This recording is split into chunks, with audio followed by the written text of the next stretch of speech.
Chapter 1. Transmigration Rebirth. Shen Hanjian opened his eyes to find himself beneath a pristine wooden ceiling.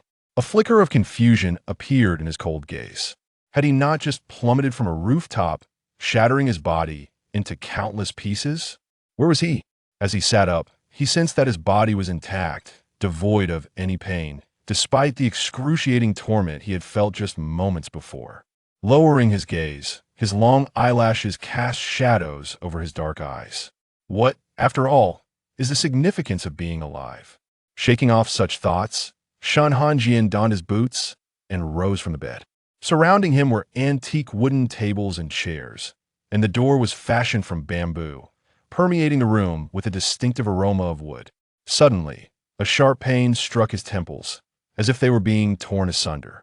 One hand pressed against his forehead, while the other steadied himself against the nearby wooden table, cold sweat beading on his brow.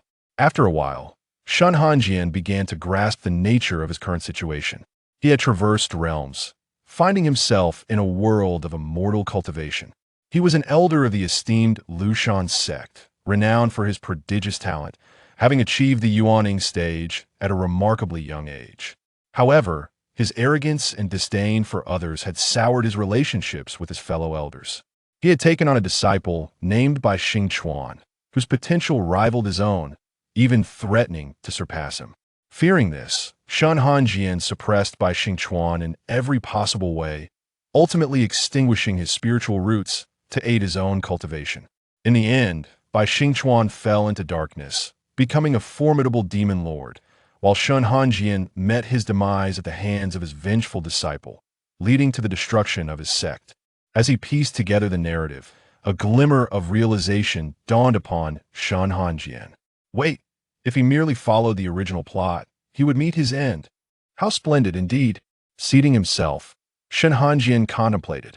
Perhaps a self-inflicted demise would be an expedient solution. However, considering the difficulty of suicide in this immortal body and the potential for collateral damage to others, he decided against it. Accepting his fate seemed the most prudent course. All he needed was for Bai Xingchuan to harbor hatred solely towards him. Yet, as he placed a hand on his chest, an unsettling sensation lingered within him, as if something was suppressed inside, creating a heaviness in his heart. Suddenly, a disciple gently knocked on the bamboo door, timidly inquiring, "Is Elder Shen present?"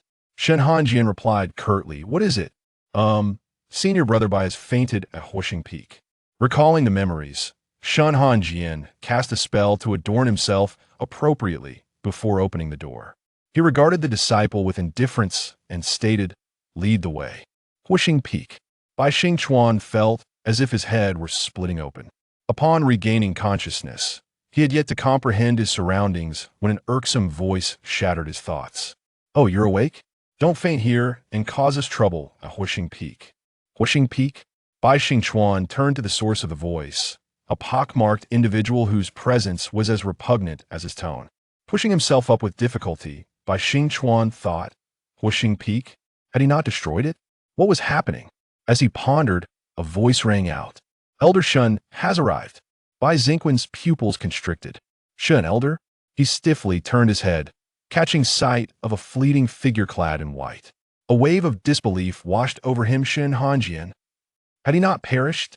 After a moment, a tumult of emotions surged within Bai Xingchuan, and a smile, tinged with madness, crept onto his lips. "Truly, it was you, my beloved master. Huixing Peak still stands, so I have been reborn? How delightful! In my previous life, you met your end far too easily, leaving my heart unsatisfied. In this life, I shall have my revenge, and I will relish tormenting you." At this thought, a faint blush graced Bai Xingchuan's pale face. How exhilarating! To avoid arousing Shen Hanjian's suspicion, Bai Xingchuan lowered his gaze, instinctively clutching his chest. In this life, he would bring down Shen Hanjian, this seemingly pristine yet morally corrupt flower atop the high peak. The Lushan sect had already been corroded from within. The strongest sect? What a farce! Shen Hanjian observed the trembling youth sprawled on the ground.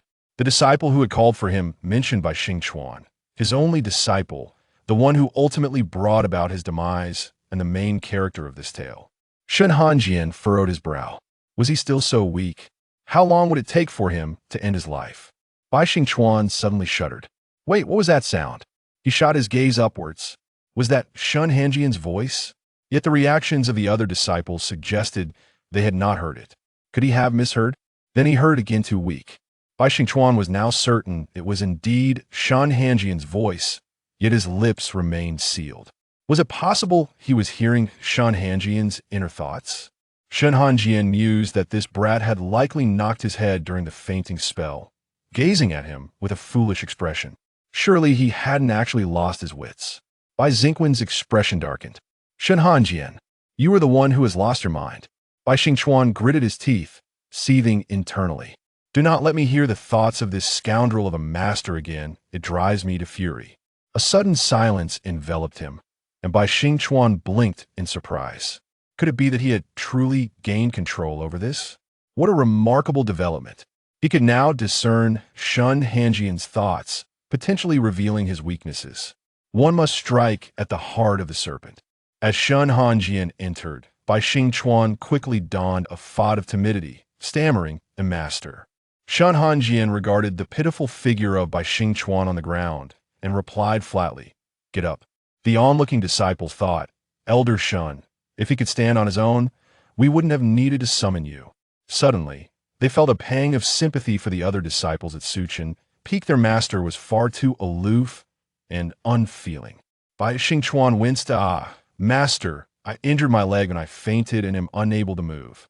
As expected, Shen Hanjian remained as unfeeling as ever. Bai Xingchuan was eager to hear what venomous thoughts his master harbored.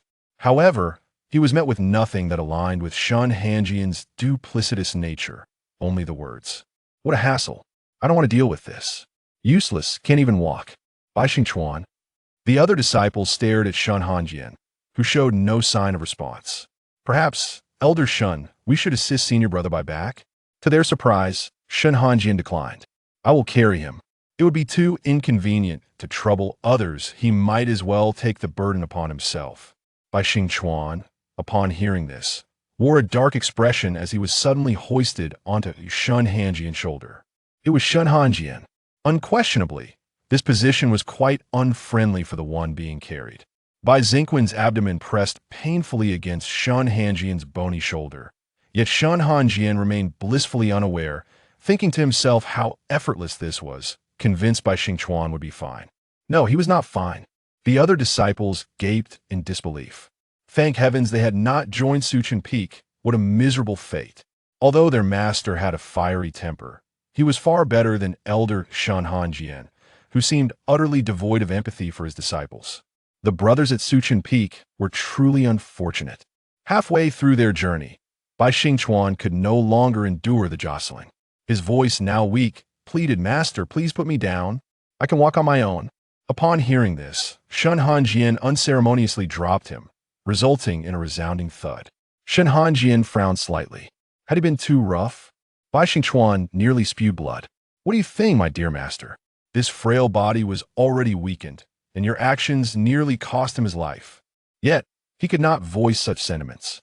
Bai Xingchuan forced a smile, feigning gratitude. "Thank you, master, for your assistance. I'm fine now." Before Bai Xingchuan could finish, Shen Hanjian had already vanished from sight. Bai Xingchuan's expression darkened. "Shen Hanjian, you truly are something else. No surprise there, you are cold-hearted, selfish, and devoid of humanity." Meanwhile, Shen Hanjian, having taken flight, sneezed and touched his nose, pondering the notion that Bai Xingchuan claimed to be fine, which conveniently alleviated his burden. Yet, he found it odd, could cultivators truly fall ill? On the other hand, Bai Xingchuan, struggling with his injured leg and leaning on a makeshift wooden stick he had scavenged, slowly made his way. As darkness enveloped his vision, he thought in his final moments, "Shen Hanjian, you will pay dearly. I shall make you regret it." Chapter 2. The sect master Bai Xingchuan gradually opened his eyes, pondering where he was. It appeared to be his dwelling. How had he ended up here? A dull ache throbbed in his head, and he faintly discerned voices outside. Rather than a conversation, it seemed one party was merely lecturing the other that a voice, gentle and composed, spoke, Hanjian, this matter is your fault. You ought to care for each disciple.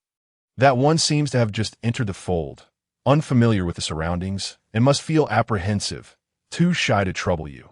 Hence the indifference. You should have escorted him back. How could you just leave him like that? This is unacceptable, that a cool yet resigned voice interjected. All right, Hanjian understands. This was the voice of Shen Hanjian, and Bai Xingchuan immediately recognized it. The other speaker capable of admonishing Shen Hanjian in such a manner could only be Mu Yaoqing, the leader of the Lushan sect. Mu Yaoqing continued. Hanjian, Shen Hanjian, unable to endure further, retorted, Sect Master. Hanjian acknowledges his mistake. It shall not happen again. Mu Yaoqing's ears perked up, having caught a faint sound from within the room. Your disciple has awakened. Very well. I shall not reproach you further this time.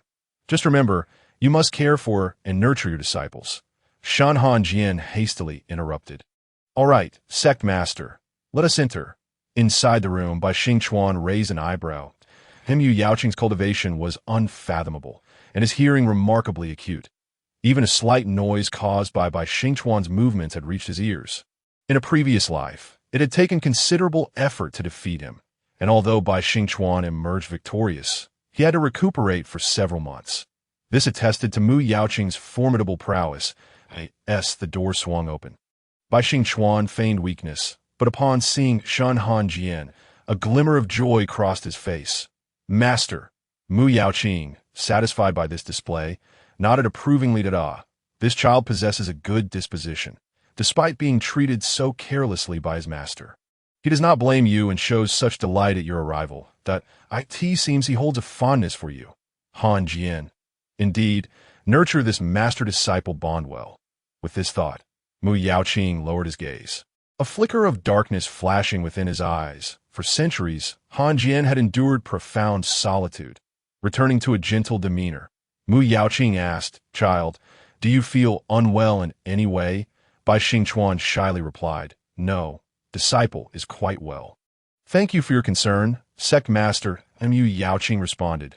No need for such formalities. Simply address me as Uncle Mu. Bai Xingchuan obediently complied. Uncle Mu Yaoqing smiled. Hanjian, this child is quite well behaved. You must not allow such matters to occur again. Shen Hanjian replied, Indeed, as long as you refrain from excessive admonishment. Bai Xingchuan found amusement in Shen Hanjian's candid thought. Could it be that Shen Hanjian had something he feared? Mu Yaoqing gazed at Bai Xingchuan with tender affection. Child, you have suffered this time. Saying this, he produced an item. This is for you, a token of apology from your master. Do not overthink it. Your master truly cares for you. Bai Xingchuan's eyes turned cold, a bitter smile forming.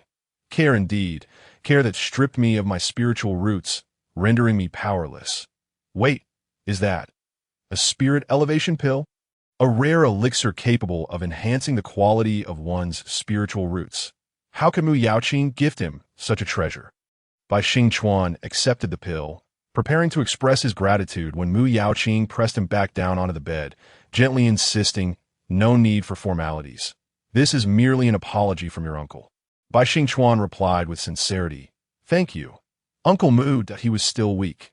Only by becoming stronger would he be able to ensure that Shen Hanjian, the false gentleman, faced the consequences he deserved. Suddenly, Shen Hanjian furrowed his brow. Mu Yaoqing had been silently observing him and, noticing his slight frown, contemplated the passage of time, realizing it was nearly that time. His expression shifted from warmth to seriousness. Hanjian, it is time. You must visit Yuluan Peak for seclusion. Shen Hanjian remained silent, questioning the purpose of going to Yuluan Peak. His memories felt peculiar. There was no recollection of such an event.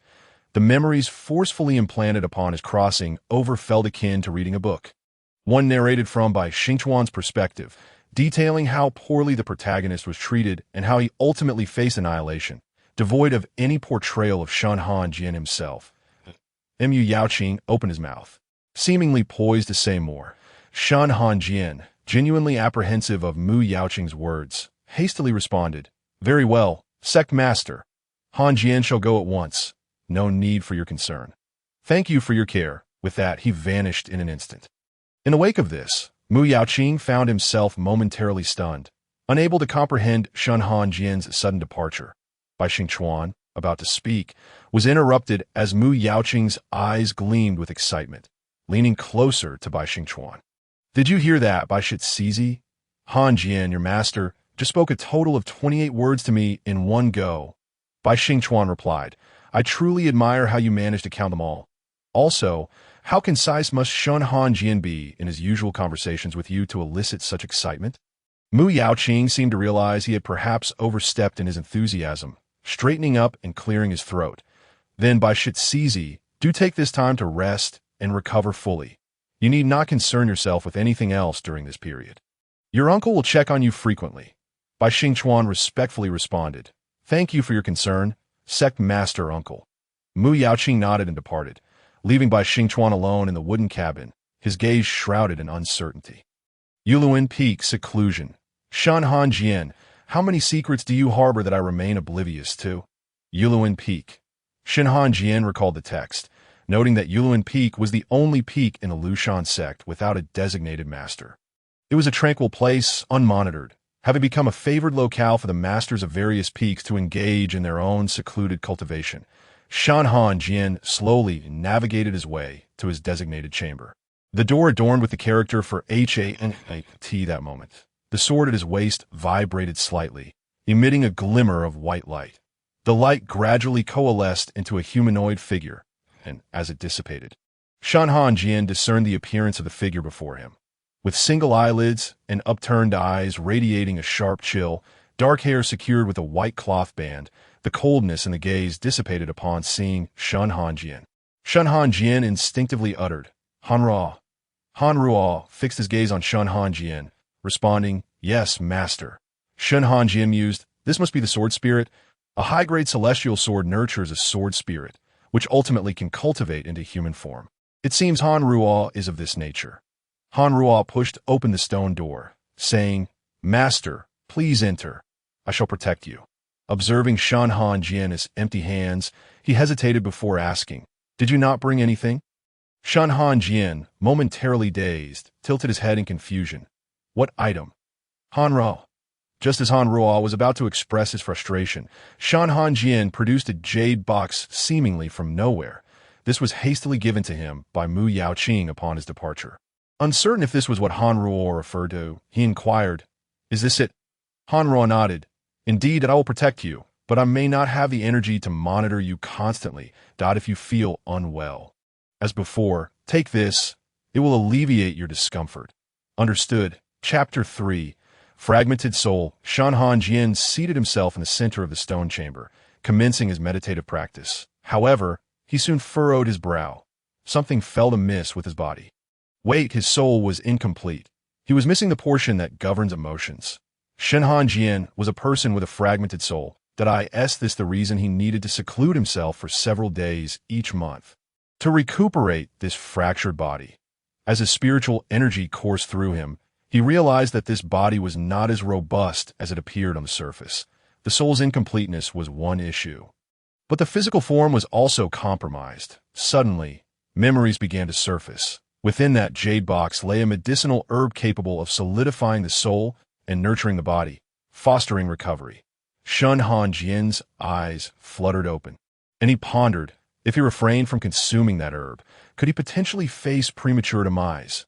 Meanwhile, Hanruo remained focused on safeguarding Shen Hanjian, oblivious to his actions. After a brief period, beads of sweat began to form on Hanruo's forehead. Why was Shen Hanjian's spiritual energy becoming increasingly chaotic? Was Shen Hanjian's essence in jeopardy? Hanruo placed his sword body aside and approached Shen Hanjian, finding his intuition correct. Blood seeped from Shen Hanjian's lips, his complexion alarmingly pale. In the next moment, Shen Hanjian expelled a mouthful of blood, his body collapsing forward.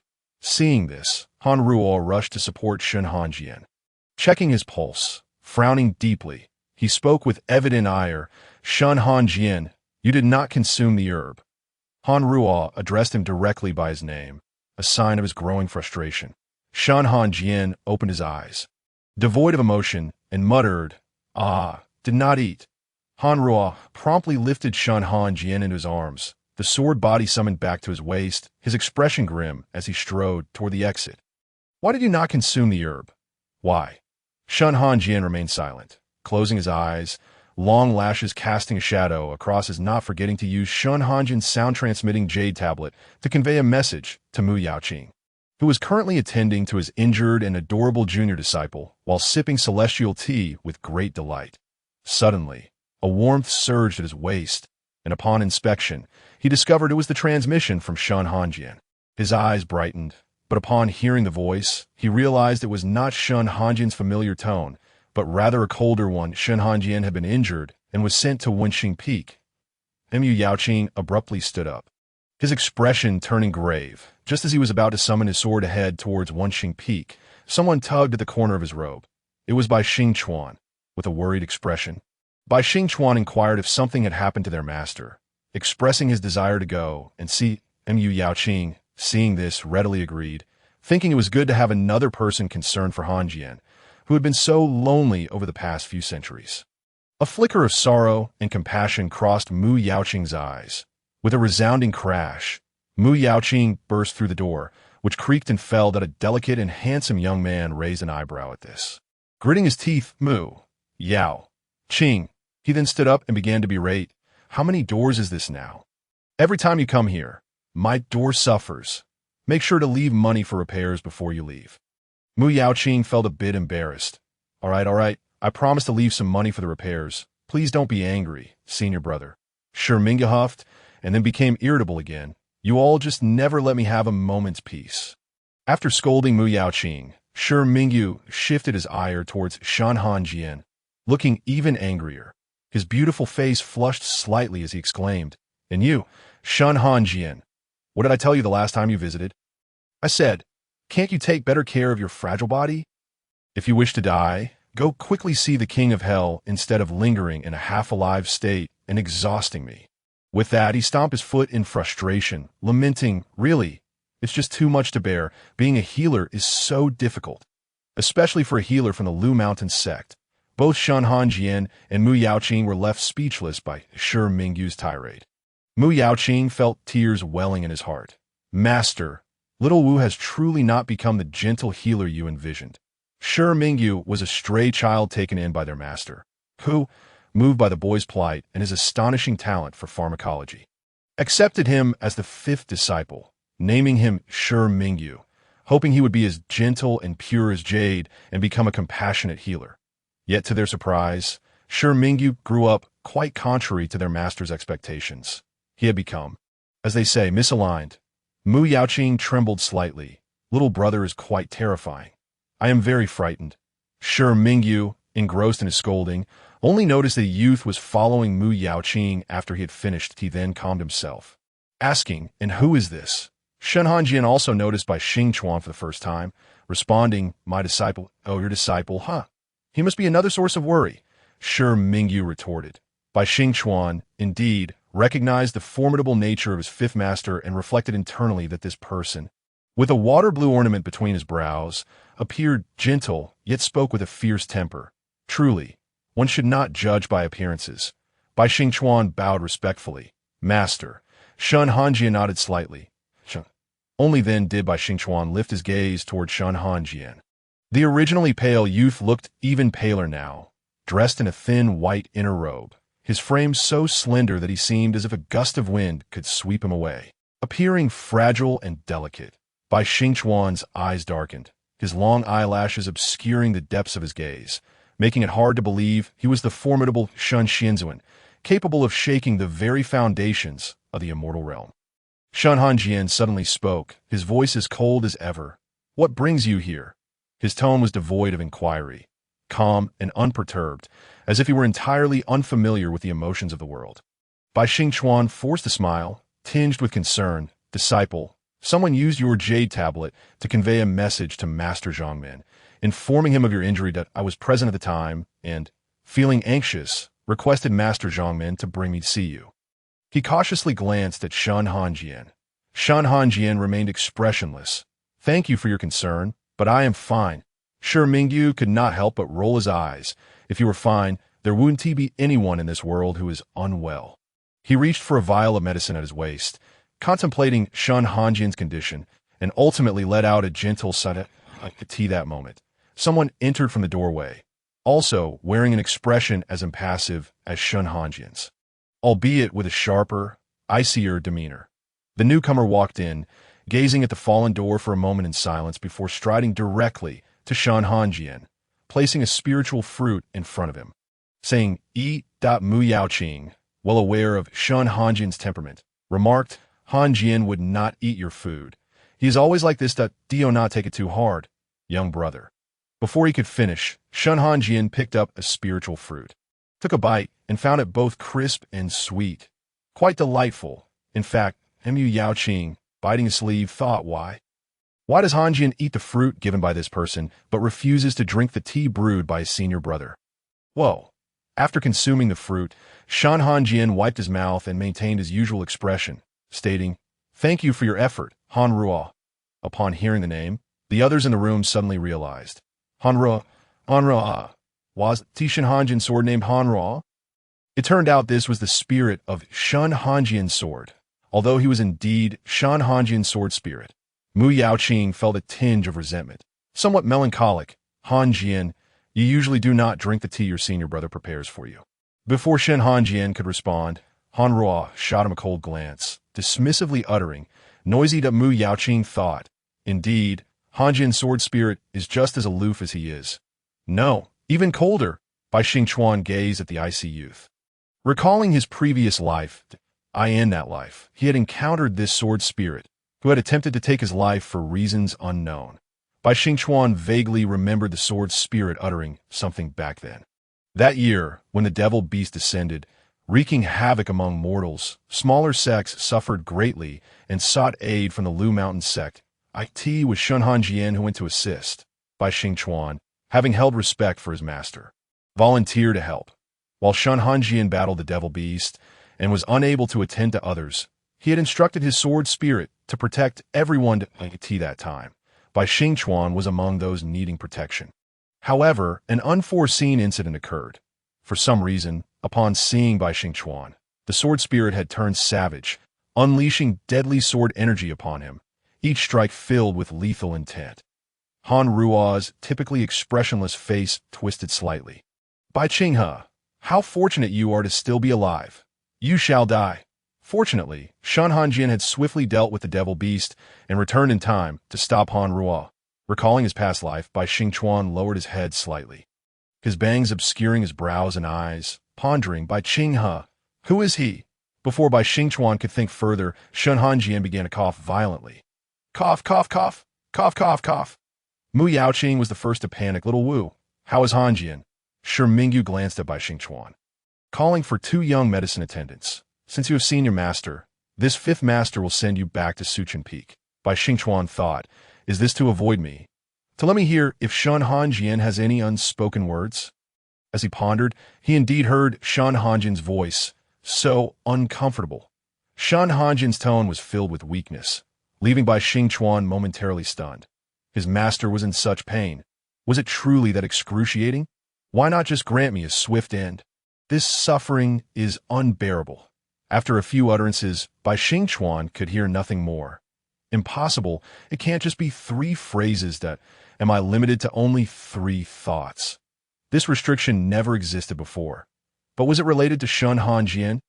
Why, Shen Hanjian, does your heart ache so deeply? Seeing Bai Xingchuan's lack of response, Mu Yaoqing called out again, "By disciple." Only then did Bai Xingchuan come to his senses, hurriedly apologizing, "I'm sorry, Master Zhongmen Xingchuan." Mu Yaoqing responded gently, "It's nothing. You may accompany this young medicine attendant outside. The masters have matters to discuss." Bai Xingchuan obediently replied, "All right, farewell, masters." He paused, glancing back at Shen Hanjian. "Master." Shen Hanjian nodded slightly, indicating his acknowledgement. Once Bai Xingchuan had departed, Mu Yaoqing anxiously turned to Shi Mingyu. "So, how is Hanjian's condition?" Shi Mingyu's expression was serious. "I will not hide the truth from you. To be frank, this body is no longer that of a living person." Mu Yaoqing's face filled with urgency, while Shen Hanjian remained remarkably calm, asking blandly, "What do you mean?" Shi Mingyu replied, I have long known that you are missing your soul and spirit. Ordinarily, with monthly seclusions for recovery and the use of herbs to nurture your residual spirit and body, everything would be fine. However, the gaze of Shen Mingyu transformed into a fierce fury, akin to flames that could incinerate Shen Hanjian. Your refusal to consume the herbal remedies this time has thrown everything into disarray. Your physical constitution and soul are already significantly weaker than those of ordinary cultivators. Coupled with your soul's incompleteness, your excessive strength necessitates the regular intake of specific herbs each month to stabilize the spiritual energy within your body, preventing it from becoming excessively potent and harming both your body and soul. Yet here we are, with detrimental consequences to your health. Mu Yaoqing, upon hearing Shen Mingyu's lengthy admonition, felt a headache creeping in. Rubbing his temples, he inquired, in summary, "What should Hanjian do now?" Shen Mingyu replied, "First, take the medicine I have prepared for you daily, and then minimize the use of your spiritual energy at least for the next 2 months. You must refrain from using it excessively as for what follows. That will depend on how well you manage your recuperation during this period." Shen Hanjian frowned and remarked, "I do not wish to take your medicine. It is bitter." Shen Mingyu's delicate brows almost shot up in indignation. "Whether you want to or not, you must take it. And if you find it bitter, remember that this predicament is a result of your own actions. Had you been compliant and taken the herbal remedies during your seclusion, we would not be facing this trouble." Shen Mingyu began her lamentations. "Oh, why is my fate so cruel? Both my senior and junior brothers are such a handful. If it weren't for you, I wouldn't have to concoct these troublesome medicines at all." Shen Hanjian remained expressionless. "I will take it." Upon hearing this, Shen Mingyu ceased her complaints and handed Shen Hanjian a storage ring, urging Mu Yaoqing, "Quickly, take Shen Hanjian back to his Suchan Peak for recuperation and do not linger here. The ring contains the medicines for the next half-month. Once they are consumed, do not return unless necessary. My door cannot withstand any more disturbances." With Shen Mingyu's insistence, Mu Yaoqing and Shen Hanjian were successfully ushered out, and Mu Yaoqing offered, "Hanjian, allow me to escort you back to Suchan Peak." Shen Hanjian replied, "There is no need. I can fly back on my OW." And no sooner had he spoken than Shen Mingyu's voice boomed from the wooden cabin. "What did I just say? Do not use spiritual energy." Shen Hanjian silently retracted his Han Ruo sword. Just as Mu Yaoqing was about to speak, he saw the Han Ruo transform into human form, standing before Shen Hanjian, and calmly declared, "Master, I shall take you back." Shen Hanjian nodded. Then Mu Yaoqing watched as his serene and noble junior brother was hoisted onto the back of another like a child. Mu Yaoqing. Chapter 5. Pranked upon returning to Suchan Peak. The communication jade pendant at Shen Hanjian's waist began to radiate heat. He lightly touched it, and Shen Mingyu's voice emerged. "Hanjian, you should have returned to Suchan Peak by now. It is time for your medicine." Shen Hanjian remained silent, intending to feign ignorance. However, the jade pendant heated up once more. Shen Hanjian chose to ignore it, yet the pendant audibly insisted, "Do not think you can pretend you did not hear me. If it weren't for the modifications made by fourth brother to this communication jade, we might not have been able to reach you at all. You must take your medicine on time each day. I have already informed your disciple. He will ensure you consume your medicine, or not even think about skipping it."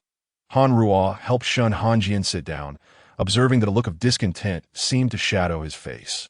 Yet to outsiders, Shen Hanjian appeared as impassive as ever. Shen Hanjian said, "Thank you for your efforts, Han Ruo. You may return to the sword now. I wish to be alone." Han Ruo, perplexed, complied and returned to the sword.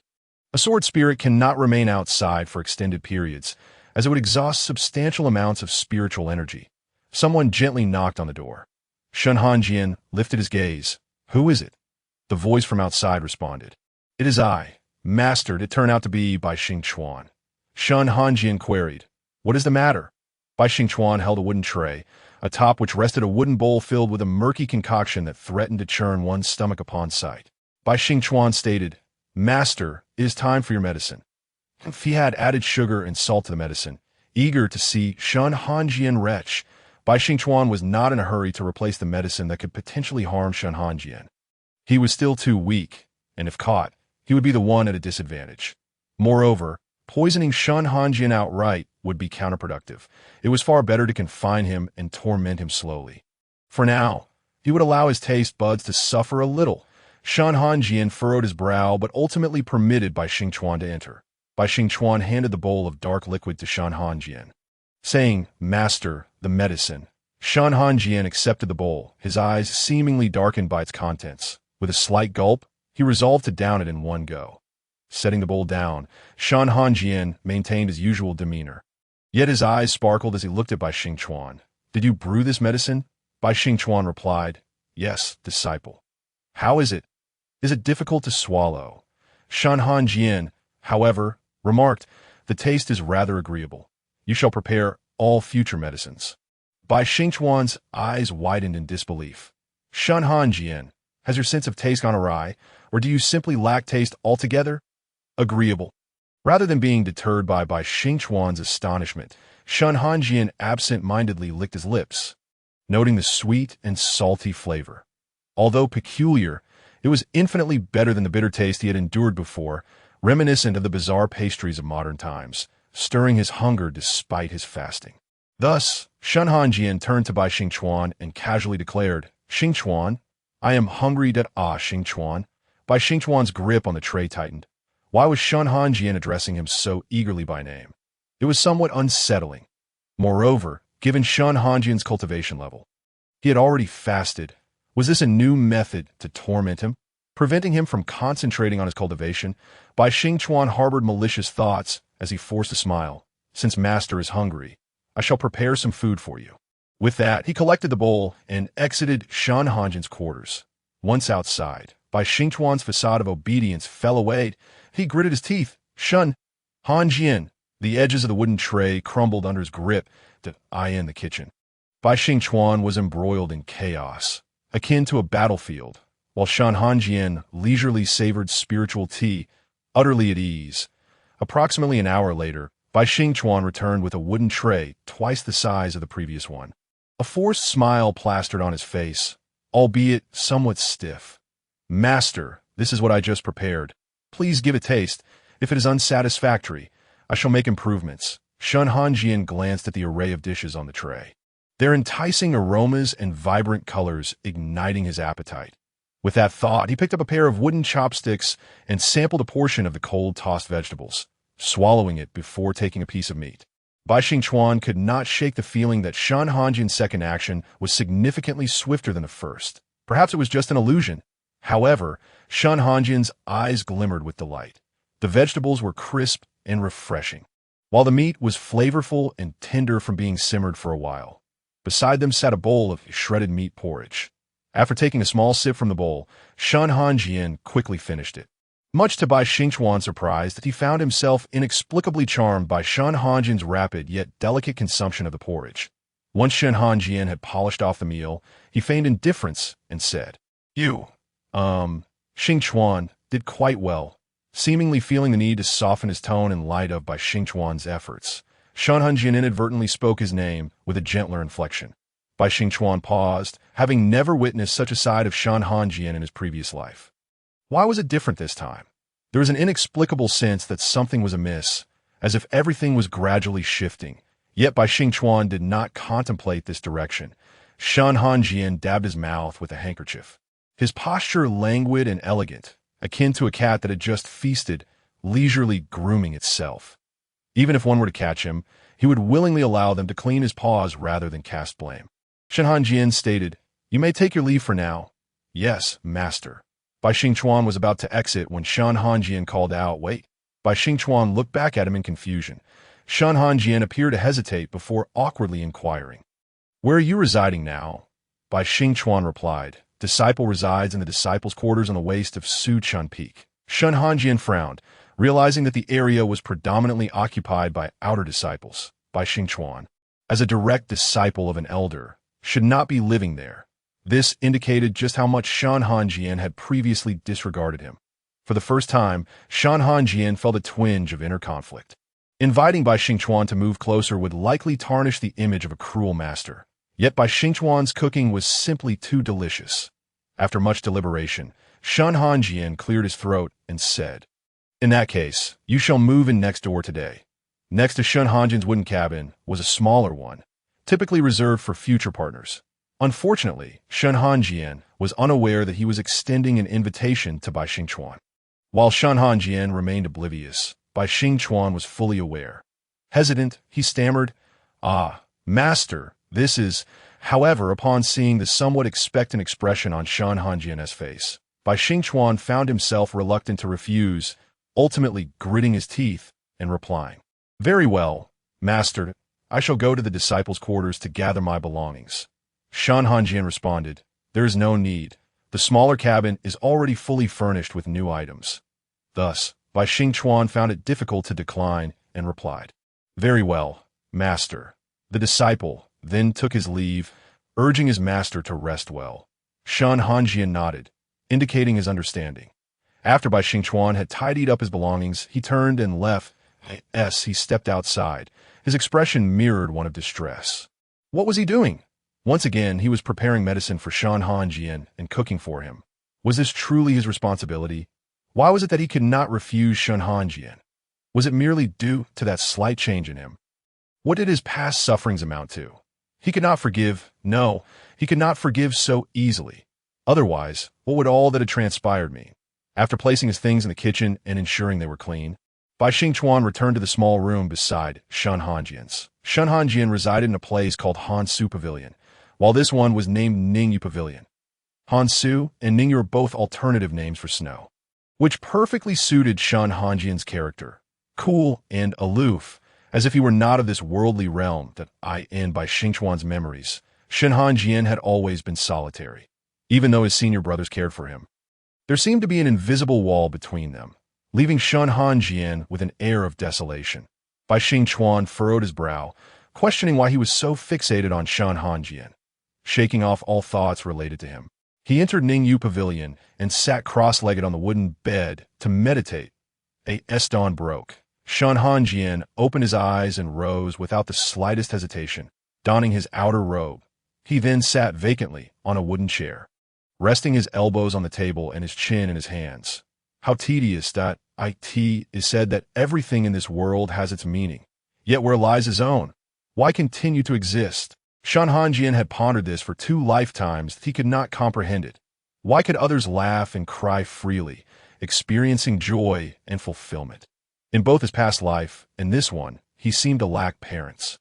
Parents? Ah! A throbbing pain surged at his temples, and Shen Hanjian frowned at a woman, her face obscured, appeared in his mind, yet he felt she was smiling and speaking something. Xiao Jiang. What is that person saying? Shen Hanjian could never recall the subsequent words. A splitting headache ensued. He clasped his head in both hands as his surrounding spiritual energy became chaotic and turbulent. The surging energy disrupted Bai Xingchuan's meditation, causing him to open his eyes in alarm. What was happening? The surrounding energy belonged to Shen Hanjian. Bai Xingchuan hastily leaped from the bed, disregarding his shoes, and dashed out of Ningyu Pavilion. With a loud crash, he flung open the door to Hansu Pavilion, only to find Shen Hanjian in anguish before the table. Noticing Shen Hanjian's body leaning slightly, Bai Xingchuan rushed to support him, sensing the overwhelming chaos in his spiritual energy. Gritting his teeth, Bai Xingchuan forcefully channeled his own energy to help Shen Hanjian stabilize the turmoil. His cultivation was far too inferior, and blood trickled from the corner of his mouth as his voice grew faint. "Master, please wake up." In his dazed state, Shen Hanjian heard someone calling him. Who was it? Was there anyone else beside him? "Master, wake up." A flicker of light returned to Shen Hanjian's dull eyes. It was Bai Xingchuan calling him. As he returned to reality, the surroundings became clearer, including Bai Xingchuan before him. Bai Xingchuan, blood at his lips, smiled weakly. "Master, how wonderful." With those words, he fainted. Chapter 6. Thin ice. Bai Xingchuan collapsed, his form swaying as he fell into Shen Hanjian's embrace. Shen Hanjian's gaze darkened slightly as he lifted a hand, channeling his spiritual energy to gradually flow into Bai Xingchuan's meridians. Bai Xingchuan had expended an excessive amount of energy while trying to assist him, leaving him weak and unconscious. Shen Hanjian carefully examined Bai Xingchuan, discovering a minor internal injury likely caused by the earlier turmoil. With this realization, Shen Hanjian bowed his head, meticulously tending to Bai Xingchuan's wounds, though he wished for Bai Xingchuan to harbor a deep hatred for him. To the point of wanting to pierce him with a sword, he recognized that this time he had wronged Bai Xingchuan, dragging him into this predicament. Therefore, it was only right that he heal him. As Shen Hanjian gazed at Bai Xingchuan's face, he pondered if Bai Xingchuan had not intervened earlier, what might have happened to him but a breath caught in Shen Hanjian's throat. He realized he did not want to depart just yet. The indifference that typically characterized him wavered for a moment. Thankfully, Bai Xingchuan had saved him this moment.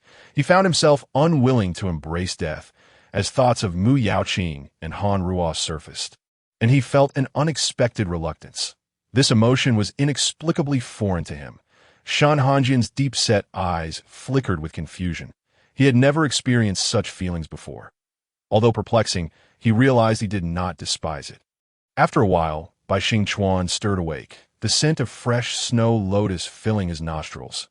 Light yet unforgettable, as he beheld the surrounding whiteness, he paused, only to discover he was lying in Shen Hanjian's arms.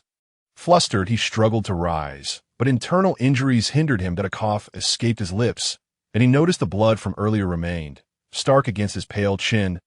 In an unexpected gesture, Shen Hanjian reached out, gently wiping the blood from the corner of Bai Xingchuan's lips. Bai Xingchuan froze, as did Shen Hanjian. Shen Hanjian awkwardly withdrew his hand, his tone retaining its usual chill but now tinged with a hint of stiffness. The sight of his hand, tainted with Bai Xingchuan's blood, was irksome, and he hastily wiped it away. Bai Xingchuan glanced at Shen Hanjian's recoiling hand, the vivid red on his thumb drawing his frown. Such immaculate hands, sullied by his own blood. He thought instinctively to retrieve his handkerchief. Leaning forward to take Shen Hanjian's hand and meticulously clean the crimson stain, that was only after he finished that he realized. Wait, what was he doing? Shen Hanjian was not a particularly clean individual. Why did he assume he would be soiled by Xingchuan's blood? The atmosphere between them grew increasingly peculiar. It was Shen Hanjian who finally shattered the awkwardness, but he turned his head away from Bai Xingchuan and said, "You have worked hard this time." Removing the elder's badge from his waist, he cast a glance at Bai Xingchuan and added, "Take this jade token. Go to the Qinshi Peak and obtain some items that may be of use to you. Consider it a form of compensation." Bai Xingchuan accepted the badge, his face lighting up with a radiant smile as he exclaimed, "Thank you, Master." Shen Hanjian felt a bead of sweat form as the events of the morning unfolded, prompting him to say casually, "Xingchuan, please fetch me a bucket of water." Bai Xingchuan thought to himself that he resembled a mere errand boy. With a smile still gracing his features, he squinted his eyes and replied, "Of course, Master." Just moments ago, when Shen Hanjian had given him the badge, he had believed Shen Hanjian truly felt guilty and wished to compensate him properly. Yet in the next moment he was asked to fetch water. Clearly, one should never harbor excessive expectations of Shen Hanjian. Bai Xingchuan reminded himself to remain calm, to endure this momentary turbulence, for patience would yield greater horizons. Besides, Shen Hanjian had just gifted him a badge. With these thoughts in mind, Bai Xingchuan's smile became even more genuine. "Master, please wait a moment. I will return shortly." Before him stood a large wooden barrel filled with steaming hot water, the rising vapor enveloping the surroundings in a gentle mist. Shen Hanjian tested the temperature with his hand, deeming it perfect, before shedding his garments and stepping into the water. The mist encircled Shen Hanjian, softening his usual frosty demeanor and adding a rosy hue to his otherwise pale complexion. However, in the next moment, a thin layer of ice began to form atop the water, and Shen Hanjian's expression darkened as he rose, casually donning a garment beneath his robe before seating himself on a wooden chair. His gaze vacant, he resembled a discarded doll, bereft of spirit, evoking a sense of pity. Upon entering, Bai Xingchuan was struck by the sight of Shen Hanjian in such a state, a flicker of compassion igniting within him. What was he contemplating? Lately, he had been quite preoccupied. Noticing the droplets of water cascading from Shen Hanjian's long hair, Bai Xingchuan's eyes dimmed as he picked up a towel from the barrel and approached Shen Hanjian. As Shen Hanjian came back to his senses, a towel was placed atop his head. He looked at Bai Xingchuan, who smiled and said, "Master, you might catch a chill with wet hair." Shen Hanjian replied coolly, "Cultivators are not so fragile. Bai Xingchuan countered, "It is still better to dry off. There is no need for master to trouble himself. Allow me to take care of this." Shen Hanjian's fingers twitched slightly, and he fell silent, his ears tinged with a faint blush. For the first time, someone had considered him, cared for him. Bai Xingchuan observed the noticeable flush on Shen Hanjian's fair ears, his gaze flickering. Was he shy? As he dried Shen Hanjian's hair, he also used his spiritual energy to hasten the drying process. Before long, Shen Hanjian's hair was completely dried in the midday sun. Shen Hanjian wore only a thin inner robe, his exquisite collarbones exposed to Bai Xingchuan's view. Bai Xingchuan furrowed his brow, turning to retrieve a clean outer robe and a heavy fox fur coat from Shen Hanjian's wardrobe. "Master, allow me to dress you." Shen Hanjian nodded. Bai Xingchuan gently dressed Shen Hanjian, wrapping him in the fox fur coat. During the process, his fingers inadvertently brushed against Shen Hanjian's cool skin, causing him to pause momentarily, yet he continued to dress Shen Hanjian as usual. Shen Hanjian maintained his composure. Bai Xingchuan bowed and said, "Since there is nothing more to attend to, I shall take my leave." "Very well," Shen Hanjian replied, then added, "After you return, use my badge to exchange for some sword techniques and elixirs." This time it was my oversight. Bai Xingchuan was taken aback, with Shen Hanjian apologizing to him. Although surprised, he feigned innocence, replying in a sweet tone, "It is only what a disciple ought to do that I cherish master the most." Upon finishing his words, he feigned a sense of bashfulness, lifting the wooden tub belonging to Shen Hanjian and departing the room. Shen Hanjian's lips curled slightly, the arc so subtle that it was nearly imperceptible, rendering him almost imperceptibly amused. The moment Bai Xingchuan lifted the tub, a chill enveloped him. Looking down, he was astonished to find a thin layer of ice had formed upon the water's surface.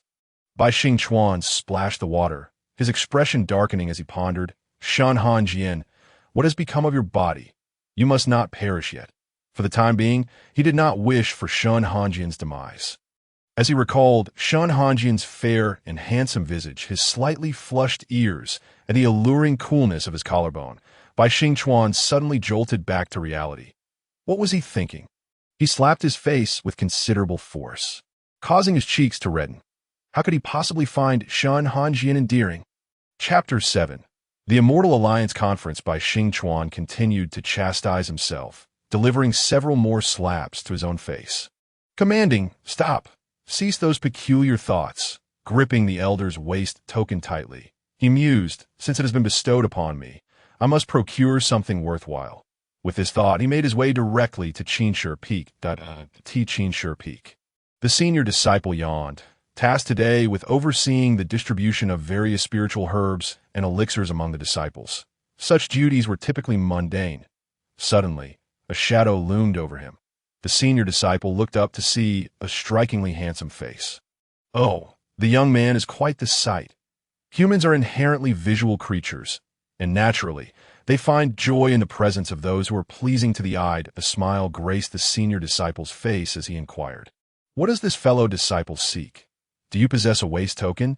Each disciple is assigned their own waste token, and every month, Lushan's sect allocates resources based on the disciple's cultivation and talents. Bai Xingchuan presented Shen Hanjian's waste token. Leaving the senior disciple utterly astonished, he trembled as he received the token, scrutinizing it thoroughly, inside and out, before finally realizing it truly belonged to Elder Shen. It was not a counterfeit. The senior disciple regained his composure, adopting a calm demeanor. What does this fellow disciple desire? Bai Xingchuan contemplated for a moment before listing a plethora of spiritual herbs and elixirs. The senior disciple's lips twitched in irritation, mentally chastising Bai Xingchuan. "Impressive, huh? With an elder's waste token, you think you're someone special, requesting so much. It's just an elder's waste token, just Elder Shen's no less. I envy you not at all." The smile on the senior disciple's face morphed into a squinting, insincere grin as he handed over the requested items, patting Bai Xingchuan on the shoulder. "You've requested quite a lot. Be sure to safeguard them well, so they don't fall into the wrong hands." Bai Xingchuan raised an eyebrow, thinking, "Senior brother, you resemble that very wrongdoer." After stowing the items in a storage bag, Bai Xingchuan politely said, "Thank you, senior brother." The senior disciple nodded in acknowledgement. Upon returning to Ningyu Pavilion, Bai Xingchuan sat cross-legged and resumed the cultivation he had been interrupted from earlier by Shen Hanjian. He ingested a gathering spirit pill, feeling the surrounding spiritual energy converge around him. Bai Xingchuan consumed the energy as a famished person would devour food, ravenously absorbing the spiritual power enveloping him. 3 hours later, Bai Xingchuan finally opened his eyes, expelling a breath of stagnant air. Feeling the abundance of spiritual energy within him, his eyes sparkled with delight. He had reached the mid-stage of foundation establishment. Indeed, residing near the elder made a significant difference. The spiritual energy in the vicinity was far denser than in the disciples' quarters. Coupled with the effects of the gathering spirit pill, the results were astonishingly efficient. Noticing the sky darkening outside, Bai Xingchuan couldn't help but wonder if Shen Hanjian had dined at no. Shen Hanjian had already entered a fasting state. Why was he contemplating this? Bai Xingchuan thought again. However, today's medicine had yet to be brewed, and a daily dose was essential. With that in mind, he instinctively rose, rummaged through his storage bag for Shen Hanjian's medicine, and made his way to the kitchen to prepare it. This routine continued daily, cultivating, preparing medicine, ensuring Shen Hanjian consumed it, and then returning to cultivate further. A month passed in the blink of an eye. During this time, Mu Yaoqing visited several times, while Shi Mingyu had yet to make an appearance, sending a young herbalist instead with a substantial quantity of medicine. During those days, Shen Hanjian radiated an aura of chilling cold, as though the entire Suqin Peak had dropped several degrees. However, thanks to the efficacy of the medicine, Shen Hanjian's health showed tangible improvement. As usual, Shen Hanjian sat cross-legged in meditation when suddenly a warmth emanated from the jade token at his waist. Glancing down, he perceived an unfamiliar spiritual energy. Lowering his gaze, he heard a voice emanating from the communication jade token. "Master, your disciple will soon return to Lushan's sect to participate in the Immortal Alliance Conference in a month." Shen Hanjian pondered for a long time before deducing the identity of this disciple. After much contemplation, he concluded that it must be Shiyu Cheng, the only disciple among the 5 with a wind spiritual root. Bai Xingchuan, who entered the sect last, was ranked 5th, while the other disciples were out honing their skills. Notably, Mu Yaoqing had mentioned needing to send 3 disciples to the Immortal Alliance Conference during his last visit. Shen Hanjian rarely attended to such matters, leaving them to Mu Yaoqing, who likely selected Shiyu Cheng. Recently, Bai Xingchuan had also caught Mu Yaoqing's eye, so it was reasonable to assume he had been chosen as well. Only the final candidate remained uncertain. The eldest disciple, absorbed in his cultivation, would likely not attend the Immortal Alliance Conference. The second disciple, well, he was quite the dandy, probably indulging in debauchery somewhere. As for the third disciple, recalling the descriptions of Shiyu Cheng from the book, Shen Hanjian found himself quite troubled. The third disciple held a deep admiration for Shen Hanjian as a master. In his presence, he displayed grace and elegance, but in front of others, well, it was better left unsaid. The fourth disciple was a talisman practitioner, and he would undoubtedly refrain from participating, as talisman practitioners are generally less capable of self-defense and require the support of sword cultivators to maximize their potential. Shen Hanjian deduced which disciples Mu Yaoqing would likely select. He did not tie up his hair, partly out of convenience and partly due to his lack of skill in using a hairpin. His long, dark hair cascaded over his shoulders in a casual manner, and his attire was equally unceremonious. Suddenly, there was a loud crash. Shen Hanjian lifted his gaze to see the familiar visage of Mu Yaoqing. Wherever Mu Yaoqing went, doors seemed to suffer misfortune. That it was puzzling how someone who appeared so refined and gentle could be so clumsy. Shen Hanjian inquired, "What brings you here, sect leader brother?" Mu Yaoqing, clearly aware of the door's unfortunate fate, chuckled awkwardly. Hanjian, I'll have someone repair the door shortly. However, I have important matters to discuss." Shen Hanjian regarded Mu Yaoqing, as if silently urging him to get to the point. "A few days ago, I mentioned the Immortal Alliance Conference, didn't I? I've made some selections for you. Do they meet your approval? What disciples did you choose?"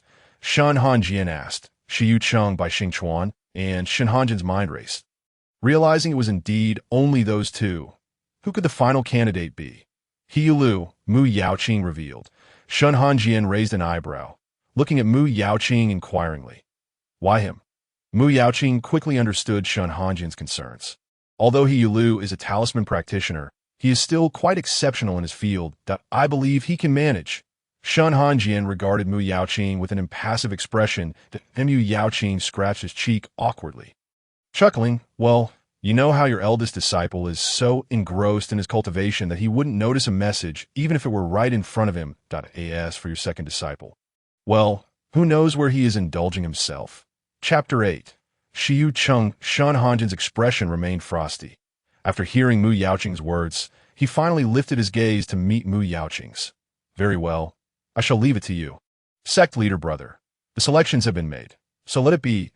Mu Yaoqing raised his brows slightly, his lips parting to is there anything else? Shen Hanjian inquired.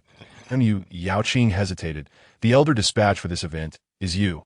Hanjian cast a furtive glance at Shen Hanjian. Upon seeing Shen Hanjian's unchanged demeanor, he continued, none of the other elders are available to oversee the Immortal Alliance Conference, so it falls to you. After a brief moment of contemplation, Mu Yaoqing added, if you truly do not wish to go, I can find someone else. Shen Hanjian lowered his gaze, and don't need to trouble yourself. Sect leader brother, I will go. In the original narrative, Shen Hanjian indeed attended this Immortal Alliance Conference. However, this attendance led to Bai Xingchuan's downfall, setting the stage for subsequent events. Very well, let him savor this warmth for a while longer before enjoying something he had never experienced before. With his gaze cast downward, the long, thick lashes obscured Shen Hanjian's eyes, leaving no one aware of the thoughts concealed within. Observing the slender figure of Shen Hanjian, Mu Yaoqing felt a sudden pang in his heart. He removed his outer robe and draped it over Shen Hanjian's shoulders. Your constitution is already weak. You shouldn't be wearing so little. Afterward, he produced a purple-gold warming stove from his sleeve. This stove is for you. Simply place some bright firestones from the fire action peak inside, and it will generate warmth. I shall bring you more bright firestones in the future. He also took out several bright firestones to give to Shen Hanjian. Shen Hanjian was momentarily taken aback before returning to his usual demeanor. Thank you, senior brother. Please inform my disciples regarding the Immortal Alliance Conference. As Mu Yaoqing rose, smoothing the creases of his attire, he remarked, then I shall take my leave. Take good care of yourself. Shen Hanjian nodded gently. Mu Yaoqing smiled before turning to depart. Shen Hanjian grasped the warm stove tightly. Feeling the waves of warmth emanating from within, and for some inexplicable reason, his eyes brimmed with tears, he raised his hand, bewildered, wondering why tears had begun to flow. Master, what happened to the door? Bai Xingchuan entered, only to find Shen Hanjian in such a state. His eyes were slightly red, a tear cascading down his cheek, his expression a mix of confusion and vulnerability. Bai Xingchuan paused, having never witnessed this side of Shen Hanjian. This unprecedented fragility, a heaviness settled in Bai Xingchuan's chest. Did he feel pain upon seeing Shen Hanjian's tears? Upon noticing Bai Xingchuan at the entrance, Shen Hanjian hastily wiped away his tears, adopting a demeanor as if nothing had transpired, and said coolly, what is it? Bai Xingchuan regained his composure, stating, I saw the door to the master's chamber was broken, so I came to see what was amiss. Shen Hanjian chose to feign that nothing had occurred. Nothing to worry about. You may return, Shen Hanjian replied. Understood, Bai Xingchuan said, but just as he turned to leave, he paused, adding, Master, regarding the Immortal Alliance Conference. I am aware of it, and I assure you, I will not bring you shame. Shen Hanjian merely responded with a brief and after Bai Xingchuan disappeared, he closed his eyes. In the original narrative, it was during this very scene that Shen Hanjian incapacitated Bai Xingchuan. The original text depicted Shen Hanjian as proud and arrogant, aloof from others. However, he sensed that his brothers bore him no ill will. Although Mingyu spoke harshly, it was ultimately for Shen Hanjian's own good. Could there be hidden truths in the original tale? Perhaps it mattered little. All he sought was a release from life. Throughout the unfolding story, he would tread this singular path. Why ponder further? What awaited him was but solitude. He no longer wished to be alone. To depart, to dissipate in this world, for as long as he ceased to exist, there would no longer be such a thing as solitude, for even that one solitary person would be gone. On the bed within the chamber, a youth sat cross-legged, eyes closed, his spiritual energy flowing steadily around him. The youth was remarkably handsome, with sword-like brows framing his face, though his eyes were tightly shut. One would surmise that should they open, they would reveal resplendent starry orbs. His lips, a delicate shade of pink, were exquisitely shaped. Suddenly, the youth's brow furrowed, his spiritual energy beginning to stir tumultuously. Bai Xingchuan, do you truly wish to give up so easily? To spare that hypocritical and shameless master? Then what purpose does this life serve? Bai Xingchuan, you are a coward. The youth opened his eyes, sweat beading on his forehead, and shouted, "Get lost! You have no right to speak." As a wisp of dark energy faded away, the voice gradually diminished. "One day, you will regret this." Bai Xingchuan, bracing himself against the bed, was panting heavily. He had inadvertently developed a heart demon. And this heart demon had originated from Shen Hanjian. Bai Xingchuan's brows knitted in shadow. He could not afford to reveal his turmoil at this critical juncture. The Immortal Alliance Conference would commence soon, just as it had in the previous life. Bai Xingchuan gritted his teeth. He would not allow the events of the past to repeat themselves. Shen Hanjian. He swallowed another spirit-gathering pill. His cultivation was still too low, far from sufficient for the upcoming Immortal Alliance Conference. He had already received Mu Yaoqing's message that, in the previous life, he had also been among the three chosen, that if history were to repeat itself, he had a fair idea of the other two candidates. Bai Xingchuan narrowed his eyes. Shi Yuqing. He was indeed a considerable nuisance that a few days prior, Shi Mingyu had replaced the medicinal concoction with pills, and Bai Xingchuan had not been troubled to brew medicine since then. Shi Mingyu must have exerted considerable effort. These pills alleviated the bitterness of the herbs, introducing a touch of sweetness, making Shen Hanjian much less averse to them, as was customary. Shen Hanjian consumed his daily dosage. Closing his eyes and reclining in a chair, feigning sleep, the wave of spiritual energy approached from a distance. Shen Hanjian lazily opened his eyes to see a young man clad in a light blue brocade robe. Bowing respectfully before him, his tone filled with delight. "Master, your disciple has returned." With his ink-black hair tied into a high ponytail by a pale green jade crown, the young man's visage exuded a gentlemanly demeanor.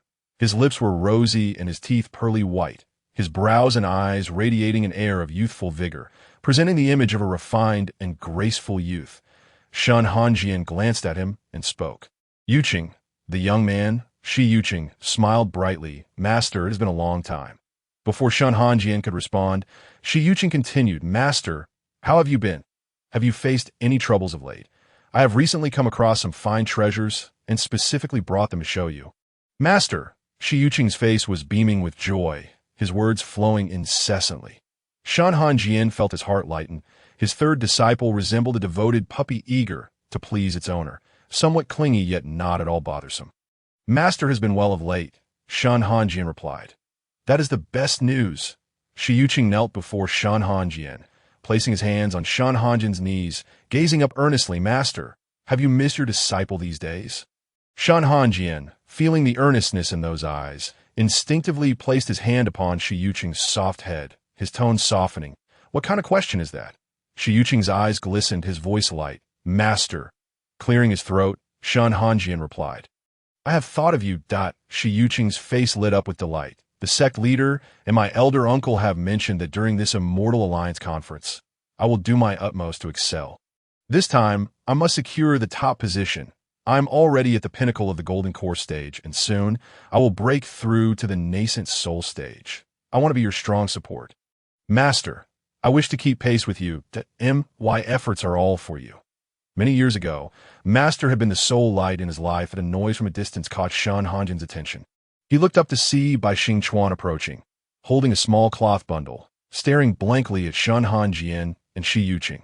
Upon noticing Shen Hanjian's hand resting on Shi Yuqing's head, his eyes darkened. Then, he broke into a smile.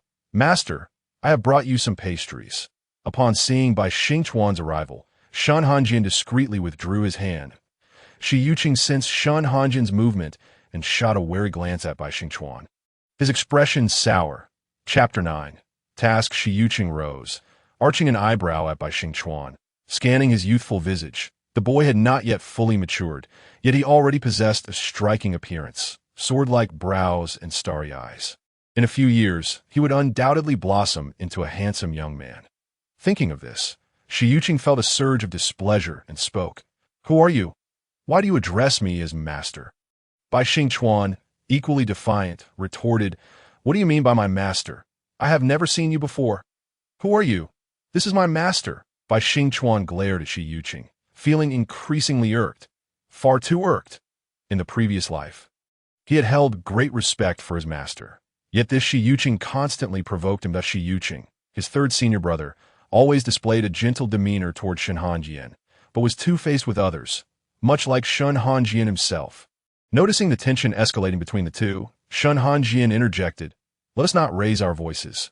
Standing, Shen Hanjian accepted the small cloth bundle from Bai Xingchuan's hands, saying, "Yuqing, this is your fifth junior brother, Bai Xingchuan, who entered the sect during your training. Do not bully him." He then turned to Bai Xingchuan. "This is your third senior brother. You must have heard of him." Bai Xingchuan displayed a charming smile. "Oh, so you're the third senior brother. Everyone says he is as gentle as jade, like a clear breeze and bright moon. At first glance, if Master hadn't mentioned it, I would have thought you were someone else. My apologies, senior brother." Though spoken as an apology, the underlying tone was unmistakable to any astute listener. Shi Yuqing gritted his teeth. Were it not for Shen Hanjian's presence, he would have relished the opportunity to pummel this so-called junior brother into a bruised pulp to alleviate his grievances. Bai Xingchuan gazed with wide eyes, an innocent mist glimmering within, accompanied by the perfect touch of a gentle smile, presenting an utterly disarming fade. Even Shen Hanjian, who typically exhibited little emotion, was rendered speechless. The original text had never hinted at Bai Xingchuan possessing such a naive and innocent attribute in the early stages. Thus Shi Yuqing, already irritable at the sight of Bai Xingchuan, pivoted to Shen Hanjian. Bowing, "Master, I must focus on my cultivation, so I shall take my leave for now. I will visit again soon." Shen Hanjian nodded slightly, and once Shi Yuqing had departed, he turned to Bai Xingchuan, asking coolly, "Is there something else?" Bai Xingchuan's face radiated anticipation, his eyes seemingly shimmering with light. "Master, if you do not mind, please try the pastries. They are made by me." Shen Hanjian unwrapped the small cloth bundle in his hands. Layers peeling away to reveal 4 or 5 exquisitely crafted pastries, still warm, their aroma wafting up and whetting the appetite. Shen Hanjian picked one up and took a bite. The pastry was delicate, melting effortlessly in his mouth, sweet and delightful. Shen Hanjian had a particular fondness for sugary treats, which bestowed upon him a fleeting sense of joy that felt almost ethereal. In just a few moments, the 4 or 5 pieces of pastries had vanished into Shen Hanjian's belly. Observing Shen Hanjian devour all the pastries, Bai Xingchuan felt a stir in his heart, suddenly curious about what thoughts occupied Shen Hanjian's mind at that moment. As this thought crossed his mind, Shen Hanjian's clear voice resonated in his ear, as if the very essence of Shen Hanjian were whispering to him. "Delicious, sweet. I want more." Bai Xingchuan could not help but smile, his eyes brightening, his lips curving into a gentle grin. It was heartening to know that Shen Hanjian enjoyed the pastries he had made. Coming to his senses, he chastised himself, wondering why he was so foolishly amused. Clearing his throat lightly, he lifted his gaze towards Shen Hanjian. Today, had his ink-black hair casually cascading down rather than tied up, although he was properly dressed. If his master enjoyed it, he would prepare more for him next time. Shen Hanjian's ears twitched slightly, responding to Bai Xingchuan with his usual cool indifference. "All right, I'll wait for you." The shadows in Bai Xingchuan's eyes began to dissipate, revealing a glimmer of clarity. Shen Hanjian, with such a contrasting demeanor, appeared both obedient and endearing. As night fell, the cold moon hung high in the sky, its silvery light casting an oppressive chill upon the ground, accompanied by faint chirps of insects, enveloping the entire night in silence. Bai Xingchuan sat cross-legged on the bed and unexpectedly drifted into slumber. However, the tightly furrowed brows of the youth indicated he was experiencing a distressing dream. Bai Xingchuan found himself engulfed in darkness, a bone-chilling cold seeping into his very being. As various demons and monsters revealed themselves, each with blood streaming from their 7 orifices and vacant stares. "It's all your fault. You killed us. You wicked, vile demon cultivator." Bai Xingchuan clutched his head, crying out in anguish, "No, I didn't want this. It's not my fault." Xingchuan. Hearing a familiar voice, Bai Xingchuan caught sight of a familiar robe that he looked up, his expression changing drastically, and instinctively took a few steps back, stammering, Shen Hanjian." Before him stood Shen Hanjian. Yet at that moment, Shen Hanjian wore a numb expression, his enchanting phoenix with Shen Hanjian's cultivation. It took him nearly half an hour to reach the task destination set by Bai Xingchuan. Sheathing the Hanrua sword, Shen Hanjian finally lifted his gaze towards Bai Xingchuan and inquired, "What is your task?" Bai Xingchuan gently tapped his disciple's waist token, causing several lines of ethereal text to materialize. First-class task, the Midnight Mist. Recently, there have been reports of individuals dying in their sleep in Yanglu town, only to be discovered the following day, having had their vital essence drained, transformed into horrifying corpses. The objective is to identify the malevolent creature responsible for these nocturnal tragedies. Shen Hanjian furrowed his brow slightly. This task had indeed appeared in the original narrative, though it had not been taken on by Bai Xingchuan, but rather by another favored disciple. That disciple ultimately fell victim to the creature, prompting their master to unleash their wrath upon it. This creature is exceedingly dangerous, and as Shen Hanjian contemplated, he breathed a sigh of relief, thankful that he had agreed to accompany Bai Xingchuan. Otherwise, the latter might have faced dire consequences. Bai Xingchuan's eyes flickered. In his past life, this task had been undertaken by another senior brother who met a gruesome end. Although perilous, the rewards were indeed substantial. Moreover, his invitation to Shen Hanjian was not merely for companionship. The thought of Shi Yuqing clinging to Shen Hanjian daily at the Lushan sect was truly irksome. As the two entered Yanglu village, an eerie silence enveloped the area, with no signs of life wandering outside. Renowned for its lush, delicate willows, Yanglu village now bore the bitter sight of withered trees, their trunks standing stark against a gloomy sky filled with an oppressive air of death. With a creak, a wooden window opened a narrow slit, revealing a pair of vacant eyes. The individual, upon noticing Shen Hanjian and his companion, displayed no change in expression, merely a stagnant pool of despair. Observing Shen Hanjian's ethereal presence, the person opened the window wider, hesitated, and finally spoke, "Are the two esteemed gentlemen here to help?" As the window widened, Shen Hanjian discerned the person's features, gaunt and emaciated, as though flesh had been stripped away, leaving only skin stretched over bones, a sight truly ghastly. Shen Hanjian's brow tightened, a chill radiating from him. Clearly, the creature had wrought devastation upon the villagers, an affront to natural justice. Noticing Shen Hanjian's silence, the person continued, "If you have come to exorcise the demon, I implore you to leave. It is futile. Many have come before you. None have succeeded." The despair in the individual's tone grew palpable, yet he still urged Shen Hanjian to refrain from undertaking a fruitless endeavor, for Yanglu village was beyond salvation. Approaching, a strand of hair fell over Shen Hanjian's chest, his eyes icy yet resolute. "We shall resolve this." The individual was taken aback, but managed a bitter smile, muttering, "It is useless. We have seen many like you."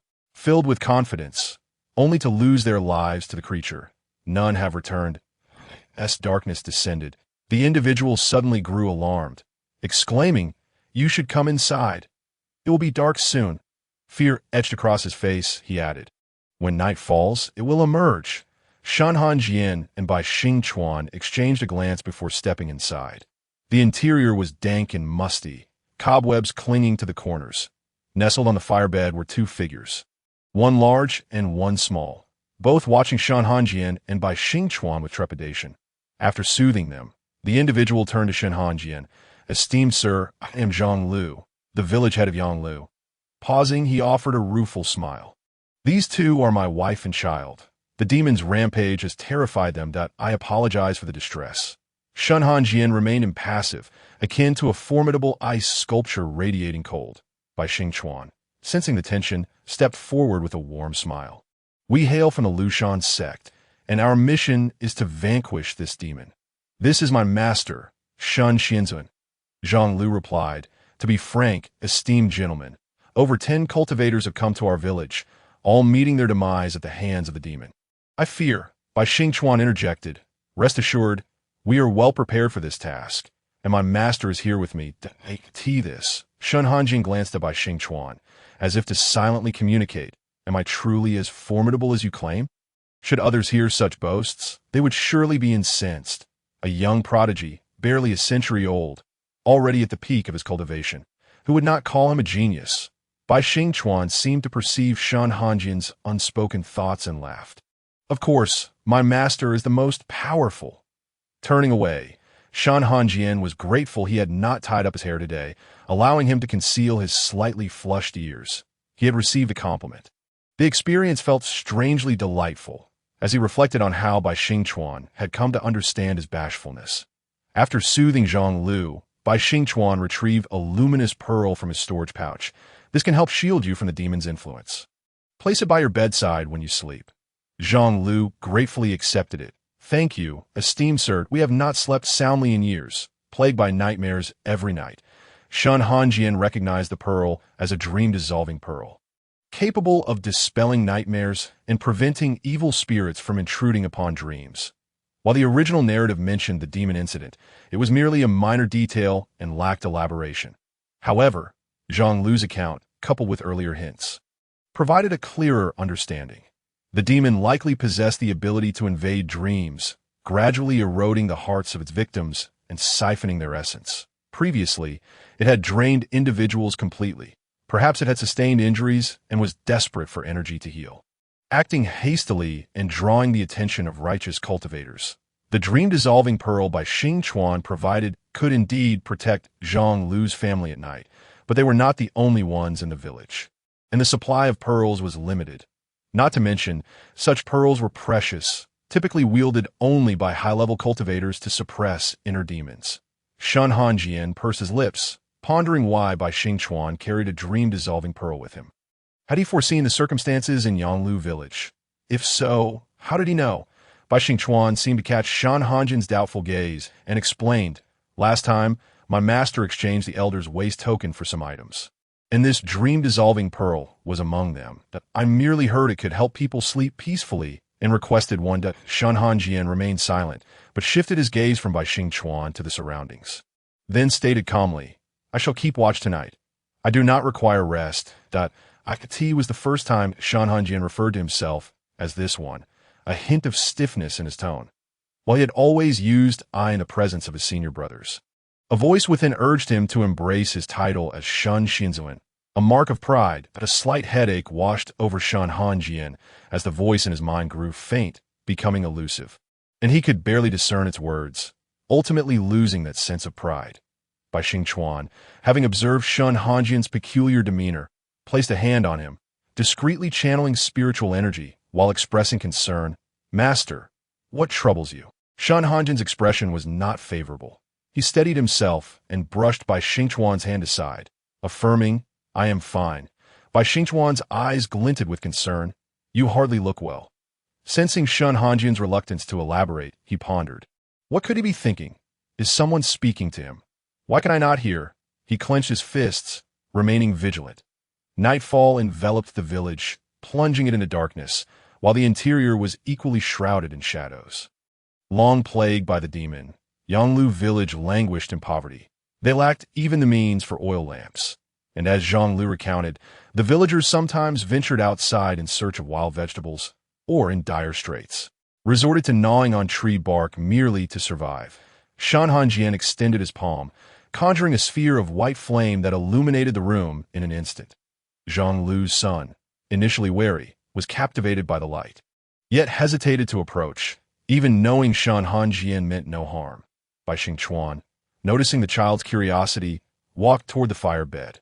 Zhang Lu's wife emitted a low growl, seemingly warning him to keep his distance, while her child, full of innocence, inched closer, fascinated by the newcomers, particularly Shen Hanjian's fiery palm. As the child ventured forth, the woman curled into a corner, clutching her head in terror, trembling. The child, unaware of the adult's suffering, saw only wonder, yet the fear emanating from the adults had undoubtedly affected him. instilling a profound dread of the demon. Bai Xingchuan, recognizing the child's approach, smiled and, as if performing a magic trick, ignited a flame in his palm. The child exclaimed in awe, "Big brother, how did you do that?" Bai Xingchuan replied, "If you possess a spiritual root and practice diligently, you too can achieve this." The cherubic faces of children were adorned with radiant smiles, prompting me to embark on the path of immortality. I yearned to become someone akin to that elder brother. Bai Xingchuan's gaze was profound. Did he also aspire to be like him? To be a ruthless demon, steeped in bloodshed and treachery? As night enveloped the world, the Zhang family gradually succumbed to slumber. Bai Xingchuan, who had been vigilantly guarding the night, felt his eyelids grow heavy, despite his efforts to resist.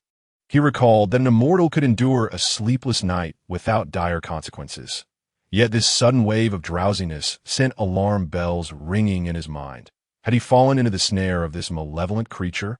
In the final moment before he closed his eyes, he caught a glimpse of Shen Hanjian, whose eyes were shut, and thought to himself, has Shen Hanjian also been ensnared? As Bai Xingchuan's eyelids fell shut, a wisp of dark energy began to rise from him, coalescing into a tangible form. Delicate, bony fingers caressed Bai Xingchuan's face, murmuring, "If you cannot take action, then allow me to do so." The figure's eyes shimmered with a sinister light. Was this the essence of a dream demon? Moonlight streamed in, gradually illuminating the figure's features, revealing it to be Bai Xingchuan's own inner demon. Bai Xingchuan, the apparition's gaze flickered towards Shen Hanjian, a smirk gracing its lips. "You too have succumbed to nightmares? Very well, let me behold the nature of your dreams, my dear master." The entity advanced towards Shen Hanjian, transforming into a wisp of black mist that surged into Shen Hanjian's brow, vanishing without a trace. As if nothing had transpired, the night descended into an oppressive silence, with the moonlight gradually fading, plunging the entire room into darkness. Chapter 11. Dreamscape. A stream meandered through the center. On one side lay boundless darkness, barren and desolate, while on the other, a quaint town thrived, aglow with countless lights, a stark contrast to the surrounding wasteland. Shen Hanjian stood amidst the desolation, gazing at the vibrant town, an inexplicable feeling stirring within him, a longing to venture into that lively place. For the first time, such intense emotion flooded his heart, compelling him to move forward. Yet, as he took a step, he found himself unable to pass through. His hand reached towards an invisible barrier that prevented him from entering the town. A sense of suffocation gripped his chest, and he clenched his garment tightly. This place felt eerily familiar, yet steeped in sorrow. Shen Hanjian could not comprehend why he felt this way. The town appeared so prosperous and joyous, yet a wave of melancholy surged from the depths of his being. Upon entering, Bai Xingchuan beheld Shen Hanjian's fragile silhouette, exuding an overwhelming sense of loneliness, as if abandoned by the world, stirring compassion within him. Bai Xingchuan smiled faintly, addressing the figure, "Master." Shen Hanjian halted, turning to see Bai Xingchuan, who appeared markedly different. More mature, as if years had been added to his visage, he now possessed the countenance of a young man. With striking features, sword-like brows, deep black eyes, and a gallant demeanor. Shen Hanjian recognized he was ensnared in a nightmare. Though uncertain of when he had fallen into the demon's trap, he pondered whether Bai Xingchuan would also manifest in his dream. Bai Xingchuan called out again, "Master, it has been far too long." Indeed, it had been an eternity. Shen Hanjian set aside his prior emotions, sensing an unusual liberation from the oppressive weight he had felt in the waking world. Within the nightmare, that sensation dissipated entirely. A smile inadvertently graced Shen Hanjian's lips. "Have we not just met?" he mused, aware that this Bai Xingchuan was merely a figment of his nightmare, yet unable to sever the connection to reality. The usually stoic figure, akin to an eternal snow-capped peak, transformed with that smile, melting away the frost like the arrival of spring, captivating all who beheld it. Bai Xingchuan noticed the smile on Shen Hanjian's face and paused for a moment before breaking into a wild grin. "My dear master, you too can display such expressions? I wish to keep you beside me, confined, so that you may only express such joy for me. Or perhaps I should slay you first and then fashion you into a puppet that smiles solely for me." It appeared he, too, had succumbed to madness. Bai Xingchuan caught sight of Shen Hanjian's raised hand, seemingly facing an invisible barrier. He inquired, "Master, do you wish to cross over?" Shen Hanjian lowered his gaze, appearing somewhat pitiable. "I wish to go, but I cannot." Bai Xingchuan approached, extending his hand. Shen Hanjian's pupils dilated, a flicker of joy igniting within him. Bai Xingchuan could pass through, if he could use Bai Xingchuan as a conduit. Perhaps he could enter as well. "Let us try." Shen Hanjian reached out, saying, "Pull me along and see if you can bring me with you." As he beheld Bai Xingchuan's slender, fair hand, Bai Xingchuan swallowed hard, grasping it tightly, discreetly squeezing. Though it lacked the softness of youth, bearing the calluses of a sword cultivator, its beauty remained unmarred by this minor flaw. Bai Xingchuan smiled. "Then let us see if this works." "Master." Bai Xingchuan stepped closer, effortlessly traversing the transparent barrier.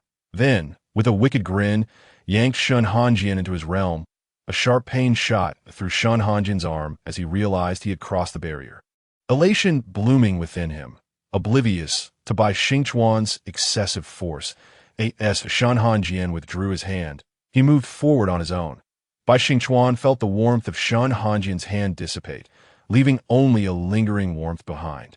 Bai Xingchuan pressed his lips together, gazing at Shen Hanjian's pale hand, slightly flushed, evidence of his earlier grip. Curiously, while it had been dark on the other side, now that they had crossed over, they found themselves beneath the bright sun. Basking in clear skies, Shen Hanjian entered the town, which appeared vibrant and lively. Bustling with vendors and children playing in the streets, the gray-robed scholar approached, suddenly breaking into laughter, exclaiming, "Long time no see." Shen Hanjian opened his mouth to respond, but the scholar passed right through him, engaging in a lively conversation with another scholar behind him. Observing this, Shen Hanjian pondered, could those trapped in nightmares not perceive him? And if he could not touch them, then what of Bai Xingchuan? Was he perhaps an entity beyond the nightmare? While musing, a youthful voice caught Shen Hanjian's attention, drawing him closer. "Shen brother! Shen brother! Over here!" Shen Hanjian turned to locate the source of the voice. A boy clad in a bright yellow robe, adorned with a jade pendant inscribed with the character for Bell, stood before him. Unlike the previous figures, this boy's face was obscured by a fog, rendering it indistinct. "Zhong brother, you remain as lively as ever." A gentle voice chimed in. 3 figures approached the boy known as Zhong, one of whom was a slightly shorter youth in a moon-white robe. The gentle voice belonged to the moon-white robed youth, while the other 2 were dressed in pale blue and black attire, respectively. The tallest among them, clad in black, stood half a step behind the moon-white youth, likely serving as his attendant. The pale blue-robed youth bore a jade pendant inscribed with the character Fortune, leading Shen Hanjian to deduce that this was likely the Shen brother referred to by Zhong. "Zhong Yinyu, have you finished your homework?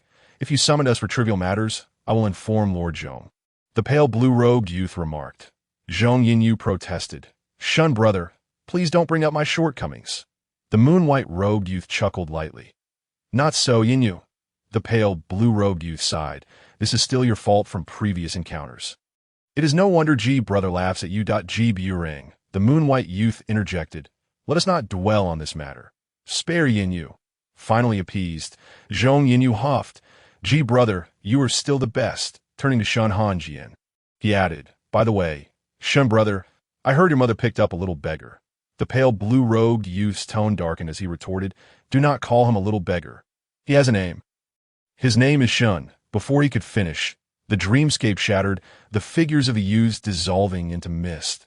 The Bai Xingchuan before Shen Hanjian also began to fade. As he quietly observed, he asked, "Are you truly a figment of a dream?" Bai Xingchuan parted his lips slightly, but vanished entirely. Lu Shan's sect. Within a cave dwelling, a silver-haired youth's eyelashes fluttered as he opened his eyes. The seal had loosened. Was it the dream demon? Shen Hanjian awoke, having returned to reality. Upon rising, he beheld Bai Xingchuan ensnared in slumber, but a small white orb materialized in Shen Hanjian's hand, with a gentle touch. He flicked it into the space between Bai Xingchuan's brows. Before long, Bai Xingchuan stirred awake languidly.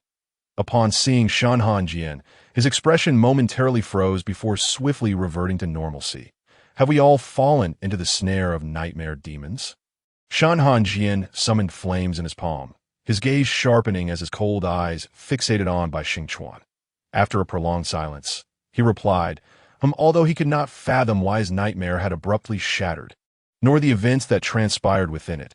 An instinct whispered to him that this was no mere coincidence. The youth within that nightmare, Bai Xingchuan, remained a profound enigma. Casting a glance at the boy beside him, Shen Hanjian opted not to inquire further. Around them, a thick aura of demonic energy pervaded the air. Shen Hanjian's demeanor turned resolute as he brandished the Han Ruo sword, unleashing the overwhelming pressure of the Great Ascension stage, causing even the slumbering Zhang Lu family to stir uncomfortably. A sharp pain pierced Shen Hanjian's chest. He recalled Master Mingyu's warning against the reckless use of spiritual power, as his body had yet to fully recover.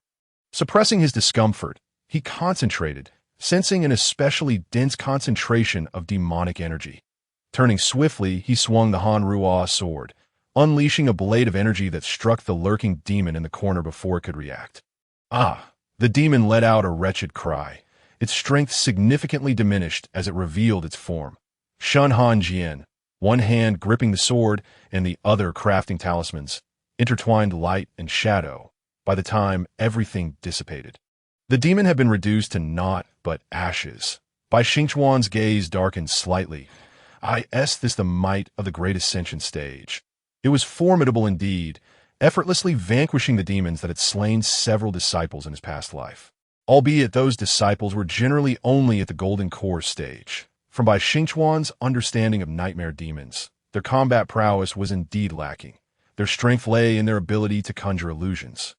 And that particular illusion, with a clenched jaw, Bai Xingchuan felt the blood-stained white robes and the vivid red of blood resurface in his mind. Shaking off these thoughts, he stepped forward, intending to commend Shen Hanjian, only to notice the latter's complexion had turned alarmingly pale, the Han Ruo sword still faintly glowing as if concerned for its master.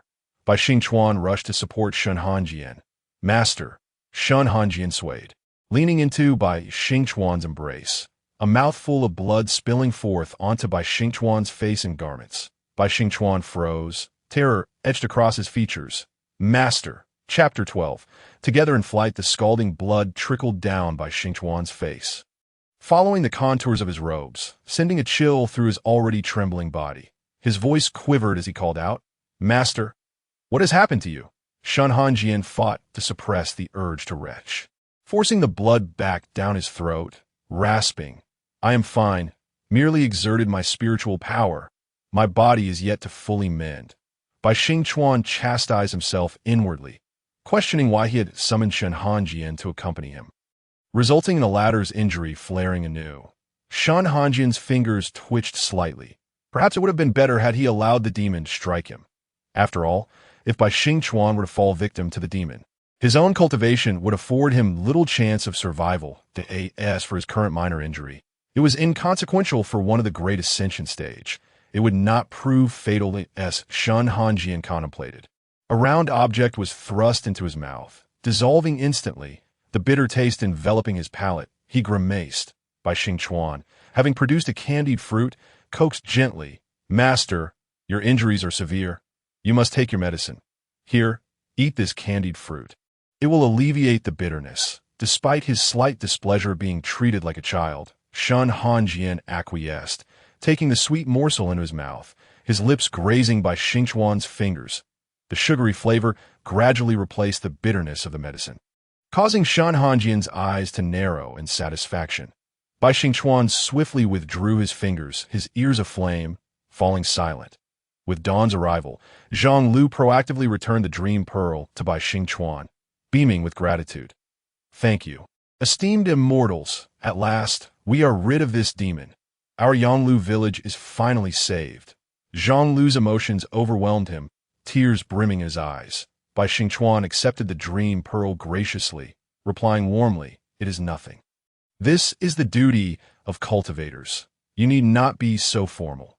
After bidding farewell, Shen Hanjian took Bai Xingchuan back to the Lushan sect on their swords. That it must be said, Bai Xingchuan had gained quite a reputation at the sect, completing a first-tier task within a single day, accompanied by Elder Shun no less.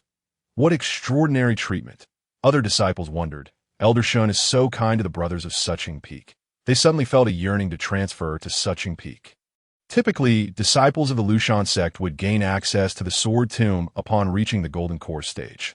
Alas, Bai Xingchuan was still merely at the mid-foundation establishment stage, thus lacking a personal sword. With the Celestial Alliance Conference just 10 days away, Bai Xingchuan sensed he was on the verge of breaking through from mid to late foundation establishment. However, the transition from foundation establishment to Golden Core was notoriously arduous, and Bai Xingchuan furrowed his brow, fearing he would not achieve Golden Core status before the conference. Amidst his cultivation, Bai Xingchuan had formed a habit of preparing pastries for Shen Hanjian daily. He discovered Shen Hanjian had a fondness for sweets, delighting inwardly despite his outward indifference. Each time, he would finish and still seem eager for more. Upon returning to the sect, due to Shen Hanjian's exertion of spiritual power leading to some internal injuries, Master Mingyu reprimanded him once more. After a strenuous journey back, Shen Hanjian was nearly incapacitated, leaving Bai Xingchuan no choice but to escort him back to the Warmth Peak for treatment. Thus, Bai Xingchuan found himself in the receiving end of Master Mingyu's scolding alongside Shen Hanjian. While treating Shen Hanjian's internal injuries with spiritual energy, Master Mingyu berated, "Could you not make my life easier?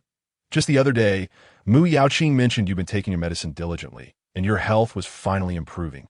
Only for you to squander it all. I swear, you're at war with yourself." Shen Hanjian felt a hint of trepidation towards his fifth senior brother, who was adept at scolding without vulgarity, yet he muttered softly, "I am not a burden." Master Mingyu shot him a glare. Choosing silence, Shen Hanjian silently added, "Nor am I a mere child. I am nearly a century old." After Master Mingyu had stabilized Shen Hanjian's meridians and healed his injuries to some extent, he prescribed a plethora of medicines that, in 10 days, you're to lead the team at the Celestial Alliance Conference. Therefore, I shall utilize my unparalleled medical prowess to restore you to your former self within this time. However, during these 10 days, do not engage in reckless behavior, understood? Master Mingyu emphasized the last word with weight. Before Master Mingyu, Shen Hanjian could only concede, understood. Then, shifting his gaze to Bai Xingchuan, he admonished, "And you, why did you allow your master to exert himself? Honestly, I know you reside in the Ningyu Pavilion. Keep a close watch on your master. Do you understand?"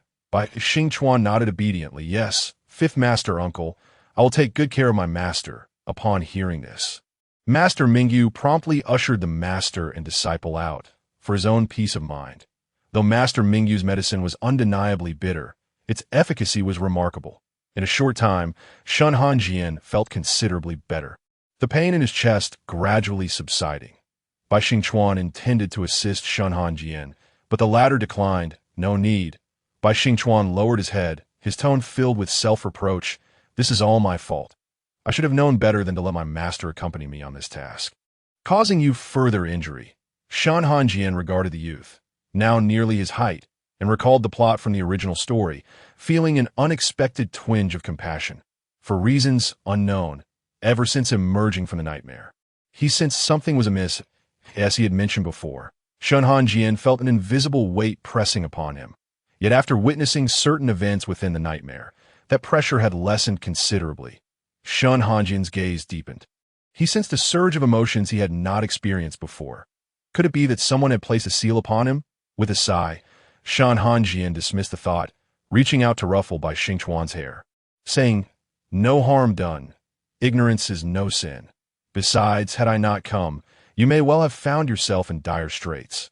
Bai Xingchuan looked up at the figure silhouetted against the light, as if nothing existed before him but that one person. And he smiled, exclaiming joyfully, "Indeed, Shen Hanjian had truly changed. He would have never done such a thing before." Now, Bai Xingchuan grinned, relishing the warmth of the moment. Just as he savored this fleeting comfort, an unwelcome interruption shattered the atmosphere. "Master!" Shen Hanjian looked up to see a young man in a light blue robe. Concern etched across his face that it was none other than Shi Yuqing. he descended gracefully from a pale blue sword, adorned with a watercolored tassel, complementing his elegant features, exuding an ethereal charm. If only his expression were not so exaggerated. Upon spotting Shen Hanjian, Shi Yuqing leaped down, landing steadily, sheathing his celestial sword before hastening to Shen Hanjian. His voice urgent, "Master, how are you? Are you all right?" His gaze then turned fiercely towards Bai Xingchuan. As a disciple, you must be held accountable for your master's injuries. Shen Hanjian sighed. It was inevitable that Shi Yuqing would quarrel with Bai Xingchuan when they stood together.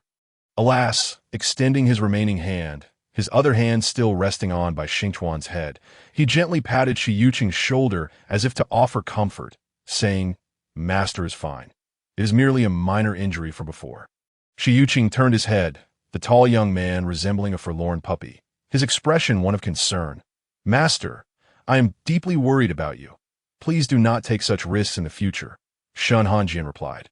"All right, in the original text, after Shen Hanjian was captured by Bai Xingchuan, among the 5 disciples, only Shi Yuqing fought desperately against Bai Xingchuan. Ultimately, at this thought, Shen Hanjian's heart softened, and his voice unconsciously became more gentle. "All right, it won't happen again," Shi Yuqing, as if performing a magic trick, pulled forth a myriad of items from his sleeve. Fresh fruits, snacks, various trinkets from the mortal realm, and much more, that he stuffed them all into Shen Hanjian's hands, saying, "Master, these are what I have seen during my recent cultivation outside. Please accept them." Shen Hanjian was taken aback by the sudden abundance in his hands and helplessly remarked, "All right, Yuqing," before Shen Hanjian could finish his sentence. Shi Mingyu roared from within the house, "Shen Hanjian, take your disciple and leave my Wengxing Peak. Do not disturb me here. If you do not depart, I shall poison you both with a lethal draught." His voice was so loud that it seemed to shake the wooden cabin. Shen Hanjian remained silent, quietly summoning his Hanruo sword, which trembled with a life of its own. Shi Yuqing also summoned his spirit sword. Having reached the golden core stage years ago, his sword named Rixing, derived from the righteous energy of heaven and earth, manifesting in diverse forms. Below it was the rivers and mountains, above it the sun and stars. Shen Hanjian naturally said, "Come here."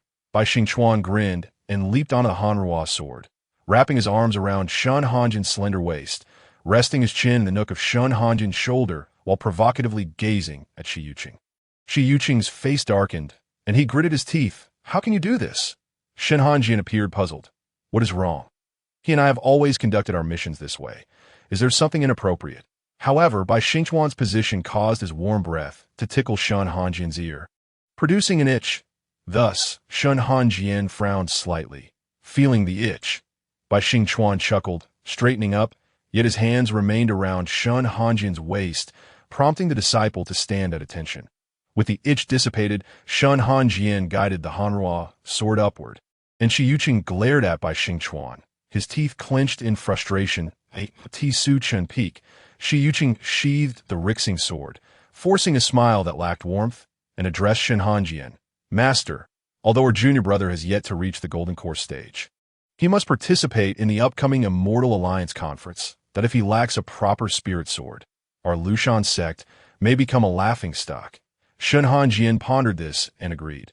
Lacking a good sword would significantly diminish a sword cultivator's strength. He then retrieved an item from his Qinquan sleeve and tossed it to Bai Xingchuan. Upon catching it, Bai Xingchuan discovered it was the key to the sword tomb.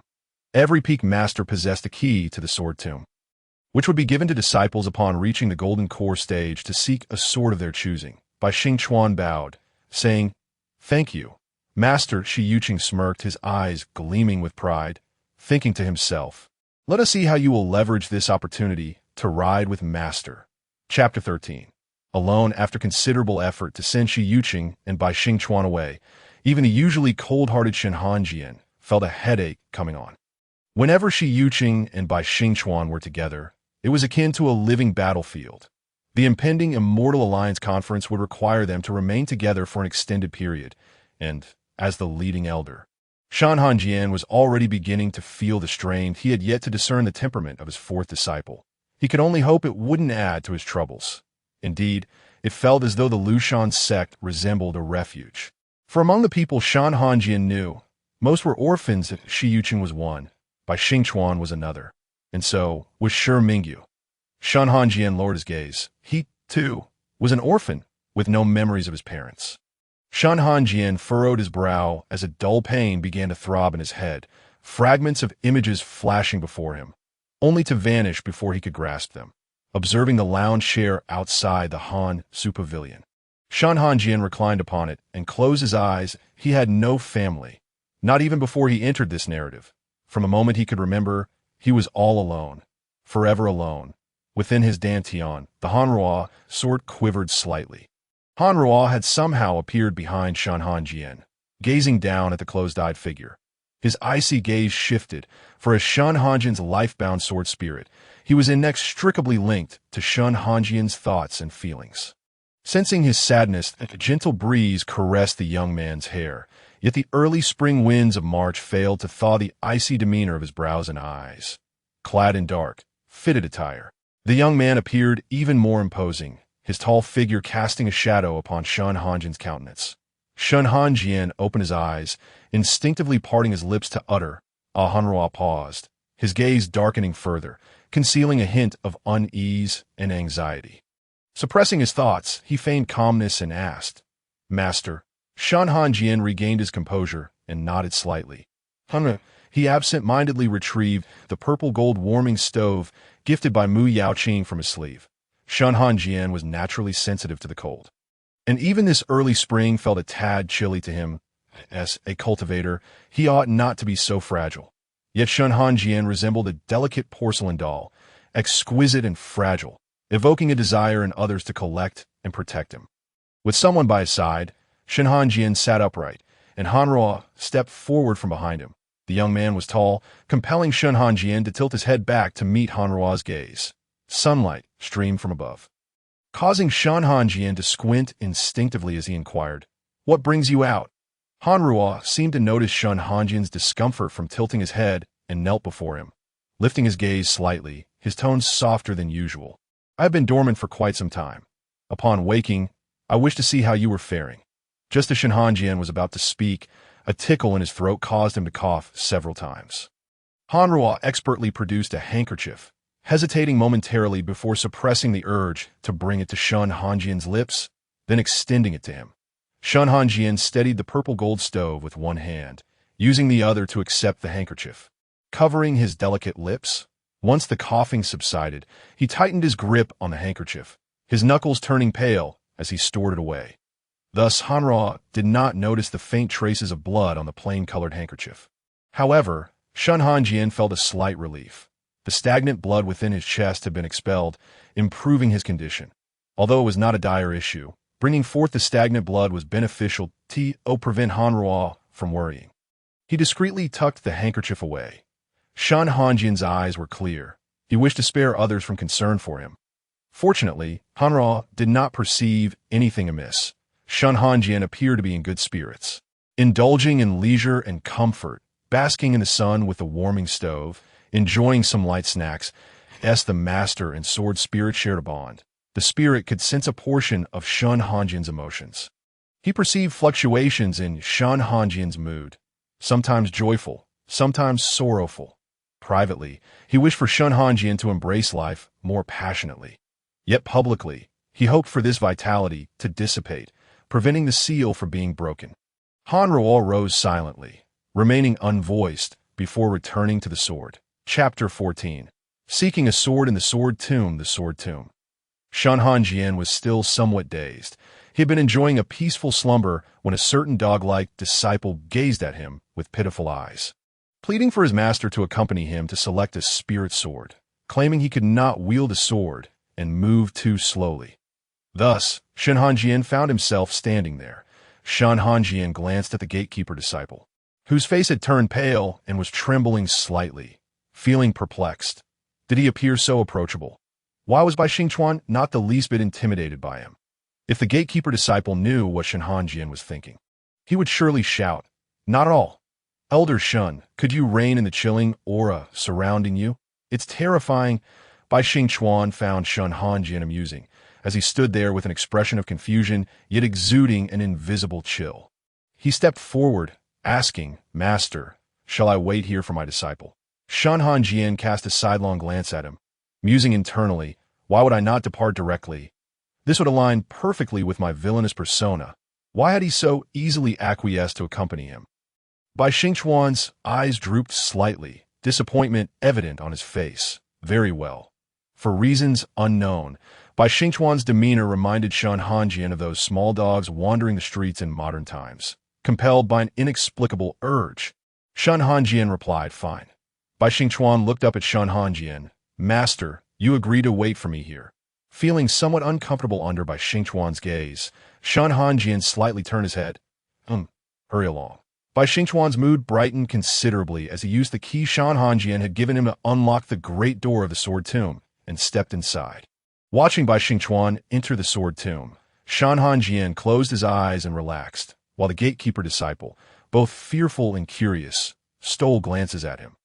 The usually aloof and unapproachable Shen Hanjian was accompanying a disciple to select a sword, seemingly revealing a different side of himself. As the gatekeeper disciple pondered this, another figure approached. This person appeared to be around 16 or 17 years old, with a fair complexion and gentle brows and eyes that instantly elicited warmth. Upon seeing the newcomer, the gatekeeper disciple spoke up. He Lu lowered the corners of his eyes, nodding slightly, appearing exceedingly docile. Upon noticing the tall figure standing at the entrance of the Sword Tomb, He Lu halted, a hint of surprise flickering within him. "Master?" Shen Hanjian opened his eyes, and upon seeing He Lu, seemed to contemplate for a moment.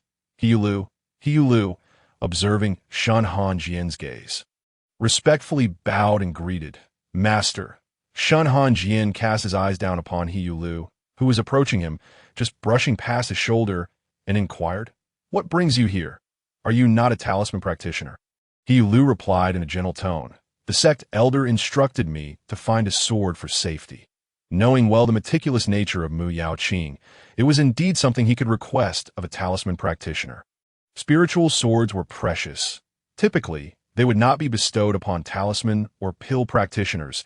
At most, a common sword would suffice. That in He Lu's hand, however, was unmistakably the key to Mu Yaoqing's sword tomb. He Lu glanced around. Apart from a disciple guarding the entrance, there was no one else present. Unless someone was inside the sword tomb, he could not help but ask, "Master, are you waiting for someone?" Shen Hanjian casually glanced at the entrance of the Sword Tomb and replied, "I am waiting for your junior brother. He is inside." The notion that Master would wait for someone else piqued He Lu's curiosity about this junior brother. He Lu bowed once more to Shen Hanjian before stepping inside. Shen Hanjian nodded. After a brief pause, he continued, "Just do your best to choose a sword that suits you. The Immortal Alliance Conference is the same. Do your utmost." That He Lu slightly raised his gaze, pondering if his master was encouraging him. This thought inexplicably filled him with joy. "All right, disciple understands." He then turned and opened the door to the Sword Tomb. Stepping inside, within the Sword Tomb, swords of various kinds stood upright in the ground and adorned the walls. However, these swords were all shrouded in a dull hue, lacking any spiritual radiance, for they had yet to meet their rightful owners. Bai Xingchuan calmed his mind, seeking resonance with each sword, but seemed these swords were disinterested in him, remaining utterly still. Bai Xingchuan furrowed his brow. Suddenly, a buzzing sound resonated from the depths of the Sword Tomb. Bai Xingchuan opened his eyes. He had found it. He ventured deeper. As he stepped forward, another figure arrived. He Lu surveyed the myriad swords scattered across the ground, glancing left and right until he spotted a long sword engraved with phoenix motifs. His eyes lighting up in delight, that He Lu reached for the sword's hilt, and the sword trembled slightly before emitting a shrill cry. A powerful surge of spiritual energy erupted, sending He Lu crashing against the wall. Falling to the ground and coughing uncontrollably, the corners of his eyes reddening from the effort. This reaction clearly indicated that the sword did not favor He Lu with a steely gaze. He Lu approached the sword once more, wiping the dust and blood from his face, gripping the hilt tightly, only to be flung back again. Repeatedly, He Lu coughed up blood violently, his body pushed to its limits. Having been frail since childhood, he had been unable to pursue the sword path, and thus turned to talisman crafting. For him, reaching this point was already commendable, He gazed darkly at the sword, gritting his teeth, yet he refused to yield. He Lu shakily stood up, his once pristine white disciple robes now stained with dust and blood. He reached out again, grasping the sword, and this time, while the spiritual energy surged forth, it did not cast him aside. The He Lu's eyes brightened as the dust enveloping the sword fell away, revealing a small silhouette, a green phoenix. Is this the sword's spirit? He Lu stared intently at the apparition. The green phoenix spoke. You little one, why must you be so stubborn? There are many swords here that will be fond of you. Why do you cling so desperately to me? I am quite lazy and prefer not to leave the sword tomb. Alas, the youth of today are all so obstinate. One rejection is not enough, and they must persist. He Lu forced a smile. I simply have taken a liking to you. The green phoenix transformed into a humanoid figure, tall and slender, crossing its arms with an air of disdain. You little one, are you not a bit peculiar? Is it that you find me appealing? Indeed, it was quite a striking appearance, the sword body. He Lu had yet to finish his thought when the green phoenix gasped in shock. I told you. You are indeed peculiar, coveting my beauty. He Lu's face darkened. What nonsense was this sword spirit conjuring? He had no choice but to provoke it. You are rather conceited for a sword spirit. If we're to speak of beauty, my master is the most handsome in the world. The green phoenix bristled at this. What? I refuse to believe it. He Lu's mind raced. Shall we step outside so you can see for yourself? The green phoenix huffed. I shan't accompany you. He Lu escalated his teasing. Could it be that you are insecure and therefore afraid to step outside? The green phoenix retorted angrily. Who says I am afraid? I shall go out. With that, it tapped He Lu's brow, leaving a faint green mark before vanishing. The sword now residing within He Lu's dantian, He Lu felt a sense of satisfaction. This sword spirit was rather easy to deceive. He then recalled Master was waiting for that junior brother and wondered if he had ventured further ahead. He Lu took a step forward. The green phoenix emerged again. What are you doing going further? It is perilous ahead. He Lu raised an eyebrow. What do you mean?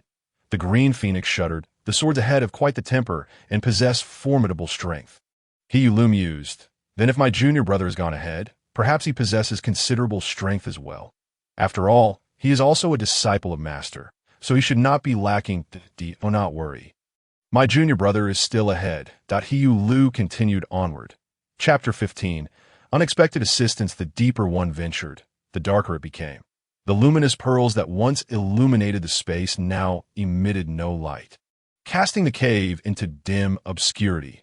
Bai Xingchuan raised his hand, palm facing upwards, and a flicker of white flame emerged from his palm, illuminating the cave. Raising his gaze, he immediately spotted a long sword of platinum hue. In the glow of his palm flame, the sword gleamed brilliantly, its body long and silvery, adorned with golden patterns. Bai Xingchuan, amidst the multitude of swords, fixated on this one, his eyes sparkled as he raised his other arm. Is it you responding to me? Just as Bai Xingchuan reached out to touch it, the sword seemed to playfully evade his hand, swaying from side to side, as if in mockery. Bai Xingchuan narrowed his eyes. He had lived a life of ease for too long, nearly forgetting his past identity as a demonic overlord of the three realms. Though his cultivation was not as formidable as in his previous life. How dare a mere sword toy with him? Bai Xingchuan suddenly smiled, extending his hand with a cold smirk. Come here. The sword, initially poised to taunt him further, caught sight of the dark mist behind Bai Xingchuan and instinctively shivered thrice. As if it had glimpsed another Bai Xingchuan, smiling ominously at it from the shadows. Reluctantly, the sword spirit acknowledged its cowardice. It flickered a few times, as though seeking help from the other sword spirits nearby. Yet those spirits were either ill-tempered or peculiar. Who would heed its call? Helpless, the sword spirit, fearful of the dark figure behind Bai Xingchuan, timidly settled onto the outstretched hand of Bai Xingchuan, allowing him to forge a blood pact. Bai Xingchuan received the sword into his dantian, somewhat astonished. Although he had been slightly irked earlier, he had not anticipated it would be so effortless. Unbeknownst to him, the dark aura behind him was growing stronger. The youthful figure of Bai Xingchuan stood behind, raising an eyebrow, determined not to let the sword align itself with this young brat. His dismay. The sword had misinterpreted his intentions and willingly submitted to Bai Xingchuan, causing Bai Xingchuan to fume, his smile growing more sinister, the dark mist around him almost tangible. Bai Xingchuan sensed something amiss. Turning to see a faint blue garment in the corner. "Who is there?" The person caught appeared somewhat embarrassed, scratching their face with one hand. "Ah, you must be Xiao Wu.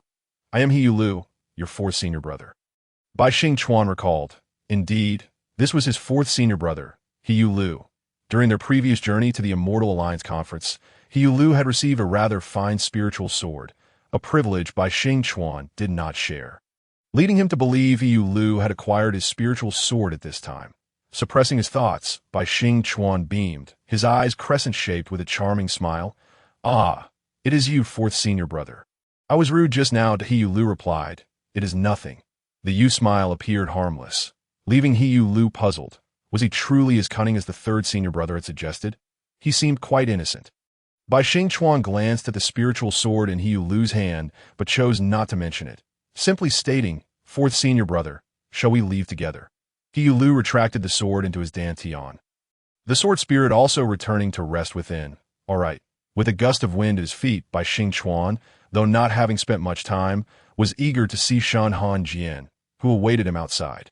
Upon contemplating this, Bai Xingchuan felt his spirits lift, a gentle smile gracing his lips. Beside him, He Lu tilted his head in confusion, wondering if some delightful event had transpired to incite such joy. At the age of 16, when one is most prone to growth, Bai Xingchuan had found his meals to be plentiful ever since Shen Hanjian inexplicably began to take an interest in him. He was growing taller at a remarkable pace, his figure becoming lean and upright. Bai Xingchuan pressed the key against the entrance, and the door to the sword tomb creaked open slowly. A warm light seemed to cascade over him, bestowing a sense of comfort upon Bai Xingchuan, who had lingered in the cave for far too long. Against the light, he beheld a slender silhouette. The soft golden rays enveloped the young man, softening the severity of his cold features. The youth spoke, his tone unadorned. "You Lu." Xingchuan, He Lu was taken aback, feeling somewhat flattered. Their master had never before addressed them by name. It wasn't that he didn't wish to, but rather that he had completely forgotten who they were, eventually resigning to this lapse. Bai Xingchuan raised an eyebrow, feeling a twinge of displeasure. Why had their master called his name first? He cast a reproachful glance at He Lu, who appeared innocently bewildered, questioning what he had done to warrant such treatment from his junior. Before Shen Hanjian could discern the discontent of his young disciple, Bai Xingchuan had already donned a smile, addressing him as master.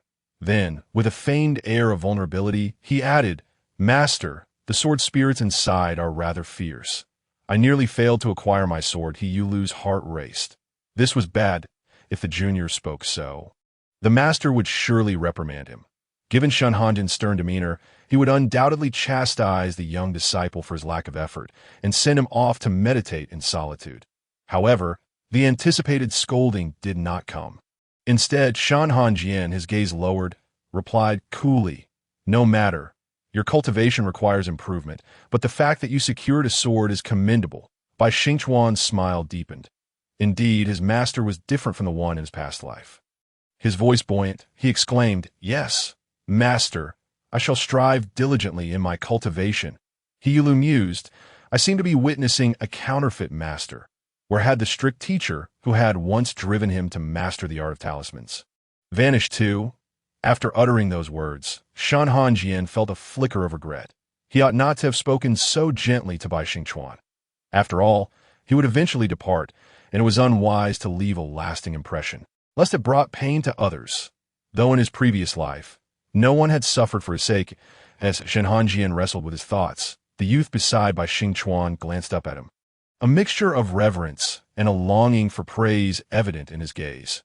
"Master, I too have successfully acquired a spiritual sword." Shen Hanjian, deciding to abandon his earlier vexation, thought, "Whether I praise one or two, it amounts to the same." Thus he replied, "Not bad.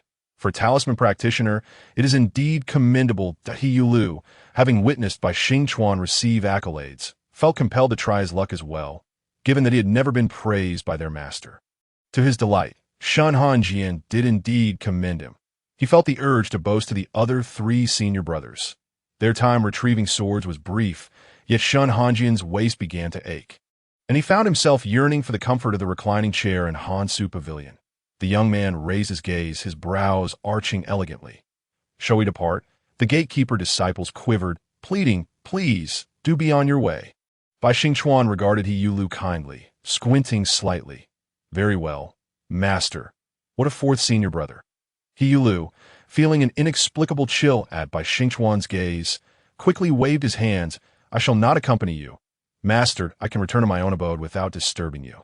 I take my leave." With that, he summoned the Qinghuan's sword and soared away, though it hardly qualified as flying since the sword housed a spirit. Even if He Yulu lacked the skill to ride the sword, with a spirit willing to cooperate, he could easily persuade it to assist him. Thus, it was far simpler than traversing the long and arduous mountain path.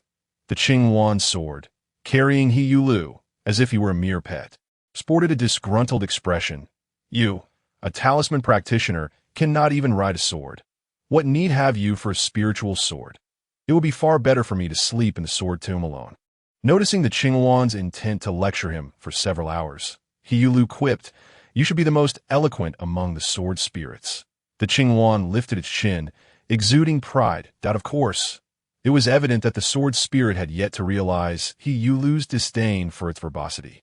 Shen Hanjian observed the banter between He Yulu and his sword spirit as they flew off, then turned to Bai Xingchuan.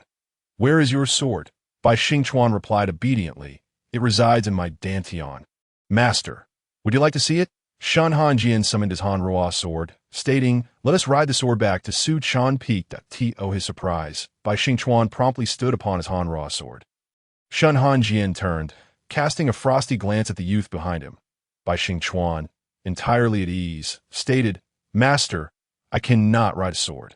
Shen Hanjian replied coolly, "You could, like He Yulu, ask your sword spirit for assistance." Bai Xingchuan looked pitiful. "It took me considerable effort to tame that spiritual sword. Perhaps the spirit does not yet favor me, as I have yet to catch a glimpse of its true form." The sword spirit retorted, "Nonsense, you are threatening me." "Master, please let me explain." Shen Hanjian frowned, while Bai Xingchuan felt a pang of fear that Shen Hanjian might reject him. Had he overstepped? He wondered what his master would think of him. As Bai Xingchuan contemplated this, the familiar, icy voice echoed softly in his ears. "If the sword spirit is disobedient, sever it. Surely a new spirit could be obtained." Bai Xingchuan stifled a laugh, fearing that if he were to burst out, his thin-skinned master would abandon him. He feigned ignorance to Shen Hanjian's thoughts, gazing at him with a pitiful expression. "So, master, may I accompany you?" Shen Hanjian's gaze softened slightly as he glanced at the forlorn disciple. After a moment's hesitation, he averted his eyes and said coolly, "Let us go." Bai Xingchuan promptly wrapped his arms around Shen Hanjian's waist, stabilizing himself upon the sword. "Thank you, master." Amidst the clouds, a long sword soared freely through the sky, carrying two figures, one a youth slightly shorter than the other, the latter's face etched with frost while the former displayed no fear, arms resting upon the youth's waist as if to prevent himself from falling.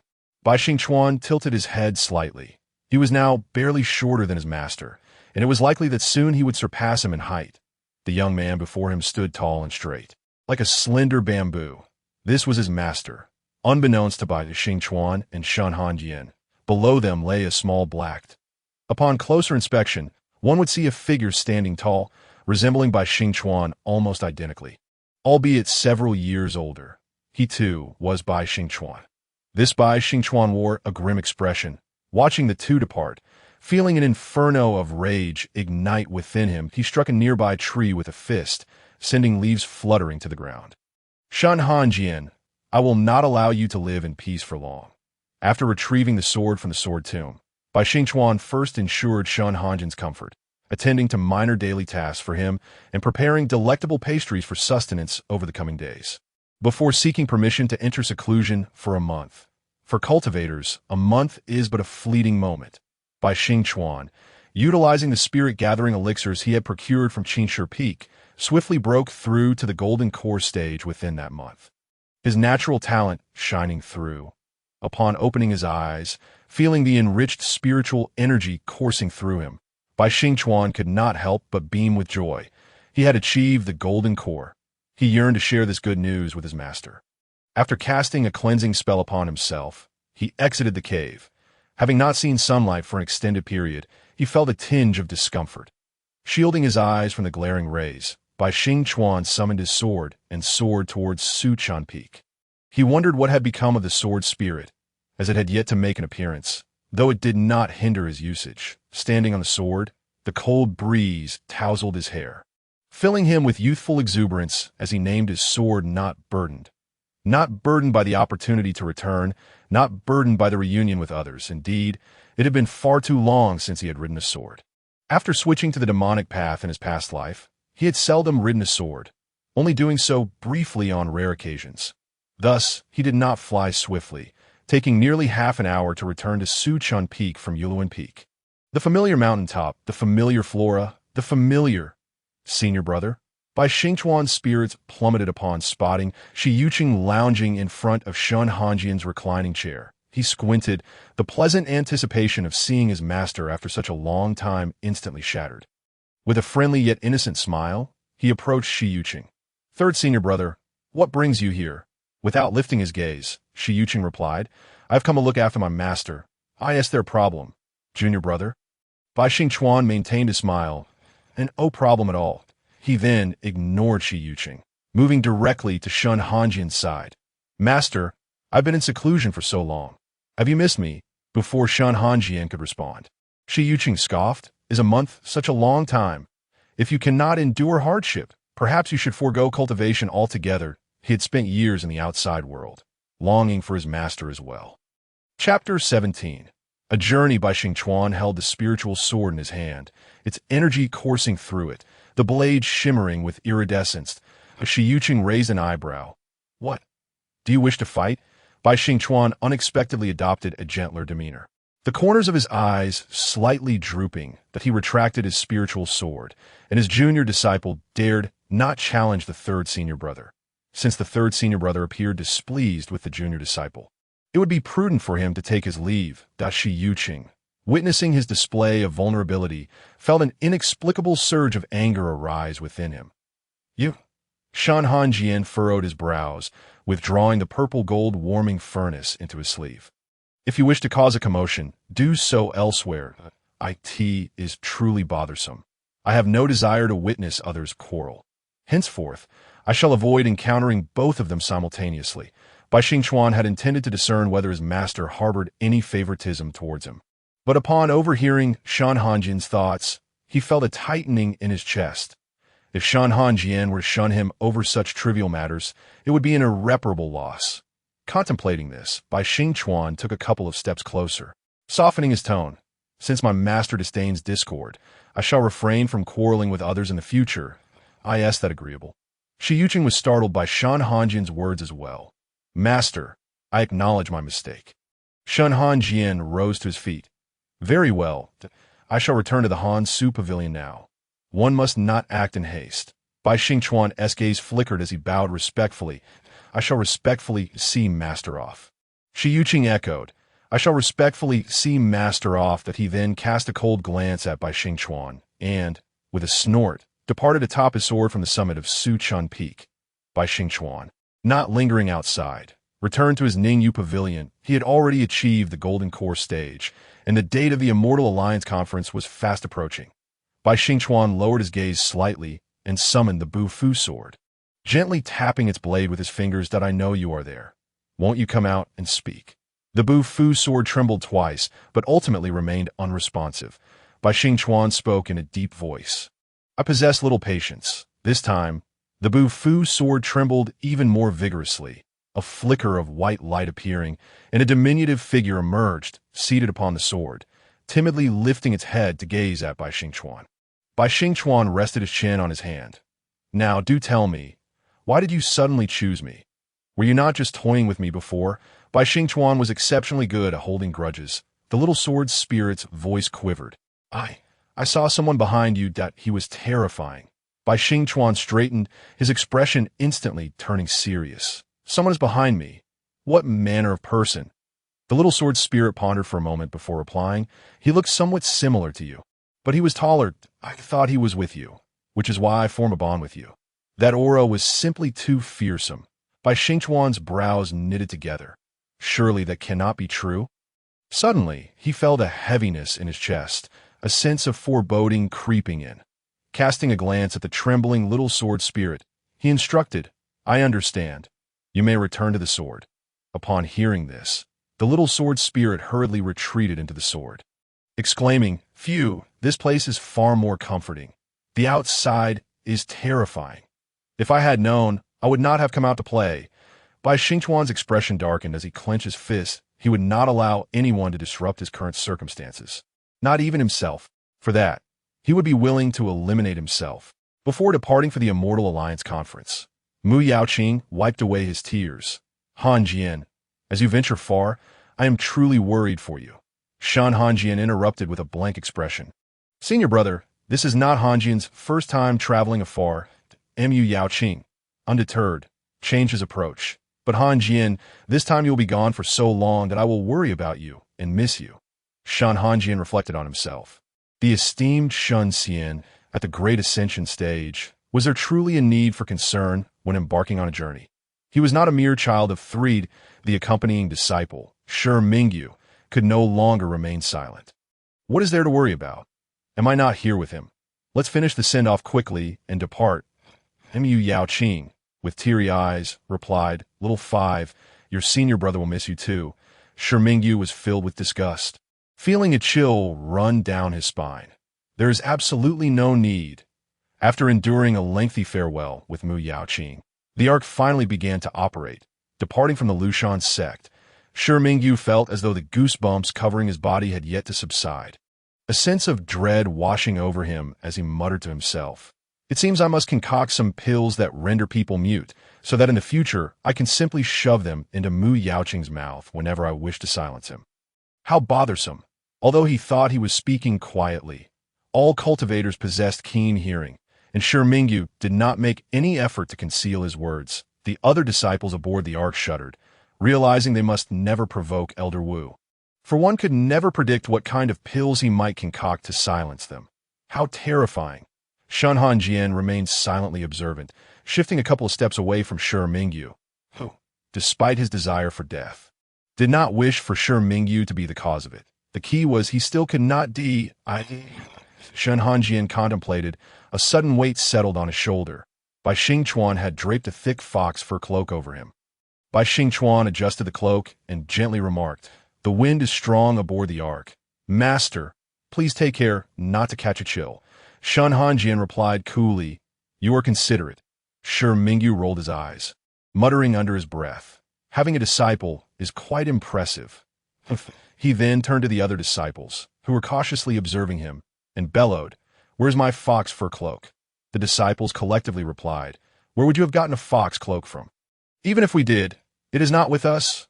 Under Shi Mingyu's knife-like gaze, a trembling disciple finally draped his cloak over Shi Mingyu's shoulders. Before long, Shi Mingyu furrowed his brows slightly. "It is quite warm." Is Shen Hanjian not feeling warm? Although early spring temperatures were gradually rising, Shen Hanjian remained sensitive to the cold. Wrapped in the fox fur cloak and holding the purple-gold warming furnace, he felt less chilly. After enduring the warmth for a while, Shi Mingyu could no longer bear it. His exquisite face flushed red. He returned the cloak to the disciple, exclaiming, "Phew, I feel as though I have caught whatever illness Mu Yaoqing had. Otherwise, why would I suddenly be so concerned about Shen Hanjian?" Thus, Shi Mingyu silently noted this in his mind. Far away at the Lushan sect, Mu Yaoqing suddenly sneezed loudly and gently wiped his nose, muttering, "Is someone thinking of me? Could it be Hanjian? Indeed, Hanjian cannot bear to be apart from me." Aboard the ark, the disciples entered their respective chambers to continue their cultivation.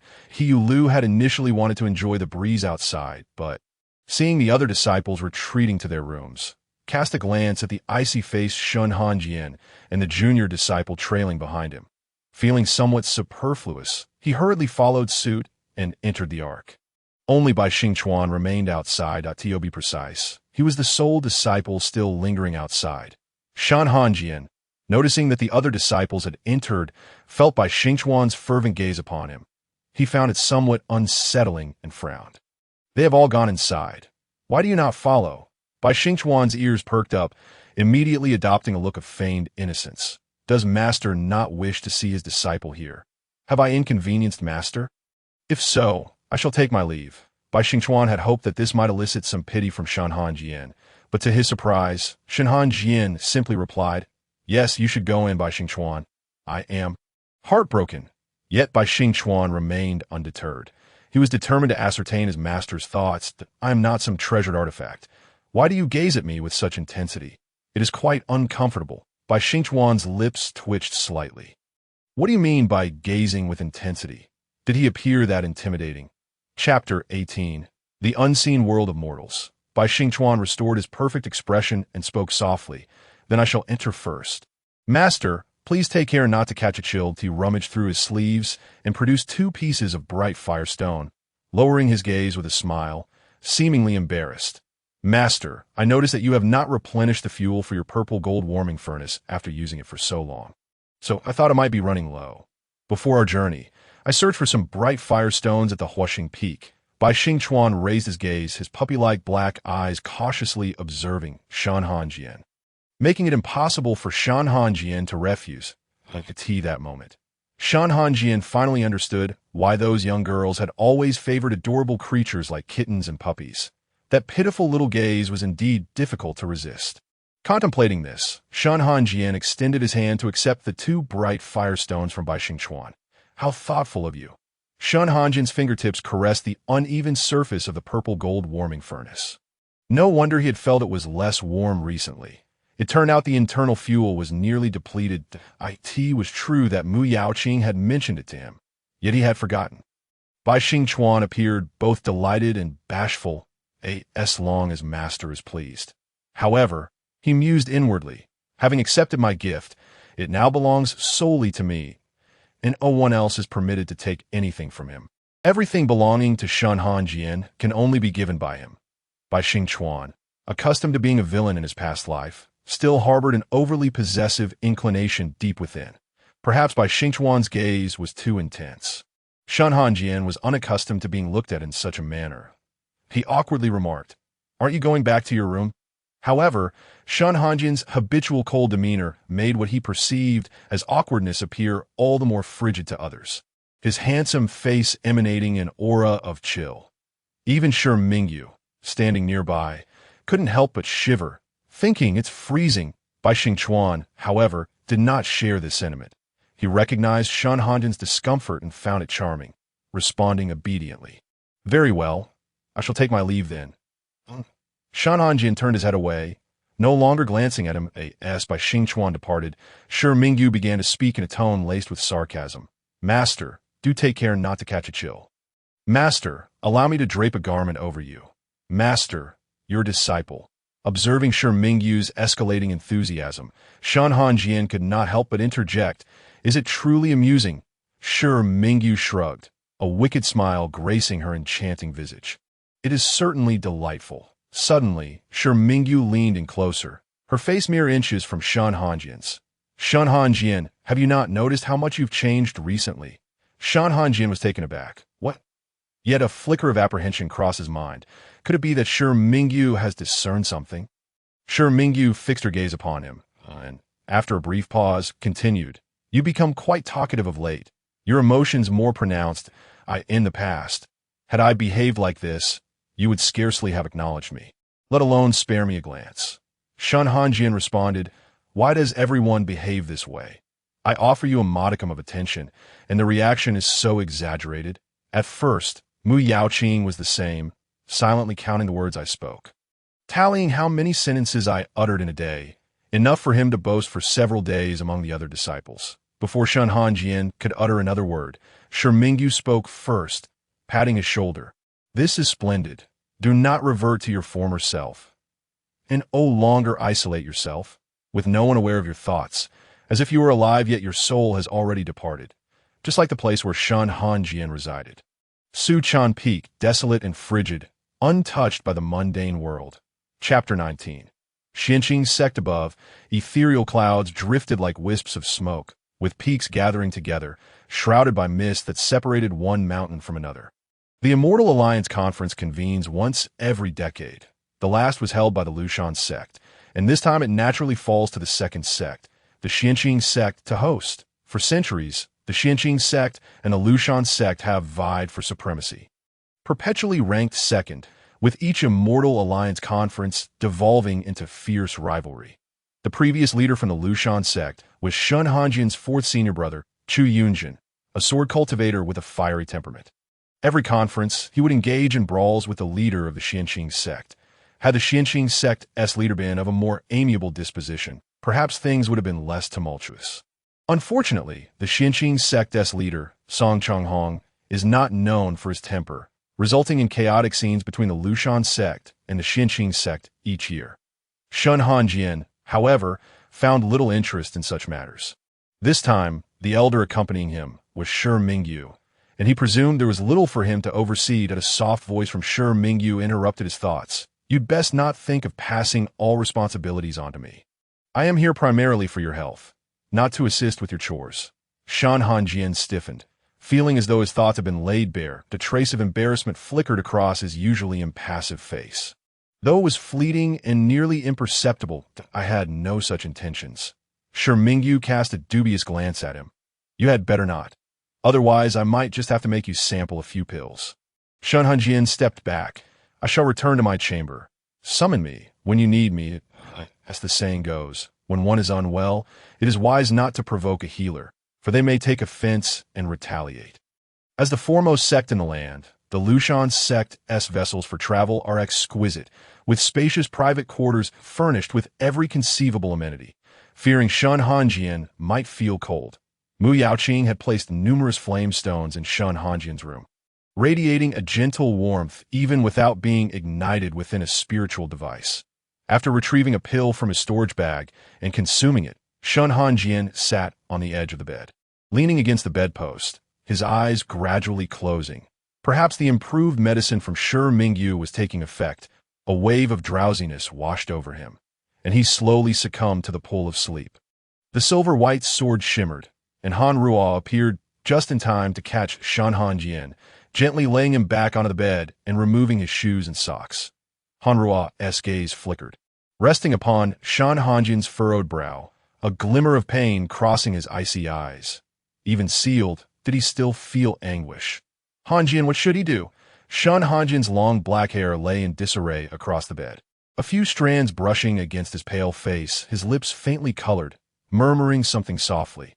Han Ruo leaned down to listen. Brother Han Ruo sprang up, unable to bear the sound, yet his large hand grasped Shen Hanjian's hand that hung by the bed. I am here. I will always be by your side. Xinqing sect. Word has it that this year, Shen Hanjian is leading the team. A female elder, stroking the cat at her arms, said softly, speaking of which, I have yet to see what Shen Hanjian looks like. They say he possesses a celestial demeanor. I am quite curious to witness it for myself. Another elder scoffed, you women only care for appearances. That year, Shen Hanjian cleaved through myriad demon abysses with a single sword, earning his renown as the world's foremost figure, truly an accomplished youth. What of appearances? Just look at your own rotund visage. I can scarcely be bothered to glance at you. At the front, a white-haired elder rapped the table. Enough of the bickering. Yes, sect leader. The Xinqing sect leader declared, since they have sent Shen Hanjian, it is likely that his disciples will also attend. This time at the Immortal Alliance Conference, we must select some disciples to contend. After centuries of conflict, it is time for a resolution. Upon hearing this, the faces of several elders grew solemn. The Xinqing sect, having been labeled second for countless years, comprises proud and lofty beings. Who could tolerate being deemed second by the masses? Who wishes to remain overshadowed? This time, the Xinqing sect must claim the top position. Chapter 20. Shi Yuqing. Jealousy. 2 days later, the entourage from the Lushan sect finally arrived at the base of the long staircase leading to the Xinqing sect. The lengthy stone steps seemed endless at a glance. Shen Hanjian. Shi Mingyu abruptly spoke, do not bother thinking. The only way to ascend the stone steps of Xinqing sect is by walking. Shen Hanjian maintained his usual cold expression, though it appeared even chillier than usual. Each step of the Xinqing sect's stone staircase was imbued with spiritual pressure. Upon reaching the 1,300th step, as Bai Xingchuan's foot touched the stone, he felt an invisible hand pressing down heavily upon his shoulder. With each step upward, the weight bearing down intensified, causing Bai Xingchuan's throat to constrict painfully, the metallic taste of rust flooding his mouth. The spiritual pressure grew increasingly oppressive, as if his very organs were being churned together. Burning and shattering, akin to descending into the fires of hell.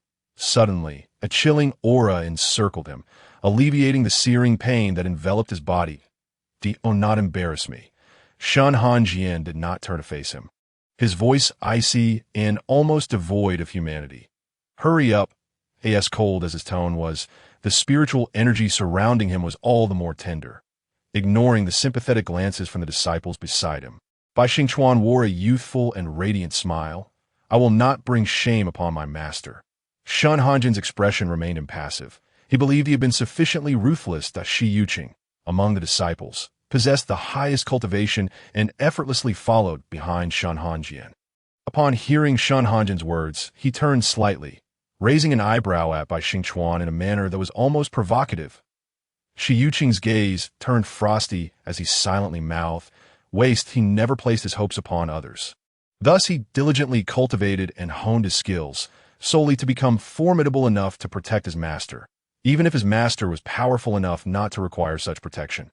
"Welcome, esteemed guests from the Lushan sect." A refined young man in a water-blue robe waved his fan, smilingly saying, "All major sects have arrived. The Xinqiang sect has prepared a banquet to honor the Lushan sect.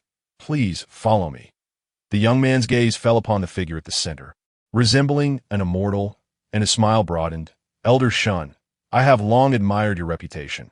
I hope today's banquet meets your expectations." He was a rising star among the Xinqiang sect, having only recently broken through to the nascent soul stage after a decade. And upon meeting Shen Hanjian for the first time, he found him as breathtaking as the rumors suggested, truly resembling a deity descended from the heavens. Shen Hanjian regarded him without uttering a word. Firstly, he did not recognize the individual, and secondly, he was uncertain what to say. Shi Mingyu, perceiving that her junior brother would likely struggle to find words, stepped forward to converse with the Xinqiang sect's host. Once she sensed that her presence was no longer required, Shen Hanjian's thoughts drifted. How I long to indulge in the pastries Bai Xingchuan made last time." The young man in the water-blue robe introduced himself. "I am Qi Yuyun, here to escort you to the banquet." The Lushan sect's group followed Qi Yuyun to the venue of the feast. Despite arriving late, the prime seats remained unoccupied. The other sects, already seated, paused in their actions, their gazes converging upon the renowned Shen Hanjian, the female elder from the Xinqiang sect, Bai Xingchuan, who had longed to glimpse Shen Hanjian's ethereal demeanor, halted her gentle caresses of her cat, her attention fixated intently on his face. Could such beauty truly belong to a mortal from the lower realms? Ignoring the gazes of the multitude, Shen Hanjian remained oblivious, his attention solely fixated on the delectable dishes arrayed upon the table. A flicker of desire stirred within him. The food appeared utterly appetizing. While his expression betrayed no change, his pace quickened imperceptibly, his white robe swaying gently with his movements, swift yet maintaining an air of composure and grace. Observing this, Shi Mingyu let out a silent sigh and followed closely behind Shen Hanjian, ultimately taking a seat beside him. This banquet was specifically organized for the accompanying elders of various sects, each elder accompanied by a disciple, most of whom were their most cherished students. Bai Xingchuan and Shi Yuqing had also come along. Both cast expectant glances at Shen Hanjian, seemingly inquiring whom he intended to choose. Shen Hanjian nearly blurted out that he would take no one, but it was ultimately Shi Mingyu who suggested bringing along Shi Yuqing. Having no personal disciples of his own, Shi Mingyu thought it better to assist rather than witness Shen Hanjian's two disciples engage in petty rivalry. Today, once again, he aimed to do the good deed. Standing behind Shi Mingyu, Shi Yuqing shot a resentful glare at Bai Xingchuan, feeling indignant that it was Bai Xingchuan who stood behind their master.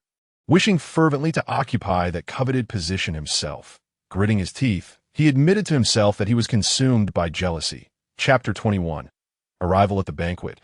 Cups clinked and laughter resonated as the elders of various sects engaged in lively conversation, their crystal goblets reflecting a kaleidoscope of colors.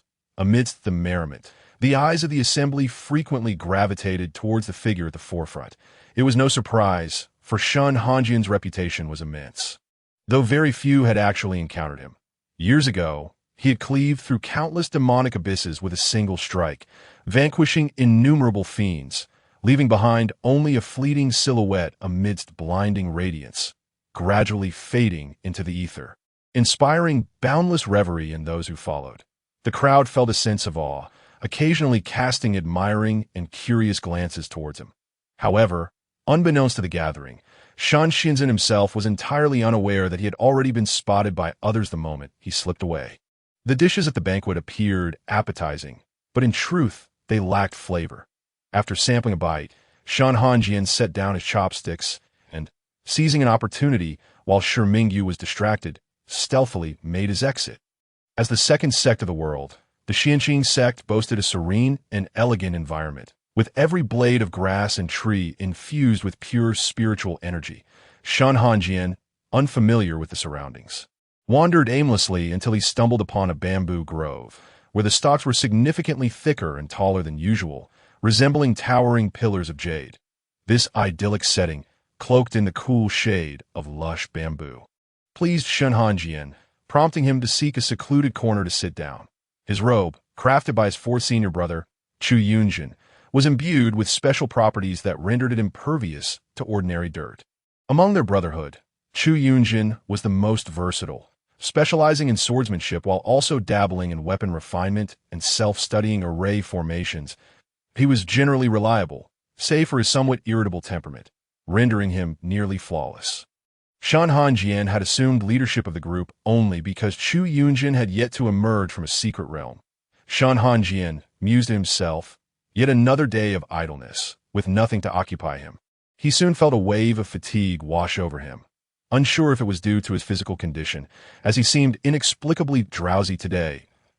As his breathing gradually deepened and steadied, a tall figure began to materialize beside him. Bai Xingchuan, clad in a flowing black robe adorned with intricate golden embroidery, exuded an air of mystery and opulence. His deep-set eyes glimmered as he knelt beside Shen Hanjian, his demeanor somewhat malevolent. A wicked thought crossed his mind. What method would he employ to extract Shen Hanjian's still-beating heart from his chest? Observing Shen Hanjian's unguarded posture, he contemplated that he could easily take his life right then and there. Unlike Bai Xingchuan, he possessed no qualms about showing mercy. With a swift motion, Bai Xingchuan grasped Shen Hanjian's neck, the slender column feeling alarmingly fragile in his grip.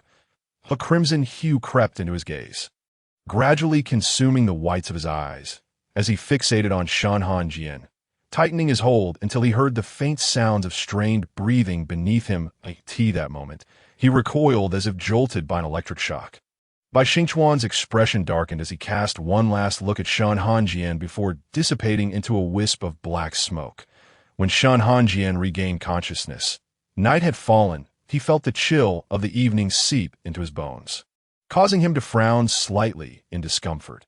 Retrieving the hand warmer gifted by Mu Yaoqing, he expertly placed a firestone within and infused it with spiritual energy, causing the warmer to quickly radiate heat.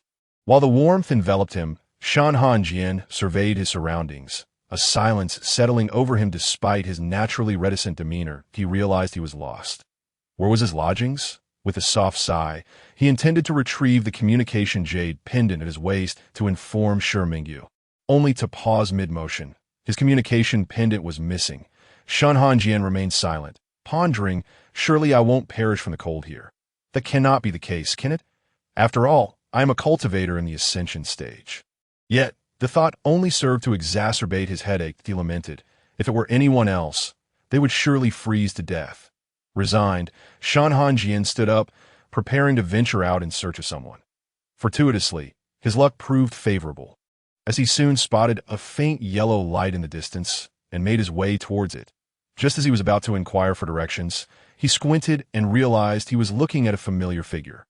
"Master," Bai Xingchuan exclaimed, a hint of relief in his voice. At last, I've located you. Fifth uncle and third brother have been searching for you as well.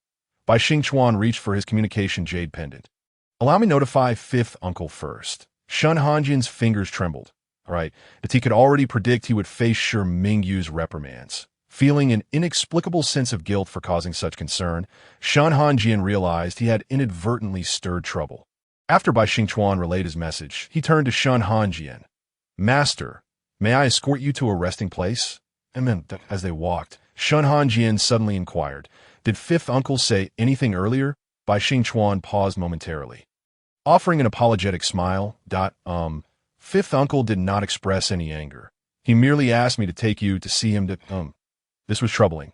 The more composed Shi Mingyu appeared, the more ominous the outcome seemed. What if Shi Mingyu intended to feed him some unspeakable elixir? The more Shen Hanjian pondered, the more likely it seemed. Perhaps he should flee. However, contemplating his navigational incompetence, he ultimately abandoned the idea of escape.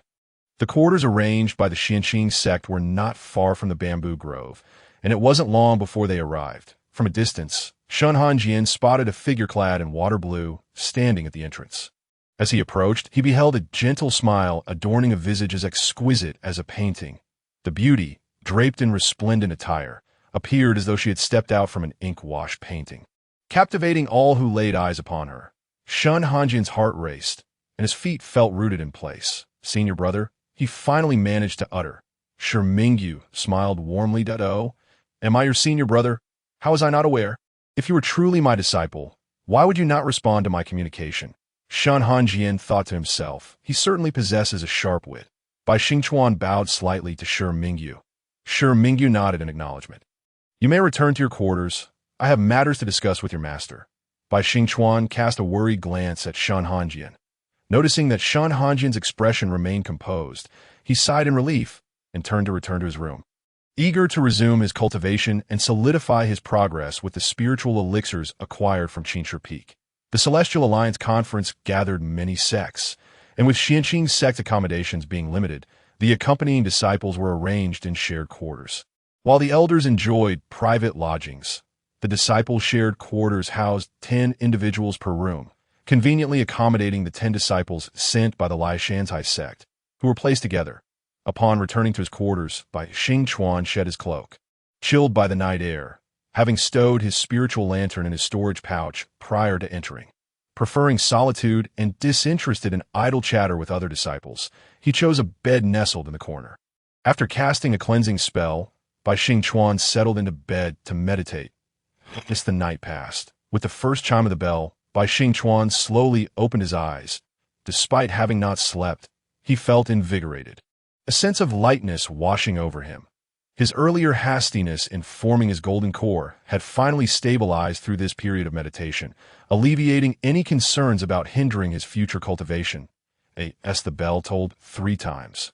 A fellow disciple in the adjacent bed noticed Bai Xingchuan still unmoving and kindly remarked, "Junior brother, it's time to rise." Bai Xingchuan, returning to awareness, took a moment to process, realizing the individual was indeed calling for him.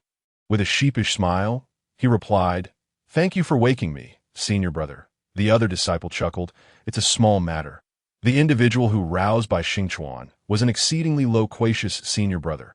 Together, they made their way to the gathering place of the elders, during which this amiable senior introduced himself warmly. From his words, Bai Xingchuan learned that he was Qi Yinyu, a direct disciple of the 6th elder, He Xuanhuan.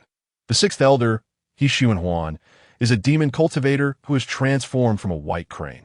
And all disciples at Qianhuan Peak are demon cultivators as well.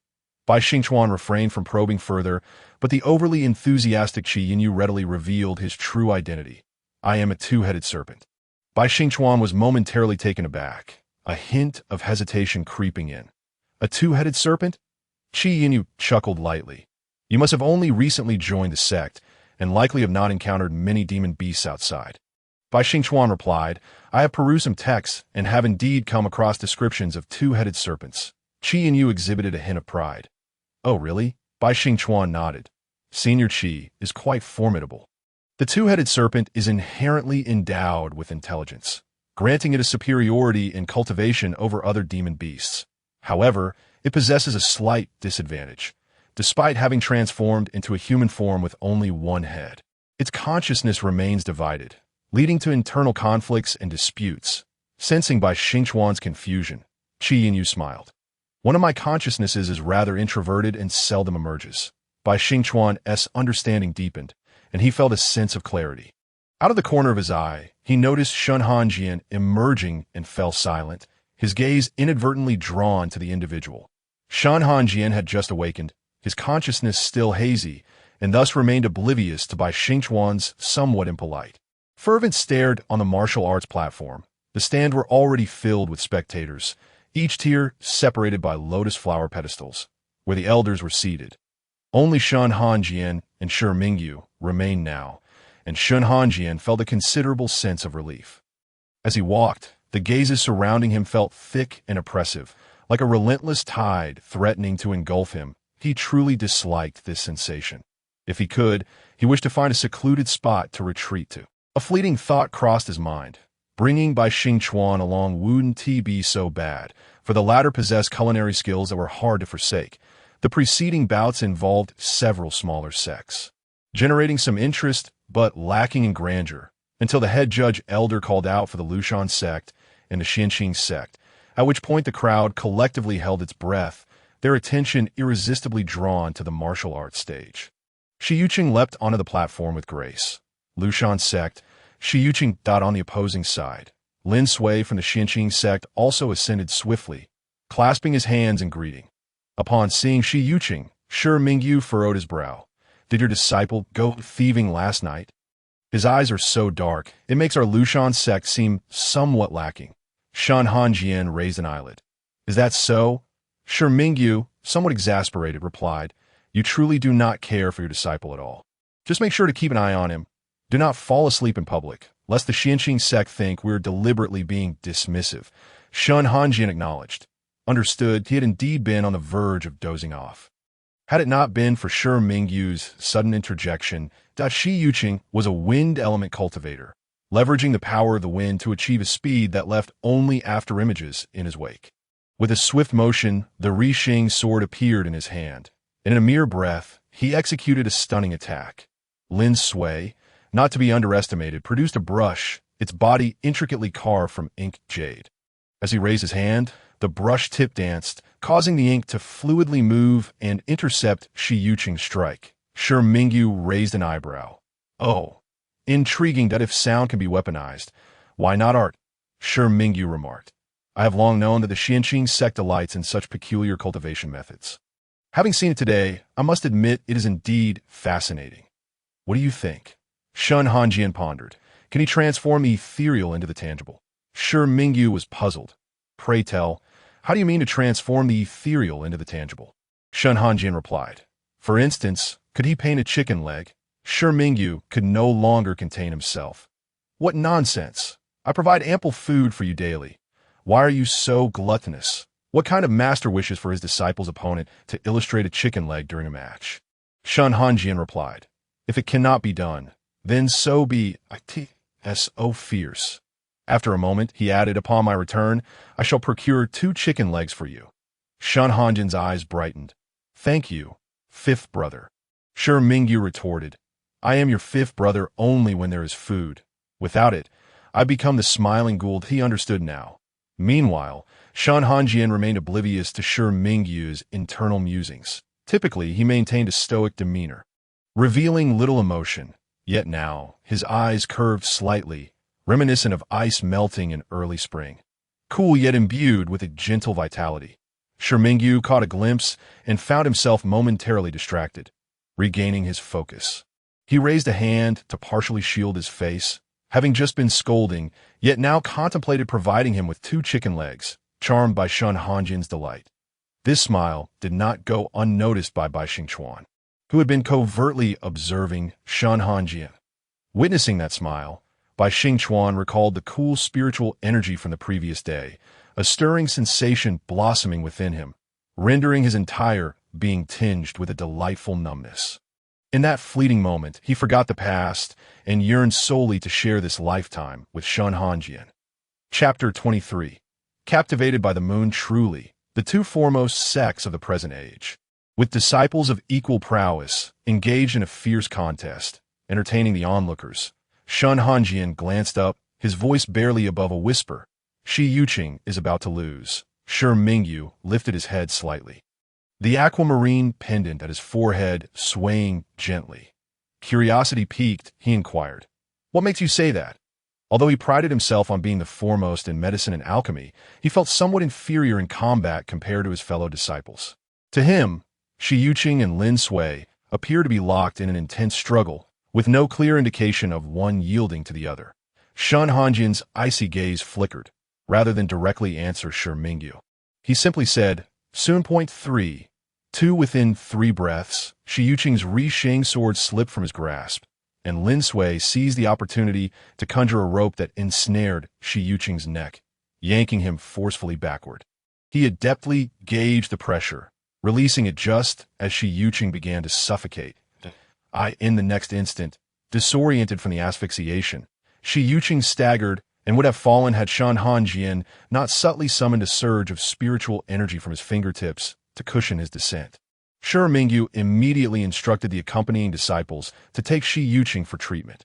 Observing the scene, Lin Sui clasped his hands in a salute towards Shen Hanjian before exiting the platform. In martial competitions, injuries are inevitable, and the opponent had not acted excessively in seeking Shi Yuqing's defeat. Thus, the Lushan sect could hardly voice complaints. Shen Hanjian maintained his characteristic icy demeanor, betraying no hint of anger over his direct disciple's injury. Shi Mingyu had grown accustomed to this cold indifference, and since Shi Yuqing's injury was not severe, he directed the disciples to ensure proper care before turning back to Shen Hanjian. "You still haven't explained why Shi Yuqing lost." Shen Hanjian raised his gaze. The sword spirit did not recognize Shi Yuqing.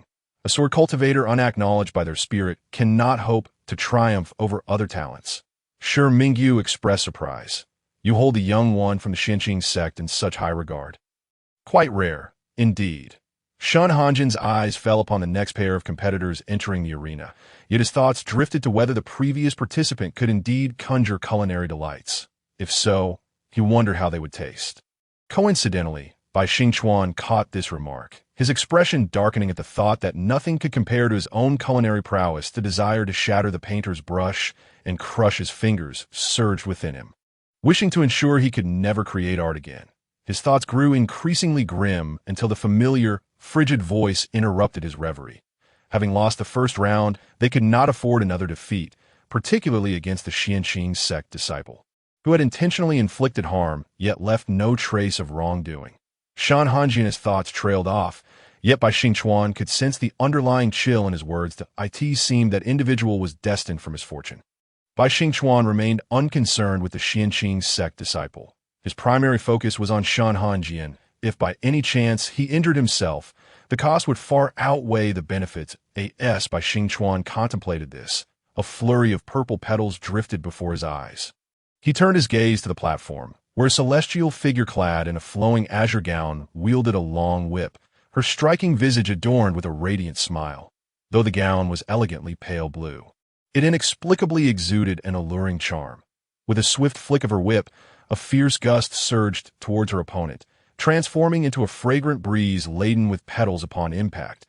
Bai Xingchuan recognized her, Xia Lianxing from the Lianxiang Valley. In his past life, Xia Lianxing was renowned not only for her exceptional beauty and extraordinary talent, but also for being an ardent admirer of Shen Hanjian. Reflecting on this, Bai Xingchuan's expression darkened. How had he failed to notice in his previous life how effortlessly Shen Hanjian attracted attention? Upon further reflection, it becomes apparent that both men and women, as well as beings of otherworldly allure, are present. The more he contemplates, the more agitated Bai Xingchuan becomes, wishing fervently that he were the one on stage at this moment, able to unleash his pent-up frustrations through a vigorous bout. Alas, he is destined to be the final contender of the day. On stage, Xia Lianxing emerges victorious with astonishing ease. She is a spirited and flamboyant individual, unafraid of the esteemed elders from various sects present. With a glance upward, her gaze is suddenly captured by a striking flash of snow-white brilliance, rendering her unable to look away. How can such a breathtaking person exist, with features that are both coolly exquisite and devoid of any overt femininity? His tall and graceful stature draws the attention of all in attendance, as though he is a luminous beacon by nature. Xia Lianxing finds herself momentarily breathless, casting all decorum and rationality aside. She turns to Shen Hanjian and boldly proclaims, "Would you be my immortal partner?" The arena falls into an abrupt silence. The disciples of Lingxiang Valley are rendered speechless, aghast at their little ancestor's audacity to flirt with Shen Hanjian. After all, he is none other than Shen Hanjian. Shen Hanjian, too, appears bewildered. He glances around, still uncertain, and inquires of his master, "Is she addressing me?" Shiminjiu, coming back to reality, replies with a somewhat dazed expression, "It seems so." Only now does Xia Lianqing realize the boldness of her words, her face flushing crimson as she hurriedly covers her face and flees the competition stage, leaving the onlookers in a state of utter disarray. Who are they, and where are they? Shiminjiu closes his eyes, muttering to himself about Mu Yaoqing. Realizing that his journey seems destined to marry off Shen Hanjian, he opens his eyes, contemplating the peculiarities of the situation. Below, the sudden shock leaves Bai Xingchuan in a state of confusion, which quickly transforms into anger and jealousy. He resents Xia Lianqing for openly declaring her affections for Shen Hanjian, while simultaneously envying her boldness in doing so. He is beginning to understand that in his previous life, Xia Lianqing likely also fell for Shen Hanjian at this very moment, embarking on an intense pursuit of him.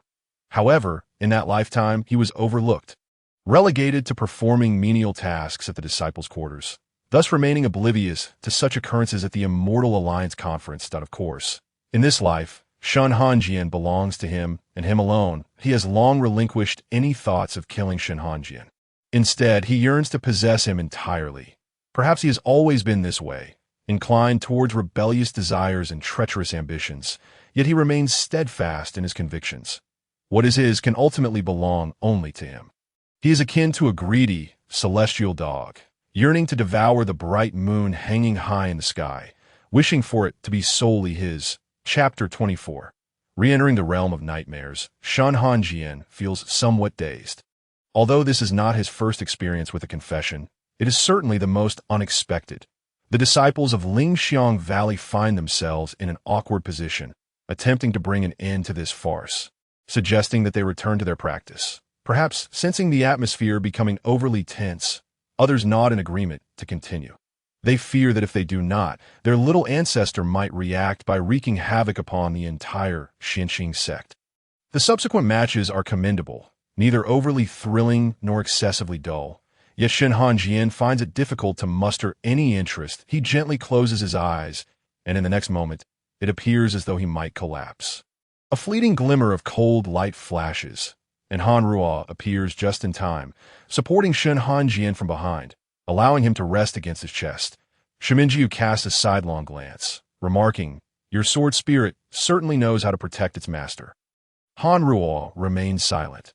Shiminjiu, unperturbed, is accustomed to the sword spirit's stoic demeanor, having encountered it several times before, and he understands that it is the sword spirit of his seventh junior brother, making it inappropriate for him to express his frustration. Allowing Shen Hanjian to lean against him in silence, Han Ruo only calls out to him when the competition concludes that Jian. Shen Hanjian awakens from his nightmarish slumber, a fine sheen of perspiration dotting his forehead. Upon seeing Han Ruo calling him, he pauses, bewildered. "What did you just call me?" Han Ruo lowers his gaze. "That I called you master." Shiminji interjects, "Are you still groggy?" The illustrious Shen Hanjian has fallen into auditory hallucinations. It would be quite the jest if this were to be shared. Having grown accustomed to Shiminjiu's sardonic remarks, Shen Hanjian ponders for a moment without pressing further, simply instructing Han Ruo to return to his sword. As spring gradually wanes and summer approaches, the sun remains mild, accompanied by the gentle whispers of a breeze. Shen Hanjian finds himself lost in thought, idly toying with the jade pendant at his waist. Concealed by the flowing fabric of his robe, could the contents of his dream today be remnants of the original body's memories? The vivid scenes replay in his mind as if they had indeed transpired before him. The myriad emotions crashing over him like tumultuous waves, submerging him in a sea of feelings, suffocating yet liberating to eye in the depths of his consciousness. A voice assures him that this is his very essence. As Shen Hanjian reflects, his gaze darkens. The time he spent within the clutches of the dream demon has already allowed him a glimpse into the realm of memory, since it is feasible. Why not utilize the dream demon's power to once more enter the dream realm? Brother, I have matters to attend to tonight and shall not rest. There is no need for you to seek me. It is essential that he captures a dream demon, a task that may prove troublesome. Yet it must be accomplished. You. Before Shen Hanjian could voice his concerns, Shen Hanjian had already vanished from sight. Shen Hanjian's brow twitches in irritation as he cannot contain his exasperation. Bellowing, "Do you even know the way? Why do you run off recklessly?" Unfortunately, the already distant Shen Hanjian cannot hear him, and one notices the fleeting shadow of blackness that flickers across the jade pendant at Shen Hanjian's waist. Compared to ordinary individuals, Shen Hanjian's spiritual energy is remarkably pure and thus more attractive to demonic entities, that he seeks out a desolate location imbued with dense demonic energy, gradually releasing his spiritual force. Within mere moments, a multitude of eager demonic creatures emerge from the underbrush, drawn to him. With Han Ruo's sword unsheathed, he forms a barrier around these demons, capturing them within. After 2 hours of relentless effort, he finally locates a dream demon. This diminutive creature, a mere fledgling, trembles in Shen Hanjian's grasp, terrified. Naturally, who would not fear such a formidable being? Initially lured by the seductive scent of spiritual energy, it finds itself ensnared by Shen Hanjian, who effortlessly vanquishes larger demons with a mere flick of his sword, while even the smallest dream demons would perish at the snap of his fingers. Having found the desired dream demon, Shen Hanjian decides to dispose of the remaining creatures as well, that he channels more of his spiritual energy into Han Ruo's sword, and within a few breaths, a group of demons meets their silent demise. The little dream demon is now more frightened than ever, wishing it could simply self-destruct to escape its predicament. If you dare self-destruct, I can ensure you will never achieve rebirth. The Slayer speaks with a chilling calm, uttering the most terrifying words to the demon. The little dream demon shivers again. "I wouldn't dare. May I ask what you require of me, immortal?" Shen Hanjian replies, "I want you to guide me into the realm of nightmares." The dream demon, taken aback, responds, "Ah?" Shen Hanjian's brow furrows slightly. "Do you not comprehend? I wish to enter the nightmares." Fearful of inciting the wrath of the Slayer before him, the dream demon hastily assures, "I understand. But I am but a weakling. I fear I cannot fulfill your request." Shen Hanjian, undeterred, states that can be resolved. Half an hour later, the dream demon pleads for mercy. "I can eat no more, truly, having consumed over 10 demons already. It is quite overwhelmed." Shen Hanjian pauses in his actions of feeding the demon. "Is it sufficient now?" The dream demon burps it. "It is sufficient." Shen Hanjian gazes at it sharply. "While I slumber, you are not to flee." "Understood?" With a hint of frost in his eyes, he adds, "If you attempt to escape, I will retrieve you regardless." The dream demon quivers. "I would never dare." Once Shen Hanjian closes his eyes and descends into slumber, the dream demon exhales in relief, only to witness a swirl of black mist emanating from the Slayer, which then coalesces into a human form, gradually revealing itself. The figure smiles at the dream demon. "Do not disclose my existence to him. You would not wish to know the extent of my cruelty, would you?" The dream demon stammers. "Why, yes, of course. How does one rid themselves of a Slayer and yet still have another to contend with?" The plight of demons is indeed dire. After threatening the dream demon, the figure slips into Shen Hanjian's brow, merging with his nightmares. Shen Hanjian opens his eyes to find himself once again in that familiar town, his suspicions deepening. This place must hold significant ties to his past. This time, he inhabits the body of a human. Shen Hanjian quickly realizes that he is perceiving the town through the lens of another's time. The current occupant of this body is practicing calligraphy. Shen Hanjian gazes through its eyes and cannot help but think, this handwriting is truly atrocious, resembling a dog's paw prints. The individual, however, remains oblivious to this critique, diligently continuing their practice. After roughly an hour, the person finally sets down the brush, stretching their wrists just as a knock sounds at the door. "Come and enjoy some pastries. I brought your favorite grapes." Upon hearing this, the individual leaps up in excitement, exclaiming, "Ah, big brother, you are my favorite." The visitor chuckles, "You little glutton. How is your calligraphy coming along?" "Our parents will be checking." Shen Hanjian senses the pride emanating from the body south owner as they place their hands on their hips. Declaring, "I am doing splendidly." Shen Hanjian reflects on the earlier comment regarding the atrocious handwriting, left momentarily speechless, that, "Is this what you call splendid? Young man, perhaps you ought to consult a physician about your eyesight." Chapter 25. Come, let us leave this place together. The visitor evidently harbored doubts regarding the youth's words, handing the food box to him before stepping inside.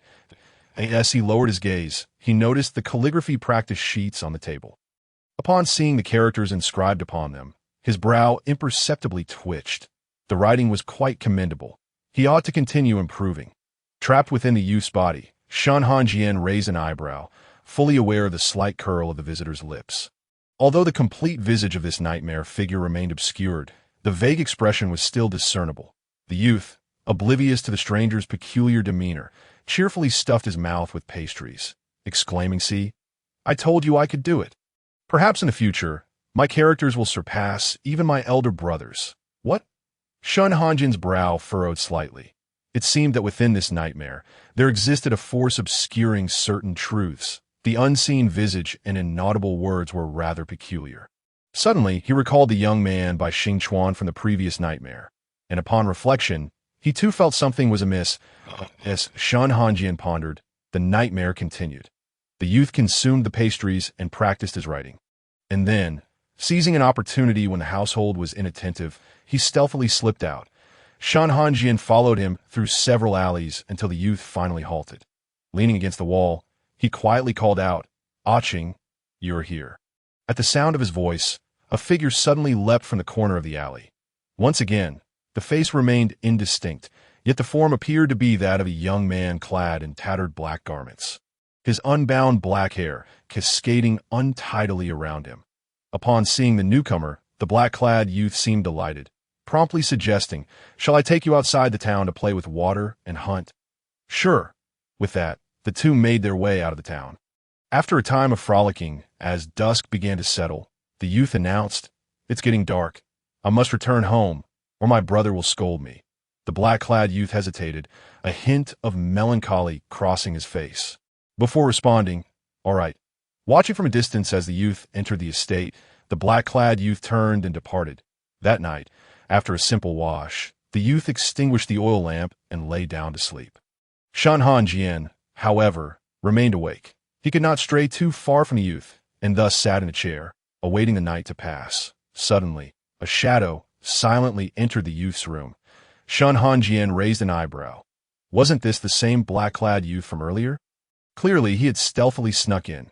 Holding his breath, he stood at the foot of the youth's bed, quietly observing, his gaze fixated. Just when Shen Hanjian assumed the intruder would remain there all night, the figure suddenly spoke in a low voice. "Soon, you shall belong solely to me." Dawn broke. The black-clad youth leisurely departed. Shen Hanjian's brow twitched in annoyance. He mused that this young man, if placed in the modern world, would undoubtedly be a quintessential Yandere. A sudden wave of affection for the youth he was inhabiting washed over him. Bai Xingchuan narrowed his eyes slightly, scrutinizing the youthful face before him. Each feature, the brows, the eyes, the lips, seemed to convey that this youth was indeed Shen Hanjian. Yet, the youth's disposition was worlds apart from Shen Hanjian's. If Shen Hanjian was akin to the snow atop a mountain peak, then this youth was the gentle, warm breeze of spring. Bai Xingchuan was momentarily lost in thought. Then his brow furrowed lightly. Since this was Shen Hanjian's nightmare, it was undeniable that the youth before him was Shen Hanjian himself. Oh, then, was the person he was inhabiting. Why did he seem so intimately acquainted with this Shen Hanjian? Bai Xingchuan's expression darkened. This nightmare was indeed suffocating, relegating him to the confines of another's body. For a considerable time, he had watched this individual revel in the company of the youth Shen Hanjian. Bai Xingchuan gritted his teeth. If this person took such delight in being with Shen Hanjian, he would ensure he never laid eyes on him in reality. Otherwise, he would rend him asunder, condemning him to eternal damnation. Bai Xingchuan's ire surged during the night. This person had audaciously infiltrated Shen Hanjian's room to spy. Uttering those provocative words, Shen Hanjian could only belong to him, and ultimately, it would be he who dealt the fatal blow. The audacious proclamation had struck a nerve. Remaining here would only serve to enrage him further. Thus, Bai Xingchuan resolved to seize control of this body as the black-clad youth stepped out of the estate. His form suddenly wavered, and the entire nightmare realm began to tremble. Cracks resembling branches started to spread across the horizon. Bai Xingchuan internally cursed and reluctantly withdrew his efforts. Meanwhile, Shen Hanjian sensed something was amiss. As the nightmare was birthed from him, he had perceived the instability that had briefly gripped the realm. His eyelashes fluttered. Someone had intruded upon his nightmare. On this side, the youth rose with the dawn. His daily routine was nearly identical: reading, practicing calligraphy, and sneaking out to play with the black-clad youth. Until one day, he heard the invitation, "Come with me and leave this place." Chapter 26. Lost and stubborn, the black-clad youth earnestly proposed this. The youth paused, his expression tinged with conflict. "Why loved ones reside here. I don't wish to leave." The black-clad youth hesitated, his voice barely audible, so soft that the youth could not discern his words. After a moment, the black-clad youth smiled. "If you do not wish to leave, that is fine. I will stay here with you." "All right." Upon hearing this, the youth sighed in relief, a broad smile breaking across his face. "Okay." As the scenes before him flickered rapidly, Shen Hanjian came to his senses, realizing that the estate where the youth resided was engulfed in crimson light. He attempted to approach, when suddenly, a soft sigh resonated from the horizon.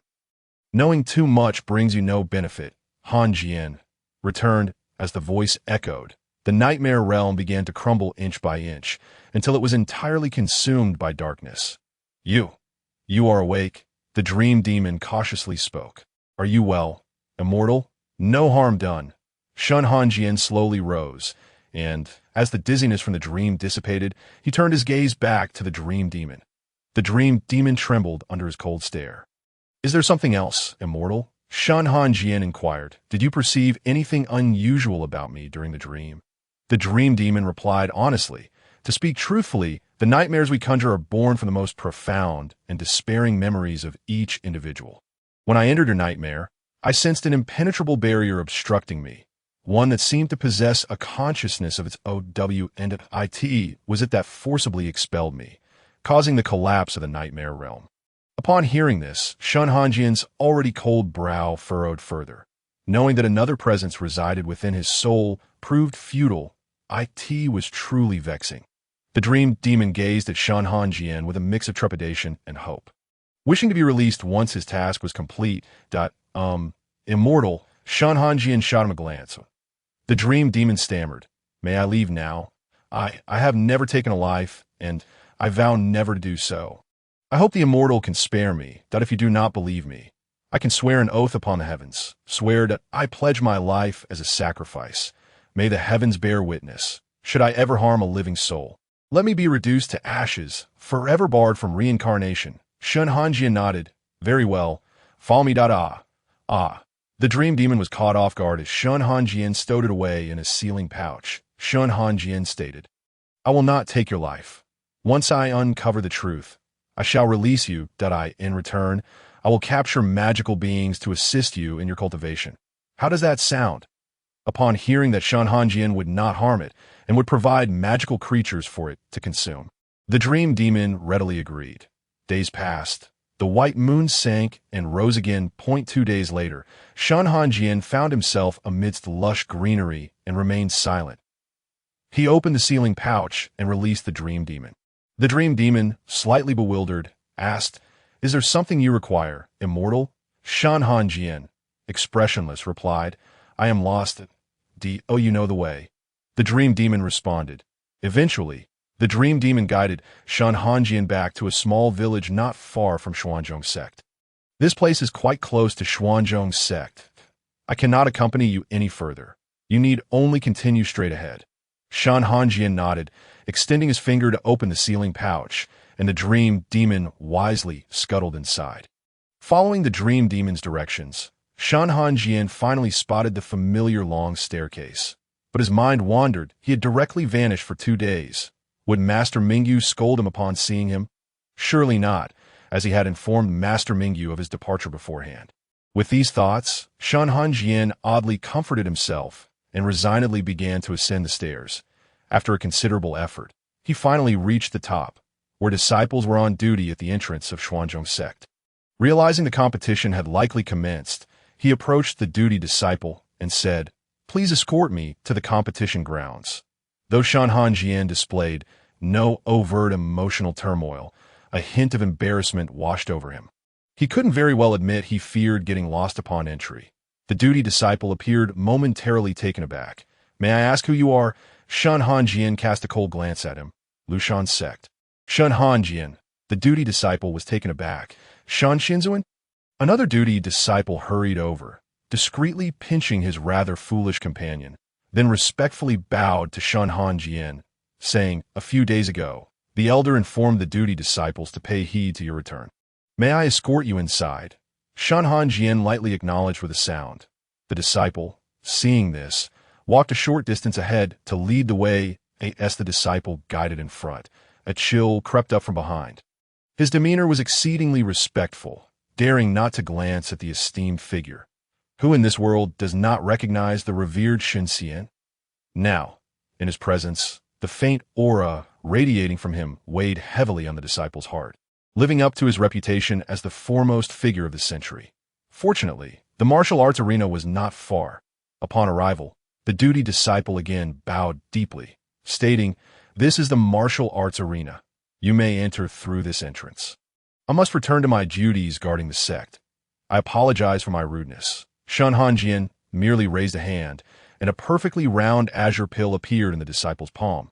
Startled, he looked up, only to find that Shen Hanjian had already vanished, leaving behind a fleeting remark, "Thank you." Chapter 27. The wealthiest in Yunzhou, the practice matches had already commenced within the arena. Shen Hanjian tread lightly, silently ascending the lotus platform, taking a seat beside Shi Mingyu. Shi Mingyu glanced at him, inquiring back already. Shen Hanjian responded with a slight sound of affirmation. "Was it enjoyable outside?" Shi Mingyu continued. Shen Hanjian expressed confusion. Only then did Shi Mingyu turn to observe him closely, and Shen Hanjian noticed the dark circles under his eyes. "Eldest senior brother, have you not been resting well these past few days?" Shi Mingyu chuckled lightly. "Is it not because of a certain someone worrying that you might get lost while wandering about? What if you were to encounter poisonous food out there? And what if someone were to abduct you?" Shen Hanjian fell silent for a moment. "Senior brother, I am not a fool." Shi Mingyu raised an eyebrow. "How can you say that? You certainly appear to be one to—" Shen Hanjian ceased his retort. Shi Mingyu relented. "All right, I won't tease you anymore. You're just in time. If I'm not mistaken, that is your fourth disciple, right? Mu Yaoqing has been generous enough to provide a spiritual sword from the sword tomb for a talisman practitioner." Shen Hanjian lowered his gaze slightly, observing the azure sword, where a phoenix was vividly depicted, its eyes sparkling with a jade-like brilliance. That was the aura of the sword's spirit. Shen Hanjian mused inwardly. "It is indeed a fine sword." He Lu waved his hand, causing a multitude of talismans to drift from his storage pouch, that a flicker of spiritual light flashed in He Lu's elegant eyes. In the next moment, he raised his hand, and the talismans, as if imbued with life, soared toward the opponent. Shi Mingyu expressed interest. "Blast talismans, so many. If that child opposite cannot handle them, he will surely sustain some injuries." Just as Shi Mingyu's words fell, a series of explosive sounds erupted from the arena, overshadowing his voice. Shen Hanjian quietly observed the platform, wondering could it be. Shi Mingyu, puzzled, followed Shen Hanjian's gaze, and, as the smoke dissipated, the space was left empty. Shi Mingyu's interest peaked.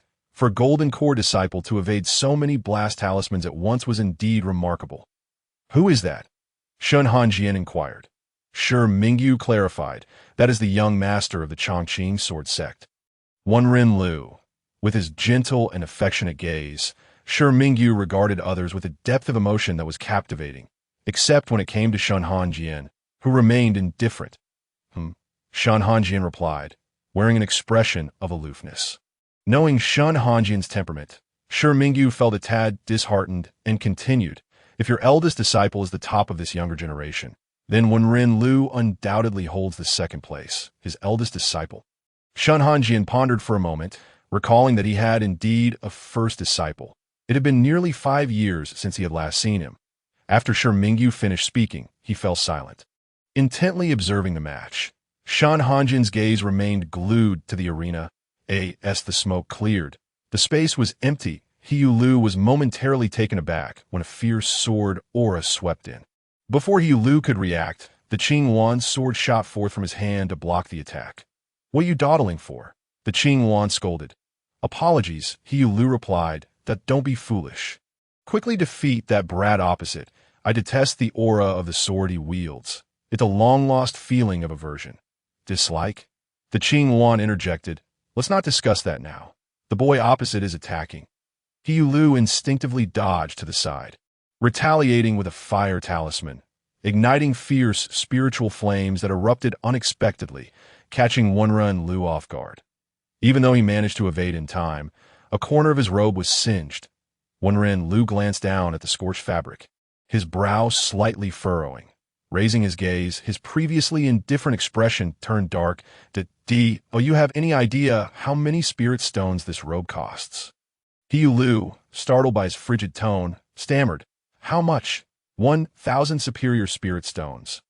Wenren Lu snapped back, "And I procured it from a friend." He Lu scratched his cheek. "Is 1,000 superior spirit stones a lot?"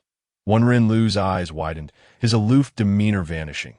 Seeing this, He Lu wondered if this robe was of great significance to Wenren Lu. "Is it too late to make amends?" He Lu tentatively suggested. "What if I compensate you with 1,000 superior spirit stones?" Wenren Lu continued to glare. "About 2,000. He Lu extended 2 fingers. Wenren Lu remained unmoved. 3,000. He Lu closed his eyes. Suddenly, Wenren Lu snapped back to attention. "Deal! 3,000 superior spirit stones. That was nearly half a year's worth of expenses for the Chongqing sword sect." With a resolute gaze, Wenren Lu expressed gratitude. "Thank you, kind sir." After expressing his thanks, Wenren Lu declared, "I concede." With that, he leaped off the platform, returning to the lotus platform where several elders of the Chongqing sword sect awaited, who promptly embraced him. The Chongqing sword sect erupted in celebration. He Lu, all present. Clearly, the Chongqing sword sect was in dire need of spirit stones. The crowd erupted in commotion. "Is that it? What happened to the second ranking?" Shen Mingyu, somewhat speechless, remarked, "I knew sword cultivators were poor, but I never expected them to be this impoverished. To concede so easily is absurd, just when I had a bit of interest." Shen Hanjian suddenly spoke. "Who is Lu?" Shen Mingyu understood his inquiry, responding, "You don't recall? Well, given your memory, it's understandable that He Lu's father is the wealthiest in Yinzhou. Surely you know of Yinzhou?" Shen Hanjian turned to him, and upon seeing the bewildered look in his eyes, Shen Mingyu realized he was still in the dark. "What do you know, really?" Shen Mingyu lamented. "Yinzhou is the richest place on the entire continent, and the He family is the wealthiest in Yinzhou. Now do you see how wealthy He Lu is?" Shen Hanjian asked. "So, he is indeed very affluent." "Indeed," Shen Mingyu confirmed, propping his chin on one hand. "With your temperament, would you dare ask your disciples for money?" "I wouldn't," Shen Hanjian replied expressionlessly. "What of it? I'm not the original owner. Why should I be ashamed?" Chapter 28. Not wishing to repeat the mistakes of the past, having not returned for 2 days. During the intermission of the matches below, Shen Mingyu took the opportunity to briefly recount the events of the past few days. "Your little disciple is quite impressive. He has won 3 consecutive matches." After finishing his statement, Shen Mingyu picked up a nearby teacup and took a delicate sip. The fine spiritual tea left a lingering fragrance on the palate. Satisfied, Shen Mingyu nodded. "Excellent tea." Hearing this, Shen Hanjian merely responded with a soft sound of acknowledgement, though he felt a hint of surprise. In the original narrative, Bai Xingchuan did not seem this strong at this point. Was it because he had deviated from the original plot that the trajectory of events had shifted? Shen Hanjian could not ascertain, his gaze drifting toward Bai Xingchuan, who stood not far below the platform. Even amidst this uncertainty, Bai Xingchuan maintained his usual calm demeanor, devoid of any visible change in expression. Perhaps sensing the scrutiny, Bai Xingchuan lifted his head. Meeting Shen Hanjian's gaze, he displayed no surprise, merely breaking into a radiant, youthful smile that seemed to ignite warmth. That sincere smile burned like fire upon Shen Hanjian's eyes, compelling him to avert his gaze. A strange pain gripped his heart, As a pang of anguish coursed through Shen Hanjian. Warmth flooded his throat, the familiar metallic taste of blood filling his mouth. He suppressed the urge to cough as he discreetly retrieved a small white handkerchief from his storage pouch, raising it to cover his mouth as he coughed lightly before stowing it away. Noticing the commotion from Shen Hanjian's direction, Shi Mingyu turned abruptly, his brow furrowing slightly. "Why are you suddenly coughing? What have you been up to these past 2 days to make yourself ill?" With that, Shi Mingyu took off his storage pouch from his waist, rummaging through it until he produced a round, white pill, tossing it to Shen Hanjian. "Take this." Shen Hanjian caught it steadily. "What is this?" "A tonic to bolster your constitution," Shi Mingyu replied, extending his hand. "Extend your wrist. Let me check your pulse." Shen Hanjian obediently extended his hand. Shi Mingyu placed his fingers on the pulse, his eyes narrowing slightly. After a moment, he withdrew his hand. Noticing that Shi Mingyu's expression remained unchanged, Shen Hanjian assumed everything was as it should be. Moments later, he heard Shi Mingyu inquire, "What exactly happened to the fragment of your soul that is missing?" Shen Hanjian, somewhat bewildered, replied, "I do not know." Shi Mingyu, feeling a bit of headache, remarked, "A person's soul being incomplete will inevitably lead to trouble sooner or later. You must find that lost fragment." Raising his gaze to meet Shen Hanjian's, his expression grew serious. Shen Hanjian slightly lowered his eyes. The light illuminated his pale face, which radiated a pearly sheen, while his cold eyes displayed no excess emotion, giving him an almost inhuman demeanor. Only Shi Mingyu and a few other elders from the Lushan sect knew that decades ago, Shen Hanjian was even more aloof and detached, devoid of any warmth. Shi Mingyu sighed. "Over the years, Senior Brother C has searched in many secret realms, yet still found no clues. Mu Yaoqing is also privately looking." Pausing for a moment, Shi Mingyu gently brushed Shen Hanjian's still extended hand, his tone softening. "Do not worry, your senior brothers are here." Once again, that sensation washed over him, a heaviness in his chest, yet warmth in his heart. Shen Hanjian's voice was slightly hoarse as he expressed, "Thank you, senior brother." Shi Mingyu chuckled nonchalantly. "What are you thanking me for? To be precise, I am your elder brother. After all, we are all orphans taken in by our master, relying on each other for years. I have long regarded you as my own brothers." Shen Hanjian lowered his gaze. "Elder brother?" A fleeting thought crossed his mind, suddenly recalling the gentle elder brother from the nightmare realm. For reasons unknown, he felt that he ought to have an elder brother. As Shen Hanjian pondered this, a familiar headache suddenly surged, compelling him to cast aside such thoughts and redirect his mind to the plot of the original narrative. He inadvertently glanced at Shi Mingyu's handsome face, but his eyes darkened abruptly. In the original story, Shi Mingyu met his demise by suicide. Shi Mingyu was the weakest among the disciples. In the original tale, Bai Xingchuan, in a fit of rage, sent Shi Mingyu to the most despicable brothel in the demon realm, where he was tormented for 20 years, ultimately taking his own life upon hearing of the Lushan sect's annihilation. However, he did not wish for the original plot to unfold in the same manner. He desired for everyone in the Lushan sect to survive. As long as he did not push Bai Xingchuan too hard, it should suffice. Shen Hanjian, who was not one to entertain unnecessary thoughts, did not want the Lushan sect to be exterminated.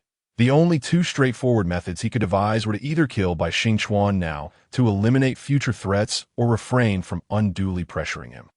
Thinking of those pure, innocent eyes, Shen Hanjian found himself at an impasse. Thus, he resolved to choose the latter option. After the competition concluded, everyone rose to return to their respective lodgings. Most attendees at the Immortal Alliance conference were the elite from various sects and had naturally fasted. The elders, needless to say, adhered to a regimen of minimal sustenance to avoid impurities accumulating within their bodies that would hinder their cultivation. Shen Hanjian remarked, "My mouth feels quite empty. I wish to chew on something." At that moment, a steady yet somewhat joyful voice rang out from behind him. "Master!" The voice was familiar. Shen Hanjian turned to find Bai Xingchuan standing there, holding a clean little cloth bag. The youthful face of the boy bore a faint blush as he greeted. "Good day, Master. I have missed you dearly these past few days while you were away. I was unaware of when you would return, so I made fresh pastries every day, wrapping them carefully to keep them warm." Seeing you today fills me with joy, and I couldn't resist coming to bother you. Bai Xingchuan raised both hands and blinked. Master, I made some immortal lotus white osmanthus cake this morning, and it's still warm. Would you like to try some? Even through the layers of cloth, the sweet aroma of the pastries wafted through. Shen Hanjian's throat tightened slightly as he recalled his earlier plan. Accepting the little cloth bag from Bai Xingchuan, he cleared his throat and said, I really like it. How does one compliment someone? Shen Hanjian pondered for quite a while, but could not come up with words. Feeling somewhat disheartened, I accept it. You may return now. Unbeknownst to him, Bai Xingchuan, who understood his unspoken thoughts, nearly burst into laughter. I am so clumsy with words. I should have praised him. How foolish of me. Watching Shen Hanjian walk away, Bai Xingchuan could not help but chuckle softly, feeling invigorated in his cultivation today. The elder's residence. Sure Mingyu extended his hand. What do you have there? It smells delightful. Let me have a taste. Shen Hanjian opened the cloth bag, revealing exquisite pastries that still emitted steam and warmth. He carefully offered a piece to Sher Mingyu, then raised his eyes to him, as if to ask, is one piece enough? You wouldn't want to take my food, would you? Sher Mingyu replied, stingy. Chapter 29. He covets my disciple. 3 days later, the final match of this year's tournament arrived. Shen Hanjian was aware that Bai Xingchuan was considerably stronger now than in the original narrative at this point. Yet he had observed Bai Xingchuan's ascent throughout these past few days. Shen Hanjian felt a hint of astonishment. His opponent was Jiang Sun, the eldest disciple of the Xinqing sect. Jiang Sun had already reached the pinnacle of the golden core stage, and his advancement to the nascent soul stage was imminent. Shen Hanjian cast his gaze towards Bai Xingchuan. The chances of him winning this match were exceedingly slim. Jiang Sun possessed a higher cultivation level and greater experience. Jiang Sun clasped his fists. Please advise me. Bai Xingchuan returned the gesture, looking at Jiang Sun. Faced with a formidable adversary, he felt not fear but excitement. He yearned to challenge all the strong individuals in the world. As the referee raised his hand, Bai Xingchuan and Jiang Sun swiftly drew their sword from their waists. In the blink of an eye, their spiritual swords clashed, producing a somewhat jarring sound. Both combatants radiated a surge of spiritual energy, making it momentarily impossible to discern who held the upper hand. Jiang Sun was pleasantly surprised. Upon seeing the young boy before him, he initially thought that even if he won, it would be an unearned victory. However, this boy exhibited remarkable cultivation, wielding a sword with an undeniable, imposing aura. The hint of nonchalance in his gaze dissipated as he thought, you are quite strong. I must take this seriously, lest I show disrespect to your abilities. The fluctuations of spiritual energy conjured gusts of wind that tousled Bai Xingchuan's hair. The youth, with bright eyes and a radiant smile, exuded confidence, and the ponytail behind him flowed gracefully. His clear eyes burned with a bright flame as he declared, Please give it your all. Jiang Sun smirked, drawing his sword and lunging forward with remarkable speed. In an instant, he vanished from Bai Xingchuan's sight.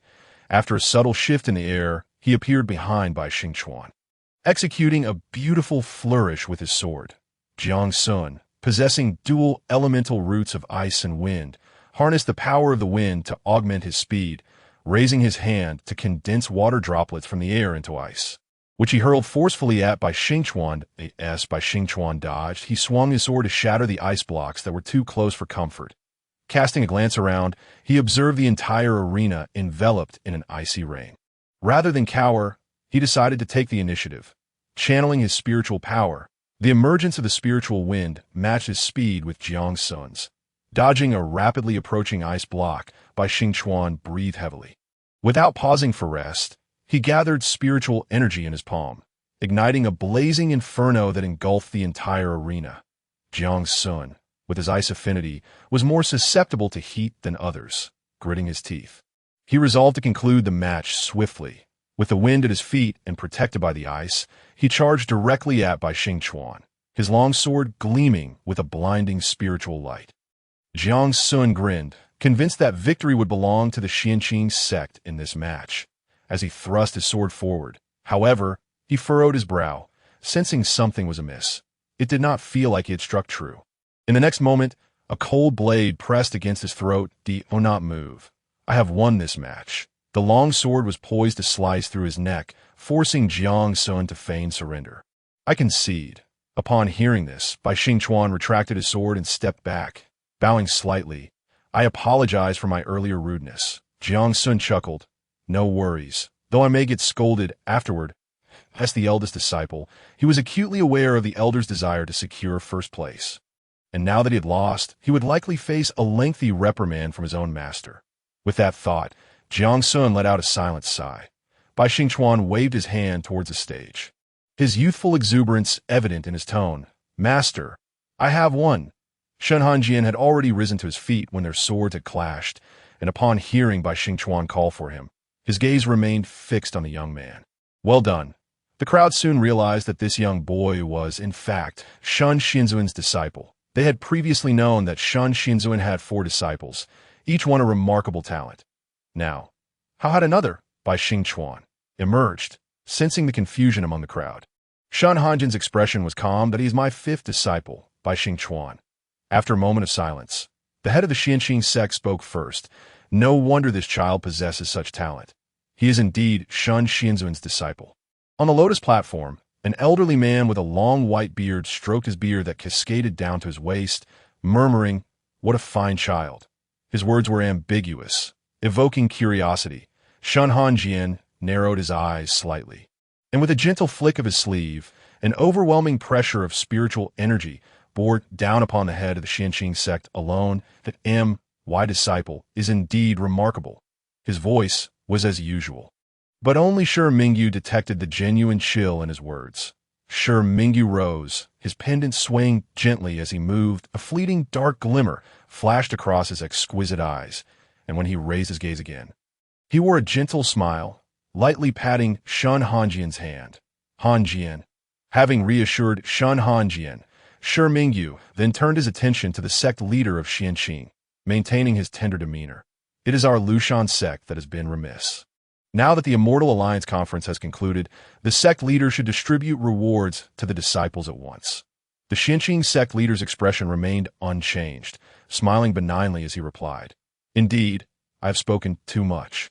Since it is the first place, it cannot be inferior to others. I shall bestow upon you a Xianqing Dan. How does that sound? Shi Mingyu eagerly responded. Then I thank the sect leader. Bai Xingchuan followed suit. Thank you, sect leader. After securing the valuable treasure from the Xianqing sect leader, the Lushan sect members did not linger, boarding the ark to return directly to their sect. On the ark, in Shi Mingyu's chamber, he picked up a teacup, brushing aside the white froth atop the tea, and took a gentle sip. Raising his gaze, he inquired, What has the Xianqing sect leader done to provoke you? Although Shen Hanjian's oppressive aura was directed solely at the old man from the Xianqing sect, being the closest to Shen Hanjian, Shi Mingyu was inevitably affected to some extent. He could feel the terrifying pressure of spiritual energy, experiencing a sense of suffocation even as a bystander, let alone the sect leader himself, who was being suppressed. Shi Mingyu sipped the fragrant tea again, his expression inscrutable. The old man had not changed his countenance under Shen Hanjian's spiritual pressure, indicating that his cultivation had indeed improved. That he covets my disciple. Shi Mingyu nearly spat out the tea he had just sipped. Coughing, he hastily wiped his mouth with his sleeve and cast a cleansing spell. Once finished, he leaned his hands on the table, nearly burying half his face in his palms. After a moment, Shi Mingyu spoke. What kind of aptitude does your disciple possess to provoke the old man of the Xianqing sect to want to snatch him away? The old man had not sought out the Lushan sect for 50 years, except for his lingering obsession with the first place in the Immortal Alliance Conference, which this year still belonged to the Lushan sect. A smile involuntarily crept onto the corner of Shi Mingyu's lips. Chapter 30. Chaotic Spirit Body. In response to Shi Mingyu's inquiry, Shen Hanjian replied succinctly with those 4 ethereal words. Shi Mingyu across from him was so astonished that he spat out a mouthful of tea. Fortunately, Shen Hanjian dodged quickly, otherwise he would have been drenched in the tea. Cough, cough, cough, my apologies, Shi Mingyu said, his face flushed. Once he calmed down, he took another sip of tea to soothe his sore throat before continuing. Your disciple is a chaotic spirit body? What the hell? Shen Hanjian replied. Brother, did you just curse? Shi Mingyu retorted with righteous indignation. I did not. You misheard. In no wonder that old man had taken a sudden interest. But how did he know? Shi Mingyu sensed something amiss and asked. Shen Hanjian brushed his slightly wrinkled robe and spoke softly. Who knows? Shi Mingyu set down his teacup, a glimmer of cold light flashing in his gentle eyes. If you do not know, then so be it. However, do not worry about that old man. Your brothers will protect you, that he cannot possibly take away what belongs to you. I am not worried. Our Lushan sect is the foremost sect in the world. You are our little junior brother. With us around, who would dare to harm you or touch your belongings?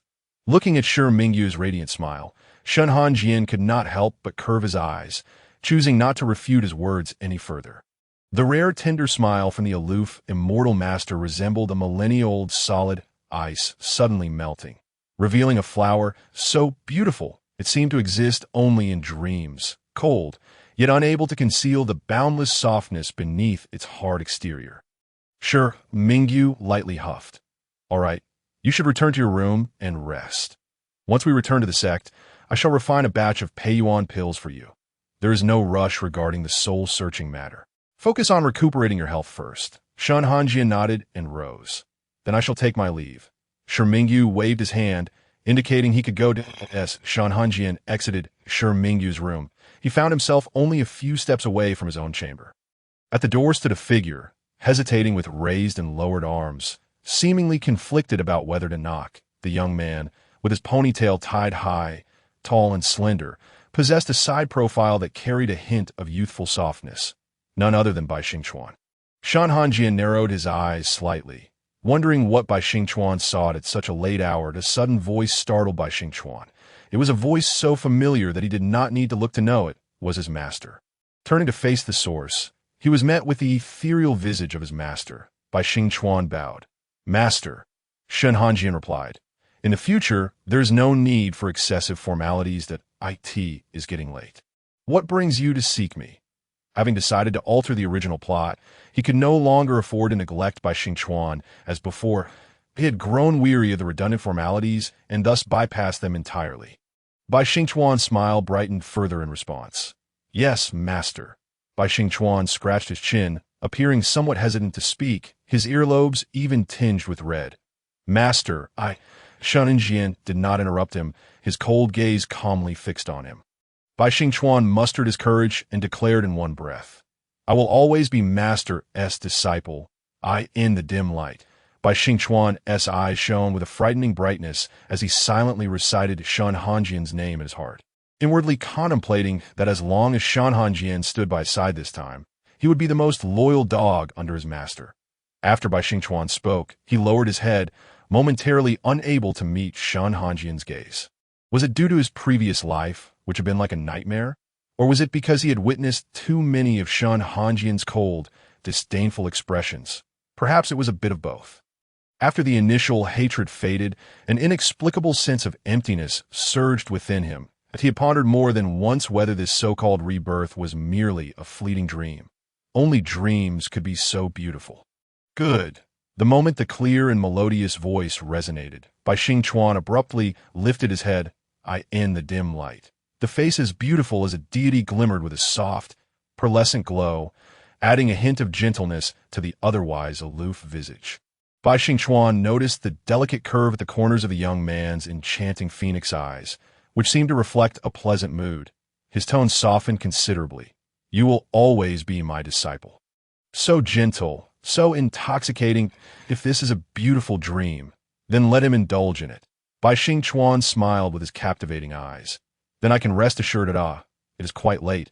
I will not disturb Master's rest any longer. Shen Hanjian lightly lifted his chin. Sleep well. The following noon, Shen Hanjian finally awoke languidly.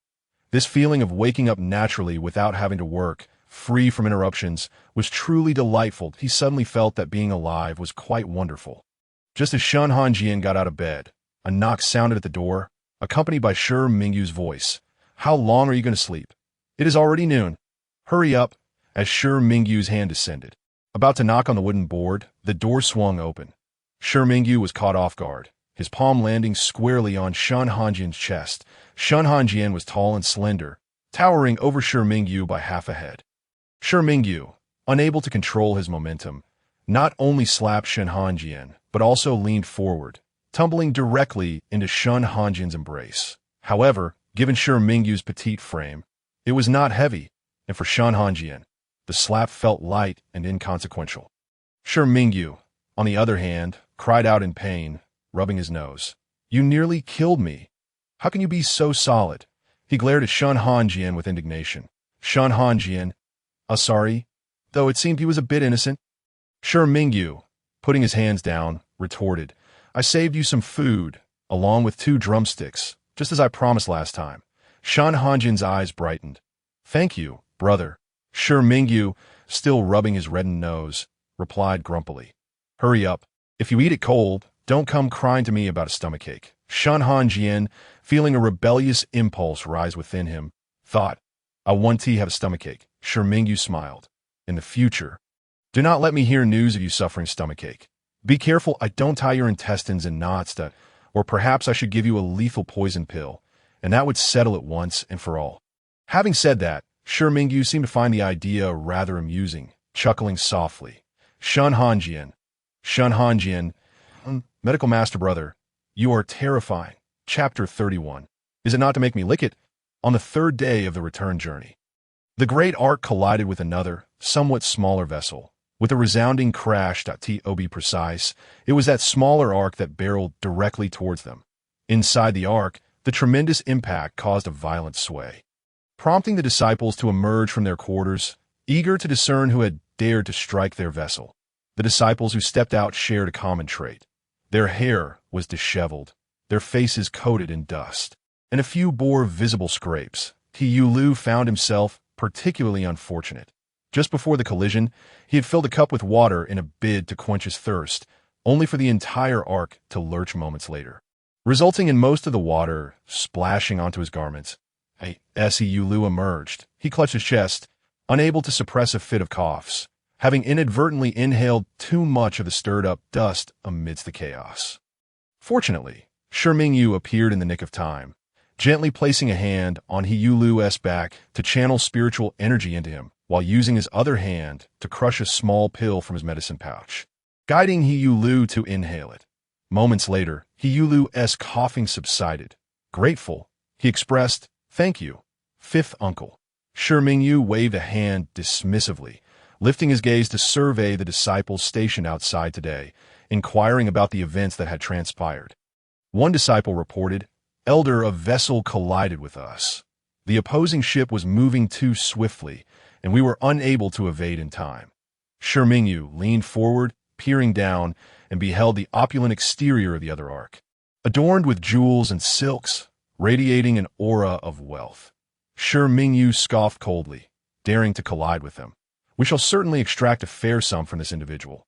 Wealth should never go unclaimed." Just as Shi Mingyu prepared to speak further, a startled exclamation rang out. "Nan Minghuan." The voice belonged to Shi Yucheng. Yu Lu stepped forward, exclaiming, "That ark surely belongs to second brother. The gaudy vessel could not possibly have a counterpart in the entire realm of cultivation." Nan Minghuan, who had been leisurely embracing beautiful companions and indulging in fine wine, was suddenly jolted by the collision, startling his lovely companions. Initially irritated, the sound of that familiar voice instantly lifted his spirits.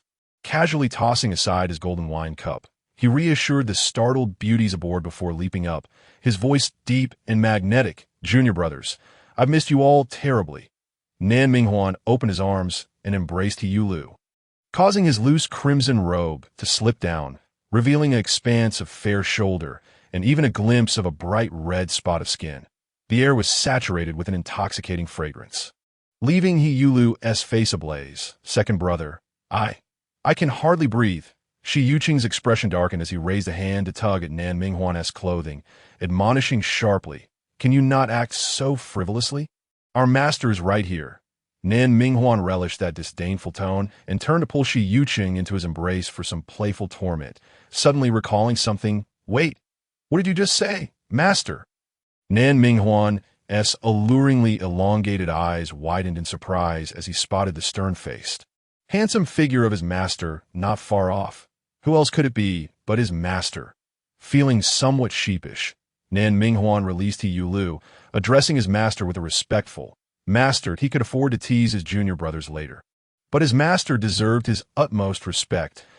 Shen Hanjian responded with mild curiosity, glancing at his second disciple, true to his reputation as a roguish young lord who often dallied in the flower gardens. Nan Minghuan certainly appeared quite charming and affluent. Suddenly, Shen Hanjian's attention was drawn to a particular spot. His gaze inadvertently fell upon the collarbone of the individual before him, where a crimson mark was present, faintly purpling with time. "What is that? Have you sustained an injury?" Shen Hanjian inquired. "Perhaps you could seek some ointment from your uncle." Shi Mingyu interjected. "My ointment is not intended for such use." He found it somewhat absurd. Had that been the case, he would have long ago sold his ointment at the Hahuan sect. Nan Minghuan hadn't anticipated such a question, having never garnered his master's attention before, leaving him unsure whether to feel flattered or embarrassed. Nonetheless, embarrassment was hardly a concept in Nan Minghuan's lexicon. He laughed flamboyantly. "Thank you for your concern, master. This mark will fade shortly. I accidentally overindulged last time." Before he could finish, Shi Yuqing hastily covered his mouth. His earlobes were scarlet, as if they might bleed. "How can you speak such indecent things in front of our master?" This fellow was attempting to parade his scandalous escapades before their master. Meanwhile, Shi Mingyu swiftly covered Shen Hanjian's ears, muttering that his junior brother was still too young for such matters. Shen Hanjian blinked in confusion.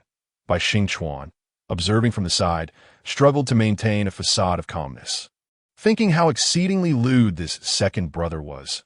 However, it was not due to Nan Minghuan that he realized Shen Hanjian was such an innocent soul, utterly oblivious to what those marks could signify, and even foolishly inquiring about them.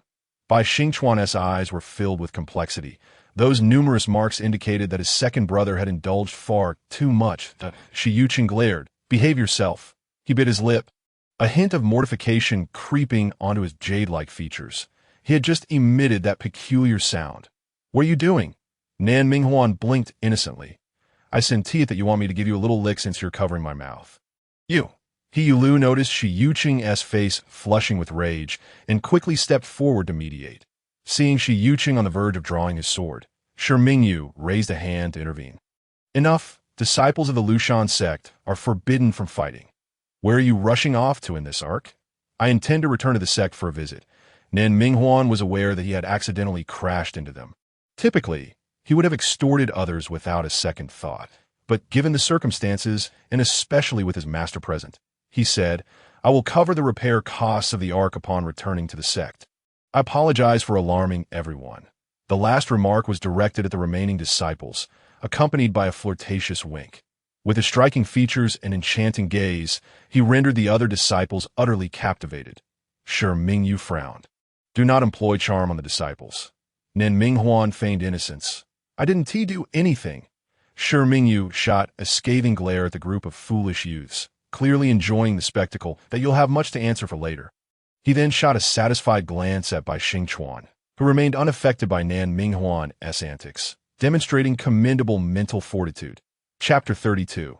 Seeking the mysterious realm, a minor incident was swiftly forgotten. The two arcs soared towards the Lushan sect, one grand and majestic, the other flamboyant and luxurious, creating a striking contrast.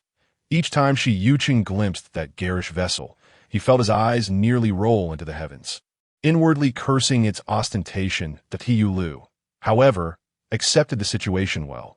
As long as second brother refrained from embracing him so tightly, he would be content. He Yulu's cheeks flushed slightly. Second brother maintained himself exceptionally well, exuding a delightful fragrance, and his skin was exquisitely fair. The sensation of their brief struggle, having accidentally brushed against second brother's nape, lingered at his fingertips. Apart from their master, second brother was undeniably the most handsome individual he had ever encountered. Moreover, second brother possessed a commendable temperament. If only he could refrain from his frequent surprise assaults that on the fifth day, Mu Yaoqing, having received news from Shi Mingyu, had been waiting at the sect entrance for quite some time. His expression one of eager anticipation, a living embodiment of longing for his junior brother. Upon catching sight of the gradually approaching ark, Mu Yaoqing let out a sigh of relief. as long as they were back. All was well as soon as Shen Hanjian disembarked. A shadow enveloped him in a sudden embrace. To say he was embraced would be inaccurate. He sidestepped, narrowly escaping someone's grasp. The individual was not vexed. He laughed heartily. Why so shy? What's wrong with a brotherly hug? Shi Mingyu stepped out from behind Shen Hanjian and could not help but comment on the impressive muscles of the man before him. Fourth brother, you could likely send him to the afterlife with a single embrace. The one referred to as fourth brother was none other than Chu Yunjing, who had recently returned from the mysterious realm. Chu Yunjing was robust and brawny, his slightly darker skin unable to conceal the contours of his well-defined muscles. He wiped his nose and retorted, "We cultivators are not so fragile." Shi Mingyu replied with a hint of dry humor. Except for Shen Hanjian. Chu Yunjing had no retort, so he changed the subject. I found several excellent soul-solidifying herbs in the mysterious realm. I'll bring them to you shortly. You took so long to return that the herbs were almost dried out on my fire peak. Shi Mingyu glared. Let's go, quickly. Those herbs are precious. Don't waste them. Before Chu Yunjing could react, Shi Mingyu had already seized him and dashed off. Mu Yaoqing chuckled awkwardly. Little Five is rather impatient. Let them be to Hanjian. Are you heading directly back to Suchan Peak? Shen Hanjian was about to nod, but caught a glimpse of Mu Yaoqing's hopeful gaze, causing the words of refusal to get lodged in his throat, which he subsequently swallowed. Clearing his throat softly, Shen Hanjian suggested, let us go have a cup of tea with senior brother Zhongmen first. Upon hearing this, Mu Yaoqing's smile widened. Perfect. Senior brother has just received a fresh batch of tea. Mu Yaoqing turned around, stowing the ark into his cosmic sleeve, and addressed his disciples. Children, you have worked hard. Please return and rest. Nan Minghuan had long wished to slip away upon hearing Mu Yaoqing's words. He grabbed a junior brother with each hand and dashed off, disappearing in the blink of an eye. Faintly, one could still hear He Yulu calling out, Second senior brother, you forgot to take the junior brother with you. Shen Hanjian, Bai Xingchuan. Bai Xingchuan was not particularly keen on leaving with his senior brothers. He yearned to remain by Shen Hanjian's side. The usually aloof and distant celestial master unexpectedly revealed a hint of earthly warmth, lending him an air of authenticity. Bai Xingchuan ought to have felt joyous, yet the warmth emanating from that individual was not born of him, igniting an inexplicable flame of jealousy within his heart. Bai Xingchuan slightly lowered his head, his hands unconsciously twisting the fabric of his robe. "Oh, you wish to accompany your master?" Shen Hanjian suddenly inquired. Just moments ago, Nan Minghuan had run off swiftly, and amidst He Yulu's voice, he noticed his lonely little disciple, who seemed forlorn and despondent, his fingers nervously twisting the fabric of his robe, appearing both solitary and pitiful. Seeing this, Shen Hanjian impulsively called out to Bai Xingchuan. Mu Yaoqing and Bai Xingchuan paused. Mu Yaoqing then noticed Shen Hanjian's little disciple. He was not overly concerned, having originally intended for the child to foster a good relationship with Shen Hanjian. With a gentle smile, Mu Yaoqing said, Would you care to join us, Bai Shiji? I have long heard of your exquisite culinary skills. I wonder if I might be fortunate enough to sample them. This was an invitation for Bai Xingchuan. After a moment of surprise, Bai Xingchuan readily agreed. Certainly. Bai Xingchuan's culinary skills were indeed remarkable, successfully winning over Mu Yaoqing's palate. Ultimately, it was Shen Hanjian who, fearing that his master would vie for his disciple if they lingered any longer, hastily took his leave. Time flew by like an arrow, and in the blink of an eye, 2 years had passed. Under the care of Shi Mingyu, Shen Hanjian's health had improved considerably, though he still remained somewhat weaker compared to ordinary cultivators. Atop the main peak, Mu Yaoqing stood with his hands clasped behind his back, gazing into the distance. The green leaves swayed, a gentle breeze caressed, and occasionally, one could catch sight of a few beautiful spiritual butterflies fluttering by. The warm sunlight filtered through the translucent wings of the butterflies, casting a kaleidoscope of spring colors. Mu Yaoqing's voice was slightly somber. Has the master yet to emerge from seclusion? Not yet, Shi Mingyu replied, arms crossed, his expression somewhat restless. The elder immortal beside them adjusted his long sleeves, wearing a look of mild confusion. The birds have found no useful information either. He Xuanhuan frowned, appearing somewhat vexed. Xuanhuan, I must trouble you to pay close attention to the news from the outside world. Mu Yaoqing instructed, we must hasten to retrieve that fragment of soul. Hanjian could not wait any longer. As the sect leader, he had always been remarkably resilient, yet now his eyes were tinged with red. Hanjian should not have to endure such worldly suffering. Senior brother, Chu Yunjin arrived late, panting heavily. We found it. We found it. Accompanying him was the second elder, Xiao Ming, who appeared no older than 5 due to his cultivation. Xiao Ming leapt from Chu Yunjin's arms, brushed off his robe, and spoke with an unhurried demeanor. In half a month, there will be a glimmer of hope in the Xuanyo secret realm. Xiao Ming raised his eyes, his calm gaze sweeping over the crowd. Within the Xuanyo secret realm, there exists a spiritual beast known as the Xuanyo deer. It is highly likely that we will encounter it. And this could be our chance for survival, Mu Yaoqing quickly inquired. Is this information reliable? Xiao Ming, with a serious expression, responded with noticeable displeasure. Do not doubt the results of my divination. Who in the world does not know Xiao Ming of the Lushan sect? Master of divination and schemer of heavenly secrets? As Xiao Ming took a few steps forward, he raised his hand to grasp a teacup on the table, stretching on his toes but just barely missing it. With a clatter, the cup slipped from his grasp and fell inward. Xiao Ming. Noticing his small gesture, Mu Yaoqing bent slightly to place the teacup in his hand, gently reminding him, we must prepare in advance for the Xuanyo secret realm. Chu Yunjin finally caught his breath and patted his chest. Count me in. When it comes to secret realms, who has entered more than I? This was indeed true.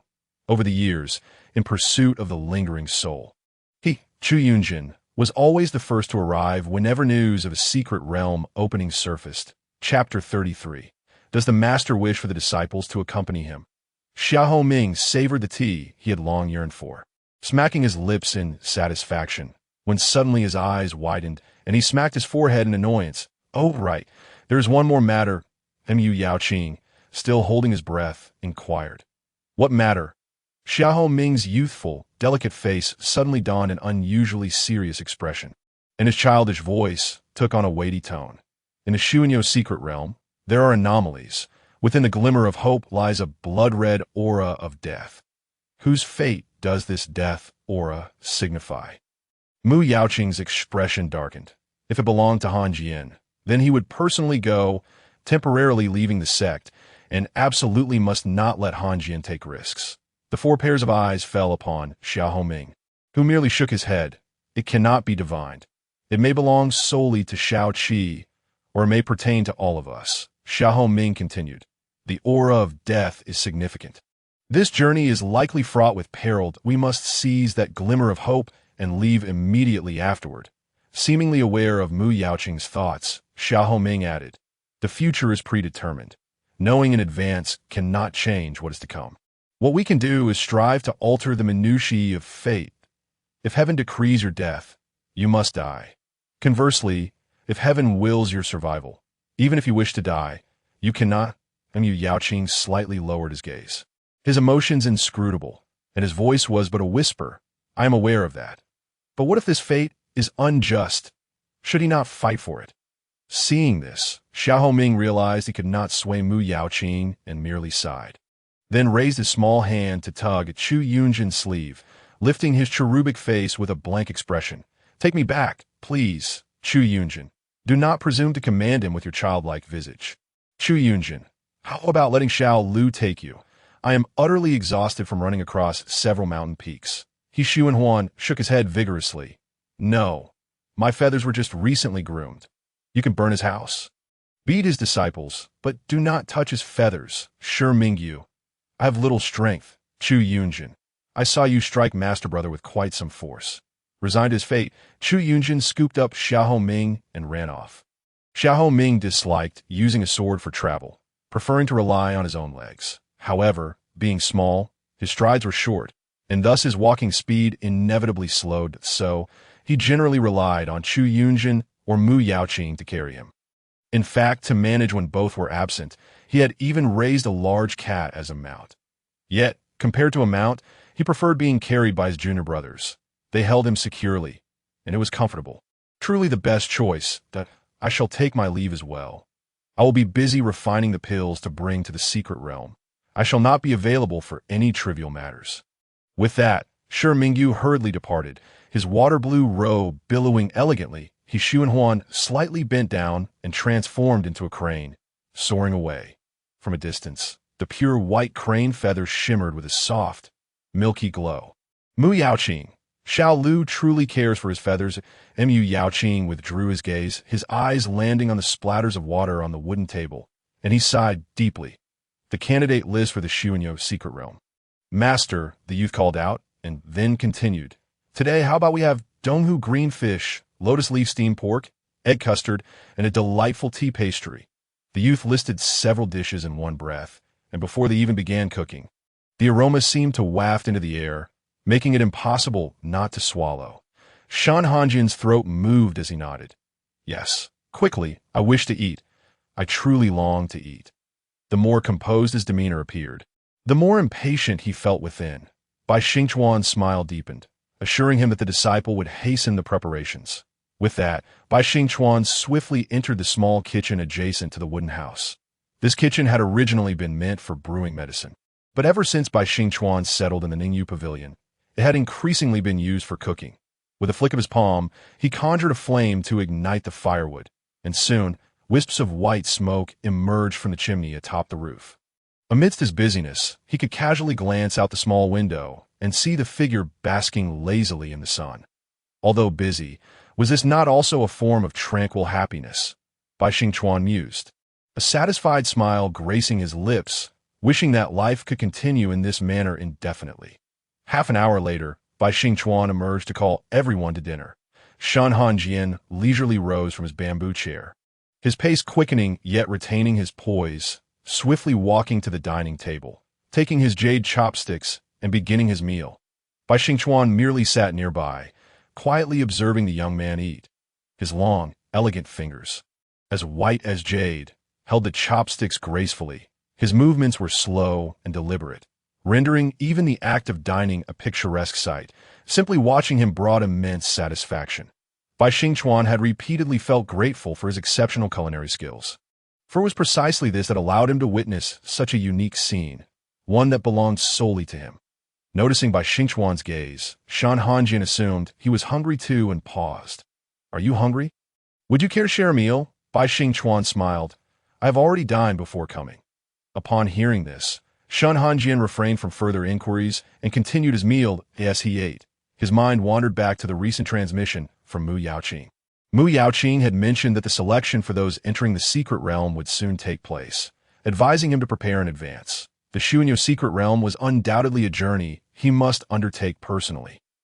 His senior brothers had expended considerable effort strategizing for the sake of his lingering soul. He could not remain idle. Shen Hanjian lowered his gaze, lost in contemplation. With the aid of the dream demon, he could sense that the seal within him was nearing its limit after 2 years, that it would not be long before he could break free from the seal and comprehend all that lay within the nightmare realm. In recent encounters within that realm, he had awakened each time with a painful heart, feeling a tightness in his chest that left him breathless. Although he had not fully recalled the memories, his body seemed to react instinctively, rejecting the sealed recollections. Yet, somewhere in the depths of his mind, a sorrowful voice seemed to call out to him, urging him to remember everything. Shen Hanjian suppressed the weighty emotions swirling within his heart and silently finished the dishes before him. Bai Xingchuan, without unnecessary words, swiftly cleared the table. The image of the busy young man lingered in Shen Hanjian's mind, prompting him to ask, "Is your name on the list of candidates for the Xuanyo secret realm?" Bai Xingchuan appeared taken aback by the question, pausing momentarily, and for reasons unknown, he suddenly wished to inquire if Shen Hanjian's master intended for him to accompany them into the secret realm. Chapter 34. Ambush in the secret realm. A gentle breeze rustled the leaves, mingling with the crisp calls of birds, while the fragrant scent of grass and foliage wafted through the air, elevating one's spirits. Bai Xingchuan's lips curled into a bright smile, his eyes sparkling with concealed joy. Closing his eyes, he could almost hear the clear, resonant voice that echoed like a tranquil valley in his ears. The thought of potential danger in going was overshadowed by an unsettling sense of absence if he did not. Indeed, he wished for Shen Hanjian to accompany him, even if the serene figure in green attire had merely stated, "It's up to you." Bai Xingchuan understood his thoughts entirely. The concerned voice that lingered in his ears brought him immense joy, making the previously bothersome sounds of chirping insects and birds remarkably pleasant. With his heart aflame, he practiced a sword technique tirelessly until the hour of the pig, finally returning from the woods. The sky had darkened completely, leaving only the scattered twinkling stars to illuminate the summer night with a veil of hazy light. After hastily washing up, Bai Xingchuan extinguished the oil lamp and settled down. The breathing of those in the room gradually became gentle. In the darkness, shadows shifted, and moonlight poured in through the window, casting a creeping silhouette that finally halted before the young man's bed. The shadow layered upon itself, transforming into a tall figure, with crimson glints flashing in its eyes as it cast a grim gaze upon Bai Xingchuan's sleeping face. A faint smirk playing at the corners of its mouth. "Enjoy the last half-month with your master," it murmured, squinting slightly. "My dear master, cherish these final leisurely days with me, for your beloved disciple shall soon drag you down to hell." "Master, master, will you enter the dream tonight?" A palm-sized white ball of fluff wriggled its chubby body before Shen Hanjian. Who would have thought that 2 years prior, it had been a pitch-black, malevolent dream demon? Perhaps a gift from the heavens. In the 2 years spent alongside the immortal, it had transformed from a mere magical creature into a spirit. This transformation might also be due to the abundant spiritual energy surrounding the immortal. The dream spirit mused, finding the immortal increasingly charming, no longer harboring the fear it once did, occasionally even seeking affection. Proudly shaking its non-existent little behind, it thought about how well it got along with the spirit pets of the Lushan sect, who all claimed that a bit of affectionate behavior strengthened the bond with their masters.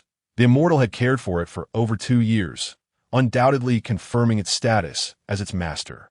Hearing the dream spirit's soft voice, Shen Hanjian couldn't help but smile gently, his cool phoenix eyes now glimmering with warmth. "And Oni tonight, you've worked hard." The dream spirit, taken aback by the praise, exclaimed, "It's no trouble at all." Shen Hanjian reached out to pat the dream spirit's belly, his thoughts drifting to the upcoming Xuanyo secret realm. His senior brother, the sect leader, had already warned him of the dangers lurking within this expedition. And his second senior brother had even performed divination regarding the auspiciousness of their venture. A blood-red light, fraught with peril. He had also reviewed the list of candidates, which contained a name that surprised him: Bai Xingchuan, his elusive and mysterious eldest disciple. Since arriving in this world, he had not encountered this individual. Had it not been for the sudden sighting of Bai Xingchuan's name, he might have entirely forgotten about him. This time, the Lushan sect had put forth great effort for the Xuanyo secret realm. However, Master Mingyu alone had spent over half a month preparing, concocting over 1,000 batches of elixirs to distribute among the elders and disciples venturing into the secret realm. In doing so, Master Mingyu had nearly emptied his pharmacy, even producing a rare Tianji pill for Shen Hanjian, a life-saving remedy in times of crisis. Shen Hanjian gently squeezed the dream spirit's belly, lost in thought, contemplating the notion of life preservation. "Have you heard? That esteemed individual from the Lushan sect is also coming to the Xuanyo secret realm. Surely, you mean the one I think you mean?" The first speaker replied with confidence. "Indeed, it is the very one you suspect." A practitioner wielding a large sword lamented. "If that esteemed individual is present, what treasures can we mere loose cultivators hope to claim?" Loose cultivators faced immense challenges in their cultivation journey, often battling fiercely for resources with the major sects during slightly larger secret realms each year. If that esteemed individual from the Lushan sect were to attend this time, it would undoubtedly complicate matters further. But I heard that individual has suffered severe injuries, and this journey is to seek a miraculous elixir for healing, a female practitioner whispered, covering her mouth. The sword-wielding loose cultivator exclaimed in astonishment. "Is that true?" The female practitioner replied with a knowing smile. "Most likely. Over the years, the fourth elder of the Lushan sect has traversed various secret realms under the guise of training, but it's likely just to save his junior disciple." The sword-wielding loose cultivator smirked slyly. "Then perhaps we could follow them to pick up some scraps." Or, he left the sentence unfinished, but the female practitioner understood his unspoken words. to rob. Why are so many rushing to their doom? Shi Yuqing frowned, wiping the blood from his sword, irritation evident in his tone. Point one after another. It seems endless. The nearby young man, holding a sword, nodded in agreement with Shi Yuqing's words. Nan Minghuan tossed a flirtatious glance at the approaching enemy and seized the opportunity to strike with his soft sword. With a carefree smile, Nan Minghuan remarked, "They are merely insignificant pests." Time rewinds to shortly after entering the secret realm. After the members of the Lushan sect convened and strategized, they decided to split into several teams for enhanced efficiency. One elder would lead each group, including Chu Yunjin, Mu Yaoqing, and He Xuanhuan. The four of them divided into groups and set off to Shen Hanjian's team were his own disciples, along with two outer disciples from the Huoxing Peak. Not long after they began their separate missions, precisely when they discovered their first spirit herb, rogue cultivators began to ambush them. These attackers struck with lethal precision, showing no mercy whatsoever. Shi Yuqing laughed in anger. Do they think us easy prey? With that, he intensified his assaults. Nan Minghuan moved with such speed that his actions were nearly imperceptible, revealing his formidable strength through the cries of despair from the surroundings. Nan Minghuan laughed gaily. I always show mercy to beauties, but sadly, none of you are beautiful. Drops of thick, scalding blood splattered onto his face, which he wiped away cheerfully, resembling a smiling death deity. The more beautiful his smile, the more ruthless his strikes. The brutality of his disciples took Shen Hanjian by surprise, causing him to step back quietly, inwardly praying that blood would not splatter onto his robes. Chapter 35, A bunch of oddballs on one side. Shi Yuqing and Nan Minghuan were reveling in the slaughter, while behind them stood the cold immortal in a pure white robe, accompanied by Bai Xingchuan, who held a small pastry. Bai Xingchuan maintained his usual gentle demeanor. Smiling sweetly, "Master, would you like another piece? Or perhaps we should try something else." As he spoke, Bai Xingchuan retrieved a delicately wrapped pastry from his storage bag. This is a dessert made from the peach blossoms of Su Chun Peak. Sweet yet not cloying. Would you care to try? Unwrapping the oil paper, he revealed a pastel pink floral-shaped pastry. Shen Hanjian felt a twinge of temptation at his words and lifted a piece. Savoring it slowly, the ambushing rogue cultivators were left exasperated. Can you two not consider our feelings? Is this how all members of the Lushan sect behave? How infuriating. It looks delicious. The remaining rogue cultivators exchanged glances, nodding in agreement, and within a few breaths, they retreated in unison.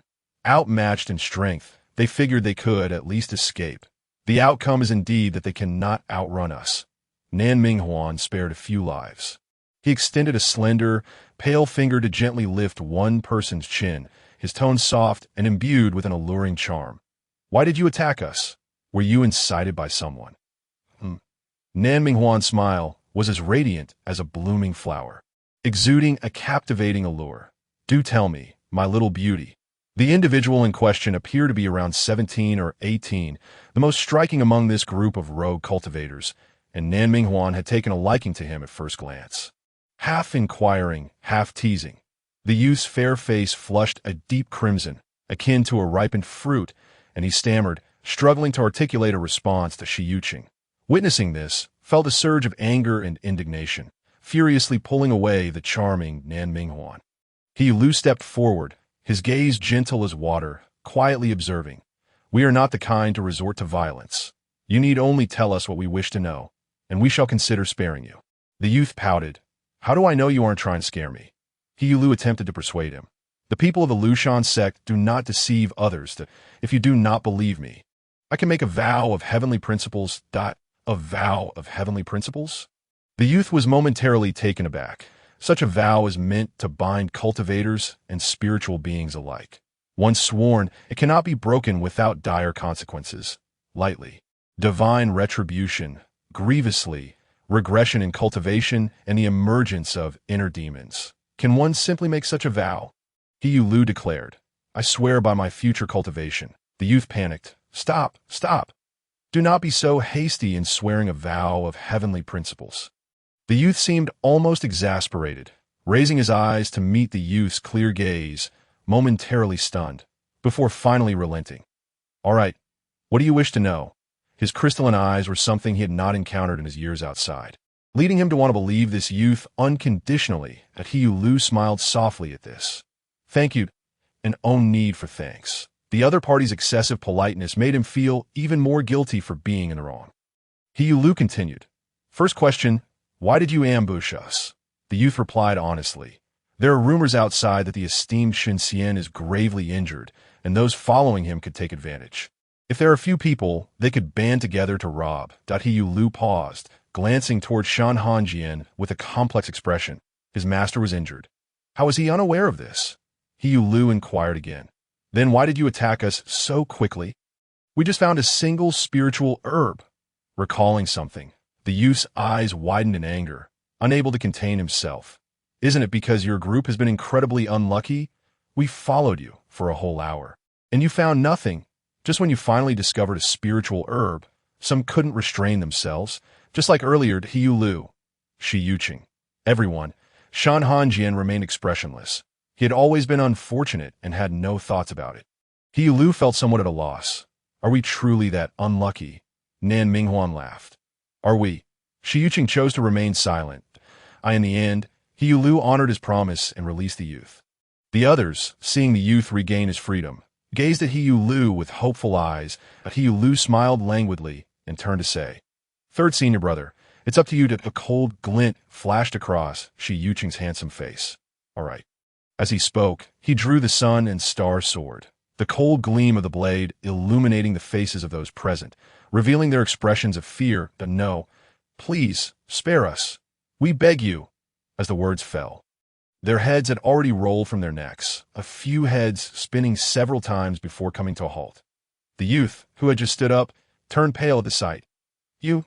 He Lu raised a finger to his lips, his smile gentle. I said I would spare you, not that I would spare the others. The youth stood frozen, disbelief filling his eyes. Could he have misjudged the person? Not far away, Nan Minghuan burst into laughter, taking a few strides to embrace He Lu, affectionately ruffling his hair. Our little Yu Lu is up to mischief again. How adorable! Seemingly sensing the youth's confusion and shock, Nan Minghuan spoke. Those individuals were notorious rogue cultivators from the southern regions. Little Yu's sword has saved many innocent lives in the south. The youth, hearing this, finally came to his senses that Akati turned out they were not intentionally killing them. Shi Yuqing's disdainful voice rang out. I've told you many times.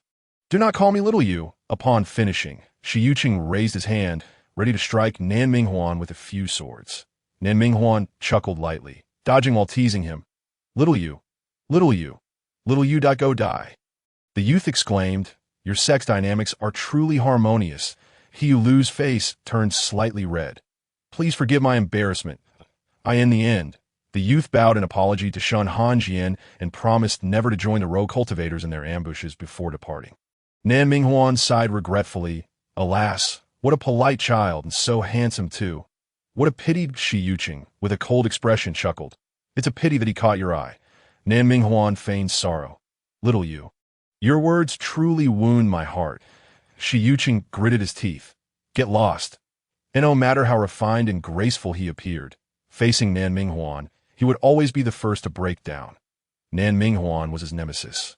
Shi Yuqing thought bitterly. Meanwhile, Shen Hanjian remained uninvolved, leisurely enjoying the pastries made by Bai Xingchuan. Such a life was truly perfect. Chapter 36. Seeking the ethereal deer, perhaps the tragic fate of the ambushed rogue cultivators was witnessed by the remaining rogues. Or perhaps news of Shen Hanjian's group strength had spread like wildfire. But no more rogue cultivators came to their demise. While rare treasures are alluring, one must have the means to enjoy them. Shen Hanjian's group continued deeper into the secret realm. Bai Xingchuan asked, Master, are you thirsty? I still have some spirit orange tea prepared from our journey. It's pleasantly sour and sweet. Would you like a sip? Shen Hanjian replied. Certainly. Shi Yuqing muttered under his breath. Tea sycophant. If only he could also brew tea and make pastries. Shi Yuqing. Jealous. Suddenly, He Lu raised his hand to halt the group, whispering, There's something ahead. Stop. After speaking, He Lu retrieved several blank talismans from his sleeve, biting his fingertip to draw blood, swiftly sketching the talismans in mere moments. 5 blank talismans were completed, encircling the group to form an absolute safety barrier. Nan Minghuan draped his arm over He Yu Lu's shoulder, lifting his wrist to tease He Yu Lu's delicate chin, exhaling softly. "Our little Yu Lu is quite impressive, senior brother." He Yu Lu's face flushed with warmth. Turning beet red, "Please, stop teasing me. You rogue." Shi Yuqing pulled He Yu Lu away from Nan Minghuan's embrace, shooting a glare at Nan Minghuan. Nan Minghuan feigned innocence, shrugging his shoulders, arms raised in surrender, indicating he would not disturb them further. Shen Hanjian interjected, "Enough, stop bickering." Once He Yu Lu regained composure, he remembered, "Oh, I just saw a shadow flash by. It seemed to be about the height of my thigh. I think I saw antlers." Everyone was taken aback, exclaiming in unison, "Antlers?" Even Bai Xingchuan, who had been rather nonchalant, was startled and quickly regained his composure, asking, "Did you see if the antlers were of various colors?" He Yu Lu, feeling somewhat shy, shook his head, noted it was no wonder they reacted so strongly. The secret realm was named Seeking the Ethereal because it was said that someone had once glimpsed a legendary spirit beast, the ethereal deer within. Hence, they had named it so. What they were searching for on this journey was precisely this ethereal deer, which could seek out all things in the world. Shen Hanjian understood its significance. Even an ordinary spirit deer warranted investigation. What if they were fortunate enough to encounter the fabled ethereal deer? The group exchanged glances, each seeing hesitation and uncertainty in the other's eyes. Surely, their luck could not be that good. Their gazes unconsciously fell on He Yu Lu's treasure bag. After so long, they had only discovered a single ordinary spiritual herb. Their luck was quite dismal indeed. Without much thought, Shen Hanjian decisively stated, "Let us pursue." The group nodded, channeling their energy to give chase. The He Yu Lu ignited a searching talisman, following closely as they pursued the spirit beast that seemed to resemble a deer, deep within the secret realm. Dense, vibrant green vines intertwined, wrapping around each other, layers upon layers. Beneath the vines lay a deep stone cave, within which a clear, cold spring bubbled gently, beams of moonlight streaming through the mountain crevices, illuminating the surface of the spring with a shimmering glow. A fawn, pure white all over, with antlers resembling exquisite glass, was cradled in a man's arms. Despite the gentle caress, the fawn trembled in fear, not daring to make a sound. The fawn's docility seemed to please the man, who smiled lightly, his fingers delicately tracing the exquisite, treasure-like glass antlers. "The bait has been set. Now, I await my dear master to take the hook that it seems that a great vendetta is about to be avenged." The smile on the man's face cannot be concealed, his lips curving upward in a triumphant arc. However, upon closer inspection, there is a profound lack of mirth in his eyes, which now reflect a dull, shadowy glimmer. At long last, he is poised to resolve the grievances of his past life. With the bitter memories of hatred that once enveloped him set aside, does he still share any other connection with that person? For a fleeting moment, a flicker of confusion crossed his gaze.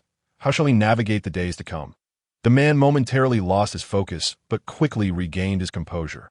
Why dwell on trivialities?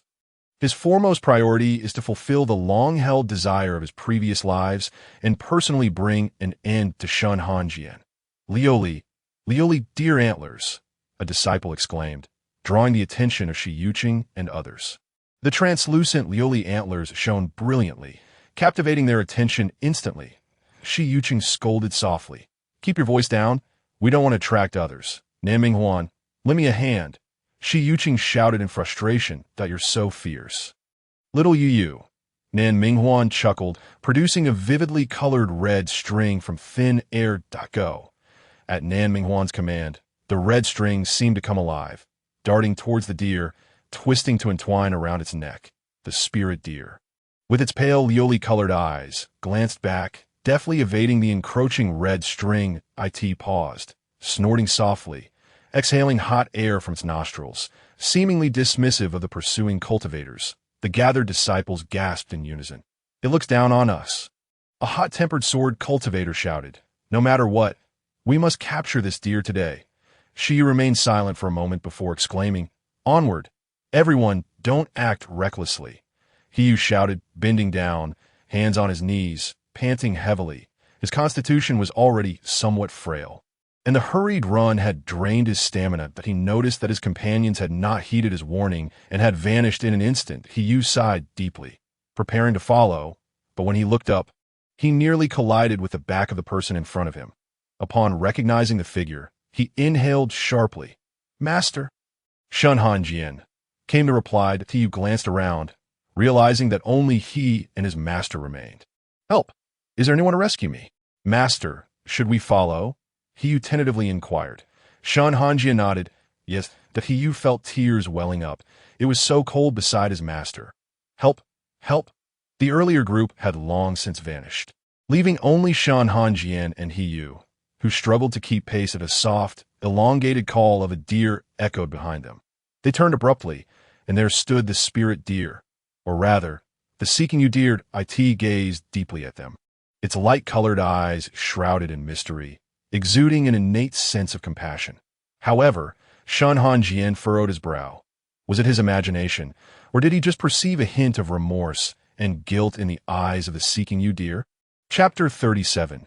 Encountering danger, the seeking you deer remained motionless, its enchanting, beautiful Lioli eyes fixed on the two below. After a while, it finally turned to depart. "Master, should we pursue?" He asked Shen Hanjian, suppressing a strange feeling within. Shen Hanjian nodded. "Let us go." And no sooner had he spoken than he propelled himself forward, stepping onto a nearby stone and following the deer into the thicket. Unlike before, this time its speed was somewhat tempered. Shen Hanjian's brows knitted slightly. It seemed the seeking you deer did not wish to flee, but rather intended to lead them somewhere. He paused, lifting Hiyu by the scruff of his collar with one hand.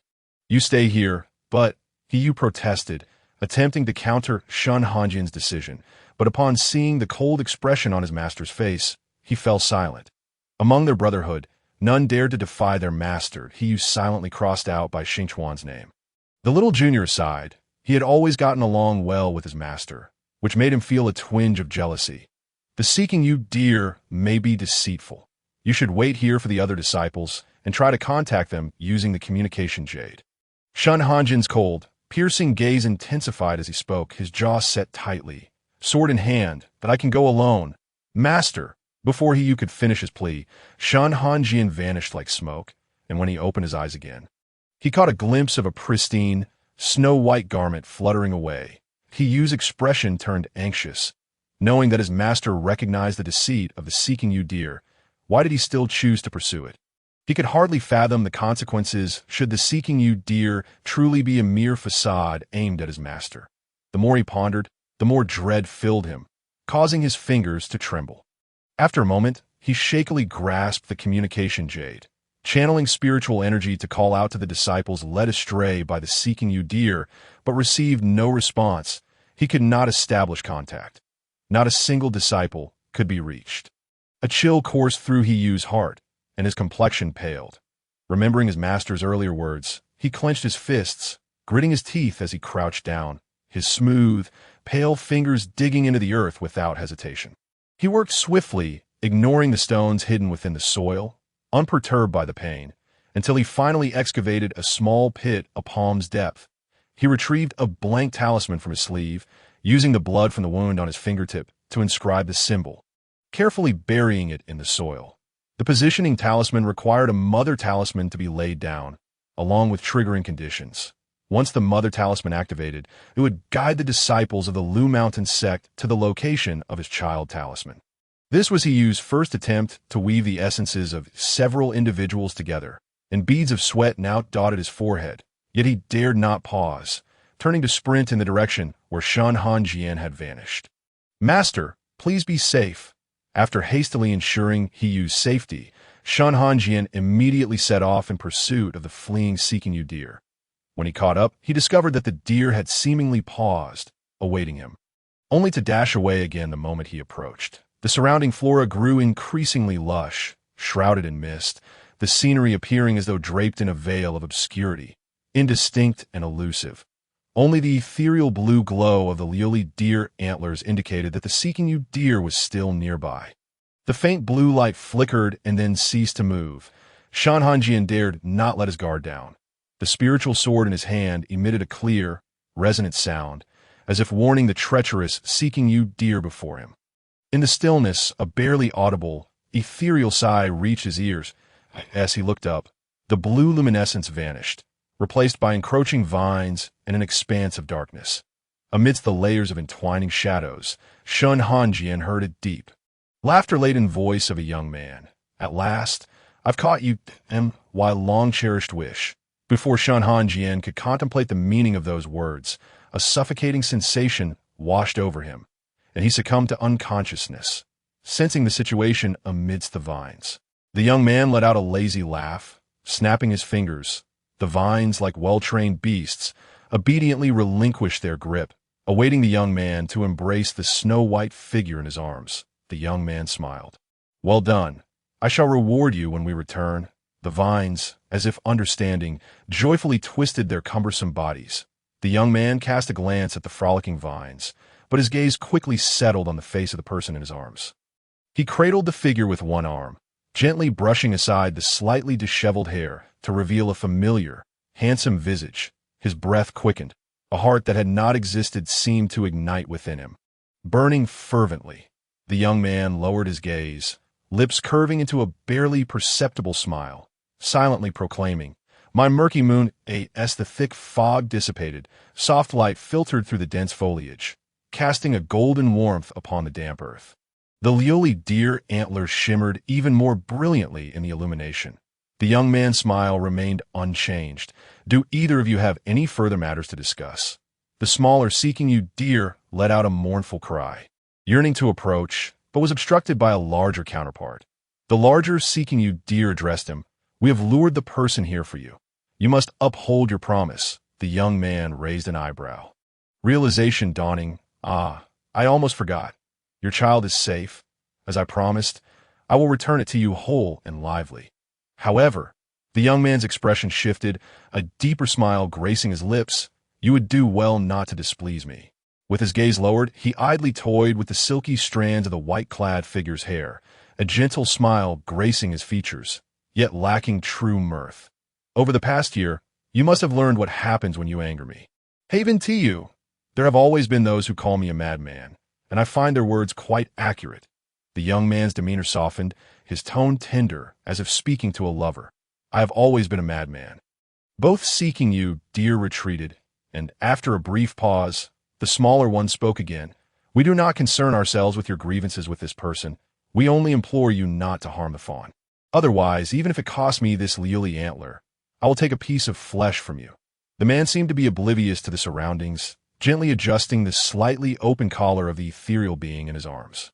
After a considerable pause, he languidly responded. Upon receiving an answer, the two elusive deer promptly distanced themselves from the youth. One of the elusive deer called out urgently a few times, while the other merely sighed. This is the bitter fruit sown by our selfishness. We cannot help but feel regret. Alas for the innocent human who is lured here by us. Let the heavens above bear the burden of this malice, so long as it does not bring calamity upon their family. Chapter 38. The First Pain Within the Cavern. A faint cold spring exuded wisps of white mist, the chill harmonizing with the dark hair and black attire, creating a striking contrast. The waterfall-like strands of ink-black hair cascaded down, brushing against the youth's face, chest, and fingertips. Beneath his dark gaze lay a concealed glimmer of cold light, yet his expression radiated a honeyed gentleness.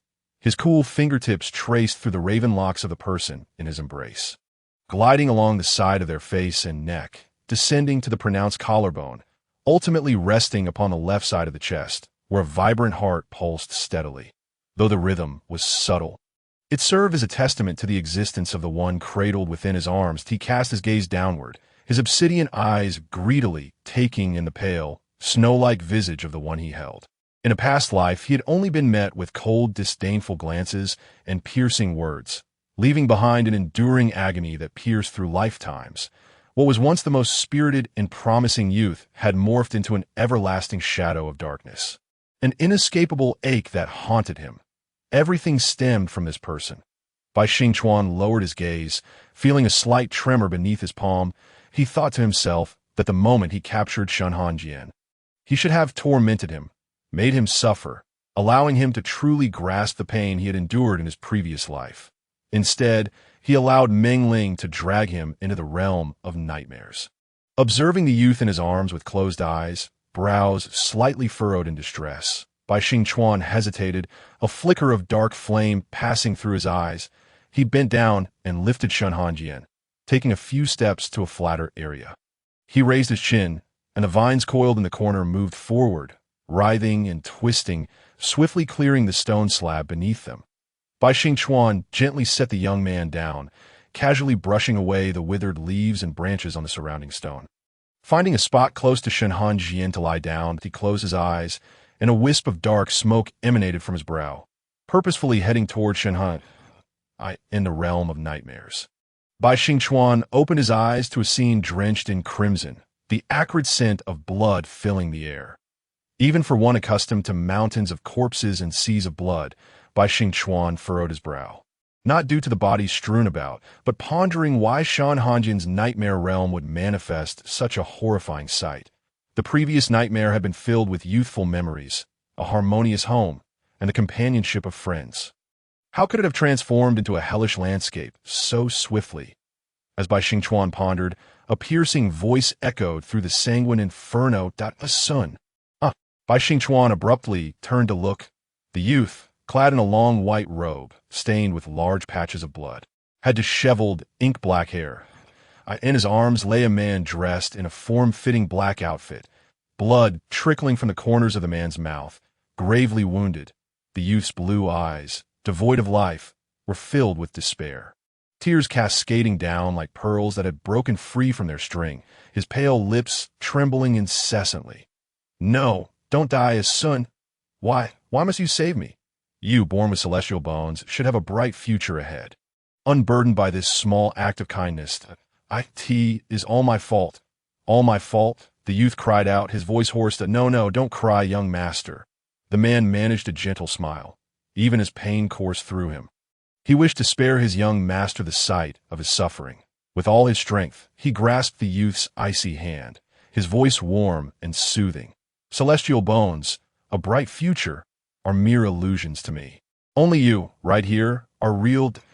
Oh, please, do not cry." He paused, his throat tight, the air in his chest seemingly depleted. With great difficulty, he continued, "In the future, another Sun will come to protect you. There will be someone else to love you." Asun's eyes glistened with unshed tears. As he lifted his gaze, his expression shifted slightly. Summoning the last vestiges of his strength, he miraculously stood, pushing the youth back, and shouted, "Run, leave. Don't let me die with regrets. I beg you, young master."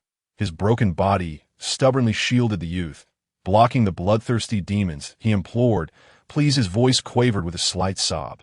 His desperate words pierced the youth's heart like a dagger. Sharp and painful. Everything felt like poison, the warmth of blood that still lingered on his face igniting a searing fire within him, leaving him wounded and raw. "Run. Hurry, run." The man's voice echoed in the youth's ears, and unable to bear it any longer, the youth turned away, leaving behind a trail of glistening tears. This parting would be eternal. Bai Xingchuan fell silent. If memory served him correctly, this youth should have been the one who first encountered the Shen youth in the nightmare. And in a subsequent nightmare realm, he had seen the youthful visage of Shen Hanjian again, making it evident that the Shen youth bore a significant connection to him. The death of his son marked the first pain. A faint scream suddenly pierced the air, seemingly afraid of attracting the attention of the outside demons, the voice barely audible. The youth's voice was low, yet Bai Xingchuan discerned the presence of a newcomer amidst the indistinct sound. He swiftly turned, his gaze landing precisely on a spot where the youth's already pale face grew even more ashen. He pressed his hands tightly over his mouth, his eyes wide with fear. Tears pooling at the corners, leaving trails down his palms. Bai Xingchuan instinctively took a few steps forward. "Do not look." Seeing the youth's eyes filled with terror and sorrow, he suddenly remembered that Shen Hanjian could not see him. He was merely a wisp of an intangible heart demon intruding upon the scene. Chapter 39. Hope? The youth stood in this profound inferno, eyes brimming with anguish, while he remained a mere useless observer. Bai Xingchuan smiled faintly, Was this not the scene he longed to witness? So, this was how Shen Hanjian appeared in his suffering. The smile on his lips could not reach his eyes. The sight before him was precisely what he had eagerly wished to see in his past life. Why then did his heart feel so unsettled? Outside, the demons rampaged, and the youth with reddened eyes gritted his teeth and departed. At the Shun residence, "Mother, over here, hurry!" The youth's voice was short and urgent, filled with impatience. "Where is a Jew?" "A Jew!" Upon hearing his voice, the woman ahead turned, her delicate features etched with worry. "You say Xiao Ju is missing?" "No, we cannot abandon Xiao Ju. We must find him." Her brow furrowed with concern. "Mother." The youth grasped her shoulders, feeling her frail, trembling form, his voice softening involuntarily. "I will find a Jew that, I promise." A middle-aged man beside them spoke gently. "Sun Yang, do not worry too much. Xiao Ju is clever, and you know how capable Rua Air is. Leave it to him, that we need to leave here. We cannot become their burden." With reddened eyes, the woman repeatedly urged. All right, Air. We entrust everything to you. You must find Xiao Ju, even if it means—" Her voice faltered, unable to finish. The words hung in the air, but everyone present understood the unspoken conclusion. "Even if it means bringing back his corpse." Rua Air's throat tightened as he spoke with difficulty. "I understand." Xinjiang nodded, wiping away her tears. "Let us go to the cellar first." The Shun couple, accompanied by the surviving servants of the Shen household, made their way to the cellar. The youth turned to search for others. Around the Shen residence, protective barriers he had set up kept the malevolent beings at bay, though not as impenetrable as those erected by powerful beings. They would suffice to hold the demons at bay for a while. He infused more spiritual energy into the barrier, not pausing to think as he slipped into a nearby alley. He knew his brother well. With the outside world so perilous, a Jew would likely opt for the hidden, convoluted paths. Panting heavily from prolonged evasion, he dared not pause, his breath ragged and hoarse, reminiscent of a broken bellows, harsh and unmelodious. His throat felt as if it had been scorched by lava, hot and painful, churning in his stomach.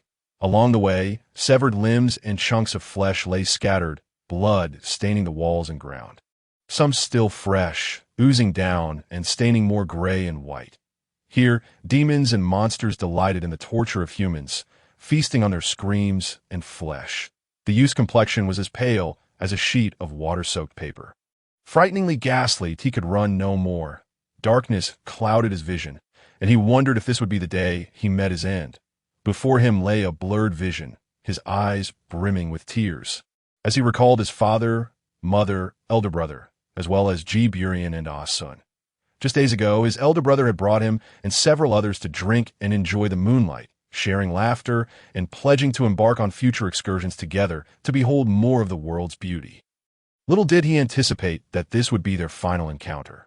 The young man steadied himself, striving to calm his heart. Inhaling deeply until his breath returned to normal, he examined his surroundings, a flicker of realization igniting within him.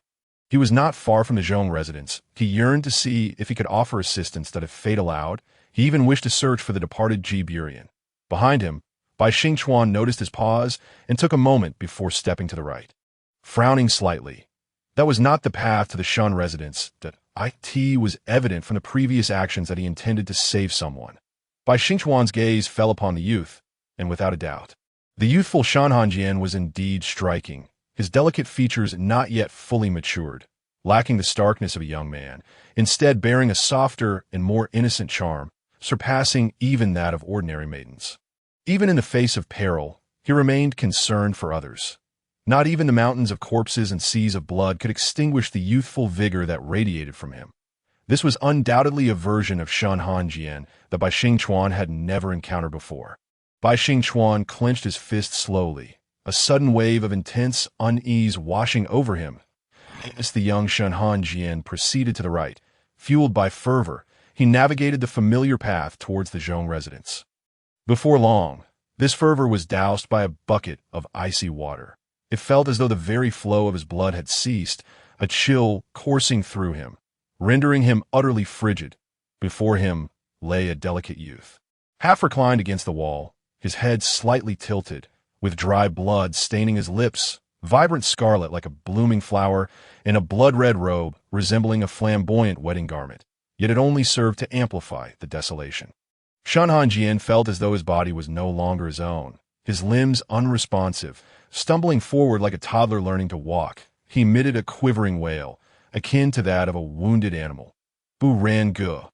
Before him lay Ji Burian, who had fled not long ago. The so-called blood-red wedding garment was merely a moon-white robe stained with blood. After the sorrow came an overwhelming tide of hatred. The town had never before faced such malevolent incursions. It was clear that this was the result of deliberate scheming. "I shall have blood for blood," the young man declared, his eyes ablaze with crimson, each word dripping with sorrow and fury. Shen Hanjian removed his outer robe and gently draped it over Ji Burian, his voice barely above a whisper, yet it conveyed his grief, his pain, and his shattered heart. "I am sorry, Burangu. I cannot let you rest in peace. I must go to the Zhong residence to rescue Yin Yugu." Shen Hanjian pressed his lips together. "Burangu, I am leaving." Without lingering further, every second could mean a life lost. He gritted his teeth and resolutely departed. Shen Hanjian raced against time, not pausing for an instant, the narrow path leading directly to the Zhong residence. And before long, he arrived. The once resplendent plaque of the Zhong residence now appeared to have lost its luster, dim and dull, with only the bloodstains standing out starkly. At the entrance lay several nameless corpses, their faces indistinguishable, yet their attire revealed them to be servants of the Zhong household. The sight of their tragic deaths was harrowing. Some were missing arms, others legs, and not a single body remained whole. Shen Hanjian's heart sank. If the entrance bore such a grim sight, what horrors awaited within? Chapter 40. Despair. A priceless celadon vase lay shattered, fragments strewn across the ground, each piece of pale porcelain adorned with splashes of blood, resembling red plum blossoms blooming in winter. Shen Hanjian crouched low, utilizing the foam mountains and vegetation within the estate for cover, moving slowly and observing meticulously. His primary mission was to locate Zhong Yanyu, but any additional life saved would be a blessing. Shen Hanjian scanned the area, searching for what felt like an eternity without spotting a single living soul. His brow furrowed tightly, a dark shadow cast over his features. It seemed that the entire Zhong residence was devoid of life. He bit his lip, attempting to reassure himself. So far, he had not encountered Zhong Yinyu's corpse. Perhaps he still lived, and he could not afford to lose hope just yet. The further he ventured, the fewer places there were to conceal himself. Eventually, he found himself on all fours, crawling with his head down. As he moved, the rustle of grass brushed against his robe, producing a soft sound. Suddenly, a small hill obstructed his path. Before him stood a mound of bodies, all clad in splendid silks. The luxurious adornments on the women's heads lay scattered, their long, smooth hair cascading around, obscuring their faces. The jade crowns worn by several men had also rolled aside, their once resplendent white jade now dull, akin to extinguished lives, stripped of their vitality. Throughout his journey in the Zhong residence, Shen Hanjian had encountered countless Shen Hanjian's face turned ashen, and in a fit of desperation, he cried out, "Yin Gu, I am here to save you. Don't come closer. Run." Zhong Yinyu wished to shout in response, but her strength failed her. Merely uttering those two phrases caused her to cough up blood. Her arms hanging limply at her sides as her strength gradually ebbed away and her consciousness became increasingly blurred. Zhong Yinyu thought to herself, "How painful this is. Father, mother, brother, did you also feel this way back then? You saved me, and yet I have so swiftly let down your expectations. You must be furious with me now." Tears streamed down her cheeks uncontrollably, yet a smile graced her lips. "I miss you all. I have come to see you. Please, considering how much I long for you, could you perhaps spare me a few scoldings? After all, I did save little Jian." Her voice grew ever fainter. "Please, little Jian, avenge me. Avenge my family." The youth's arm fell weakly, his face adorned with a serene smile, as if he were merely asleep. Chapter 41. "Where are you taking him?" The sound of blood dripping onto the ground echoed in a relentless rhythm, each drop resonating with an unsettling sharpness. Vivid crimson liquid wound its way down the bluestone bricks at the entrance of the Shun residence, staining the youth's pale complexion and the light fabric of his clothing. Death loomed in an instant. Just a moment ago, they had been conversing, filled with joy and hope of escaping this hellish realm, and now, in the blink of an eye, they were forever separated, never to meet again. Shen Hanjian's mind was a void, his gaze dimmed, the once bright sparkle in his eyes extinguished. Ji Baran and Zhong Yinyu. One lay lifeless in the streets, the other had perished in an attempt to save him. He had only wished to rescue them. The sudden onslaught of demonic calamity felt like an inescapable nightmare, robbing him of his friends, repeatedly kindling hope only to shatter it mercilessly. Before him, the monstrous creature swung its sharp claws, and the youth's delicate body fell like a broken-winged butterfly, crashing heavily to the ground with a dull thud. The creature turned, its crimson, beastly eyes fixated coldly on Shen Hanjian, scrutinizing him like a predator observing its prey. Cruel and merciless. "You are quite impressive." A raspy, humanoid voice emerged from the creature's mouth, its gaze lingering over the young human with malicious intent. It casually licked the warm blood from its claws. Squinting in satisfaction, "I find you quite appealing. If you accompany me, I shall spare your life."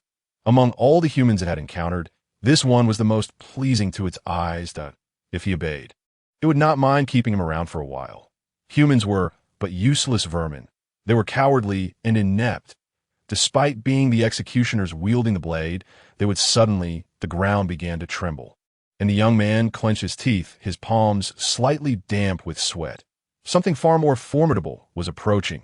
The unsettling sound of heavy bones grinding against one another echoed ominously in his ears. As he turned towards the source of the noise, his pupils quivered violently upon catching sight of a pale, spectral figure. It was a malevolent entity, its body composed entirely of chilling white bones. Towering nearly 10 meters high, resembling a colossal serpent, yet adorned with a pair of dragon-like bony horns atop its head. Within its eye sockets burned 2 flickering blue flames, despite the absence of eyes. The young man could distinctly feel its chilling gaze upon him as the white-boned creature materialized. An overwhelming oppressive force descended upon him, causing beads of sweat to form on his forehead and an iron-like taste of dread to rise in his throat. The skeletal apparition, known as a bone demon, is a malevolent entity formed from the remains of a creature that has perished. When a creature clings too fiercely to its former existence, its spirit refuses to dissipate into the mortal realm, eventually transforming into a demon, embodying an existence that transcends life and death. The emergence of a bone demon is a calamity, as their existence is a manifestation of the heavens' disapproval, rendering cultivation extraordinarily arduous and their numbers exceedingly rare. However, whenever a bone demon is born, disaster inevitably follows. This particular bone demon, with its serpentine form and dragon-like horns, likely belonged to a creature that had failed to transcend and transform into a dragon. The sheer intensity of its aura suggested that its cultivation might surpass that of an ordinary nascent soul cultivator, making the prospect of rescuing Ajian exceedingly daunting. The bone demon briefly fixed its gaze upon the young man before shifting its attention upwards towards Qing, uttering, "I have fulfilled my promise from years past. From henceforth, we are even." Qing turned, bowing in respect. "Thank you, esteemed elder. There is one more matter." The bone demon's voice was ethereal, akin to a ghostly whisper, sending shivers down the young man's spine. It continued, "This human belongs to me." Qing appeared somewhat taken aback, raising an eyebrow. The younger generation has no objections. The bone demon lifted its serpentine tail, preparing to seize the young man, with death looming from all sides. The young man resolved to make a desperate bid to save Ajian. Gritting his teeth, he felt a surge of spiritual energy erupt within him. His feet propelled forward with the force of a fully drawn bowstring. Racing towards Qing, he raised his hand, his long hair billowing in the wind, swallowing the blood that threatened to spill from his throat. His eyes gleamed with an unsettling brightness. He was close. He would soon rescue Ajian from the clutches of this accursed demon. A piercing sound filled the air as flesh was penetrated, a noise that was particularly jarring. The young man lowered his gaze in disbelief, finding a pale arm protruding from his chest. The exquisite visage of a boy bore no expression. Coldly crushing his insides, Blood surged forth from his throat, splattering the boy's face with a grotesque beauty. The young man closed his eyes momentarily, whispering, "Hanjian, it is time to awaken." As his words fell, a radiant light enveloped him. Pure and white like the gentle spring rain cascading upon the boy. Qing, standing nearby, felt a jolt of horror. "You," he began, but the boy's eyes had already regained their clarity. Initially bewildered, he felt a warmth radiating from his arm. And upon looking down, he was confronted with the sight of his own chest pierced through. His heart raced, and upon raising his gaze to meet that familiar face, his lips trembled, struggling to articulate a single word. After a moment, he finally managed to utter, in a hoarse and trembling voice, "Elder brother, elder brother." The warm, sticky blood on his arm felt like invisible blades slicing into his skin, the pain in his body and heart exacerbated. Just moments ago, Zhong Yin had perished before him, sacrificing himself for him. Now his elder brother lay grievously wounded before him, injured because of him. "Hanjian, do not cry." The young man's gentle voice broke through the despair. It was then that Shen Hanjian realized he was weeping profusely. His cheeks wet with tears. One hand wiped away his tears, while the other remained frozen, fearful of worsening his elder brother's injuries. Only the young man understood that this calamity had sealed his fate. He offered a faint smile, his clear and handsome face radiating warmth. "Hanjian, you must live well, carry on the legacy in place of your elder brother. Take care of our parents." With that, he suddenly yanked back, tearing open the wound on his chest, blood gushing forth like a black hole, spilling out as if it were mere air or some inconsequential substance. Before Shen Hanjian could comprehend the situation, the young man had drawn a long sword from his waist. This sword, gifted to him by a wandering cultivator who had once taught him the ways of immortality. Though not an extraordinary weapon, was capable of slicing through iron as if it were mere mud. If it could cleave through iron, it could surely sever the fragile neck of a human. With the sword raised against his own neck, his gaze remained steadfastly on Shen Hanjian, his eyes soft as a gentle breeze in early spring. His voice was barely above a whisper. "Hanjian, from now on, you shall become the mightiest of cultivators, and I will always be with you." In an instant, without hesitation, the blade swept across his throat, and blood erupted forth, with a smile gracing his features. His voice hoarse and fragmented, he declared, "Heavenly Tao above, I, Shen Han, willingly offer my entire cultivation for eternity, never to enter the cycle of reincarnation, beseeching to become one with this sword." He volunteered to forge himself into the blade. Shen Hanjian felt darkness enveloping him, his knees buckling as he collapsed to the ground. Tea took him a long while to regain his composure. Nearly collapsing, he propped himself up with his hands, crying out in anguish, "Elder brother!" To forge oneself into a sword, to be trapped within the cold steel for eternity, never to partake in the cycle of life and death. This was the third pain. The agony of losing a brother. The first pain, a delayed rescue. The second pain, a dear friend dying for him. The third pain, an elder brother forging himself into a sword, forever imprisoned. Each wound to the heart was akin to descending into hell. Chapter 43. Spirit sword. The hot blood splattered against the cold blade, imbuing it with a semblance of warmth. The cultivation, spirit, and essence of a human cultivator were all infused into the blade, granting it a new soul. The sword, stained with blood, could not conceal its resplendent aura and undeniable spiritual pressure. A sentient sword surpassed any soulless blade in existence. That a soulless sword, no matter how exquisite or sharp, was merely a slightly sharper piece of iron. Before the spirit sword, Shen Hanjian's heart plummeted, his entire being enveloped in a chilling despair. A fleeting red glimmer flickered across the silver blade as he trembled. Reaching for the sword, tears cascading down his cheeks, he clutched the long sword tightly to his chest, unbothered by the blood that stained his garments. This was his elder brother's blood. This was the spirit sword formed from his brother's sacrifice. This was his elder brother. Tears as large as pearls streamed down, plummeting onto the spirit sword, which seemed to respond, trembling gently as the hilt brushed against the boy's chin, as if to offer solace. Yet, Shen Hanjian's cries grew louder. "Elder brother! Hanjian!" Qing began to speak, but was interrupted by the bone demon, its voice deep and resonant, Foolish humans always delight in unnecessary actions. While alive, I demand this one. If dead, I shall claim his spirit. A Qing's heart sank. No one understood better than him how crucial Shen Hanjian was to Ajian. Earlier, when Shen Hanjian was unconscious, he could decisively abandon this peace. Now that Shen Hanjian had regained his senses, he would never forsake his elder brother. Even if Shen Hanjian had perished and transformed into a sword, Shen Hanjian would never abandon him.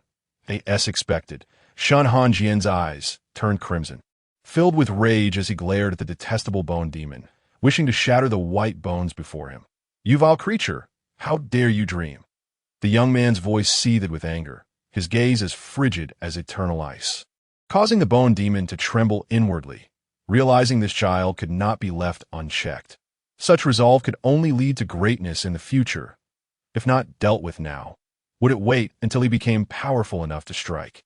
The bone demon, consumed by murderous intent, contemplated its next move. Qing, suddenly alarmed, exclaimed, "Esteemed elder, you cannot. You are aware that this entire ordeal revolves around one individual, and you understand his significance in my heart." The bone demon merely chuckled, its voice rough and unpleasant. "I know. And what of it?" Its tone dripped with derision. "By the heavenly decree, I have fulfilled your request. The debt of gratitude is settled. Your so-called gratitude is merely a consequence of divine compulsion. You, a mere child, why should I heed your words?" The mocking words from the demon's lips caused A Qing to clench his fists, his face paling slightly. This was the first time his pride had led him to such a grave error. "Esteemed elder, you cannot do this. It is you." Shen Hanjian interjected, his expression unreadable. "I heard every word spoken by that demon. This calamity has arisen because of you." Finding it ridiculous, Shen Hanjian held the sword in one hand, covering half his face with the other, bursting into laughter. "All of this, every single bit, was instigated by you, by Qinghe.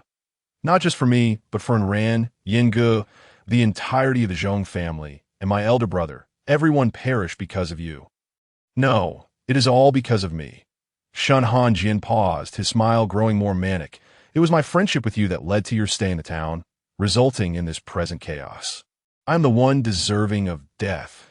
A deafening thunderclap erupted from the horizon, as if the heavens, witnessing the blood-soaked purgatory of this world, could no longer bear the sight, and tears began to fall in the form of fine rain. The celestial order, though compassionate, was also merciless. Amidst the torrential downpour, a solitary youth stood, his frail form drenched, long hair clinging to his forehead and cheeks in a disheveled manner that Qing, unable to discern the expression on the youth's face, could only perceive the helplessness in his desolate laughter and solitary silhouette. The voice of Shen Hanjian resonated clearly in Qing's ears. His calm words stirred an overwhelming sorrow within Qing's heart. If only I had died in that alley back then. Thus, he would never have encountered Shen Hanjian while out buying books, never met Bai Xingchuan, never brought misfortune upon the town's inhabitants, nor caused those close to him to meet a gruesome end. That if there were truly a celestial order, could it not come to his aid? A wave of pain coursed through him, as if an invisible hand had seized his throat. The sensation of suffocation surging forth that it felt as if he were on the brink of death. The skeletal demon cackled malevolently, the fierce winds swirling around Shen Hanjian, inadvertently dislodging the hair tie from the youth's hair, causing his black locks to billow wildly. Before the eyes of the multitude, the youth's once vibrant hair began to lose its color from the roots, transforming from a head of dark tresses into a crown of frost. How much despair must one endure to turn white-haired in an instant? Shen Hanjian had come to understand this all too well. It was the death of loved ones, the martyrdom of kin forging the sword of fate, the self-loathing born from helplessness, the betrayal of friends, all of it stemming from his own actions. The youth tightened his grip on the sword, his once bright eyes now devoid of luster, gazing with a dark intensity at the army of demons before him. "Let us settle this today. All present, be they demon or human, were enemies. His sword would spare none in attendance, including Bai Xingchuan. From this day forth, regardless of life or death, we shall be adversaries." The youth's words, cold as an arrow, pierced deep into his heart. He momentarily faltered, and moments later, an indescribable anguish surfaced on his features. Deep down, he understood with crystal clarity. They were irreparably lost.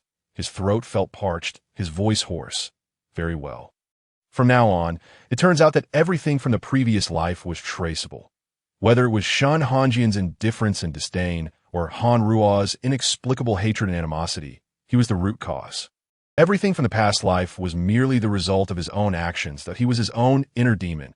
And likewise, he was the inner demon of Shen Hanjian.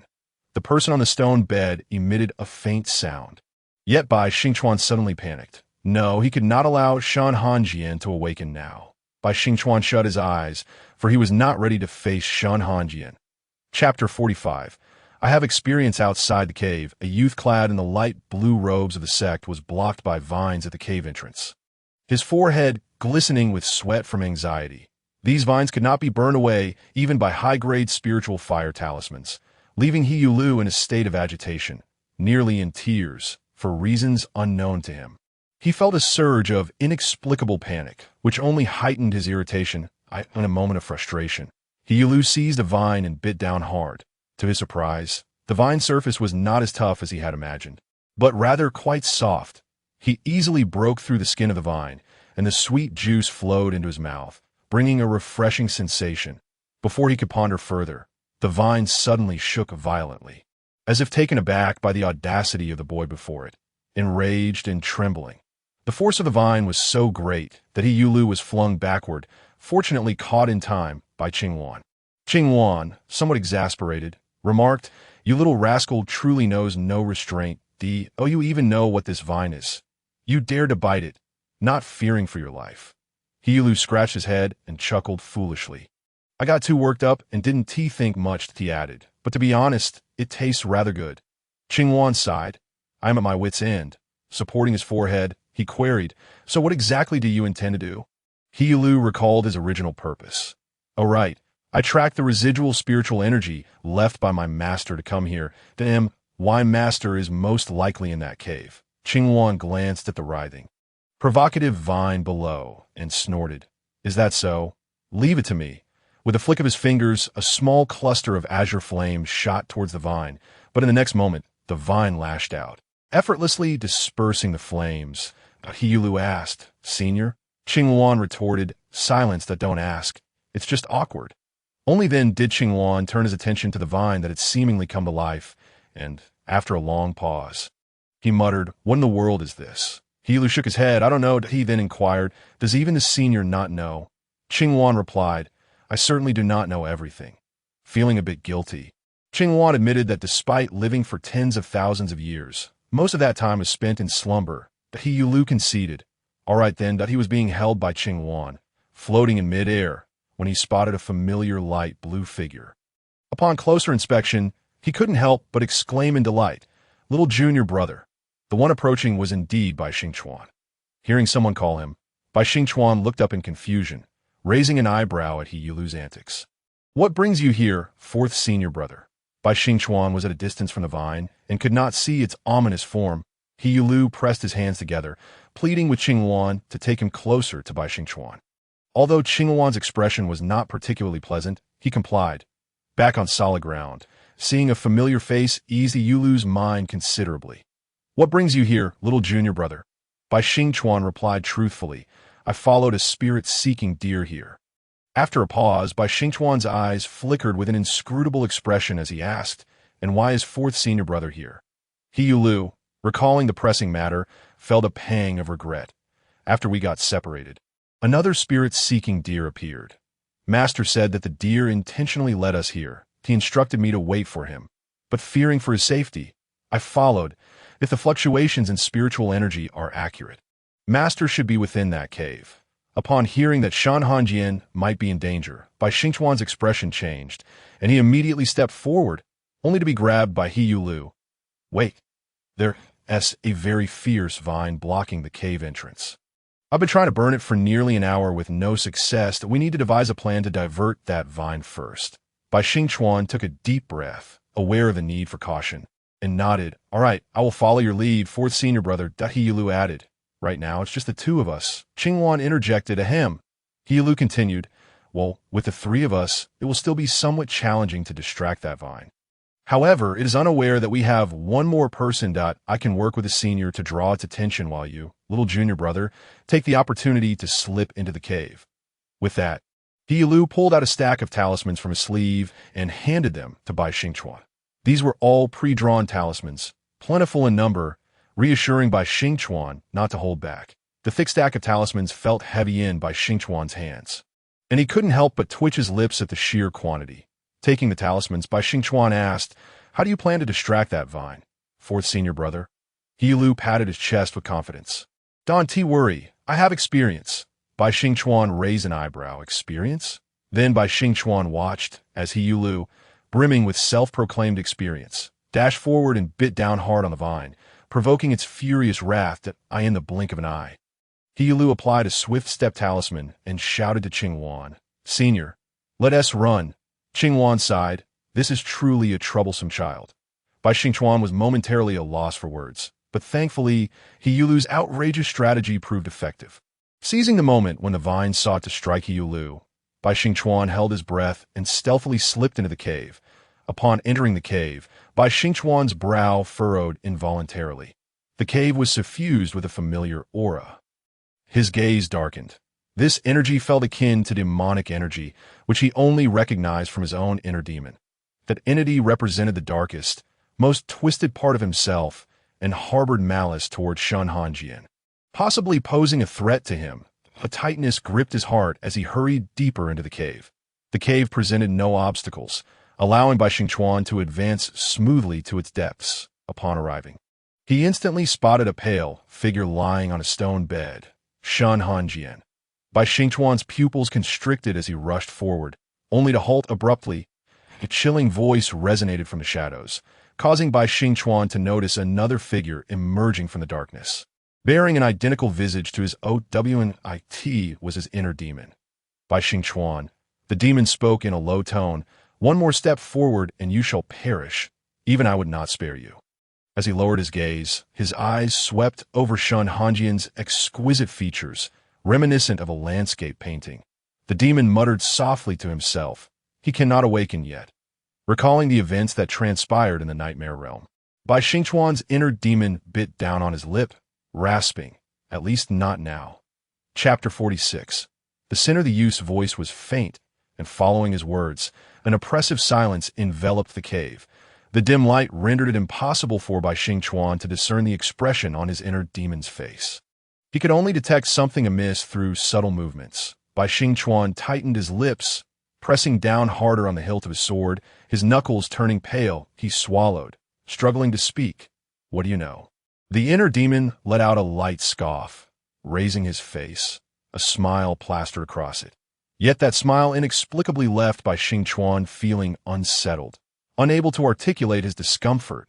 It was a desolation laced with boundless regret, much like the despair of realizing, after dragging the innocent into darkness, that the so-called innocent was the most significant person to him. Bai Xingchuan was acutely aware of his nature in his past life, that it was precisely for this reason that he felt even more bewildered, an emptiness settling in his heart, as if anticipating the onset of something dreadful. Before Bai Xingchuan could inquire further, the inner demon spoke, "We are all sinners." "What?" The demon fixed his dark eyes on Bai Xingchuan, his voice low and haunting. "I said, we are all sinners. Do you know why Shen Hanjian's sword spirit harbored murderous intent the moment he laid eyes on me? Do you know why Shen Hanjian despised me?" Before the demon could finish, Bai Xingchuan seemed to sense something, his face going pale, his lips devoid of color as he tightened his grip on the sword. Gritting his teeth, "I do not wish to know. All I know is that in this life, my master sees me." "Your master, he likes you?" The inner demon found it amusing, throwing his head back in laughter, even shedding tears of mirth, after the laughter subsided. He spoke maliciously, "It is you. No, it is we killed Shen Hanjian's family and friends. His brother even took his own life before him." The darkness in the demon's eyes deepened, and witnessing Bai Xingchuan's momentary collapse filled him with a twisted sense of satisfaction. As if dragging someone down into hell alongside him, that he smirked. "So why do you think he would love you, a murderer?" The heart's demons resonate with the essence of the self. should the heart's demons consent to or forcefully intrude. The subject can perceive the memories of these demons. With malicious intent, the heart's demons cram their memories into Bai Xingchuan's mind, eagerly anticipating the moment of his collapse. N01 understands Bai Xingchuan's feelings for Shen Hanjian better than he does. Bai Xingchuan feels an intense throbbing at his temples, as memories foreign to him surge like a tidal wave into his consciousness. These blood-red memories seem to carry a taste of sanguine sweetness, vividly immersing him in the overwhelming hatred and boundless despair of his youth. He feels a tearing pain deep within, raising a hand to clutch at his collar, as if someone were strangling his neck, rendering him breathless. And one knows oneself better than oneself. Seeing the heart's demon wear a visage of despair, he momentarily cannot discern the source of this suffocating sensation. Is it his? Or the demons? Bai Xingchuan bites down hard on his tongue, the sharp pain yanking him back to reality. He gasps for air, indifferent to the blood seeping from his lips. He gazes at the demon. If this is true, what does it matter if I give my life for him? He has long been dead. This so-called rebirth is merely a few stolen years of sweet dreams from the heavenly path. If that is the case, he does not mind shattering his dreams to awaken Shen Hanjian from his nightmare. The heart's demon falls silent, its dark eyes fixed upon him, merely observing without uttering a word. In the stillness, time seems to halt. Just as Bai Xingchuan believes the heart's demon will not speak, he hears it declare, "I will not let go." The demon's voice is calm, devoid of fluctuation save for a slight rasp. Yet its words send a chill down Bai Xingchuan's spine. He is the reason for my existence.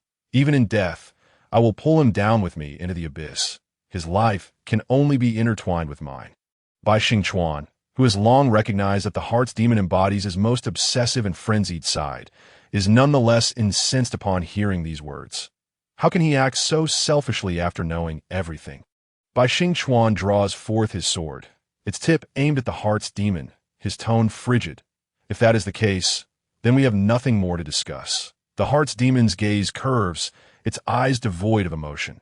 We shall inevitably face each other in battle. It is merely a matter of time. Today, only one of us shall survive. It is so cold, and why body feels so heavy. Xiao Jiang, Xiao Jiang. Shen Hanjian hears a vague voice calling him, but his eyelids are too heavy to open. As though he is sinking too rapidly, the voice growing increasingly urgent.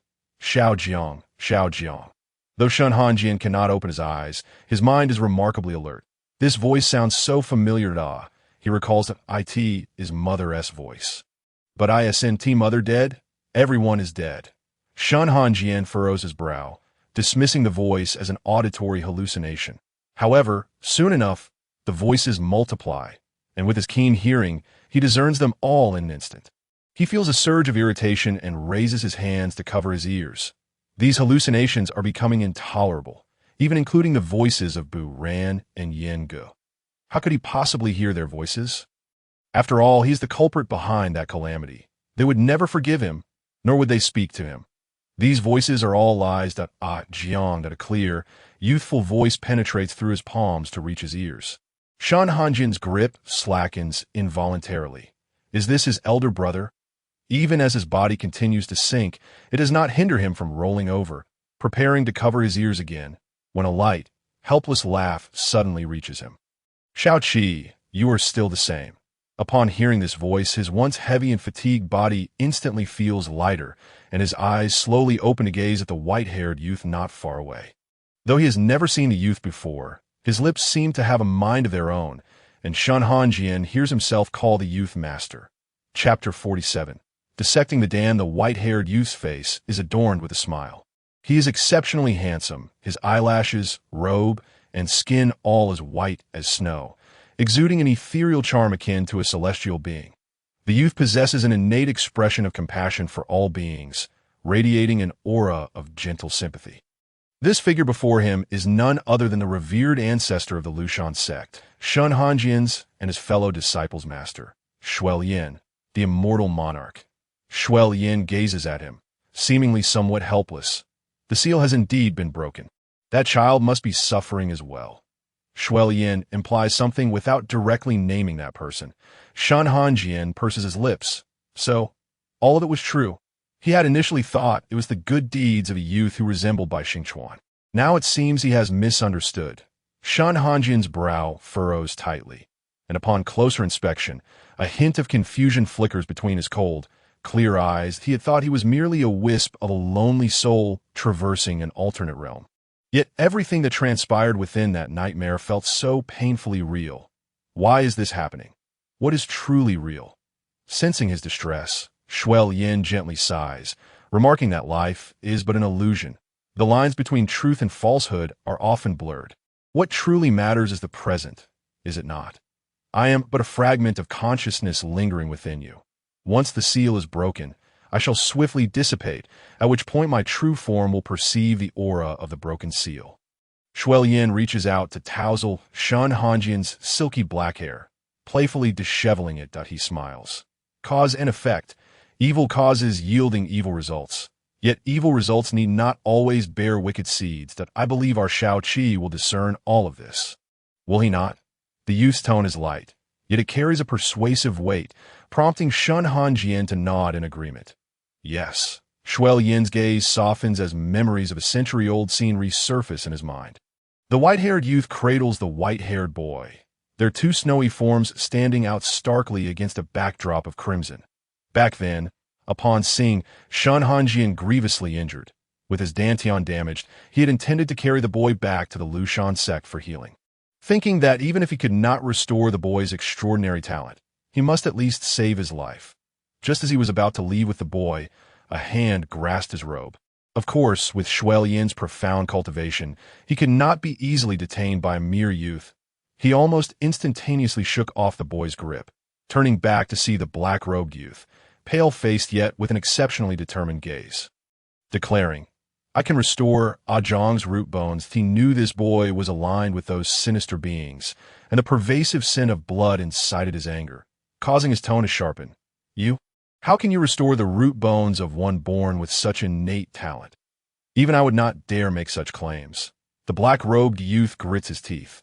I can, Shuel Yin, confident that with him present, the boy would not stir up any significant trouble. Chose to trust the youth this once. He did not wish to witness the fall of a prodigy who had yet to rise.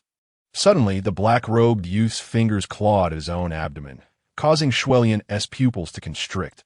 He wished to intervene, but it was too late. A black-and-white golden dan materialized in the black-robed youth's hand.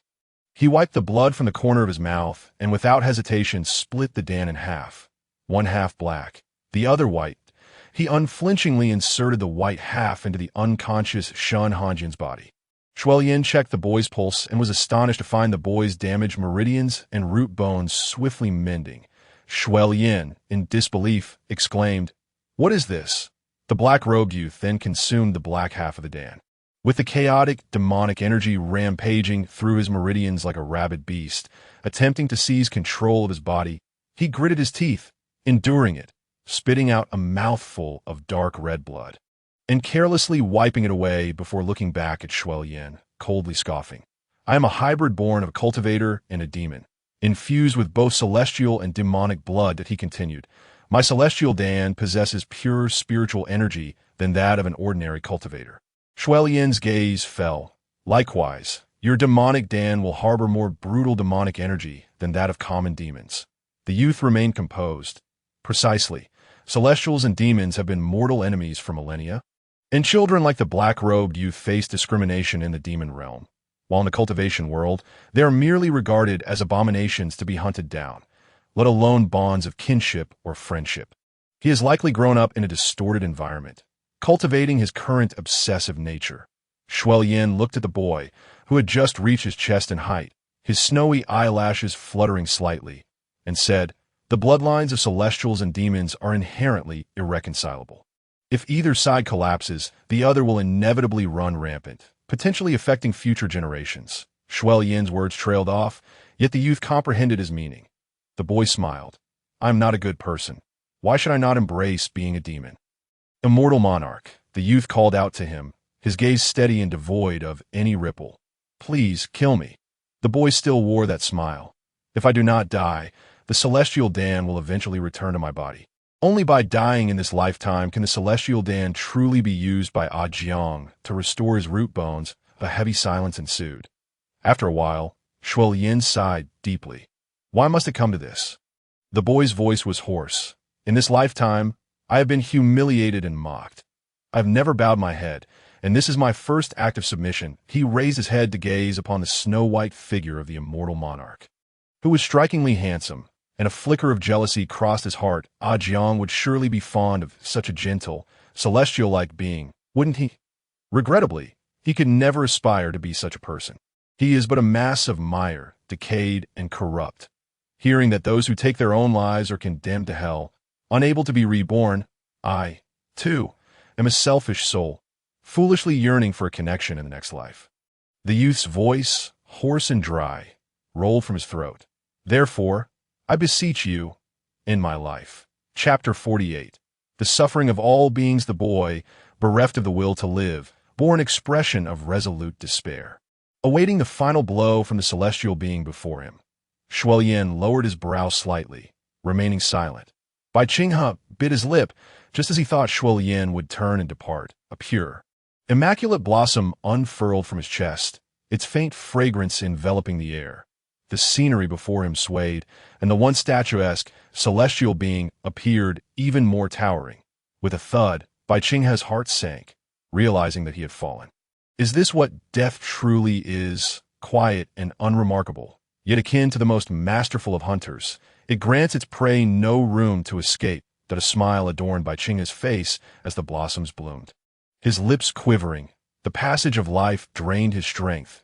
Rendering his voice a mere whisper, he inquired, "Can a pure white sacred flower bloom amidst the mire?" He closed his eyes, seeking no response. Yet he heard the celestial being say, "It can." Bai Xingchuan's eyes flew open, and upon receiving the reply, he felt a lightness wash over him, a soft smile gracing his lips. "I shall take your words to heart, like a fleeting glimpse of light." He uttered this phrase before eternally closing his eyes. The youth, who had struggled through a life of filth, met his end upon the pure, unblemished flower, interred alongside its delicate fragrance. Shuo violet eyes narrowed slightly, a glimmer of light passing through them as he murmured, "What constitutes the suffering of all beings? Is it the unseen harm inflicted upon others? Is it a force that ruins a child's entire life? Or is it the compulsion that transforms the good into evil?" Shuo furrowed his brow, a flicker of pain crossing his gaze. He had witnessed far too much suffering among humanity. The suffering speaks of cultivating compassion for all sentient beings. Yet, what if such suffering is undeserving of pity? He glanced down to see the youth in his arms. Perhaps due to the wondrous effects of the celestial elixir, the boy's white hair began to gradually revert to its original ebony hue, his complexion slowly regaining its color, though his lips remained tightly clenched, gripping the spirit sword with unwavering resolve. Suddenly, he chuckled self-deprecatingly, reflecting that even he, a practitioner who had cultivated for millennia, nearly faltered in his resolve. Let alone this youth of merely 20 years. Shuo raised his hand to press against the boy's brow, softly speaking, "First, forget all of this. For now, forgetting is the best remedy." Shuo continued, "Let this emotional soul be contained for now. I shall safeguard this fragment of spirit that a century hence, when the seal is broken, I will return this fragment to its rightful owner." Returning to the present, Shuo turned to Shen Hanjian, smiling. Little 7. Awaken. Before Shen Hanjian could respond, Shuo gestured, a beam of white light penetrating Shen Hanjian's brow, and in the next instant he found himself expelled from the sea of consciousness, opening his eyes to a dim environment. Shen Hanjian, bewildered for a moment, heard a familiar voice. "If only one of us can survive today, it must be me." It was the voice of Bai Xingchuan. Shen Hanjian moved his lips but found himself utterly drained, lacking the strength to speak, let alone sit up. "Who did this? Step forward and take your punishment." The sounds of combat grew increasingly intense, and Shen Hanjian worried that his gentle and beloved disciple might be rendered crippled by the other combatant. Straining to regain his strength, he lifted his gaze, locking eyes with a remarkably thick vine. To be precise, it could not be called eye contact, as the vine possessed no eyes. Noticing that the being it had ensnared had awakened, the vine curiously prodded here and there, poking at the face and then the waist. Shen Hanjian mused. I feel as if I am being toyed with by a vine. The esteemed Shen Hanjian, teased and taken advantage of by a mere vine. How could he not be the subject of ridicule? Especially from those at Xinjiang's sect, who might come daily to mock him at Lu Shan's sect. Perhaps due to a strong desire to avoid such ridicule, Shen Hanjian suddenly found strength surging within him, in an instinctive reaction. He reached for the sword at his waist, only to find it missing, causing him to momentarily lose focus. Quickly regaining his composure, he sat up and seized the end of the vine with both hands, exerting all his strength to fling it away. The vine, initially intent on amusing itself with this seemingly frail human, had not taken the capture seriously until it was suddenly hurled away by an overwhelming force in midair. The vine pondered. This is not what I expected. I thought this person was poisoned. The commotion caused by Shen Hanjian drew the attention of the two combatants, who could no longer ignore the disturbance. The heart demon's arm trembled, his movements faltering, granting Bai Xingchuan the opportunity to pierce the heart demon's chest with his sword. Bai Xingchuan summoned spiritual energy into his palm, the sword's spirit illuminating brilliantly as the heart demon's chest was seared by the spiritual force, eliciting a muffled groan of agony. Pain was secondary. What truly instilled fear was the gaze of the person behind him. He slightly turned his head towards the shadows, feeling a wave of inferiority wash over him. He was merely an inconsequential heart demon, born from resentment and unwillingness. Yet now, he appeared as a pitiful figure, feigning weakness while being the true perpetrator of violence and murder, seeking to exact revenge on others. Unaware of the moral dichotomy, he was a selfish and despicable individual. Bai Xingchuan also averted his gaze, not daring to meet Shen Hanjian's expression, feeling a sense of unease. Would his master know everything? Would he come to despise him, just as in the previous life, treating him as though he were inconsequential?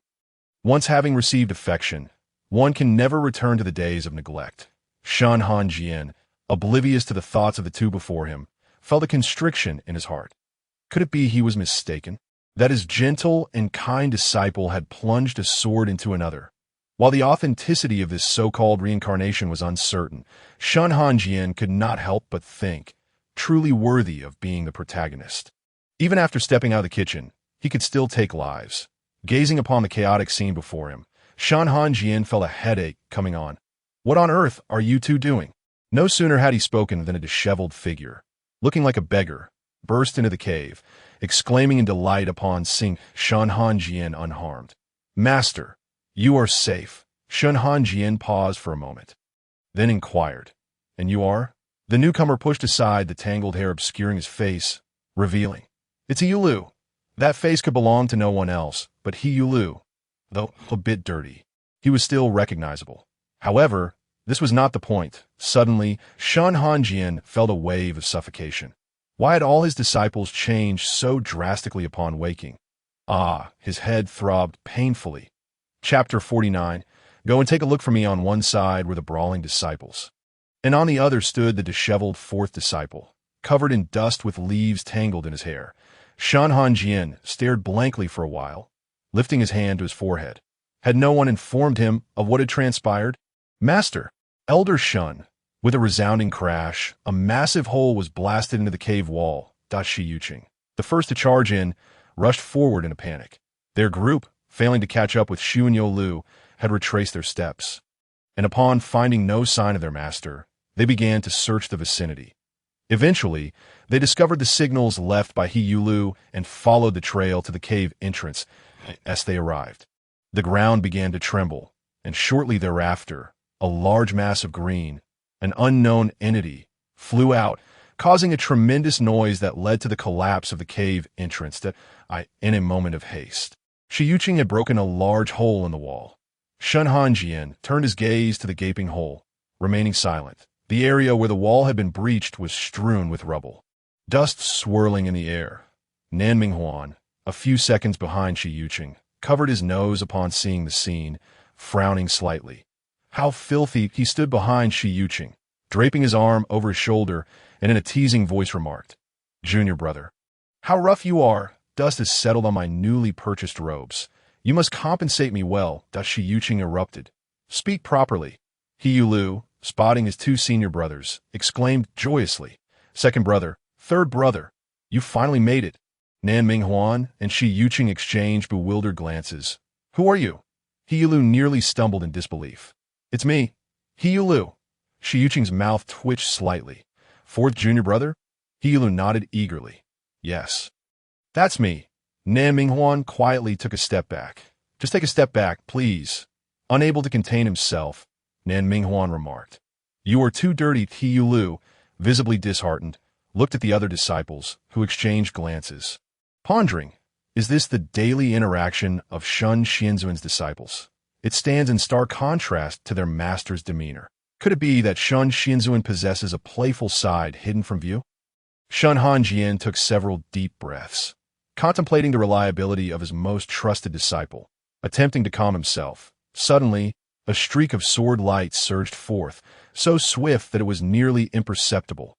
Only Shen Hanjian, the most skilled among those present, discerned the source of this blinding light. It was Bian Xuandao, brandishing a long sword, his countenance stern and devoid of emotion, a flicker of murderous intent subtly seeping through his expression, directed straight toward Bai Xingchuan. More precisely, it was aimed at the heart demon lurking beneath Bai Xingchuan's sword. The spiritual pressure crashed upon them like a towering wave, prompting the heart demon to react almost instantaneously. Transforming into a wisp of black mist that evaded the tumultuous sword energy, as the black mist darted away, it swiftly surged towards Shen Hanjian, moving with such speed that he barely had time to discern its trajectory before the mist, now taking on a humanoid form, seized him by the throat.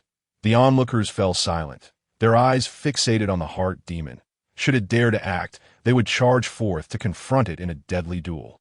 At that moment, a faint glimmer of white light flickered, and Dream's spirit darted out, momentarily blinding the heart demon, indignantly exclaiming, "You wicked creature! Release the immortal." Almost instantaneously, the heart demon grasped the diminutive Dream's spirit. So fragile was the spirit that a mere squeeze could extinguish its life. The heart demon's eyes darkened, its grip tightening as Dream's spirit writhed in agony within its grasp, just as it was on the brink of losing its composure. A gentle warmth, from the other hand, pulled it back to reality. Its eyes widened slightly, and it loosened its grip on Dream's spirit.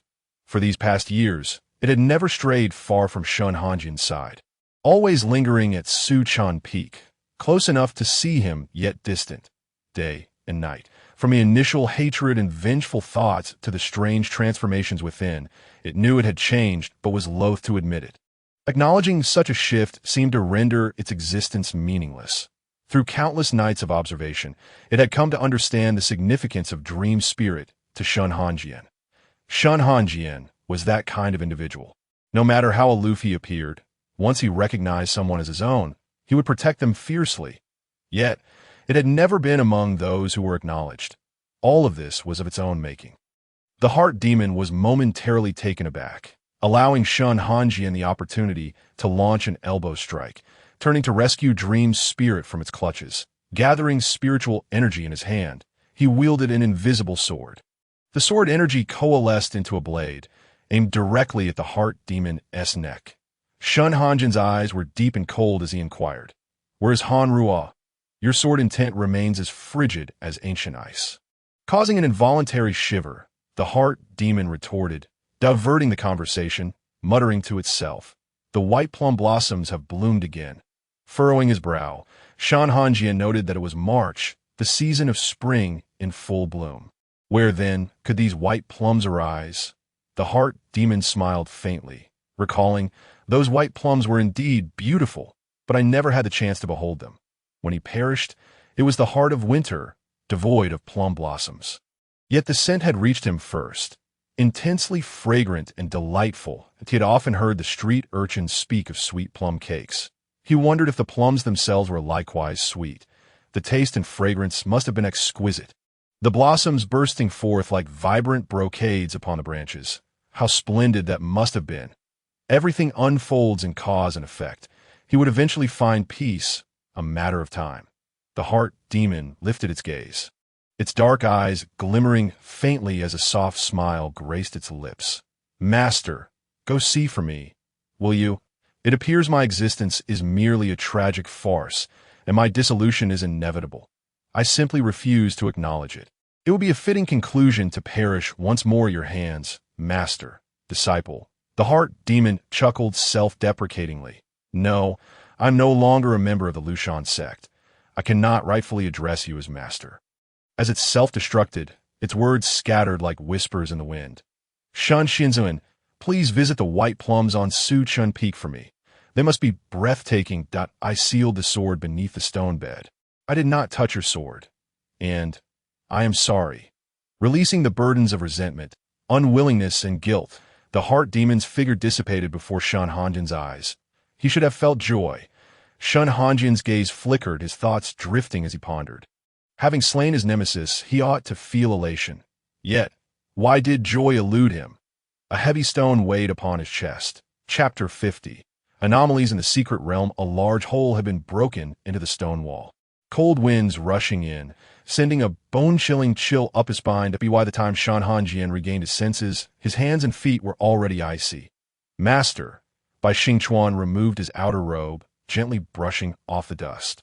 Raising his hand to drape it over Shen Hanjian's shoulders, hesitating for a moment, he was uncertain how much Shen Hanjian truly understood or what thoughts occupied his mind. If he loathed him, Bai Xingchuan lowered his gaze, concealing the dimness in his eyes, his fingers tightening in the next moment. The icy tips of his fingers brushed against Shen Hanjian's hand as he took the robe. Noticing Bai Xingchuan's astonishment, Shen Hanjian raised an eyebrow. Questioning, "Isn't this for your master?" Suddenly meeting Bai Xingchuan's pure, wide eyes, he was momentarily stunned, stammering, "Yes, it is for you, master. Just please don't catch a chill." Shen Hanjian acknowledged with a soft sound, draping the robe over his shoulders. Withdrawing his gaze, with 2 fingers pressed together, he gently waved, and the stone bed was cleaved open by sharp sword intent, revealing the Hanruo sword beneath. The Hanruo sword was sealed with layers of talismans, its blade inevitably coated with some dirt. Shen Hanjian pursed his lips, directly picking up the sword, meticulously wiping it clean with his sleeve, devoid of any disdain or impatience. What could have been achieved with a simple cleaning spell? Shen Hanjian chose instead to dirty his robe, his expression earnest, making it apparent how significant this sword was to him.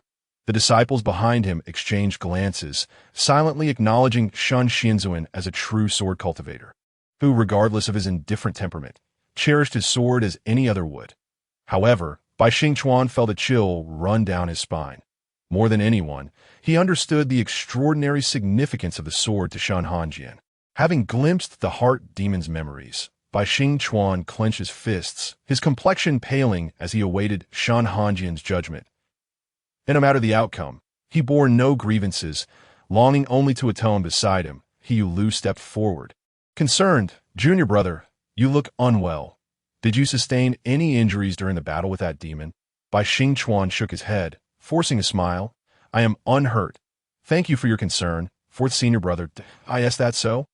Lu remained somewhat unconvinced. Despite the smile on Bai Xingchuan's face, it appeared grim, evoking a sense of discomfort in those who beheld it. Lu intended to speak further when Shen Hanjian interjected. "Let us depart. I am already aware of the whereabouts of that wisp of soul. We merely await the opening of the Sun Yu's secret realm." Shi Yuqing exclaimed with delight. "That is splendid news." Nan Minghuan echoed.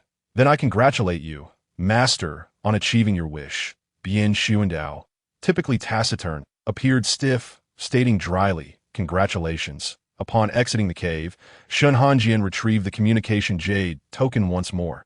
This time, it responded, and soon, Mu Yaoqing's voice resonated from the other end. "Junior brother, what is it?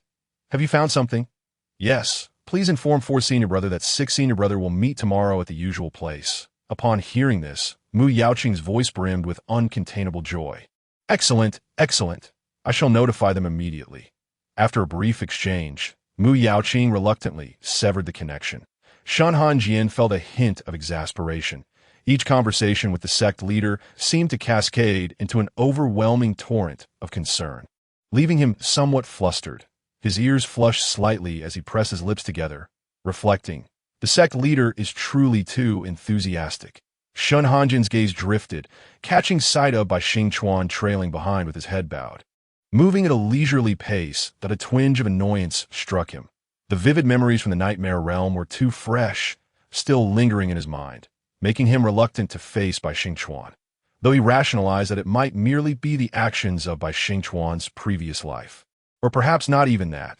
The resemblance was too striking for him to accept in the moment. Could it be that the previous Shen Hanjian had severed Bai Xingchuan's spiritual roots for this very reason? Since the vanishing of that demon cultivator bearing a likeness to Bai Xingchuan, an immense weight had settled upon his heart, troubling him, and he wished to disregard these matters. Yet, observing Bai Xingchuan's forlorn demeanor stirred a sense of compassion within him. Perhaps the years of companionship had fostered a bond with this young disciple. After a silent internal struggle, Shen Hanjian sighed softly and halted his steps. The disciples noticed his pause and stopped in turn, expecting him to announce something significant. Instead, they heard him speak with an impassive expression and a cold tone. "Do you walk so slowly to make us wait for you alone?" As his words fell, the disciples turned to gaze at Bai Xingchuan, who lingered at the back of the group. The disciples collectively gasped. "Ah, Shen Hanjian's cold demeanor is truly terrifying." Upon hearing this, Bai Xingchuan's body trembled, not out of fear, but rather from joy. After such a lengthy period of companionship, he had come to understand Shen Hanjian's character quite well. If one were to encapsulate it in a single phrase, it would be cold exterior, warm heart. Though these words appeared to admonish him, in truth, they served as encouragement not to fall behind, albeit delivered with a rather frigid tone. Bai Xingchuan felt a surge of happiness within. Perhaps he would still have an opportunity for redemption. As long as he could remain by his master's side, be it through reprimands or scoldings, it mattered little. Meanwhile, Mu Yaoqing, who had received Shen Hanjian's message earlier, commenced his journey towards the rendezvous point. The team he led moved swiftly, having already ventured deep into the secret realm. Concerned about a potential delay in meeting up, Mu Yaoqing had informed his other two junior brothers upon receiving the transmission, and then promptly began to make his way back.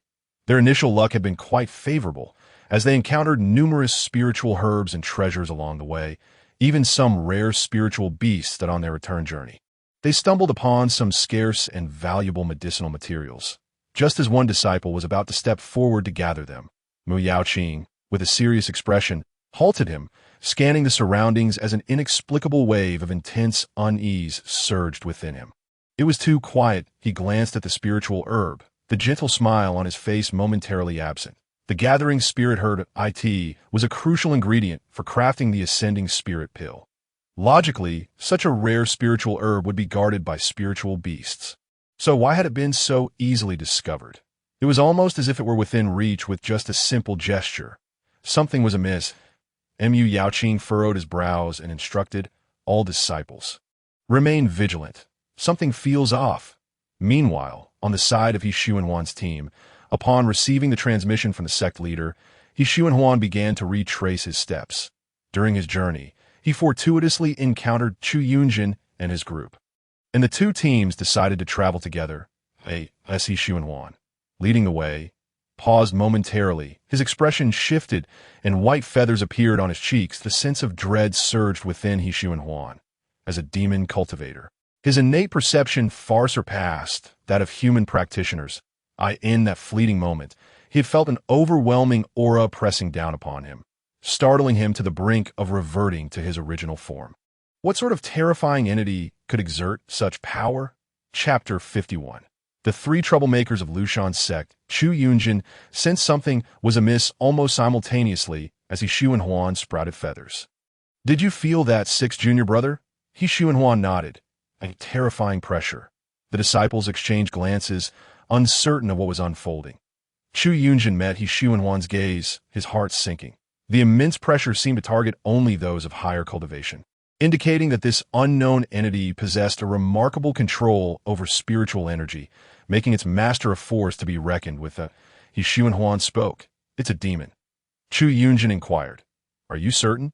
He Xuanhuan affirmed. "I can sense the unusual nature of this spiritual energy. It seems to be during the demon's blood-drinking phase. Demon cultivators experience a blood-drinking phase every cycle, during which they often become uncontrollably violent and bloodthirsty. posing a threat to living beings. Such acts would only add more tribulations to their cultivation path. Thus, most demon cultivators opt to endure this period in desolate places devoid of life. Hypocrite quickly realized the gravity of the situation. This massive creature must have discovered this deserted secret realm long before, but didn't expect so many cultivators to suddenly appear. We must open the secret realm's exit in advance. Otherwise, with the intensity of this pressure and the strength of that demon, we might remain here forever, serving as nourishment for the secret realm. Damn it! Chu Yunjin could not contain his exclamation. Could this be the calamity of blood that second senior brother mentioned? At the time, we were just speculating who it might be among us, and now we're all in danger. With a swift motion, Chu Yunjin hoisted his junior brother and took off, bellowing, "You little brats, keep up! Move it!" The disciples called out, "Master, esteemed elder, wait for us." They were struggling to keep pace. Suddenly, Shen Hanjian halted, the ground beneath him cracking open. Almost simultaneously, an arm from behind wrapped around him, and, as the fissure widened, one disciple stumbled forward. But fortunately, Shiuqing reacted quickly, pulling him back. Shen Hanjian glanced down at the hand around his waist, then turned his gaze back, locking eyes with the concerned youth.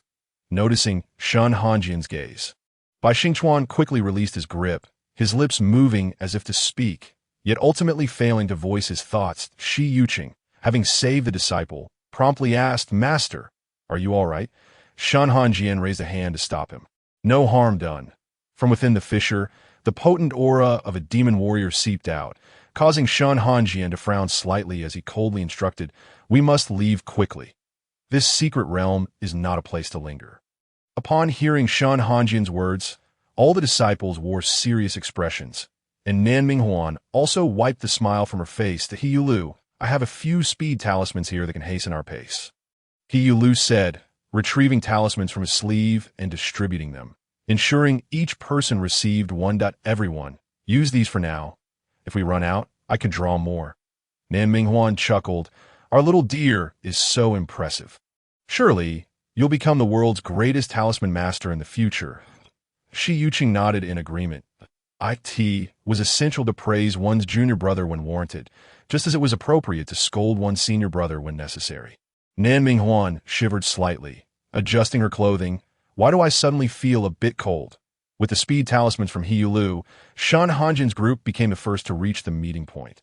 Before long, Chu Yunjin and his companions arrived as well. As Chu Yunjin halted abruptly, he nearly flung Hypocrite from under his arm. I think I might be sick." Hypocrite stammered, "Don't throw up on me." "My clothes." Chu Yunjin exclaimed, "I'm sorry. Hypocrite retched again. Shen Hanjian's group watched as Hypocrite, once released, leaned against a tree for a while to regain his composure, feeling a bit dizzy with an upset stomach. After a moment of dry heaving, he managed to say, "In the secret realm, there's a great demon undergoing its blood-drinking phase. We must break open the exit as soon as possible." That explained everything. "I'll take care of it," Shen Hanjian stated. The cold as ice sword remained sealed, but with a wave of his hand, he concentrated sword chi, channeling his spiritual power into a blade, and prepared to strike at the edge of the secret realm. The realm trembled violently, and Shen Hanjian looked up, observing no significant change. Chu Yunjin scratched his chin. "Little junior brother, you're still unwell." "Why don't I handle it?" Shen Hanjian replied. "I can manage." "Fine, little junior brother is stubborn again.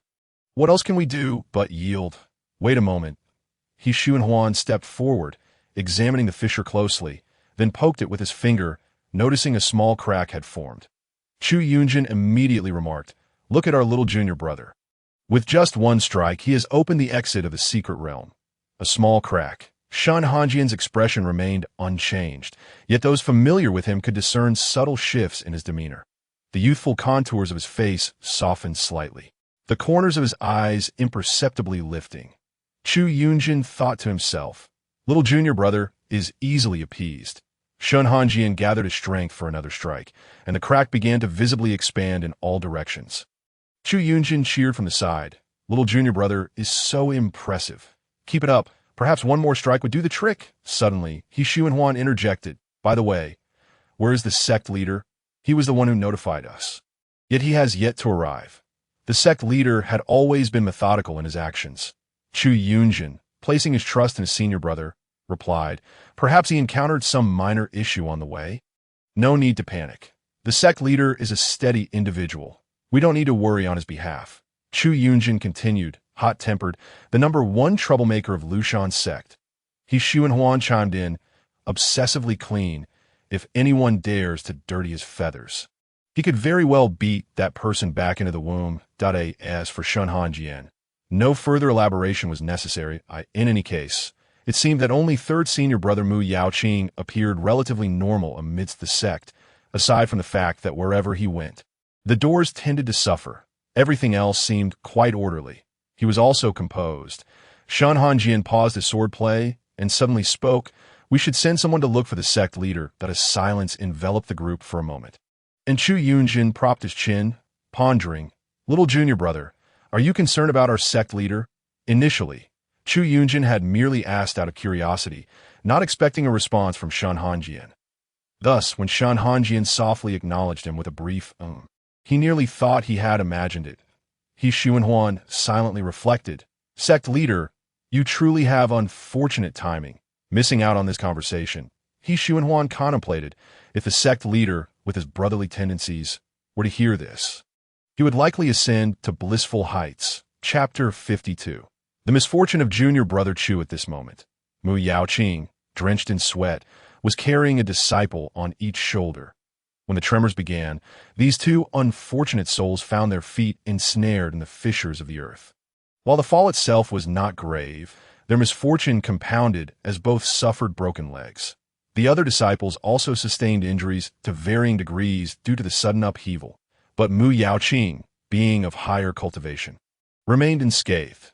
Thus, the task of bearing these two unfortunate children fell squarely upon his shoulders.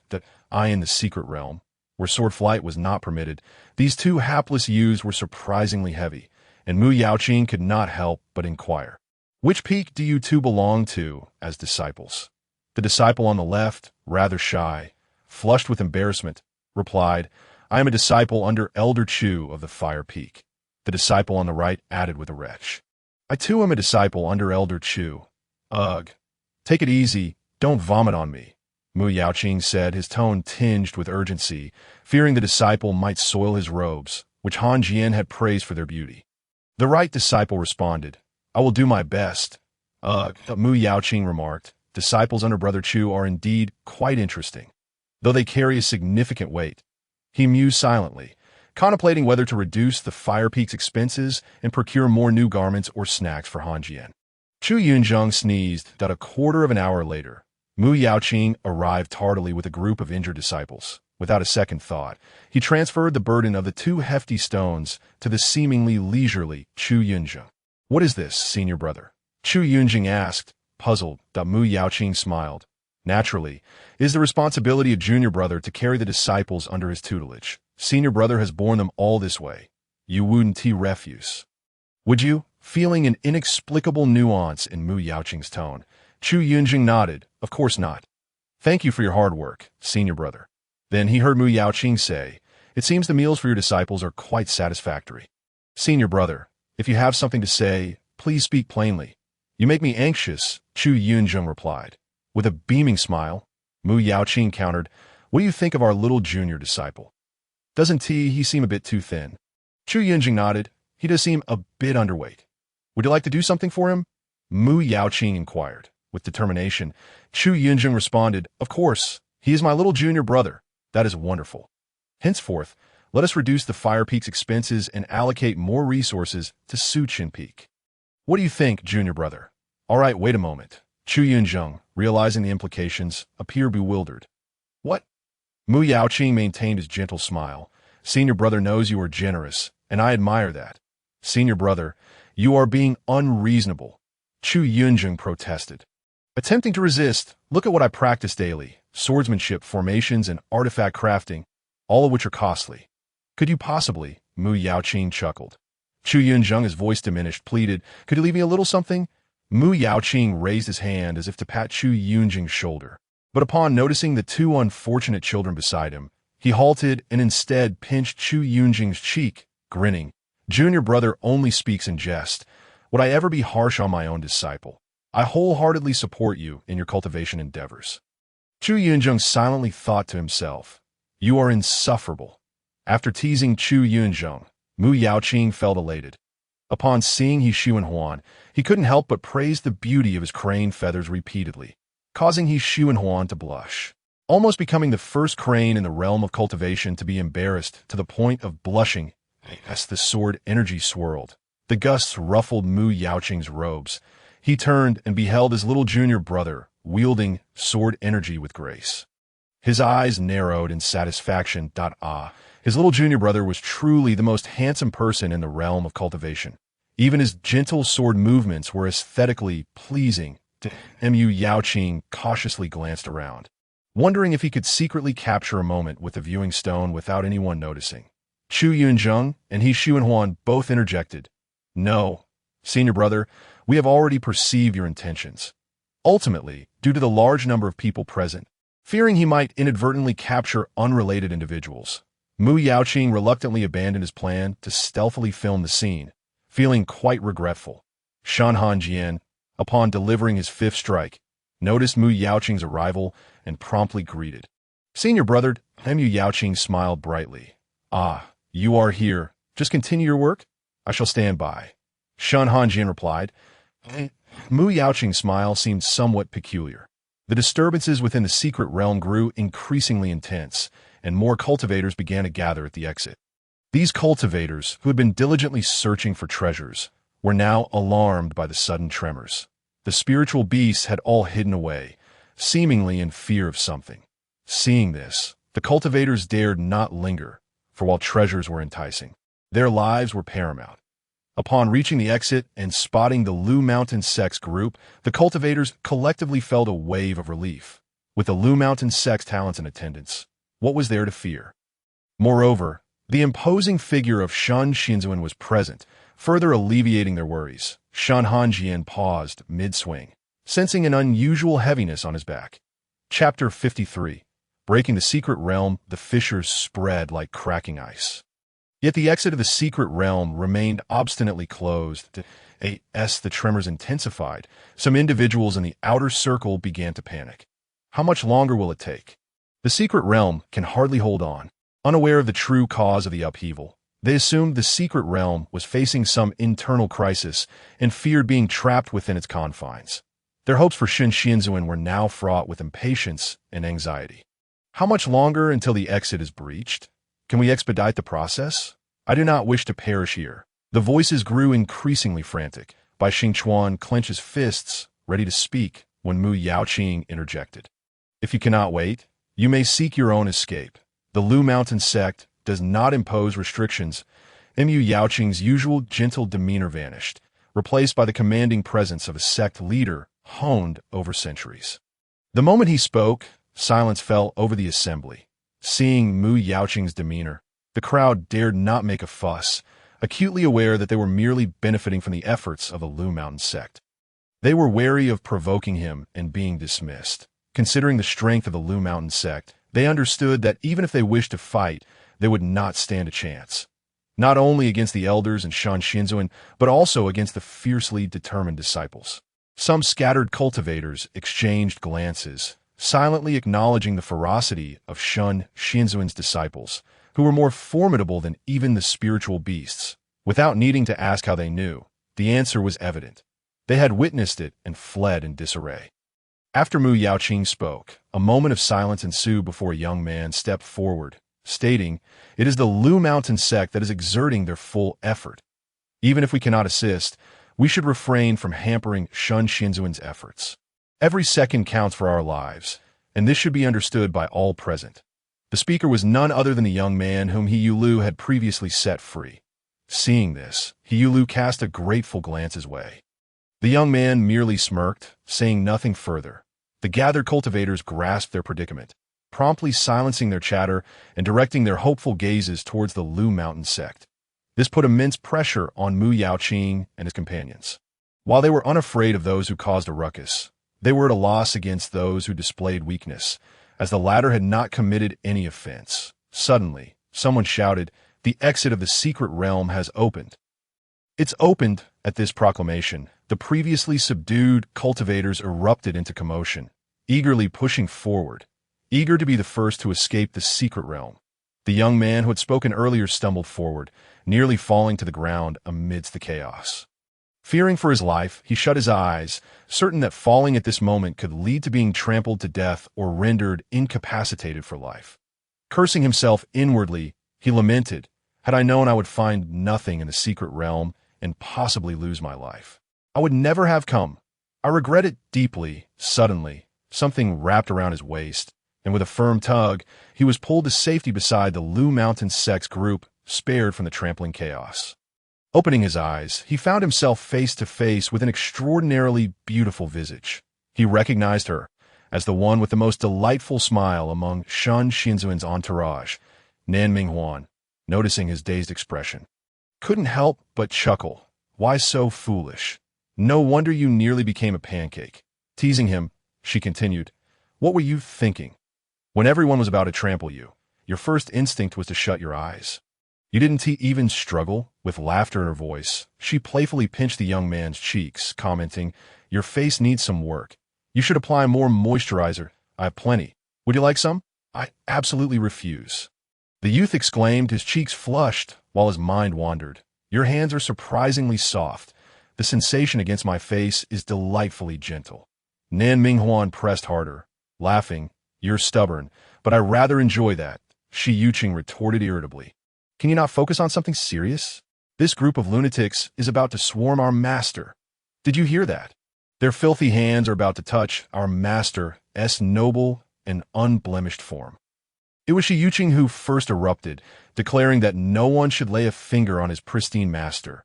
He intended to send away anyone who dared approach, one by one.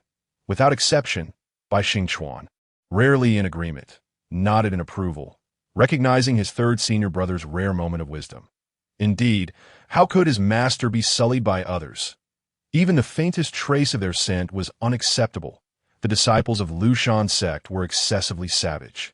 The cultivators halted their movements, while a considerable number who had just risen from the ground, nursing their sore arms and thighs, muttered curses under their breath.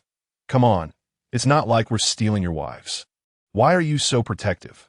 The cultivators, both furious and intimidated, cast several furtive glares at Shi Yuqing and Bai Xingchuan above. "It was indeed the two of you they were referring to. Surely, the others from Lu Shan's sect could not be as brutal." Some stole glances at Nan Minghuan, who was affectionately pinching the boy's cheeks, their ears turning red involuntarily. It couldn't be. After all, this great beauty beside him appeared gentle and amiable. If only it were them being pampered up there. The fleeing cultivators grumbled, "Gentleness, my foot. Have you not seen him in action when he kills?" Although, it must be admitted, he did look quite appealing while doing so. One after another. Mu Yaoqing stood beside the shattered exit of the secret realm, smiling slyly. "If I find anyone causing trouble, don't blame me for tossing them to the back." The cultivators replied in unison, "Understood," a smiling tiger. The members of Lu Shan's sect did not rush to exit. If they left first, the others might end up clashing over who gets to go first, entangling themselves in the secret realm indefinitely. Perhaps it was due to their master, the revered Shuel Yen Xianjun, who preached the way of saving all beings. They would lend a hand whenever possible. The current situation was not dire, at least not for them. Mu Yaoqing maintained order with calmness, while Shen Hanjian silently channeled spiritual energy to stabilize the exit. Thanks to the concerted efforts of Lu Shan's sect, the cultivators exited the secret realm one by one, without any quarrels or delays. "Is this all there is?" Chu Yunjin inquired. Mu Yaoqing glanced over. "Not long now. Once the V exited, we will follow. The disciples first, we older ones will stay behind." Chu Yunjin replied. "All right." He Xuanhuan and Shen Hanjian nodded in agreement, just as the last group of cultivators lined up to exit the secret realm. A gigantic tail burst forth from the ground, covered in black scales, gleaming as if crafted from pure obsidian. Emerging from the earth was a colossal body that seemed to eclipse the very sky. Shen Hanjian froze. It was a serpent, and no one knew Shen Hanjian's weakness, nor would they comprehend that this mythic figure had an aversion to snakes. The massive serpent raised its head, its crimson vertical pupils coldly surveying everyone present. Its long forked tongue flicking in and out with a hissing sound. It spoke. Human cultivators? The serpent's face betrayed no emotion, but its voice carried a hint of anguish. Why have human cultivators appeared here? My head aches. My fangs itch unbearably, longing to sink into the fragile neck of a human cultivator, to sever it and savor the rich, sweet blood flowing down my throat. The overwhelming hunger for blood surged fiercely, shattering its dwindling sense of reason and its agony. The black serpent caught sight of the exit opened by the human cultivators, its voice strained and intermittent. Hurry. I can no longer control my bloodlust. Quickly leave. Chu Yunjin disregarded everything else, grabbing two at a time, hurling them towards the exit. All he sought was speed. Master, you all go ahead. I'm strong enough to hold the rear. Once everyone is out, I will follow. He shouted. Upon hearing this, Mu Yaoqing kicked Chu Yunjin, along with several others. Out of the elixir could be refined once more, yet there exists but a single master among us. Chapter 55. Returning to the sect in the cold stream. Mu Yaoqing was so moved that he nearly shed tears in public. The cold stream had matured, now showing concern for his senior brother, which left him utterly touched. Chu Yunjin remarked, Master, you're quite embarrassing. Just as Mu Yaoqing was lost in emotion, a cultivator among the crowd spoke up. We are profoundly grateful to the Lushan sect for today's life-saving grace. Should we require assistance in the future, the Fengshuge will do everything in its power to reciprocate. Upon Fengshuge's declaration, other minor sects also chimed in, some pledging to support their sects in return for favors, while others made small commitments. The scattered cultivators, lacking significant backgrounds, mostly offered verbal thanks, though some presented treasures they had discovered in the secret realms, demonstrating their sincerity. Mu Yaoqing, injured in the leg, was carried on Chu Yunjin's back throughout the journey. Uve worked hard. Junior brother, Mu Yaoqing said with a hint of embarrassment, for as the elder brother, he should have been the one caring for his juniors, yet he found himself a burden instead. Chu Yunjin laughed heartily. It's nothing. I'm quite accustomed to it. Suddenly, Chu Yunjin's mood darkened. After all, I've been a mere tool of transport for second senior brother for so long, Mu Yaoqing suggested. Perhaps I should try walking? Chu Yunjin dismissed the idea with a wave. It's fine. I've already carried you, and I'm full of energy I can manage as for his two disciples. He had already set their bones right. And after administering an elixir to each, they were nearly healed. Meanwhile, Mu Yaoqing's sword spirit, Xingyun, was preoccupied attempting to engage Shen Hanjian in conversation. Mu Yaoqing's expression turned somewhat complicated. Was his sword spirit being a tad too conspicuous? He had not witnessed anyone else's sword spirit being so talkative. Beside him, Shi Yuqing wore a dark expression, his gentle face overshadowed by clouds of frustration. He wished he could cast that sword spirit aside. How dare it linger so close to his serene master? Infuriating, he lacked the courage to confront such a situation. Occasional displays of affection from him were rare, typically requiring a great deal of courage to request a gentle pat on the head from his master. Speaking of affection, Shi Yuqing subtly shifted his gaze backward, noting that the handsome young man had been unusually quiet today. Normally, that fellow would have approached with his voice raised. Why the silence today? Unbeknownst to Shi Yuqing, Bai Xingchuan was entangled in complex emotions as he watched the lively and beautiful sword spirit engage with Shen Hanjian, his fists clenched in jealousy. He felt envious that anyone, even a sentient object like a sword spirit, could approach Shen Hanjian without reservation, while he could not. Thus, he was envious. He yearned to uncover Shen Hanjian's true thoughts and listened intently. The propriety of gender relations dictated that a female sword spirit should not be overly boisterous. Why didn't the master retract the sword spirit? Bai Xingchuan longed to inquire. The pent-up frustrations within him dissipated, and after a moment's pause, he suppressed a smile, threatening to escape that he repeated to himself. I must not laugh. I must not laugh. After several internal recitations, he managed to stifle the laughter that nearly slipped out, and after a brief pause, he spoke, Sword Spirit Senior. May I have a moment of your time for a chat? Xingyun replied. Oh. Bai Xingchuan smiled brightly. I have many amusing tales to share with the esteemed Sword Spirit. Xingyun responded with delight. Really? That sounds wonderful. Although Mu Yaoqing was indeed a handsome junior brother, he was far too aloof, rarely uttering a word, making him rather dull. Xingyan raised her gaze, her eyes sparkling. Ah, this little brother is quite charming too. There are so many attractive men in Mu Yaoqing's sect, with an exuberant demeanor. Xingyan, playfully ruffled by Xingchuan's smooth, youthful face, grinning with a curious expression. Ah, this is the face of youth. It feels delightful. Suddenly, Bai Xingchuan, taken aback by the uninvited familiarity, exclaimed, Sword Spirit Senior, weren't we supposed to share stories? Xingyan snapped back to attention. All right, go ahead. Bai Xingchuan, having lived 2 lifetimes, had witnessed an array of events. Selecting a few to embellish was hardly a challenge, and soon he had Xingyan laughing heartily. Shen Hanjian maintained his stoic demeanor, his lips pressed into a straight line, his gaze darkening slightly. Indeed, when Xingyan was called away by Bai Xingchuan, Shen Hanjian felt a momentary lightness, but upon seeing them engaged in jovial conversation, a pang of irritation struck his heart, akin to a needle pricking at his very essence. How vexing! Bai Xingchuan paused mid-sentence, pondering what troubled his master this time.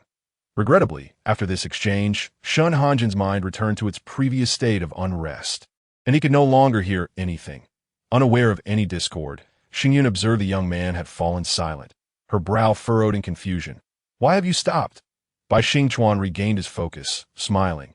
I've shared all I can. I humbly ask you to spare me this time. Next time, when I learn of something interesting, I shall share it with you. Xingyan acquiesced. Very well. Which peak do you belong to? I shall visit you next time. Bai Xingchuan truthfully replied that he was a disciple of the Suchin Peak. Xingyan exclaimed, Oh, Suchin Peak? ISNT, that where the esteemed one resides. With a playful wink toward Shen Hanjian, she added, I know all 4 disciples of the immortal. You are the new disciple of the immortal master? Bai Xingchuan's gaze lowered slightly, a gentle smile gracing his lips. I joined my master's fold a few years ago. Xingyan replied, Oh, I wasn't aware. A few years ago, things were rather uneventful.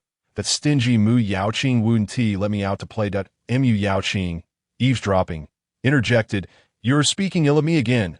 Given Xingyan's exuberant nature, how could she be allowed to roam free? Potentially causing chaos? Mu Yaoqing shut his eyes, wishing to hear no more, resigning to silence, albeit. He was wearied by the time their group returned to the Lushan sect. 3 days had passed, and Mu Yaoqing felt on the verge of collapse. Hearing the disciples' remarks at the door, Master Mingyu rushed towards the mountain gate, not forgetting to grab a large bottle of elixirs, ready to treat pain, stop bleeding, and more. Upon reaching the gate, he immediately spotted Mu Yaoqing, who was being carried on Chu Yunjin's back. Mu Yaoqing had his eyes tightly shut, his complexion pale, lips devoid of color, brows lowered, exuding an aura of someone on the brink of collapse. Master Mingyu gasped. Is Mu Yaoqing truly at death's door? Mu Yaoqing coughed in frustration. You cough. Could you spare me a bit of good fortune? Cough. Master Mingyu replied, As long as you're unharmed, that's what matters. How did those junior disciples convey such alarming news? It had all been a misunderstanding. Master Mingyu thought to himself, A misunderstanding is minor, but should Mu Yaoqing truly succumb to his anger, that would be dire. Chapter 56. Let S talk in his haste. Master Mingyu left the house untamed, his long hair unbound, and his cherished aquamarine pendant absent. Now realizing it was merely a misunderstanding, he felt his appearance lacked propriety. His expression shifted as he raised a hand to hurriedly arrange his disheveled locks. After tidying himself up, he gathered his hair with one hand and raised the other to his lips. Biting through the aquamarine ribbon binding his hair, tying it back haphazardly. Once everything was in order, Master Mingyu felt a wave of relief wash over him. Raising his gaze, he noticed a group of onlookers watching him with discontent. What are you staring at? He turned to address the 2 disciples from the Gentle Peak who had followed him. What are you still doing here? Hurry and transport the master to Gentle Peak. The disciples of Gentle Peak, called by their leader, snapped back to reality, quickly responding to his command. They pulled out white cloth strips from their storage pouches and applied basic treatment to Mu Yaoqing's leg injury. One carried Mu Yaoqing while the other summoned a flying spirit tool. Not daring to waste a moment, they swiftly departed the scene. fearing further delay would result in their master pursuing them with spiritual fire. The two disciples from Gentle Peak fled at remarkable speed. After checking for injuries on Shen Hanjian and the others, Master Mingyu too took his leave. Chu Yunjin scratched his head. I will head back as well. Should you need anything, feel free to find me at Huoxing Peak. I should remain in the sect for the next few months. Shen Hanjian nodded in acknowledgement. He Xuanhuan stated, in our haste, I must return to wash away this dust. Upon finishing his sentence, he cleared his throat twice, and the long-awaited white crane descended from the horizon. Obediently crouching down, He Xuanhuan approached, gently stroking the crane's feathers before mounting and departing. Chu Yunjin remarked with a hint of nostalgia. Having a mount is indeed splendid. Riding a celestial crane is quite impressive, He Lu quietly thought. Come on, who doesn't he know that our fourth master possesses an aversion to beasts and demons? Those spirit beasts either flee from him or attempt to bite him. He Lu glanced at Shi Yuqing beside him, blinking to convey a message. Shi Yuqing nodded, signaling for them to show their fourth master some courtesy. Nan Minghuan stealthily brushed his slender and strong waist, lightly grazing his lower back, whispering, Our little Yuqing is now showing concern for others. Shi Yuqing's expression changed slightly, gritting his teeth as he whispered, Behave yourself. Nan Minghuan laughed joyfully. I shan't. With the master present, you dare not strike me. How amusing. Third junior brother is truly entertaining, especially when teasing little Yuqing in front of our elders. It's delightful to see little Yuqing wanting to retaliate, but being unable due to the presence of his superiors. Shi Yuqing clenched his fists, his arms trembling in anger, his ears hidden within his youthful locks, turning red. Sooner or later, someone would appear to take this mischievous Nan Minghuan away. Shi Yuqing silently prayed for that day to come soon. Be it a human or a specter. After bidding farewell to Chu Yunjin, Shen Hanjian departed with his disciples from the fire. Shen Hanjian gazed at Chu Yunjin's silhouette until it vanished from sight before diverting his attention. Turning around, he lingered his gaze on Bai Xingchuan for a fleeting moment before saying softly, You may return on your own. I have pressing matters to attend to and will not be returning just yet. He needed to seek out his master, Shuel Yanxianjun, the senior disciple of Su Chan Peak. Bian Xuandao clasped his fists in salute and led his junior brothers away. Shen Hanjian nodded in assent. After receiving permission, Bian Xuandao orderly guided his fellow disciples away. Bai Xingchuan halted his steps momentarily, taking several deep breaths as he clenched his fists, seemingly resolved. He turned and called out to Shen Hanjian, Master. Without turning around, Shen Hanjian merely tilted his head slightly, casting a glance over his shoulder. Once you have concluded your urgent matters, may I have a word with you, Master? Regardless of the consequences, I shall accept them. Bai Xingchuan watched Shen Hanjian with a hint of anxiety. This. Shen Hanjian turned fully, his gaze descending upon the young man before him. This young lad had been by his side for 2 to 3 years, transforming from a frail, malnourished child into a tall and handsome youth. Shen Hanjian suddenly realized that he had witnessed Bai Xingchuan's growth and transformation. The timid, slender child had blossomed into an exceptional young man, strikingly handsome, yet his visage increasingly resembled that of the black-robed youth from the nightmarish realm. However, Bai Qinghe was Bai Qinghe, and Bai Xingchuan was Bai Xingchuan. They had never been the same individual. All that Bai Qinghe had done could not be entirely blamed on Bai Xingchuan. Their connection was merely a lingering grudge from a past life that in the previous existence, Bai Xingchuan had avenged himself against Shen Hanjian. In this life, Shen Hanjian held no grievances against Bai Xingchuan, nor did Bai Xingchuan have any cause to resent him in this lifetime. They were simply master and disciple. Matters that had long eluded his understanding suddenly became clear at this moment. Shen Hanjian could discern the unease in the young man's demeanor, likely due to something the demonic cultivator had revealed to Bai Xingchuan. Previously, Shen Hanjian had been preoccupied with the past and had not paid much attention to Bai Xingchuan. In hindsight, he feared he had caused Bai Xingchuan undue distress along the way. That was indeed his fault. Shen Hanjian spoke. Very well, I shall seek you out when the time comes. Bai Xingchuan closed his eyes, a chill sweeping through him. Indeed. Wait, what? Master actually agreed? Bai Xingchuan abruptly raised his head, only to find that Shen Hanjian had already vanished from sight. It seemed that the urgent matters Shen Hanjian mentioned were indeed of great importance. Bai Xingchuan had already led the other disciples away. Yet Bai Xingchuan felt no trace of disappointment. Rather, his face was alight with joy.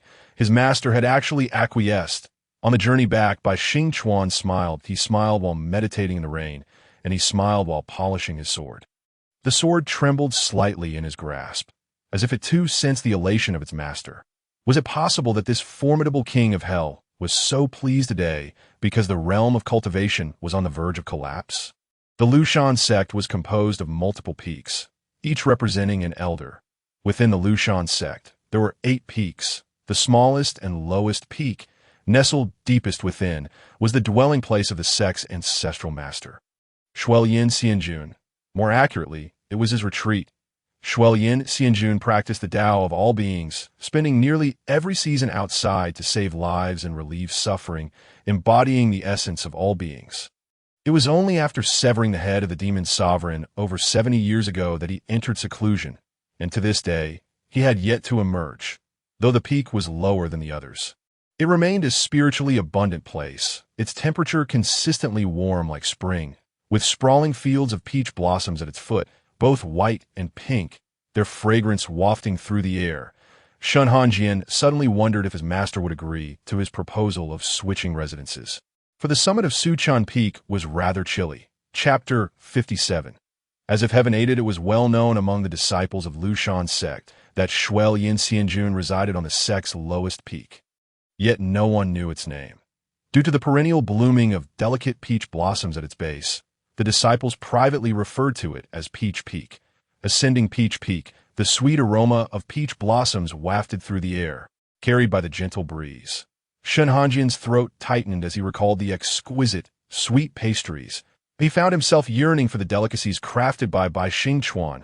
"You've arrived," that gentle and warm voice interrupted Shen Hanjian's musings. He halted in his tracks, raising his eyes to behold Bai, clad in white, standing amidst a sea of peach blossoms, a smile gracing his face as he looked at him tenderly. Decades had passed without leaving a trace upon his countenance. Instead, it had imbued him with a steadfast gentleness shaped by the trials of time. Bai's eyes curved, the corners lifting in a soft smile. Before Shen Hanjian could utter a word, Bai spoke first. "Come with me." Shen Hanjian remained silent, following obediently behind Bai. Observing his disciple's compliant demeanor, Bai's amusement deepened. Although his little Qi had a somewhat stubborn nature, he was undeniably a well-behaved child. Bai's lips curved into a smile, pondering how his little 4 and 5 must be faring now. With hands clasped behind his back, he walked ahead, delight filling his heart, noticing the blossoms seemingly sprouting from Bai's head. Shen Hanjian fell into silence. His master and he were indeed 2 extremes. Shen Hanjian did not practice the path of indifference, yet he had lost a fragment of his emotional soul, rendering him occasionally indistinguishable from those who followed the path of indifference. In the past, questions had arisen regarding whether Shen Hanjian of Lushan sect practiced the path of indifference, yet no one ever arrived at a conclusive answer. Bai's cave was situated halfway up the mountain. Initially, he had been too apathetic to construct a wooden dwelling, so he had chosen a favored rock face and simply carved out a cave, making modest embellishments before taking residence. For him, having a place to meditate was sufficient. Upon entering the cave, Bai smiled. Disregarding the so-called formalities, he sat directly on the only stone bed within the cave, gesturing for Shen Hanjian to join him that I forgot to make a table and chairs. "So don't mind it, little Qi, just sit." Shen Hanjian glanced at the hard stone bed and paused, saying, "Master, you may sit. The disciple prefers to stand." Bai replied, "Very well." He lifted his hand to tuck a strand of white hair behind his left ear, revealing a translucent crystal earring adorning his fair earlobe. Removing the delicate earring, he turned it over in his palm. "Your emotional soul is here," Bai said, "when I brought you back years ago. Your emotions were quite unstable. In the end, your brother." Bai paused, then continued. "Your sword spirit discussed the matter and decided to seal your memories, taking away that fragment of your emotional soul. Although it made you somewhat colder, it was still preferable to the lifeless state you once bore. Now that the seal is broken, This fragment of your emotional soul returns to you. Shuai Yin expressed some exasperation. I intended to stabilize your spirit periodically. Little Qi, but I didn't expect Xiao Mu to be so impatient, rushing off to that secret realm without consulting me. Shen Hanjian remained silent. Master, have you ever considered why the sect leader hasn't come to consult you? After the seal broke, fleeting memories from the past had occasionally surfaced during his journey back. Thus, Shen Hanjian was aware of certain actions Shuai Yin had taken in the past. For instance, leaving several children, merely a few years old, in the care of the 10-year-old Mu Yaoqing while he went off to wander. The consequence was that even now, Mu Yaoqing dared not face those 8-year-old children. Furthermore, there was the incident of forcing him to consume poisonous fruit when he had been unwilling to eat, nearly fulfilling his previous desire for death. There were many such unreliable incidents, and Shen Hanjian had little inclination to revisit those old matters. He silently vowed that the sect leader had likely been tricked by Shuai Yin countless times. Who would dare seek him out again? Shuai Yin smiled brightly, beckoning, Little Qi, come here. Shen Hanjian approached, and Shuai Yin used his left hand to crush the earring, gently enveloping the tiny soul with warm, spiritual energy. The white energy flowed softly, as if soothing the quivering soul. Once the emotional soul stabilized, Shuai Yin sent it into Shen Hanjian's chest, almost instantaneously. As the emotional soul merged with his chest, despair, resentment, shock, and bitterness surged within him, ultimately culminating in an eerie calm.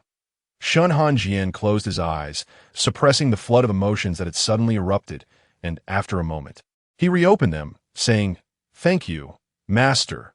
The tumultuous emotions were quelled, yet a pair of captivating eyes flashed through his mind, accompanied by the youthful, vibrant voice calling his name. Shen Hanjian's fingers moved slightly, his voice hoarse as he inquired. What became of him in the end? Shuai Yin maintained a smile, countering with a question. Who? With lowered eyelids, Shen Hanjian replied softly, You know very well, Master. Shuai Yin's tone remained unchanged. He died. Shen Hanjian clenched his fists. The disciple knows he has passed. Master is aware of what I truly wish to ask. Shen Hanjian gazed at Shuai Yin. At that time, I was gravely injured in order to slay that withered bone demon. I even resorted to using the source of my life, risking damage to my roots. How can one with damaged roots cultivate to the great ascension realm? Shen Hanjian's eyes were deep and unfathomable. I implore you, Master, do not conceal the truth from me any longer. These are matters I have a right to know. Shuai Yin let out a sigh, fully aware that he could not conceal the truth from Shen Hanjian. He proceeded to disclose the matter of the celestial demon hybrid to Shen Hanjian, as Shuai Yin recounted how Bai Xingchuan had sought death of his own accord. Shen Hanjian's eyelashes fluttered slightly, and his lips pressed tightly together. Once Shuai Yin had finished speaking, an immediate silence enveloped the cave. After a brief pause, Shen Hanjian finally spoke, his voice hoarse. Thank you, Master. His voice trembled slightly, and he repeated, Thank you, Master. The smile that had adorned Shuai Yin's face disappeared at Shen Hanjian's first utterance of gratitude. He rose to his feet, gently embraced the young man before him, and spoke softly. It is all a matter of cause and effect. Do not grieve too deeply. Shuai Yin's embrace was warm, exuding a faint fragrance reminiscent of peach blossoms, akin to that of Tao Peak, which naturally drew people closer to him, instilling a sense of trust. Shen Hanjian responded with a muffled sound, revealing that he had located the reincarnation of Bai Xingchuan. Shuai Yin released him, casting an incredulous glance in his direction. After a long while, he regained his composure and recalled Bai Xingchuan's final words, pondering whether that young man had indeed managed to seek such a fate in his next life. Was it truly destiny? Many sought bonds of fate in vain, yet that young man had seemingly gotten his wish, as if the heavens themselves were assisting him. Chapter 58. He has a home again, Shao Qi. What did you say? Shuai Yin's expression momentarily crumbled, his eyes widening in disbelief as he asked. You have taken that fellow as your disciple. Shen Hanjian nodded, succinctly affirming. Yes, Shen Hanjian added, in this life his name is Bai Xingchuan. Shuai Yin rubbed his forehead, conceding, well, that is indeed quite a stroke of fate. He casually glanced at Shen Hanjian's demeanor, and upon noticing no signs of distress, he inquired, Shao Qi, Do you not mind the past? It was not unreasonable for him to ask this. Cultivators are still human. And even with extended lifetimes, they cannot entirely sever the desires and causes of their past. Comprehend the great Tao. One must relinquish all such entanglements. Hence, many cultivators choose to pursue the path of emotional detachment to diminish unnecessary delusions and karmic ties. Some even go so far as to eliminate those with deep attachments to validate their path. Shen Hanjian's fingers curled slightly before relaxing. As his memories began to resurface, the feelings of that time already blurred. However, he felt no regret. Perhaps he had already come to terms with it back then. Now, he was entirely unaware. Whether he had truly moved on was left to the passage of time, if time offered no resolution. Then he would seek it himself. Rather than remain stagnant, he preferred to take the initiative.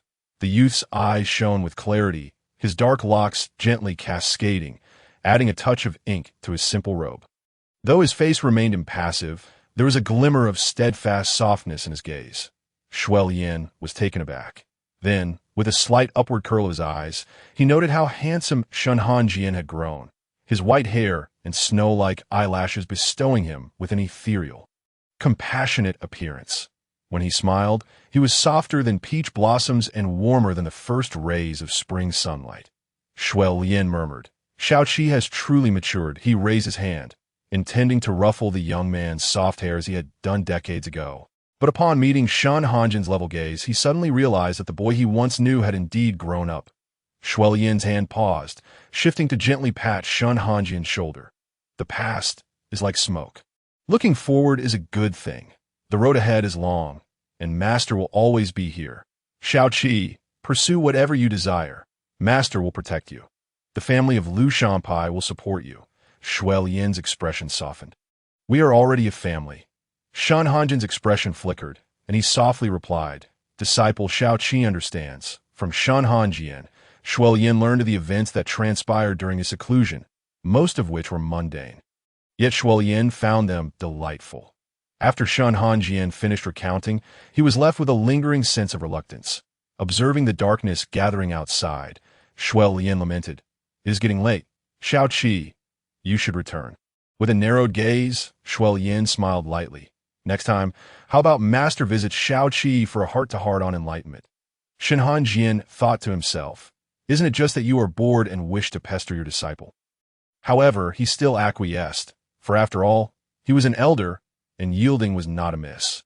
After bidding farewell to Shuai Yin, Shen Hanjian intended to return via sword flight, but suddenly remembered he had yet to unseal Hanruo. Summoning the Hanruo sword, he broke the layers of seals surrounding it with a flick of his finger. The Hanruo sword trembled violently, and as the spiritual light descended, a familiar figure emerged. Shen Hanjian's throat moved as he called out, "Hanruo, big brother." Hanruo lowered his gaze. "You already know." The finality in his tone was heavy, casting a thin veneer of frost over Shen Hanjian's otherwise expressionless face. Hanruo bit his lip. Realizing that the truth he had concealed for so long was ultimately revealed, he had never wished to cause a Jian any pain, that he felt unworthy as a brother. Having failed to fulfill any of his promises, with a cold demeanor, Hanruo stated, "I am a deceiver, unworthy to be called a brother. I shall confront that vile person to the bitter end." The vile person he referred to was Bai Xingchuan. Shen Hanjian urged, "Big brother, calm down." Setting aside the fact that Bai Xingchuan is not Bai Qinghe, his unsealing is not for the purpose of vengeance. Shen Hanjian momentarily lost himself in thought, recalling how he had interacted with his elder brother in the past. After a moment's reflection, he reached out and grasped the corner of Hanruo's sleeve. Softening his voice, "Big brother, I wish to return." Having not acted affectionately toward his brother a long time, he felt somewhat awkward. Shen Hanjian's expression became a bit bashful as he turned his head slightly, pressing his lips together in a manner that suggested a readiness to face death. Although slightly embarrassing, the ability to show such vulnerability to someone close felt comforting. It was a sensation he had not experienced in quite some time. Hanruo's body stiffened instantly, forgetting to lower his raised foot. After a prolonged silence, long enough for Shen Hanjian to question whether the person before him was indeed his brother or merely a statue, Hanruo finally moved. He spoke, "Could you repeat that?" Once had already been sufficiently embarrassing, and Shen Hanjian was about to decline when he caught sight of his brother's slightly awkward hands gripping the fabric of his robe. The coldness in his eyes melting away, revealing a glimmer of damp sorrow beneath. The words he wished to reject lodged in his throat, refusing to come out. After a moment, Shen Hanjian's face flushed. His tone somewhat stiff. "I want to go back, big brother." His ears, already slightly red, felt even warmer. Though the night had fallen, Han Ruo could still clearly see that blush. This was his brother, his kind-hearted and gentle brother. Even now, having become the renowned Shen Hanjian, he could not hide the softness within his heart. This was Shen Hanjian's unique tenderness. "All right, big brother will take you home to our home." His Aegean had returned. He had a home once more. Chapter 59. The way of heaven can also be severed. The cold moonlight cascaded down, enveloping the world in a tranquil slumber. Both indifferent and gentle, Shen Hanjian treaded through the night. Returning to Suchan Peak, he expressed his gratitude for the labor and then returned the Han Ruo sword to his dantian. Shen Hanjian made his way towards the Ningyu Pavilion, raising his hand to knock on the door. When his knuckles brushed against the cool wooden surface, he hesitated, feeling conflicted about whether to proceed. It was rather late, and he wondered if Bai Xingchuan had already retired for the night. While Shen Hanjian was in his dilemma, the wooden door emitted a faint creaking sound as it opened. Bai Xingchuan stood before him. The sudden noise startled Shen Hanjian, causing him to instinctively step back. Though he concealed it well, in the blossoming spring of March, life was rejuvenating. Even the relatively cooler Suchan Peak was vibrant with life. Emerald blades of grass eagerly broke through the ground, glistening with tiny droplets of water under the bright moonlight. In a moment of carelessness, Shen Hanjian slipped and began to fall backward. Bai Xingchuan, quick-witted, caught him by the waist, instinctively pulling him into his embrace. The spring attire was thin, and Bai Xingchuan could distinctly feel the warmth radiating from Shen Hanjian's waist, the delicate fabric allowing him to faintly sense the underlying muscle. The waist was slender, yet not frail. Bai Xingchuan found himself momentarily entranced, wishing time would halt at that instant, as if that would ensure Shen Hanjian would remain by his side forever. Regaining his composure, Bai Xingchuan discreetly withdrew his hand, bowing slightly as he said, "Disciple has overstepped. I asked for master as punishment." The arm that had been taut around Shen Hanjian's waist fell away, and before Shen Hanjian could lament the loss of that warmth, Bai Xingchuan's unexpected words left him bewildered. Punishment? For what? Why punishment? He thought to himself, voicing his confusion aloud. Naturally, it is for the disciple's earlier indiscretion. Bai Xingchuan lowered his head slightly, fingers tightening, hoping to retain that fleeting warmth in his palm for just a moment longer. Shen Hanjian raised an eyebrow. "What kind of punishment do you propose?" His tone was stern, suggesting his displeasure with the situation. Bai Xingchuan's heart sank at this, and he kept his head lowered, afraid to meet Shen Hanjian's gaze. Lest he again encounter that look of disdain, he bit his lip and stammered, "It is entirely up to master. The disciple has no complaints." "Your manner makes me seem harsh." Bai Xingchuan quickly looked up and exclaimed. "That is not the case." The disciple did not think of such things. His gaze fell upon the youthful, smiling face before him. Bai Xingchuan's words faltered. Before he could continue, Shen Hanjian interjected, "Then how about you clean my quarters for a month as punishment?" It seemed too lenient. After a moment's reflection, Shen Hanjian added, "And you must also prepare extra pastries daily." "How does that sound?" Bai Xingchuan was left in a daze, pondering what sort of punishment this was. Aren't these tasks merely the routine undertakings of his daily life? The only addition is a few extra pastries. Yet, what difficulty does that entail? Gazing into the youth's smiling eyes, Bai Xingchuan unconsciously nodded in agreement with Shen Hanjian's words. "Very well. Soon." Bai Xingchuan regained his composure, pondering in disbelief. "Master, are you jesting with your disciple?" The idea that Shen Hanjian would playfully tease him left Bai Xingchuan, who has lived 2 lifetimes, utterly astonished. Shen Hanjian responded. Bai Xingchuan replied, "It's nothing.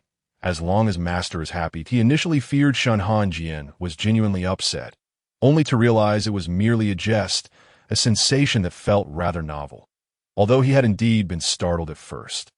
Bai Xingchuan inquired, "Did Master come to see me this late due to what I said during the day?" Shen Hanjian nodded. "Indeed." Bai Xingchuan then invited Shen Hanjian to the house, saying, "The night is deep, and the evening breeze is somewhat chilly. If Master does not mind, please come inside." Shen Hanjian inclined his head slightly and stepped into the wooden cabin. Bai Xingchuan rolled up his sleeves to wipe down the chair, which had accumulated dust from disuse, ensuring it was clean before allowing Shen Hanjian to take a seat. Such a person as Master should not be sullied by mere dust. Bai Xingchuan paid no heed to the smudged sleeves, discreetly concealing them. "Does Master know?" "I do," Shen Hanjian replied, his demeanor unchanged.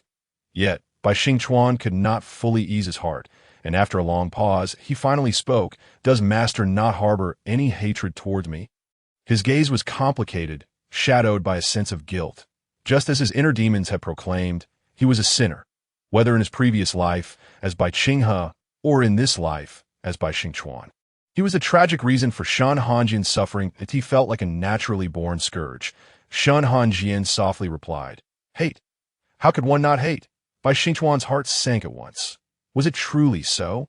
Yet in the next breath, Shen Hanjian continued, "But what does hatred accomplish? Can it reverse the past?"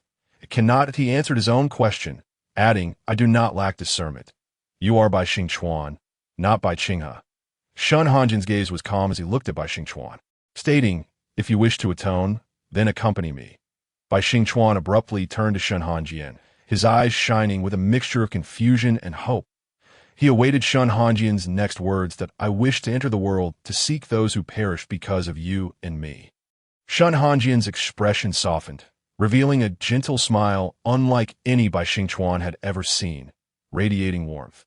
The smile that graced his lips was extraordinarily beautiful. He expressed his desire to explore the myriad facets of the human realm he had never witnessed, to seek out the emotions he had yet to experience over the years. Bai Xingchuan was uncertain of the emotions swirling within him, feeling both warmth and a profound ache, he heard himself say. Very well, he wished to accompany Shen Hanjian in seeing the world he had observed. The two exchanged no further words, yet, in a silent understanding, they grasped the significance of what lay between them. Upon returning to Hansu Pavilion, Shen Hanjian, after a brief cleansing, reclined on his bed, contemplating silently. Although his master, Shuai Yin, was somewhat unreliable, his words held truth. Their bond, though a twisted fate, was fraught with uncertainty, and the path ahead remained arduous. The outcomes of their actions need not invariably yield malevolent consequences. Success lies within human endeavor. As for the will of heaven, if it obstructs, it too can be severed. Chapter 60. Entering the world, Shen Hanjian had prepared for the future, and after resting at Lushan's sect for several months, he informed his senior brothers and master of his intentions. He wished to enter the world. Naturally, there were no objections. Now, Shen Hanjian had reached the Mahayana stage, his strength formidable, and they need not worry excessively for his safety. Following the return of his soul, Shen Hanjian's health had improved significantly and was now nearing stability. Bai Xingchuan had already packed various essential items for the journey, placing everything he might need into a storage bag. This end, Bai Xingchuan had specifically purchased a new storage bag, which contained solely Shen Hanjian's belongings. To the entrance of Lushan's sect, Shen Hanjian gently tugged at Mu Yaoqing's sleeve and whispered, "Master brother, please stop crying. You have been at it for half an hour already." Shen Hanjian raised his eyes and added, "The little junior brother has already gone far, and we can no longer see him." Mu Yaoqing lamented, "Whoa, I haven't had the chance to spend more time with Hanjian after he regained his emotions." Xiao Homing, with a youthful face, displayed a look of exasperation. "Why didn't you cry when he was still here?" Perhaps little Seven would have softened and stayed a few more days, and Mu Yaoqing wiped away the tears at the corners of his eyes, choking back a sob. "I cannot become an obstacle on Hanjian's path to rebirth. Yet, I truly cannot bear to part with him." These past few months, Hanjian had taken the initiative to find him for tea, bringing him pastries and smiling at him. "Hanjian, today is the first day your senior brother misses you." The other brothers exchanged glances. In public, you are the gentle and composed sect leader. Behind closed doors, you are just a silly, tearful junior brother. Shi Yuqing dropped the spiritual fruit he was holding, scattering it everywhere, and cried out in despair, "Where is Master? He is such a grand master." The members of Lushan's sect were entirely unaware of Shen Hanjian's departure. He had left the mountain gate with Bai Xingchuan. A few days prior, Han Ruo had unearthed an old item he had hidden long ago and given it to him, a weathered wooden box. Shen Hanjian, somewhat puzzled, opened the box to find an assortment of ordinary trinkets, a slingshot, wrist guards, and a jade pendant. Perhaps due to the passage of time, the cloth strips on the slingshot had turned gray, the stitching on the wrist guards had begun to fray, and the jade pendant had lost its original luster. Appearing dull and lifeless, the slingshot belonged to Yen Ge, who, despite his disinterest in literature, preferred to frolic about, shooting birds and fighting roosters, much to the chagrin of the Zhong couple. The wrist guards were from Sun, and the jade pendant was from Bu Ran. Shen Hanjian cast his eyes down, taking a moment before gently closing the wooden box, murmuring, "Thank you." He understood Han Ruo's intentions that on this journey into the world, they wished to perform good deeds, accumulating merit for the innocent victims. Simultaneously, he sought to find the companions of his youth. Should they have been reincarnated, he wished to learn of their well-being. Han Ruo remarked, "I have already asked Elder Xiaohou to cast a spell on these items. If they come near their original owner, they will seek them out automatically." Shen Hanjian gently stroked the slightly rough surface of the wooden box and smiled softly. "Thank you, brother." Though Shen Hanjian's purpose for this journey was clear, he did not rush his travels. Thus, he and Bai Xingchuan headed northward, for that town lay in the northern region, as the foremost sect in the world. Lushan's sect was surrounded by numerous towns, large and small, populated by many residents that a few years prior, Shen Hanjian had accompanied Bai Xingchuan to exorcise demons in Yonglu village, which was among them. This time, they fortuitously passed by Yonglu village. During the spring equinox, the slender, soft willow branches burst forth with vibrant green, flourishing and swaying gently in the spring breeze, resembling the long hair of a maiden. It stood in stark contrast to the desolate scenery from their previous visit. The weather was fine that day, and Zhang Lu, being the village head, planned to inspect his fields, intending to weed and fertilize. With the new spring wheat sown, the busy villagers had much lighter workloads, and he was merely eager to check on his crops. Upon arrival, Zhang Lu, with keen eyesight and adorned in an ethereal blue robe, stood out remarkably. Upon seeing the two faces before him, he was struck with awe. Having never received formal education, he could not conjure elaborate words, but he found these two individuals exceedingly handsome, dazzled by their beauty. Zhang Lu snapped back to reality, his eyes widening in astonishment. Were these not the two immortals who had rescued Yonglu village from peril years ago? He hurried forward, greeting them warmly. "Immortals, do you still remember me? Years ago, it was you who came to our village to vanquish demons, leading to our current prosperity. Do you still recall?" Shen Hanjian nodded, acknowledging, "I remember." Perhaps the beauty of spring had enraptured him. The vibrant colors in the fields were captivating, and a gentle smile graced Shen Hanjian's face, though it vanished as quickly as it appeared. Zhang Lu blinked, wondering if he had misjudged the fleeting expression. Zhang Lu was inherently hospitable, especially towards those who had saved him, and he beamed with joy, inviting the two to his home for a meal. Even Bai Xingchuan found it challenging to resist Zhang Lu's enthusiasm, let alone Shen Hanjian, after a couple of light coughs. Shen Hanjian nodded and replied, "I shall impose." Bai Xingchuan glanced over, finding it amusing that his master was both delighted and shy, his face slightly flushed. Shen Hanjian remained oblivious to the fact that he had been seen through, maintaining a facade of calm and composed serenity. Yet within he mused, what does the food of ordinary folk taste like? Could it surpass what Bai Xingchuan prepares? Bai Xingchuan was confident. Impossible that I have practiced. My cooking is the best that in recent years, Yonglu village had enjoyed good harvests, and the villagers were living more comfortably.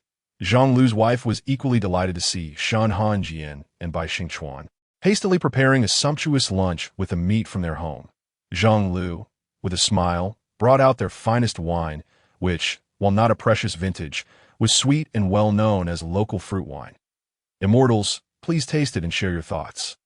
Zhang Lu spoke as she rose to wash a few bowls, filling 2 large bowls to the brim for Shen Hanjian and his companion. The bowls of a farmer's household are substantial, each brimming with ample servings. Bai Xingchuan harbored some concern regarding Shen Hanjian's ability to finish such a quantity of wine. He was uncertain about the wine's potency and whether it would leave Shen Hanjian with a headache. Perhaps Bai Xingchuan's anxious gaze was too intense, for even Zhang Lu took notice. With a smile, she reassured him, "This wine has a mild after-effect, akin to drinking water. The immortal may sample it first. If it does not suit his taste, he need not drink." Shen Hanjian simply replied, and having spoken, lifted the bowl to take a small sip. It was delightful. Chapter 61. Bai Xiaohua begins a performance. Wine indeed does not intoxicate, yet it has unexpectedly ensnared the immortal lord. Bai Xingchuan borrowed an unoccupied room from Zhang Lu, gently assisting Shen Hanjian to recline on the heated kang. In northern farmer homes, such kangs are common, providing warmth through fire, though the bedding is scant and somewhat uncomfortable. Despite his inebriation, Shen Hanjian was acutely aware of the hardness beneath him, shifting to lean against Bai Xingchuan's embrace. The softness of the youth was a welcome contrast to the rigid kang. Shen Hanjian nuzzled slightly, and though intoxicated, he was not unruly. Soon, he fell into a deep slumber. Bai Xingchuan felt utterly rigid, afraid to move lest he disturb the peacefully sleeping Shen Hanjian. The brief contact of Shen Hanjian's nudges against his waist sent a shiver through him, and his ears flushed crimson as he remained tense. Please, hold it together, he thought. He could not allow his body to betray him at such a moment. Bai Xingchuan squeezed his eyes shut, taking several deep breaths to regain composure. Though the warmth lingered on his face, and his gaze, deep and contemplative, remained fixed on Shen Hanjian as he gently brushed aside the hair that had fallen across his face, gazing at the visage he had long cherished. Bai Xingchuan bit his lip, his jaw tightly set. How much longer could he endure this? He could not remain merely as Shen Hanjian's disciple. His selfish desires would not permit him to remain confined to that role. He yearned for more, specifically, Shen Hanjian's affection. With this thought, Bai Xingchuan cautiously retrieved a book from his storage pouch, its cover vibrant and adorned with the image of a young master and a tall guard. Previously, he had ventured to other peaks to inquire with female cultivators about how to pursue one's beloved. They had giggled behind their hands before presenting him with this book, stating that it was quite popular in recent years. Although it discussed male characters, the various methods of courtship within were exceedingly sophisticated, causing even them to blush and flutter. However, he had been too preoccupied to read it until now, given that his master was currently sprawled atop him. Igniting a blaze of emotion within him, he doubted he would find sleep that night. Thus, he thought it prudent to peruse the book recommended by the senior sisters. It was said that the author had penned several volumes, all seemingly commendable. Should it prove beneficial, he resolved to secretly acquire the others when his master was not paying attention. Bai Xingchuan contemplated this. He opened the book, upon turning to the first page. His pupils dilated sharply, and his lips parted in shock. Was it truly this audacious? The opening line depicted a tall, cold-faced guard, blushing profusely as he was pinned down by the young master, who playfully tugged at the guard's collar and teased. "Did you not claim to protect my safety? I am in distress. Will you assist me?" The guard's icy facade cracked as a flicker of panic crossed his eyes. "This is improper. It does not abide by the rules." The young master then pressed a kiss to the guard's lips, asserting, "I am the rule." With a gentle push of his finger, Bai Xingchuan was left utterly bewildered. He abruptly lifted his head, his dark eyes wide with astonishment. Was this truly a legitimate narrative? Surely, those senior sisters were not playing a trick on him. He hesitated, his finger hovering over the page, torn between flipping it or not. After a moment of contemplation, he took a deep breath, reasoning that viewing a little more would not lead to any peril. With this resolve, he continued reading, becoming engrossed until the break of dawn. The following day, Shen Hanjian awoke, the sunlight streaming in through the window, stinging his eyes. As he squinted, he instinctively sensed something amiss. Why did he feel so warm and somewhat soft? He raised his hand, intending to press against the surface beneath him. But before he could gauge it, a slightly restrained voice drifted down to him. "Master, are you awake?" At the sound, Shen Hanjian's eyes flew open to behold Bai Xingchuan's handsome face through the young man's dark. Expressive eyes, Shen Hanjian noticed the tousled figure resting his head on Bai Xingchuan's lap. Realization struck him like a thunderbolt, and he instantly became sober. Internally, he scolded himself for his drunken indiscretion, realizing he had indeed fallen asleep on Bai Xingchuan. Wait, I was lying on Bai Xingchuan. The thought rushed through his mind, and in a flash, he sprang upright, disappearing from Bai Xingchuan's side in an instant in the blink of an eye. Shen Hanjian found himself in the corner of the room. Bai Xingchuan. Master, Shen Hanjian, feeling a bit disoriented, muttered, "Did I drink too much? I didn't do anything inappropriate, did I?" His flustered state made him forget to refer to Bai Xingchuan as his disciple. Bai Xingchuan suddenly recalled the book he had perused the previous night, and a mischievous thought crept into his mind. Does Master not remember? He asked, feigning tears, adopting the guise of a wronged maiden. In that instant, Shen Hanjian felt as if lightning had struck him, his lips trembling. "What did I do?" Bai Xingchuan lamented. Master forcibly kissed his disciple, and at this Shen Hanjian's hands began to shake. "What else did I do?" Bai Xingchuan suppressed his breath, his cheeks reddening as he cast his gaze downward, on the verge of tears. "Please, Master, do not inquire further. I am too embarrassed to speak." Bai Xingchuan glanced up with eyes full of sorrow.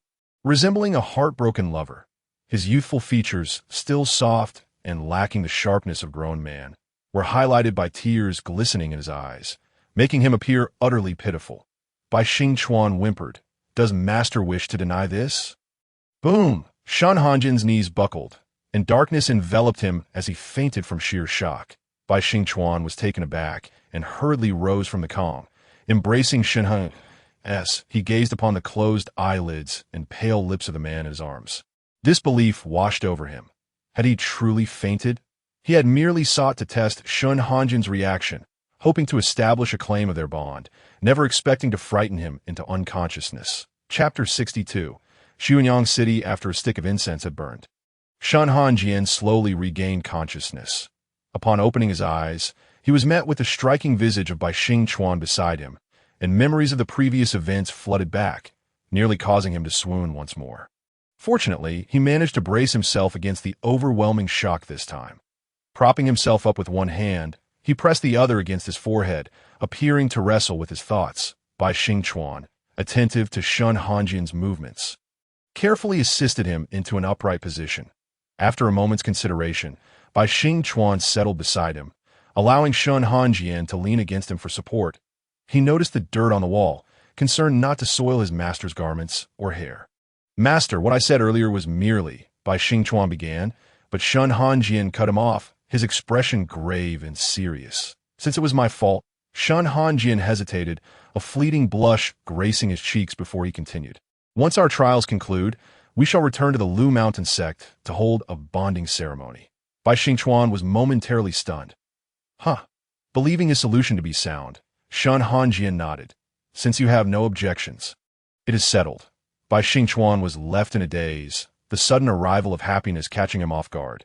Was Shen Hanjian truly such a traditional individual? Amidst his joy, a twinge of guilt surfaced.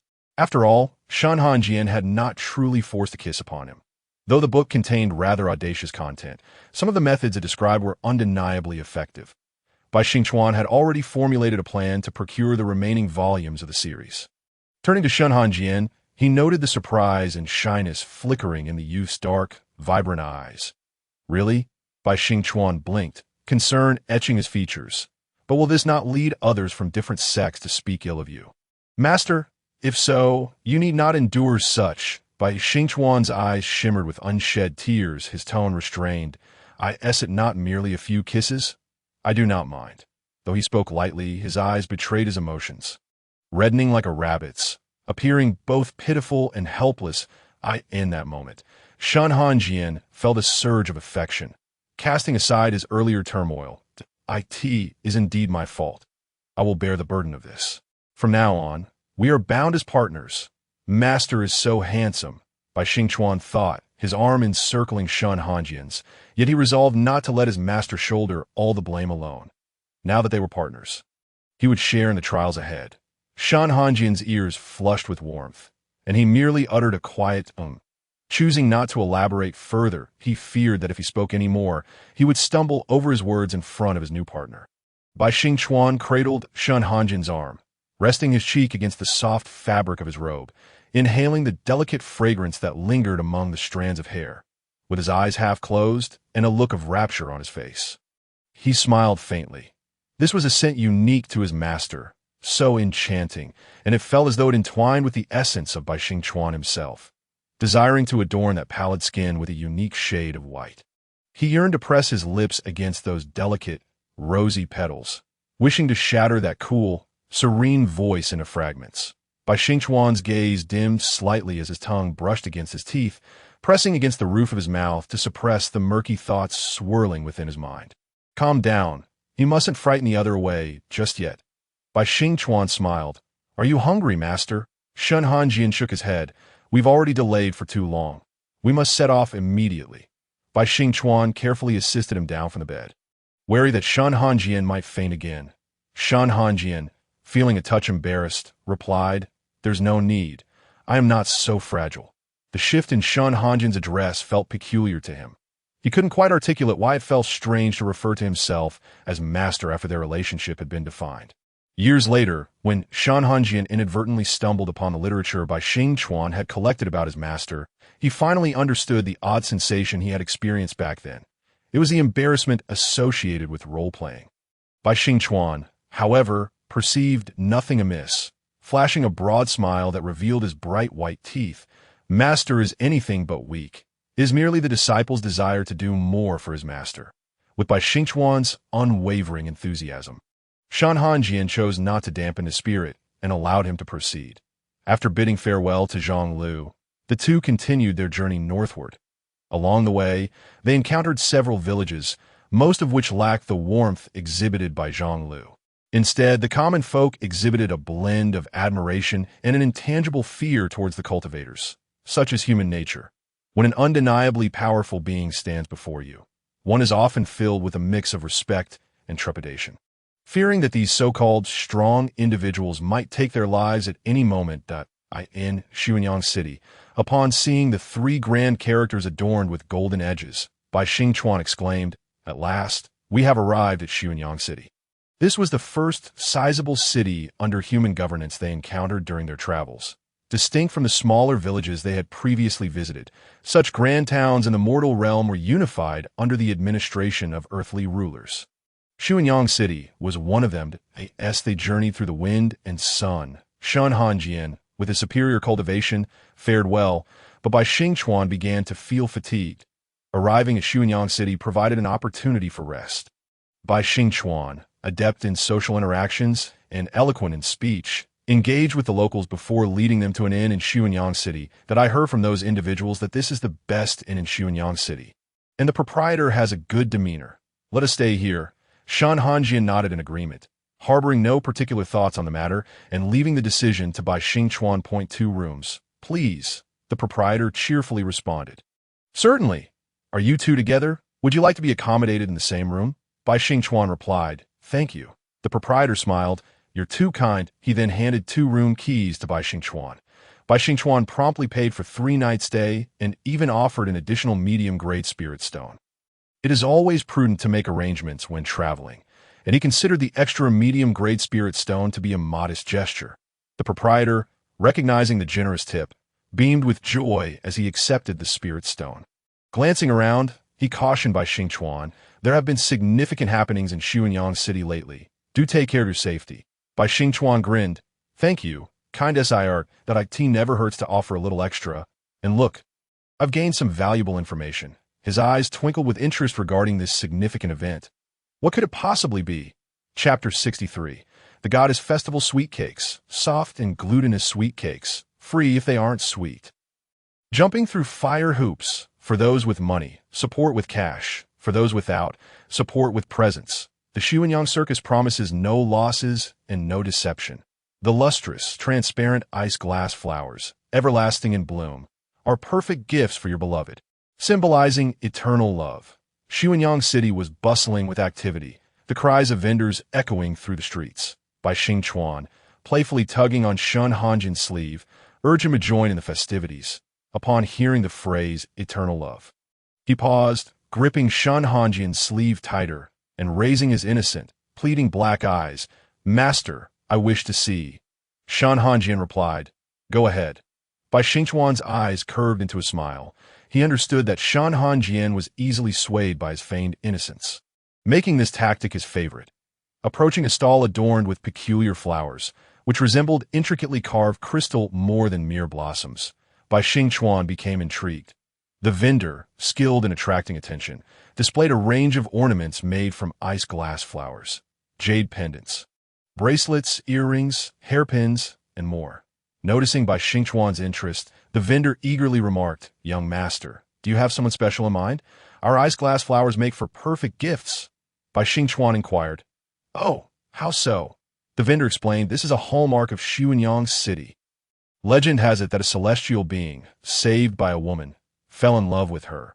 Alas, she met a tragic fate at the hands of the heavenly tribulations. O preserve her memory. The celestial crafted these exquisite ice glass flowers from her favorite blooms, infused with spiritual ice." Bai Xingchuan's gaze fell upon a jade pendant shaped like an ice glass flower. He gently touched it, feeling the coolness against his fingertips, and promptly asked, "How much for this pendant?" The vendor held up 5 fingers, 5 high-grade spirit stones. Bai Xingchuan raised his eyes to meet the vendor's gaze. The price was considerably high. Sensing his hesitation, the vendor hastily explained, "The ice glass flowers are dwindling in number each year, hence their elevated price." After a moment of contemplation, the vendor, feeling the pinch, suggested, "How about I reduce it by 1 spirit stone?" Bai Xingchuan casually withdrew his hand, leisurely replying, "Oh, is that so? I shall consider it further." The vendor, anxious to secure the sale, noticed Bai Xingchuan's grasp on Shen Hanjian's sleeve and exclaimed, "The ice glass flower is an everlasting bloom. It would be a perfect match for the celestial lord beside you. A few high-grade spirit stones would hardly be too much for a gift intended for such a celestial being." Bai Xingchuan, in high spirits, smirked, "But didn't you just say this is the best choice for a beloved?" The vendor, flustered, stammered, "Well, since you stand with this celestial lord, it must be destiny." Realizing his blunder, the vendor faltered, realizing the implications of his words. His surprise, rather than being angered, Bai Xingchuan's smile blossomed even brighter. While the celestial lord behind him wore a slightly flushed expression, his brows furrowed, as if ready to scold the vendor, yet ultimately resigned to silence. Bai Xingchuan, feeling generous, paid the 5 high-grade spirit stones, stating, "I shall take this pendant." The vendor, dazed, accepted the spirit stones, handing over the pendant in a daze. By the time he regained his senses, the pair of ethereal beings had already moved on. The vendor then realized, "Wait, weren't those 2 just a couple? Nonsense." As they walked away, Shen Hanjian quietly muttered a disapproving remark. Bai Xingchuan, unfazed, knew Shen Hanjian's reserved nature. He gently fastened the pendant around Shen Hanjian's waist, the transparent ice glass flower complementing the pale green robe beautifully. Bai Xingchuan looked up with a smile. "Do you find it beautiful, master?" Shen Hanjian's lips moved slightly before he softly replied, "It is lovely." Upon hearing this, Bai Xingchuan's joy intensified, and they indulged in various local delicacies. Thoroughly enjoying their time, as twilight descended, Xianyang City adorned itself with an array of lanterns, illuminating the night with a kaleidoscope of colors, resembling a city that never sleeps. Xianyang City imposed no curfew, and the evenings remained lively. "Hey, do you know which young lady has been chosen as this year's goddess?" "Oh, I'm so excited. Last year's Lin family girl was simply breathtaking." "Who knows? It's always shrouded in mystery. We only learn about the goddess when we come to the streets. But won't be disappointing. Has there ever been an unattractive goddess?" The other replied with a hearty laugh. "True enough." Bai Xingchuan, ever the extrovert, approached them. "Excuse me, may I ask who this goddess is?" The slightly plump individual responded with surprise. "Young brother, you must be from out of town to not know about the goddess festival." Bai Xingchuan nodded. "I've long heard of Xianyang City's vibrancy and wish to see it. I've come here with my elder brother." Shen Hanjian's heart trembled. "Who is your elder brother?" The person continued, "Ah, then you are quite fortunate. Today marks our annual goddess festival." Upon noticing the ice glass flower pendant at Shen Hanjian's waist, The individual continued, "Since you purchased an ice glass flower, I presume you are aware of its legend." The goddess of this festival refers to that very woman. The celestial being, deeply enamored, established this festival to commemorate her memory. Another bystander added, "Every year, a maiden who has never been wed is chosen to portray the goddess. Those who have played the role are blessed by the celestial and are more likely to find a good husband." Bai Xingchuan nodded. "I see. Thank you both." The two smiled. "It's a small matter. You can stay a while longer. The goddess's palanquin will arrive soon.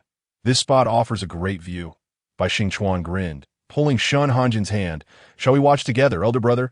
Shen Hanjian observed as Bai Xingchuan broke into a smile, his silence tacitly affirming the unspoken acknowledgement. Before long, the melodious strains of a zither filled the air, and the palanquin carried by 8 bearers came into view, its pink gauze billowing gracefully in the breeze, revealing the countenance of the occupant within. "What a stunning divine maiden!" Shen Hanjian glanced over, but Bai Xingchuan suddenly leaned in closer, whispering in his ear, "Brother, that is a male." Chapter 64. He stealthily returned to speak. The figure atop the palanquin was adorned in a water-blue silk dress, with 3 delicate silver chains around her neck, each layered with glistening ice glass flowers. Her fair, slender fingers fanned a round handkerchief gently, while her rosy, lustrous lips formed a subtle, gentle curve when she raised her gaze. The depths of her eyes shimmered like rippling water, captivating hearts. Could it truly be that such a sight belonged to a man? Shen Hanjian's pupils widened in astonishment, rendering him momentarily speechless. Bai Xingchuan smirked. "Did you just find him attractive? More so than Xiao Chuan. Are you developing a fondness for someone else?" Hearing Bai Xingchuan's sudden barrage of questions, Shen Hanjian felt his ears flush with heat. Caught off guard. What was this even about? After the merging of their souls, Shen Hanjian began to comprehend emotions on a deeper level, becoming more attuned to both his feelings and those of others. A warmth surged within him, followed by an indescribable sensation that enveloped his heart, leaving his limbs weak. An instinct whispered to him that this feeling was called joy. He felt delight at Bai Xingchuan's playful jealousy. "You are the most beautiful," Shen Hanjian declared. Bai Xingchuan abruptly lifted his gaze to Shen Hanjian, his pupils contracting in shock. Had he truly heard correctly? Shen Hanjian had said he was beautiful. The incredulity on Bai Xingchuan's face was unmistakable, prompting Shen Hanjian to reiterate his words. Having already uttered them once, repeating them bore no consequence. Shen Hanjian felt a flicker of pride. He was no longer the bashful Shen Hanjian who blushed at the slightest provocation. Once assured that he was not imagining things, Bai Xingchuan broke into a wide-eyed grin. "I think you are the most handsome, brother." Shen Hanjian inhaled deeply, struggling to maintain his composure as he replied, "Please do not address me in that manner." Bai Xingchuan appeared not to grasp Shen Hanjian's intent, tilting his head in confusion. Shen Hanjian clarified, "It's that particular form of address." Bai Xingchuan, with a cherubic smile, responded, "Brother." Shen Hanjian's face flushed with embarrassment. "Please do not call me that." Noticing Shen Hanjian's face turn a shade of crimson, Bai Xingchuan realized he had pushed the joke too far and quickly amended. "All right then, shall I refrain from that form of address?" "Very well." Shen Hanjian acquiesced. As the divine maiden's palanquin gradually receded, the evening grew late, prompting the two to return to the inn for rest. Perhaps due to the conclusion of the divine maiden's procession, the streets grew increasingly deserted until they were entirely void of life. Bai Xingchuan remarked, "Next time, I shall be more discerning and select an inn closer to the city center." Shen Hanjian's tone remained indifferent. "It matters not. It is merely a matter of walking a few extra steps.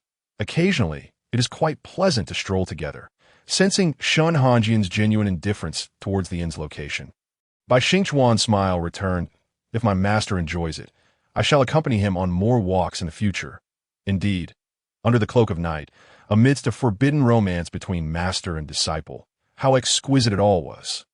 A faint voice echoed, soft yet discernible to both Shen Hanjian and Bai Xingchuan. The voice continued, "If only they shared a room, it would be even more delightful. A lone man and a solitary youth. A spark igniting a fire. Alas, my hands ache with anticipation. I forgot to bring pen and paper." Shen Hanjian. Bai Xingchuan stifled a laugh, recognizing the brazen nature of the speaker's remarks, and imagining his bashful master could very well be mortified. Where did this audacious fool come from, spouting such nonsense? He had no intentions of taking advantage of Bai Xingchuan. The incident from last time when I was drunk does not count. Bai Xingchuan's face flushed with suppressed laughter. His master was utterly endearing. The urge to tease him grew stronger. Bai Xingchuan mused that it might be time to prioritize his plan to acquire books. Unbeknownst to him, Jian appeared in Shen Hanjian's grasp, his expression darkening as he seemed poised to deliver a swift blow to the audacious speaker.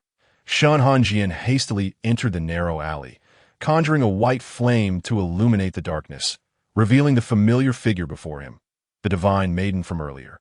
Adorned in a water-blue dress, embellished with ice-glass flowers and silver chains, Shen Hanjian pressed his lips together. What of the divine maiden? If she dares to speak recklessly, she shall taste my blade first. The sword hovered threateningly at the youth's throat, poised to draw blood. In the next heartbeat. The youth bent his knee, clinging to Shen Hanjian's leg, wailing, "Oh, please do not kill me. You can rob me of wealth or even my virtue. Just spare my life, woo-woo." Bai Xingchuan. How dare this person cling to his master's leg? Moreover, who had any intention of robbing him of his virtue? Thus, the second sword was directed toward the youth. With Bai Xingchuan's gaze filled with a fiercer intensity, evidently more intimidating than Shen Hanjian. The youth froze in fear, and by the time he regained his senses, a slingshot hovered before him. The youth, momentarily bewildered, pondered, had he met his demise? What gifts were bestowed upon souls in the afterlife? Why a slingshot? He would have preferred a novel. If not, pen and paper would suffice for him to write himself. Shen Hanjian could scarcely believe his eyes. "Yenge." The youth looked up bewildered. "I do not have a brother as frightful as you." The youth, named Yanjiu, was the youngest son of the lord of Xuanyang City. Age 16, Yanjiu clasped his hands together, adopting a respectful demeanor. "I shall never speak such words in public again." He thought to himself that he would still write and sell his works to various bookstores. After all, no one knew that the pen name next door, Little G, belonged to him. Shen Hanjian's expression shifted, and Bai Xingchuan, noticing the change, wondered if his master had grown cold. Shen Hanjian shook his head. "For reasons unknown." A chill crept down my spine, but I feel better now. He regarded Yanjiu, whose glib demeanor momentarily reminded him of a carefree youth from his previous life. Shen Hanjian's expression softened as he instinctively moderated his tone. "It is nothing. There is no one around now." Clearing his throat, Shen Hanjian added, "Just refrain from speaking such things in public next time." Upon hearing this, Yanjiu immediately replied, "You are magnanimous, esteemed sir. I assure you it will not happen again." Seeing Yanjiu's compliance, Shen Hanjian allowed a small smile to grace his lips. "It is late, and you are in such attire. It would be inconvenient. Allow me to escort you home." Yanjiu waved his hands dismissively. "Thank you for your kind offer, but I can return on my own. I do not wish to trouble you." Shen Hanjian opened his mouth to say more, but Bai Xingchuan interjected, "Master, you should return. I will see him off." Understanding Bai Xingchuan's concern for him, fearing he might catch a chill, Shen Hanjian nodded. "Very well. I shall take my leave. Do ensure your safety." Bai Xingchuan beamed. Yes, I promise to complete the task." As Shen Hanjian turned to depart, Bai Xingchuan's smile vanished, his expression turning serious as he cast a glance at Yanji. He seized Yanjiu's waistband, leveraging his weight to leap away, leaving only a few leaves fluttering down from the branches above. Chapter 65. "You are also handsome, Yanjiu flailed in midair, his delicately made-up face contorting in terror. "I have a fear of heights." Bai Xingchuan paused, lifting the boy aloft, narrowing his eyes. "It would be best to keep quiet at this late hour. If necessary, I can enforce your silence." Yanjiu raised his hands in surrender. "I promise to be quiet." This person was far more terrifying than the previous one. At least the earlier youth had merely seemed cold, but not truly menacing. Yet the young man before him, with a smile that sent shivers down his spine, instilled a sense of dread. Upon arriving at the Lord's manor, Yanjiu's feet touched the ground, and he leaned against the wall. Retching, having been abducted to play the divine maiden, he had not eaten all evening, and had he not been careful, he might have vomited in midair. This night had indeed been harrowing. Yet for some reason, Yanjiu felt less afraid than he should have. Rather than fear, It was more akin to curiosity, as though a voice within him yearned for another encounter. Even he found this sentiment baffling. Perhaps he had become enchanted. That was the only explanation Yin Jiyu could muster. After a moment, feeling the nausea subside, he stood upright and addressed Bai Xingchuan. "Thank you for your assistance." Yin Jiyu covered his mouth. "I did not mean to," Bai Xingchuan replied. "It is quite all right." Yin Jiyu continued. "Thank you, kind sir, for escorting me home. How long do you plan to stay in Xuanyang City?" Bai Xingchuan replied. "I do not know." Knowing that this somewhat naive youth was closely tied to Shen Hanjian in his past life, it seemed they would remain in Xuanyang City for a few more days. Yin Jiyu, with his easygoing attitude, dismissed the earlier intimidation and felt that these two would not endanger his life. Thus, he grinned. "If you're not in a hurry, how about I show you around Xuanyang City? I am quite the connoisseur of food, drink, and entertainment." Bai Xingchuan pondered for a moment before agreeing. Although he was reluctant to allow anyone to intrude upon his precious time with his master, he noticed that Shen Hanjian had seemed genuinely pleased upon learning of Yin Jiyu's identity. With that thought, Bai Xingchuan took a step back. "Very well.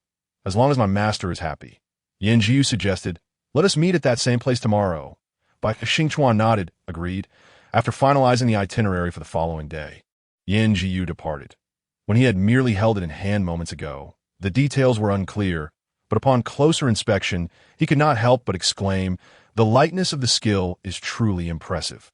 However, the prospect of cultivating immortality seemed unattainable, a dream destined to remain unfulfilled in this lifetime. Yin Jiyu was exceedingly certain of his own temperament. The austere life of an immortal was ill-suited to him. Stealthily, he opened the grand door and slipped into the residence, chuckling softly to himself, content with the role of a carefree scion focused solely on indulgence and revelry, especially with his parents and brothers around to support him. "Yin Jiyu!" The sudden voice startled him, causing him to jump. Turning, he was met by the dark, scowling visage of his father and the resigned expression of his elder brother. His older brother raised an eyebrow at him, saying, "I try to intervene, but alas, I cannot shield you from this. Good luck." Yin Jiyu returned his brother's glance with a pitiful expression, pleading, "Elder brother, have some mercy on me. Save me." What secret signal was that? Their father bellowed in anger, "You rascal! Look at your brother. He is of no use to you now. This time, both of you will be punished together. What hour is it?" Out gallivanting again, the ire of Yin Jiyu's father was palpable, his beard nearly singed with rage.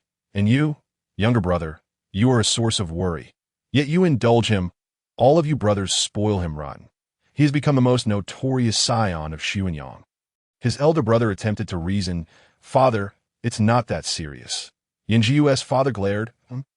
Yin Jiyu's elder brother continued, "I didn't say anything just now. You must have misheard," knowing he was certain to face punishment. Yin Jiyu adopted a contrite demeanor, acknowledging his fault, and added, "One should bear the consequences of their own actions. There is no need to implicate my elder brother." Their father huffed, "Tonight, you will kneel in the ancestral hall and copy the family rules for the entire night."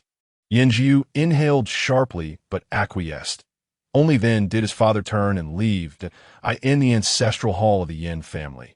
While their father slumbered, Yin Jiyu's elder brother stealthily brought a soft cushion for him, saying, "Use this, otherwise, kneeling all night will be unbearable. Take your time copying the rules. I have some prepared that are identical to your handwriting." Yin Jiyu's heart swelled with gratitude. "Elder brother, you are truly kind." His elder brother patted his chest. "Of course. You should remember who your elder brother is." Suddenly, their father appeared at the doorway, his voice low and ominous. "In that case, you both shall kneel on this cushion together." Yin Jiyu and his elder brother exclaimed, "Father, you are quite frightening." The next morning, Shen Hanjian had everything in order, eager to see Yin go again. Though he was not the same Zhong Yinyu from his past life, there was still a sense of anticipation and nervousness. Bai Xingchuan chimed in, "Master looks stunning in anything. This robe accentuates your tall figure. The cool yet soft light blue enhances your complexion." His compliments were sincere, detailing the beauty of the attire. Shen Hanjian's ears flushed, a faint smile gracing his lips, the corners of his eyes lifting slightly, radiating a chilly allure that captivated Bai Xingchuan's heart. The subtle curve of his smile felt like a delicate hook drawing Bai Xingchuan in. causing an involuntary warmth to wash over him, and his self-control, uncharacteristically strong, began to wane. Bai Xingchuan approached, adjusting Shen Hanjian's slightly askew belt, whispering, "Master looks exceptionally beautiful today. Yes, oh beautiful. One might wish to keep you hidden away." The lightness of his words bore a weighty significance, as if he were the treasured individual held dear to someone's heart. This sentiment was novel yet delightful. Shen Hanjian, noticing a stray lock of hair by Xingchuan's ear, reached out to smooth it down. Bai Xingchuan suddenly felt a shadow pass over him, a cool breeze brushing against his ear, accompanied by Shen Hanjian's melodious voice, "You are also quite handsome." Chapter 66, Familiar Feelings. Master S. Literature. When they arrived, Yanjiu had yet to come. With time to spare, Bai Xingchuan took the initiative to purchase some pastries and street snacks, as he had been responsible for Shen Hanjian's well-being for years and knew precisely what he enjoyed. Lotus seed sugar cake, peach blossom jade dew drink, hawthorn balls. "What else would you like to eat, master?" Bai Xingchuan inquired, his face alight with anticipation, exuding a demeanor that begged for praise. Shen Hanjian gently placed a hawthorn ball into Bai Xingchuan's mouth, saying softly, "Good boy, you eat first." Bai Xingchuan accepted the offering, biting down to taste the tartness that flooded his palate. He could not help but cover his mouth, mumbling, "So sour." Yet despite the sourness, he swallowed it down. For it was a gift from his master. Shen Hanjian sampled one as well, puzzled, sour. Bai Xingchuan replied, "As long as you enjoy it, master." After they finished their snacks, Yanjiu finally arrived, sauntering before them with a weary demeanor, revealing dark circles under his eyes. Have you waited long? Let us go. I'll take you around. Xianyang City is so much fun, huh?" Shen Hanjian asked, "Are you feeling well?" Yanjiu feigned laughter. "I'm great." "Ha ha." Shen Hanjian and Bai Xingchuan exchanged glances. "No, you look as if you were on the brink of death." Shen Hanjian contemplated suggesting that Yanjiu rest, but he insisted on taking them out, claiming he had merely missed a night of sleep and was fine. Yanjiu glanced at his weary wrist, silently acknowledging that aside from feeling a bit weak, he truly had no significant issues. After all, he had spent the entire night copying family rules. His father had become astute, even assigning people to watch over him, fearing he might slack off. Though, to be precise, it was his own laziness that concerned his father, who still trusted his elder brother implicitly. Yanjiu led Shen Hanjian and Bai Xingchuan through Xianyang City, admiring the sights and sampling local delicacies. "The flavors are delightful," Bai Xingchuan remarked. Yanjiu puffed up with pride.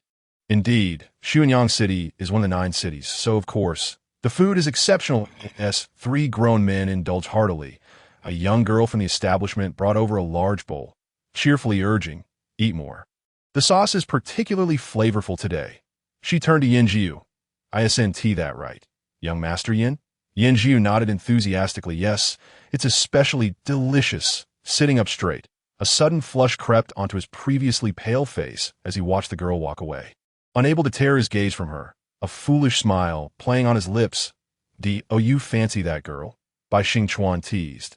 Yanjiu replied, "Yes." Suddenly, Yanjiu spun around, his face aflame, resembling a boiled shrimp, stammering, "How could you deduce that?" "Wait, no one heard, right?" He glanced around, relieved to see no prying eyes. Lowering his voice, he continued, "By Ge, don't you think Miss Lin is vivacious and charming, quite lovely?" As he spoke, his cheeks flushed once more. Despite penning numerous romantic tales, he remained an innocent soul. Unlike other young masters who had been worldly since their early teens, he believed such intimate matters should only be shared with someone he truly adored. Bai Xingchuan replied softly, "The person I like is also quite attractive." Yanjiu perked up. "By Ge, you have someone you like?" "Does elder brother Shen know?" Bai Xingchuan chuckled.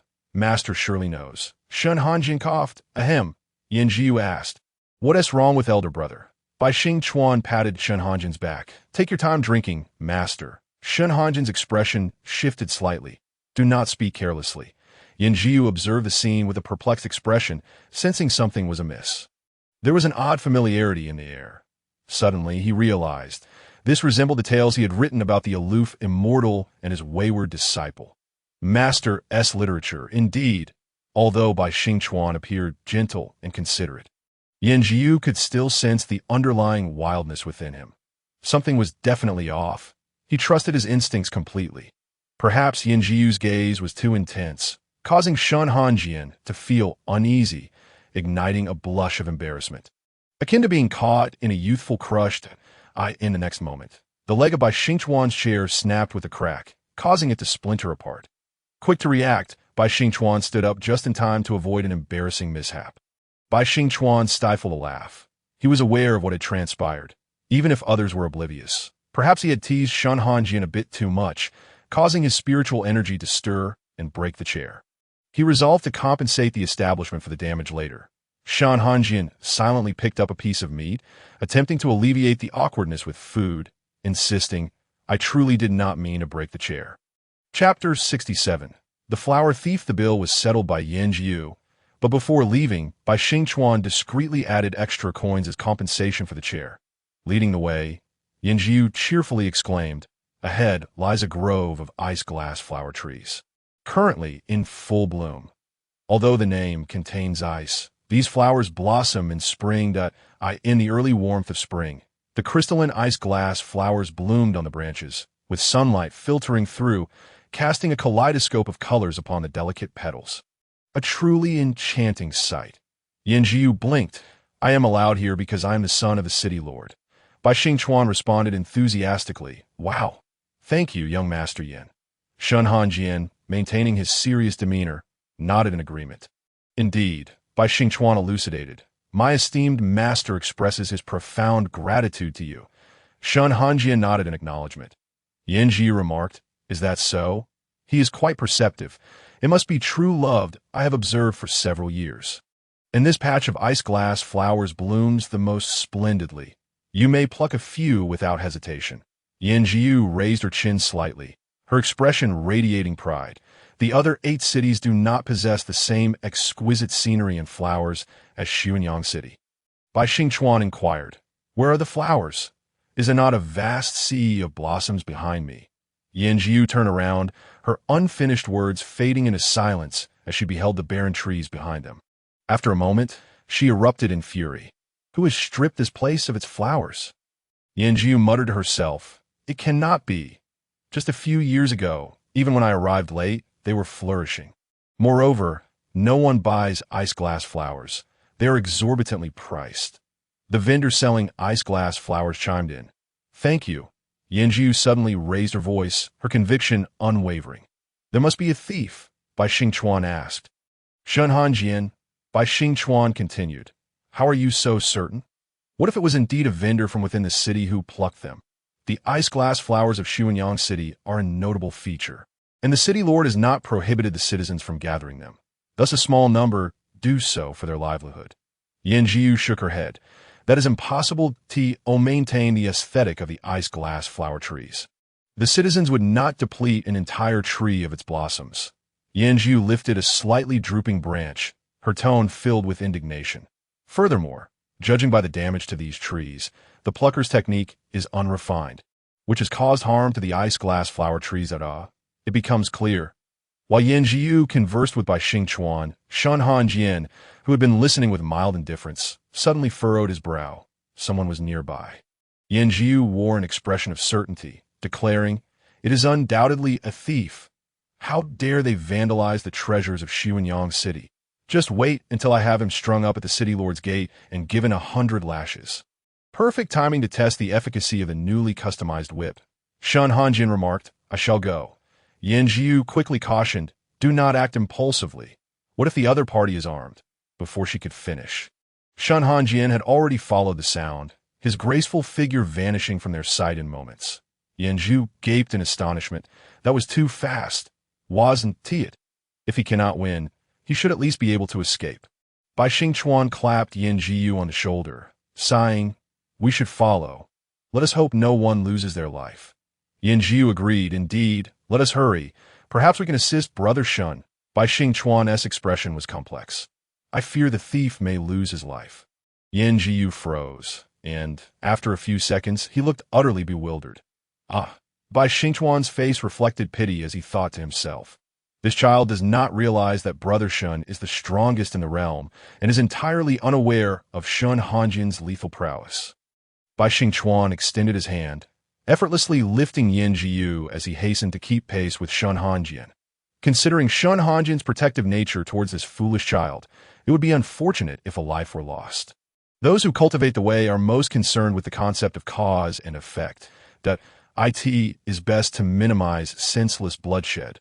Puffing and panting, a young man, drenched in sweat, leaned against a tree of ice-glass flowers to rest.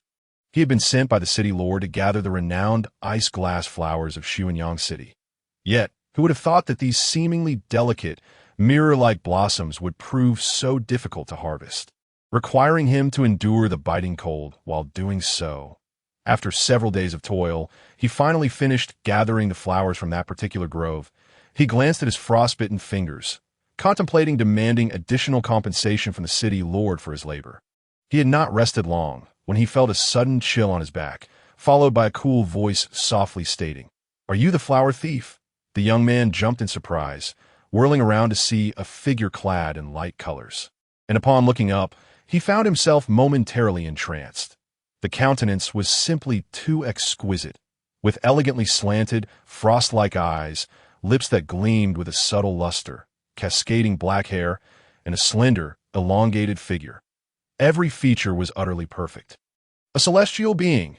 The young man snapped back to reality, realizing that he had unwittingly voiced his thoughts. His befuddled mind raced as he recalled that the heavenly figure had just identified him as a thief.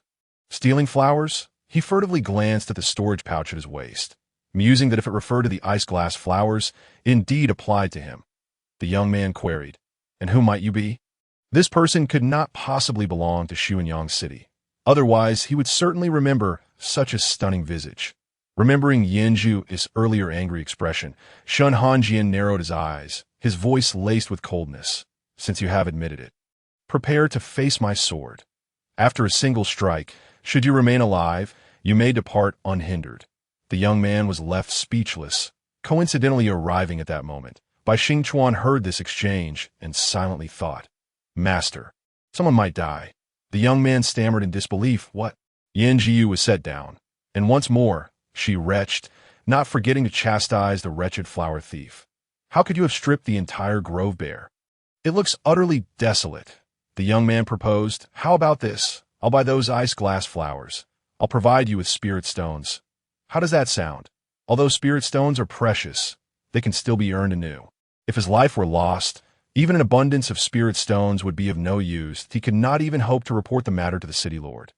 While the city lord might be somewhat tyrannical, he was still generous in this regard." Yin Jiu replied, "Can spirit stones resolve this issue? That grove is now barren. It will remain ugly for an entire year." The young man pondered for a long moment, feeling quite the pinch. "I will pay an extra spirit stone for each flower. Deal." The young man exclaimed. "You agreed rather swiftly." Yin Jiu shook her finger, laughing innocently. "I forgot to mention, the selling price of our ice-glass flowers is based on superior spirit stones." The young man plopped down onto the ground, surrendering. "Then you might as well kill me. In the end." No one was killed. Bai Xingchuan bound the young man and prepared to bring him to the city lord's residence. Yanju nimbly followed behind Bai Xingchuan, not forgetting to comment to Shen Hanjian, "My brother Bai indeed possesses hidden depths. I wanted to ask last time, do all cultivators possess such immense strength?" Shen Hanjian contemplated before responding earnestly. Cultivators refine their bodies and nurture their spirits. Most practitioners are thus inclined, with the exception of those who focus on lightweight weaponry. Bai Xingchuan, listening in front, mused that Master S words were indeed diplomatic. He was essentially referring to those individuals as overly showy. For instance, that pen-wielding fellow at the Celestial Alliance conference. Bai Xingchuan could lift 10 of him with one hand. Suddenly, Yin Jiu's tone shifted to one of shyness as she fidgeted with her fingers, asking bashfully, "Is there a way to cultivate that doesn't require much effort?" Shen Hanjian instantly replied, "Dual cultivation." Yin Jiu gasped. Could such a topic even be broached by someone who authored frivolous tales? She clutched her chest. "Never mind.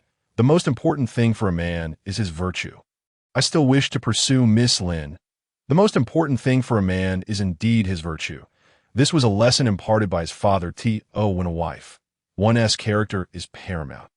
Bai Xingchuan burst into laughter. "Ha ha!" The young man being held captive also chuckled. Yanju shot him a fierce glare, her voice dripping with malice. Do you dare mock me? Just wait until you are being punished at the city lord's gate, and see how you plead for mercy. The young man thought to himself. In a world where only he suffered injuries, he must find a way to report to the city lord for compensation. Perhaps for emotional distress, as the gates of the city lord's residence swung open. Yin Fu was the first to spot Yin Jiu at the back. Noticing the dirt and grime on her robes, his eyes widened in disbelief as he rushed forward, exclaiming in exasperation. Where have you been messing around again? Did you get into a fight? Who did you lose to? Yin Jiu, overwhelmed by the barrage of questions, quickly replied, I didn't fight. Besides, with these two elder brothers here, who could possibly defeat me? Only then did Yin Fu notice the other's point. One was ethereal, as if descended from the heavens. The other was a spirited young wanderer, and then there was the suspicious individual being held. The young man thought. Engaging in conversation was always Bai Xingchuan's forte, that he clasped his hands in greeting. I have long heard of the illustrious name of Xuanyang. I am Bai Xingchuan of the Lushan sect. Here to pay my respects to the city lord, I hope the city lord will not hold my impetuousness against me. This is my esteemed master. Lushan sect. Who in the world does not recognize Lushan sect? Yin Fu hastily replied, Young friend, you flatter me. You are too modest. Please, celestial lord, come in and take a seat. Yin Jiu leaned closer to her father and whispered, Father, you are being such a sycophant. Yin Fu, infuriated, twitched his beard and muttered under his breath, Get lost. Yin Jiu stuck out her tongue, realizing her father was not one to be trifled with, fearing inadequate hospitality might offend the celestial beings. Yin Fu brewed the finest tea available in the residence. While the tea was not of the highest quality, it was considered exceptional for mortals. Yin Fu was indeed spending extravagantly to entertain these guests. Shen Hanjian gently blew on the tea, and the temperature immediately warmed to a pleasant degree. After taking a sip, he set the cup down, saying, Young Master Yin, your hospitality is commendable. Today, my disciple and I decided to explore Xuanyang City and fortuitously stumbled upon this thief attempting to steal from the ice-glass flower trees. We deemed it appropriate to inform the city lord, as it is beyond our purview to intervene further. In a moment of impulsiveness, Shen Hanjian nearly uttered the name of Yin Gu, but he quickly regained his composure and corrected himself. Upon hearing this, Yan's father promptly expressed his gratitude, saying, Thank you, esteemed immortals, I shall handle this matter myself. If you are not too busy, might I invite you to dine at the city lord's residence this evening? Shen Hanjian replied, My apologies for the intrusion, and finished his cup of tea in one gulp. The tea was slightly bitter, but soon a delicate sweetness coursed down his throat. This subtle sweetness lifted Shen Hanjian's spirits, causing him to involuntarily curve the corners of his lips. Bai Xingchuan observed Shen Hanjian intently, and upon seeing the smile gracing his lips, silently resolved to procure some tea leaves for him. In his previous life, Bai Xingchuan was not one to appreciate the finer things, possessing little knowledge of tea. To him, all teas tasted quite similar, lacking the sweetness of wine or the spiciness of strong spirits. However, this life alongside Shen Hanjian had acquainted him with numerous varieties of tea, and he had grown accustomed to the mildly bitter and astringent flavor that Yan's father summoned someone to escort the individual away, and, spotting Bai Xingchuan, inquired, Young immortal, do you have any further questions? Bai Xingchuan asked, May I inquire what type of tea that was? Or might I procure some? Yan's father chuckled upon hearing this and replied, It seems you too have a penchant for tea, young immortal. This tea is produced in the main city and is known as green snow. Its leaves are a pale green with a touch of white. Hence the name, if you do not mind. I have some from last year, though it does not compare to the taste of fresh tea. Bai Xingchuan graciously declined, saying, I appreciate your kind offer, but this tea is intended for someone dear to me, who has a fondness for tea. I wish to present them with a unique selection. Yan's father, undeterred by the refusal, maintained a cheerful demeanor, saying, Indeed, gifts should be of the finest quality. If you wish to acquire the best green snow, you must visit the main city before June to obtain this year's fresh tea. Thank you, Bai Xingchuan replied. After bidding farewell to Yan's father, he returned to find Shen Hanjian. Earlier, he had instructed Shen Hanjian to rest in the guest room arranged by Yan's father while he went to inquire about matters. As Bai Xingchuan approached the guest room, he heard Yin Jiu's voice. Wow! How impressive! Upon opening the door, he beheld Yin Jiu, chin resting on the table, eyes wide with wonder as she watched a pen float gracefully above the paper, inscribing a peach blossom. Moments later, a delicate pink-white peach blossom materialized from the paper, transforming into a tangible flower. Bai Xingchuan glanced around at the various trinkets, a slight twitch at the corner of his eye revealing his thoughts on how engrossed his master seemed in play. Suddenly, a sharp pain in his calf drew his attention. An assertive rooster had pecked at him. After delivering its peck, the rooster turned and brushed its tail feathers against Bai Xingchuan's leg, for reasons unknown. He felt as if he had been looked down upon by a mere chicken. Bai Xingchuan mused, "It seems I have been scorned by a fowl." Chapter 69. But it can bite. The attack of an ordinary rooster might not seem significant. Yet this particular rooster, conjured from Shen Hanjian's spiritual energy, carried a sting due to the infused power. However, such pain was trivial to Bai Xingchuan, who had endured far worse in his past life. His expression remained unchanged as he turned to close the door. Shen Hanjian lifted his gaze to observe Bai Xingchuan before continuing his conversation with Yin Jiu, saying, "If you like this pen, I shall gift it to you." The pen, carved from tranquil jade, served to calm the mind and nurture the spirit. Shen Hanjian lightly tapped the pen, infusing it with a hint of spiritual energy. "I have imbued it with a modicum of power. It may serve you well in times of need. Remember to keep it with you." Yin Jiu, who had always cherished stationery, beamed with gratitude. "Thank you, Brother Shen. With this, I shall surely find greater inspiration." She then covered her mouth, realizing she may have spoken too much. Shen Hanjian paid no mind, feeling a pang of nostalgia. In his previous life, Zhong Yinyu had little appreciation for literature, let alone stationery, whereas this life had seen her develop a fondness for such items. Rebirth was indeed a curious affair. "Brother Shen, will you come to Xuanyang City to visit me again?" As Shen Hanjian looked her way, Yin Jiu grew flustered, adding, "I could also come to find you." Shen Hanjian nodded, of course. Yin Jiu finally allowed a relaxed smile to spread across her face. "I fear you may laugh at my confession, but for some reason, the moment I see you, I am filled with joy, as if I have known you for a long time. That I assure you, I am not trying to curry favor. I genuinely feel this way." Shen Hanjian offered a gentle smile. "I understand." He produced several talismans and softly stated, "These are communication talismans. Should you wish to find me, simply tier 1 to send a message." Yin Jiu accepted the talismans without hesitation, then stood and opened the door to glance around, ensuring no one was watching before lowering her voice. "I secretly swiped some of my father's green snow. I noticed you seemed quite fond of it in the hall, so I took a little from his room. Just a small bag, for he doesn't have much left." This small bag contained half of what her father had hidden away. With a mischievous grin, Yin Jiu presented the bag of tea leaves to Shen Hanjian. Bai Xingchuan, who had remained silent, raised an eyebrow, thinking, "You truly are your father's devoted child." Throughout the afternoon, Yin Jiu did most of the talking, while Shen Hanjian listened, occasionally interjecting, and Bai Xingchuan busied himself peeling spiritual fruits stored in his pouch. As dusk approached, a servant entered to summon them for dinner. Yin Jiu, unfazed by fatigue from her chatter, continued recounting tales of her encounters with a young lady named Shaolin. "The first time I met her was 5 years ago. She helped me fend off a few ruffians. Brother Shen, you should have seen it.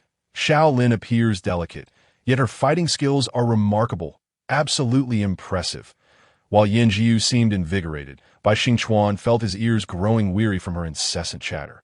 Walking ahead, the servant kept his head bowed, and in the dim light, a glint of silver flashed across his chest. Bai Xingchuan furrowed his brow, halting in his tracks and extending a hand to keep Yin Jiu behind him, his voice icy.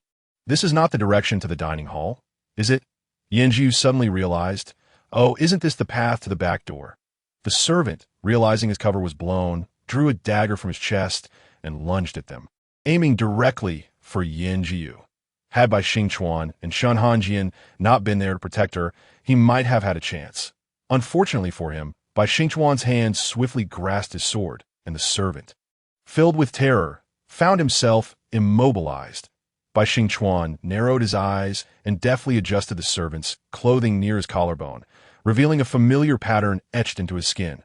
With a slow, deliberate motion, Bai Xingchuan drew his sword across the servant's face. His tone soft yet firm. Why does the demon king meddle in mortal affairs? Does he seek to dominate the human realm out of sheer boredom? The servant closed his eyes, refusing to answer. Bai Xingchuan continued, instead of seeking out cultivators for a duel, you come to the mortal realm for validation. It seems the current demon king is not quite up to par. His voice dripped with disdain. The servant retorted, the demon king seeks to conquer the realm of immortals. Realizing he had fallen for Bai Xingchuan's provocation, the servant cursed inwardly. Bai Xingchuan pointed the sword's tip at the servant, who transformed into a wisp of white smoke, dissipating into the air. Moments later, a small mouse scurried out from the servant's clothing, its tiny feet scrambling to escape. Alas, it barely made it a short distance before Bai Xingchuan seized it by the nape of its neck. Master, how shall we resolve this matter? Shen Hanjian lowered his gaze, his cool demeanor fixed upon the little mouse. Given the demon king's brazen ambition, we might as well observe just how formidable he truly is. Bai Xingchuan nodded in agreement. As you wish, master. Can it still inflict harm? Yanjiu suddenly interjected. Bai Xingchuan raised an eyebrow. I have sealed its demonic power. It poses no threat.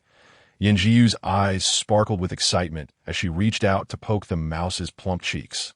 Having longed for a fluffy pet, but had been unable to due to her brother's allergies. Finally, she could touch one. However, the next moment, she yelped in pain. Bai Xingchuan chuckled, but it can bite. Yanjiu exclaimed, next time, please speak more quickly. My finger hurts. The mouse squeaked in response. Squeak. Captured by the monk, that would be one thing. Yet you, a mere mortal, dare to poke my face. How audacious. Chapter 70. Do not be angry. Shen Hanjian, somewhat helpless, remarked, do not tease him any further. After speaking, Shen Hanjian tended to Yanjiu's injured finger. Truly, Brother Shen is so kind to me. Yanjiu raised his arm, eager to give Shen Hanjian a grand embrace. But before he could, he felt a cool, piercing gaze. Turning his head, he saw Bai Xingchuan smiling serenely, his lips parting in a silent threat. If you dare to embrace him, your fate is sealed. Yanjiu quietly lowered his hand, suddenly reminded that these two were a pair. How possessive Brother Bai is. He hasn't even embraced yet. It dawned on him why Bai had displayed such intense hostility upon their first meeting. Yanjiu nodded at Bai Xingchuan, his gaze resolute, assuring him, rest easy, Brother Bai. Your little brother is not a. He adores Miss Lin above all. Shen Hanjian and the two remained in Xuanyang City for several days. And after thoroughly investigating the area without detecting the presence of any demons, Shen Hanjian felt a sense of relief. It was time to continue their journey northward. The little mouse, possessing low cultivation and yet untainted by human lives, was spared by Shen Hanjian, the city gate of Xuanyang. Yanjiu cradled the plump little mouse, beaming with joy. So, this little fellow belongs to me now? Shen Hanjian nodded. Indeed, I have cast a spell to forge a bond between you and this little demon. Should you be injured, it will share your wounds. Though its cultivation is modest, it can protect you to some extent. Thank you, Brother Shen. Yanjiu chuckled. I will keep you in my room. Surely, my second brother won't experience any allergic reactions. Right? The adorable, furry creature, with tiny paws and feet, pressed against Yanjiu's chin, squeaking. Get away, you perverse human. Shen Hanjian gently patted Yanjiu's shoulder and softly said, let's bid farewell here. May we meet again in the future. Shen Hanjian's voice suddenly took on an ethereal quality, solemn yet tender. May your days henceforth be free from illness and disaster, filled with harmony and health.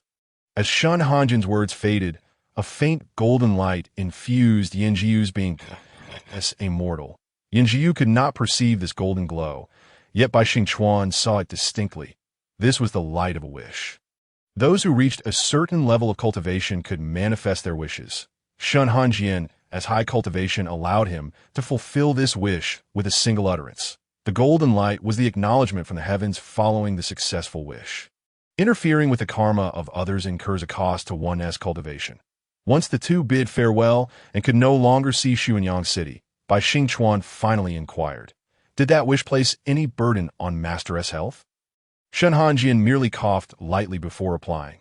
No harm done, just a slight drain on my cultivation to ease Bai Xingchuan's worries. Shen Hanjian paused before adding, truly, it was but a minor expenditure of energy. Observing no change in his demeanor, Bai Xingchuan noted that his lips were slightly paler, yet still retained some color, appearing not too unwell. Nevertheless, he remained anxious. After searching through his storage pouch for some time, he produced 5 or 6 vials of elixirs. This is a Yuan recovery pill to restore spiritual energy. This is a foundation pill. This is a celestial spirit pill. And this one. Seeing the assortment of pills, Shen Hanjian choked back his words. Surely, this is excessive. Bai Xingchuan lifted his dark, glossy eyes to Shen Hanjian, his voice soft and tinged with a hint of grievance. Disciple is merely concerned for Master's health. Does Master find me bothersome? Please take these 2 foundation pills, and I shall not trouble you further. Shen Hanjian, that was not my intent at all. In that moment, Shen Hanjian found himself at a loss for words. Ultimately, consuming one of each pill Bai Xingchuan had presented. I've taken them all. I do not find you bothersome. As he spoke, the bitter taste of the pills lingered on his tongue. A stubborn reminder that refused to dissipate. How bitter. The pills crafted by 5th senior brother are all so bitter. Bai Xingchuan pretended to wipe away a tear, shamelessly offering Shen Hanjian a honeyed fruit. Master, have a taste of this sweet fruit. Shen Hanjian accepted the fruit, his expression complex. His disciple was too considerate, evoking a sense of guilt within him. Had he truly upset the boy? How could he make amends? Shen Hanjian's mind raced, reflecting on the advice imparted by his brothers. Mu Yiqing and Hanjian are always in the right. Should he practice with his brothers? They would stand still. Allowing Hanjian to demonstrate his sword techniques, Shen Hanjian quickly dismissed the thought of Mu Yiqing. Then he recalled Shi Mingyu, exclaiming, "Are you a fool? Eating so much. And you, Mu Yiqing. Get lost. From now on, Mu Yiqing and dogs are not permitted within the confines of my door. This is my territory. No, 5th senior brother is too fierce. If he were to emulate 5th senior brother, Bai Xingchuan would likely weep even more. Suddenly, a thought struck him. How could he have forgotten his second disciple, Nan Minghuan? He vaguely remembered Nan Minghuan saying, "A beauty is meant to be coaxed."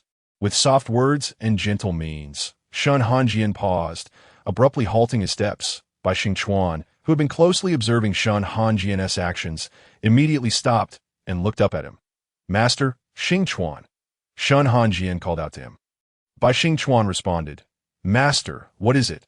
He must indeed be upset, his tone noticeably cooler than usual. Shen Hanjian, realizing this, softened his voice. "I should not have behaved that way earlier. From now on, if you ask me to take medicine, I shall comply. I truly do not find you bothersome. Not be angry." Little did Shen Hanjian know that Bai Xingchuan was not angry at all, but rather elated. The last time Shen Hanjian had called him Xingchuan was 3 years ago. The mere utterance of his name sent a thrill through Bai Xingchuan's heart, and he struggled to maintain a composed demeanor before Shen Hanjian. Thus, when he spoke, he strove to suppress his excitement.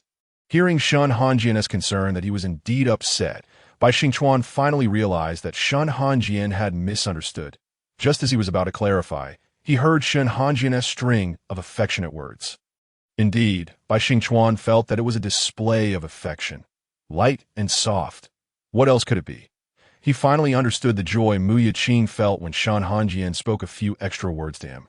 32 words. Shen Hanjian had sweetly uttered 32 words to him. Chapter 71. The mysterious man. How could a disciple ever harbor anger towards his master? Master is the most cherished person in my life. I shall never hold any resentment towards you.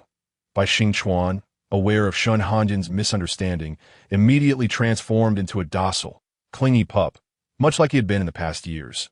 Shen Hanjian slightly turned his head, his earlobes turning a shade of pink, while the corners of his eyes lifted in a gentle smile. Yes, I understand. He suddenly comprehended why so many young girls favored younger boys. Those youthful ones truly excelled at charming others.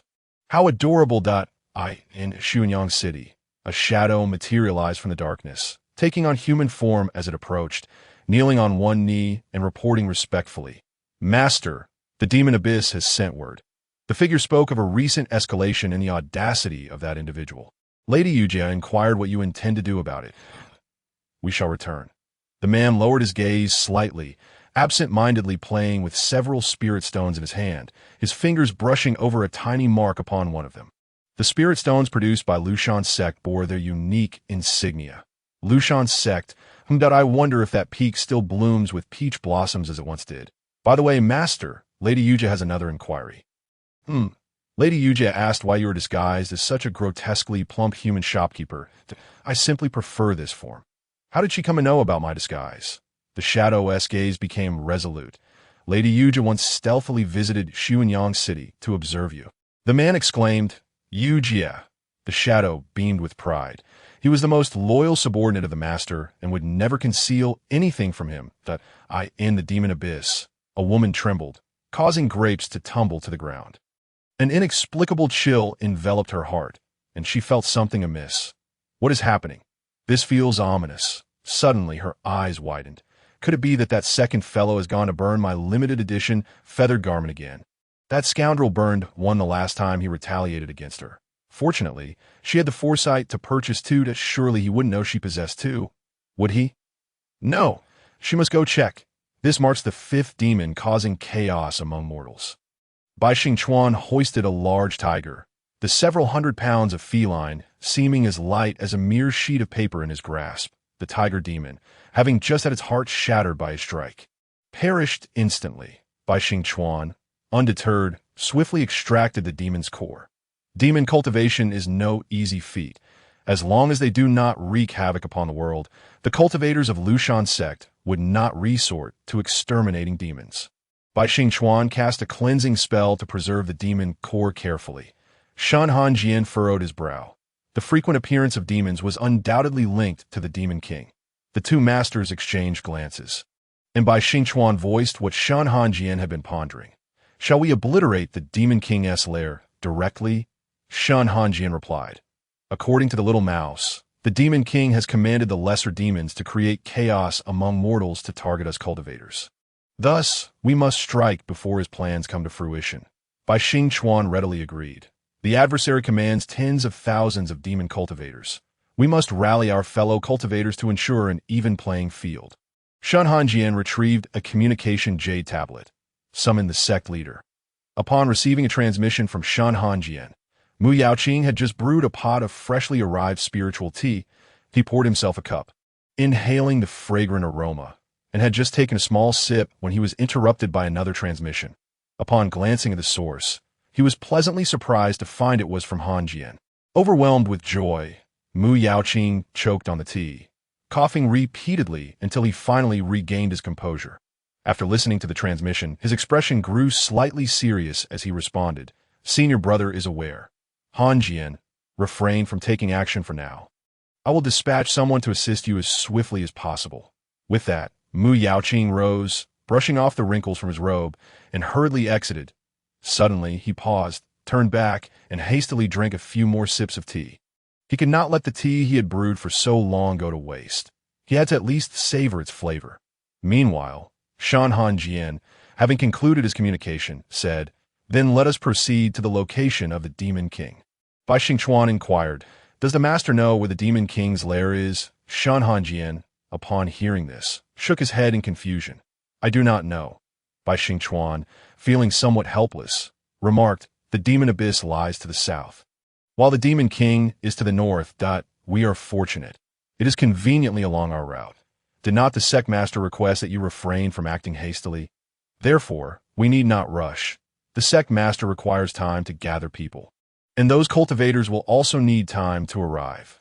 Understanding Shen Hanjian's temperament, Bai Xingchuan added, We can slay these demons along the way, thus making our time spent not entirely wasted. Upon hearing this, Shen Hanjian acknowledged the rationale, nodding in agreement. Very well. The two of them journeyed northward, slaying numerous bloody demons along the way. Some they discovered early, preventing any harm to innocents, while others were too late. Leaving small villages bereft of life, Shen Hanjian remained calm, yet an aura of chilling cold emanated from him, with wisps of icy mist enveloping the two. a cultivator at the great ascension stage. When angered, could alter the very skies. Bai Xingchuan understood that Shen Hanjian was indeed furious. If any demon were to appear at that moment, the outcome would likely be disastrous. Their path of exterminating demons consumed considerable time, and by the time they reached the town, 3 days had already passed. Nestled against a mountain, the town was aptly named Shaoshan Town. Decades had passed, and the traces of demonic havoc had faded, leaving behind a sense of decay from the passage of time. Shen Hanjian's voice deepened, demonic aura. With a cold gaze, he swiftly followed the source of the demonic energy. Beneath a tall tree, a snow-white cat lay asleep. Deep in slumber, it did not awaken even as Shen Hanjian passed by, merely yawning and continuing its rest. Bai Xingchuan remarked, "This is a spirit fruit tree, judging by the leaf color and trunk patterns. It must be a Qingling fruit that is a common source of spiritual light." That he was somewhat puzzled. Could it be that this little demon, still a juvenile, has already learned to seek spiritual objects to claim territory? Indeed, the small cat demon appeared to be underage. Shen Hanjian observed that the cat demon bore no blood-red karmic ties. Though he loathed these demons, he would not indiscriminately slay the innocent, perhaps due to the intensity of Shen Hanjian's gaze. The white cat half opened its eyes, and upon seeing a stranger, it leaped back in fright and let out several terrified cries. If responding to a command, the spirit fruit tree swiftly extended a branch. But the two managed to evade it in time. With a crack, the ground where they had just stood was struck, leaving a deep gash. Shen Hanjian's heart raced slightly. It was common for spirit beasts to guard spiritual objects, but it was his first encounter with a spiritual object protecting a demon. Had this tree developed sentience? The branch swept violently, but it created a small safe zone around the white cat. Dust swirled around them, yet the sound of the branch crashing down did not frighten the cat. It seemed to understand that the tree was protecting it, nuzzling against the trunk and softly mewing. As the fine dust rose, Shen Hanjian inadvertently inhaled some, leading to a few coughs. Bai Xingchuan's expression hardened as he drew his sword, intending to sever the troublesome branch. "No need," Shen Hanjian interjected, stopping Bai Xingchuan. He softened his breathing, gradually emanating gentle and benevolent spiritual energy. Perhaps sensing the absence of malice from the two, the swinging branch halted in midair before slowly retracting. Shen Hanjian waved his arm. The gentle spiritual energy enveloped the entire patch of grass, restoring the overturned soil to its original state and reviving the lowly grasses and shrubs. The warm spiritual energy cascaded down, bathing both the spirit tree and the little white cat. The cat let out a few contented meows, while the tree, though silent, seemed to express its delight through the gently trembling branches. The spiritual energy emanating from a great ascension cultivator served as exquisite nourishment for all living beings. Shen Hanjian understood that his earlier emotional outburst had frightened the little white cat, leading to the misunderstanding, and he aimed to compensate these two little creatures as a gesture of apology. Bai Xingchuan couldn't help but reflect. All things possess spirit. Under the laws of heaven, there are still beings that defy convention. The spirit tree possesses a spirit. Perhaps this is the very significance of its sentience, to protect the little white cat it adores. Shen Hanjian's expression shifted slightly. He tightened his fingers and pursed his lips. Turning to leave, he did not notice the slight tremor of his storage bag, nor the faint shimmering white light emanating from within. Before leaving the town, Shuel Yin had erected a stone tablet, standing a person's height, in memory of the many who had perished. Shuel Yin, a compassionate soul, could not bear the thought of the souls having no resting place after their tragic deaths. Unaware of the names of the deceased, he simply erected a nameless monument. The stone tablet, tall and imposing, had become covered in patches of green moss over the years. Shen Hanjian cast a glance, and without a moment's hesitation, knelt down, bowing 3 times heavily. No more, no less. Bai Xingchuan pressed his lips together. This version of Shen Hanjian seemed to revert to the solitary and cold figure he once was, the desolate Shen Hanjian. He felt a pang of sorrow, yet he understood that this act of kneeling 3 times was something he could not prevent. This was Shen Hanjian's self-imposed penance for his perceived sins. Bai Xingchuan knelt beside him, bowing 3 times as well. He exerted force, causing a gash to open on his forehead, blood flowing freely. Though he had witnessed Shen Hanjian's memories, he was not Bai Xingchuan, and could not fully grasp the depth of the tragedy and overwhelming guilt experienced during that time. The ones who had slaughtered the people of Shaoshan town were Bai Xinghe, not Bai Xingchuan. Yet, seeing Shen Hanjian bear the weight of it all was something he could not bear. Thus, even though he was Bai Xingchuan, he willingly took on a part of the guilt. Not wanting, Shen Hanjian immediately turned his head, lowering his voice as if consumed by extreme shame and indignation. Why is Bai Xingchuan able to calmly address this man as husband? Shen Hanjian felt a flush spreading across his skin. Even as a Dao partner, such a term should not be uttered. Moreover, they had yet to formalize their union. Wasn't this merely a means for him to take advantage of Bai Xingchuan? Chapter 73. Bai Xingchuan. It seems I am about to perish. In a flurry, Shen Hanjian turned away, his voice trembling slightly. Yes, fellow man. Why do you call me husband? Bai Xingchuan tilted his head, blinking innocently before breaking into an exceedingly sweet smile. Didn't my master promise to become my Dao partner? If so, naturally you are my husband. With his eyes curving in delight, Bai Xingchuan wore an expression of entitlement, while internally he reveled in the sight of his master's flustered yet pretentious demeanor. It was simply too adorable. Perhaps it was his mischievous nature that led him to delight in teasing the seemingly reserved Shen Hanjian. What? Dao partner? Shen Hanjian's words were cut short as a voice filled with terror echoed from the horizon. Though the speaker was unseen, the disbelief and barely concealed devastation in their tone was unmistakable. Upon hearing that voice, Shen Hanjian's heart sank, and he inwardly lamented that it was all over. He lifted his gaze and, as expected, beheld a familiar figure, a visage he knew all too well. The individual stumbled as they landed, nearly falling to the ground, and after regaining their balance, they clutched their chest, lifting their head to reveal eyes shimmering with unshed tears. Those were the tears of Mu Yaoqing. Though they were yet to fall, they were evident. Shen Hanjian felt a headache coming on. Why did his senior brother have to overhear? Before he had regained his soul, he hadn't realized how deeply Mu Yaoqing cared for him. He only perceived his senior brother's overwhelming enthusiasm as somewhat terrifying. However, after retrieving his soul, the intensity of his senior brother's protective affection became painfully clear. Shen Hanjian sought to steady Mu Yaoqing first. Senior brother, please let me explain. Mu Yaoqing pressed his hand to his chest.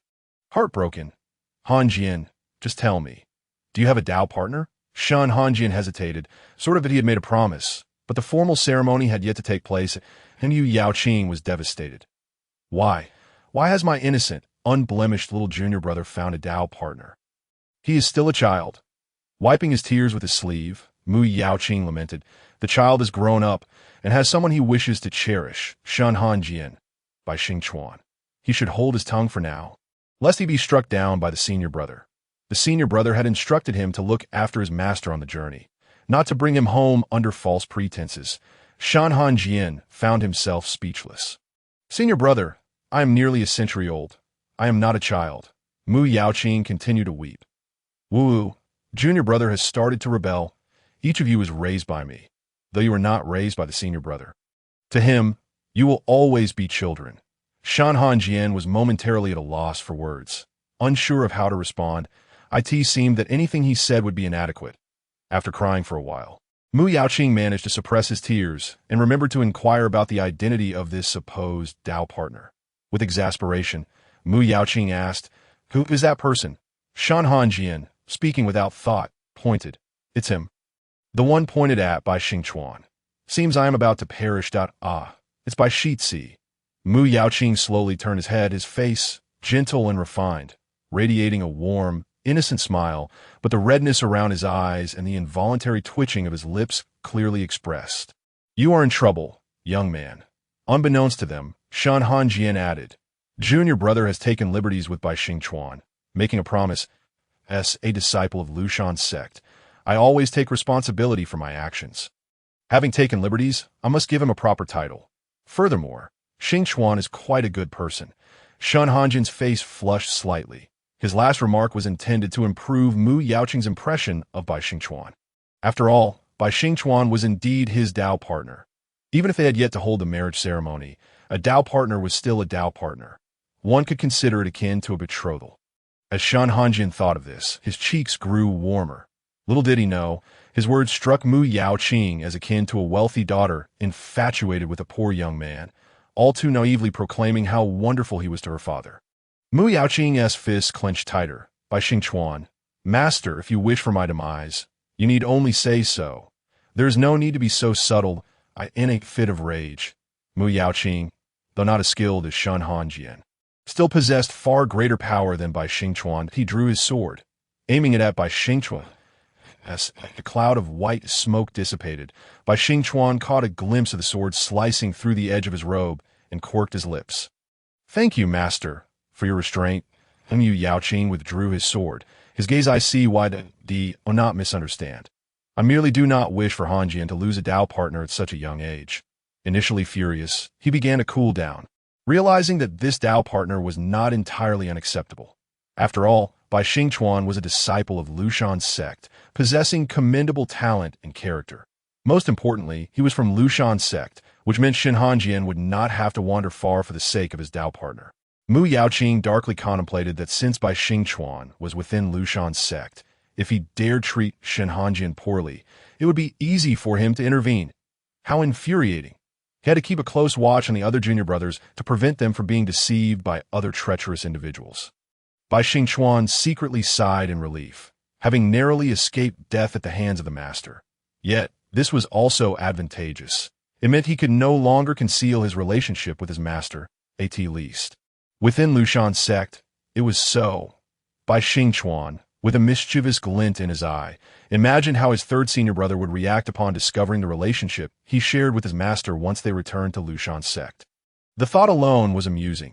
Far away in Lushan's sect, Shi Yuqing suddenly sneezed, rubbing his nose as he viciously struck a large rock with his sword, muttering angrily, "One day, I will strike you just as I have struck this stone."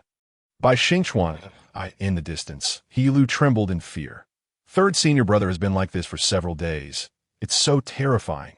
Nan Minghuan playfully tugged at He Lu's chin, smiling gently. Master has been taken away by little junior brother. Xiao Yu is upset.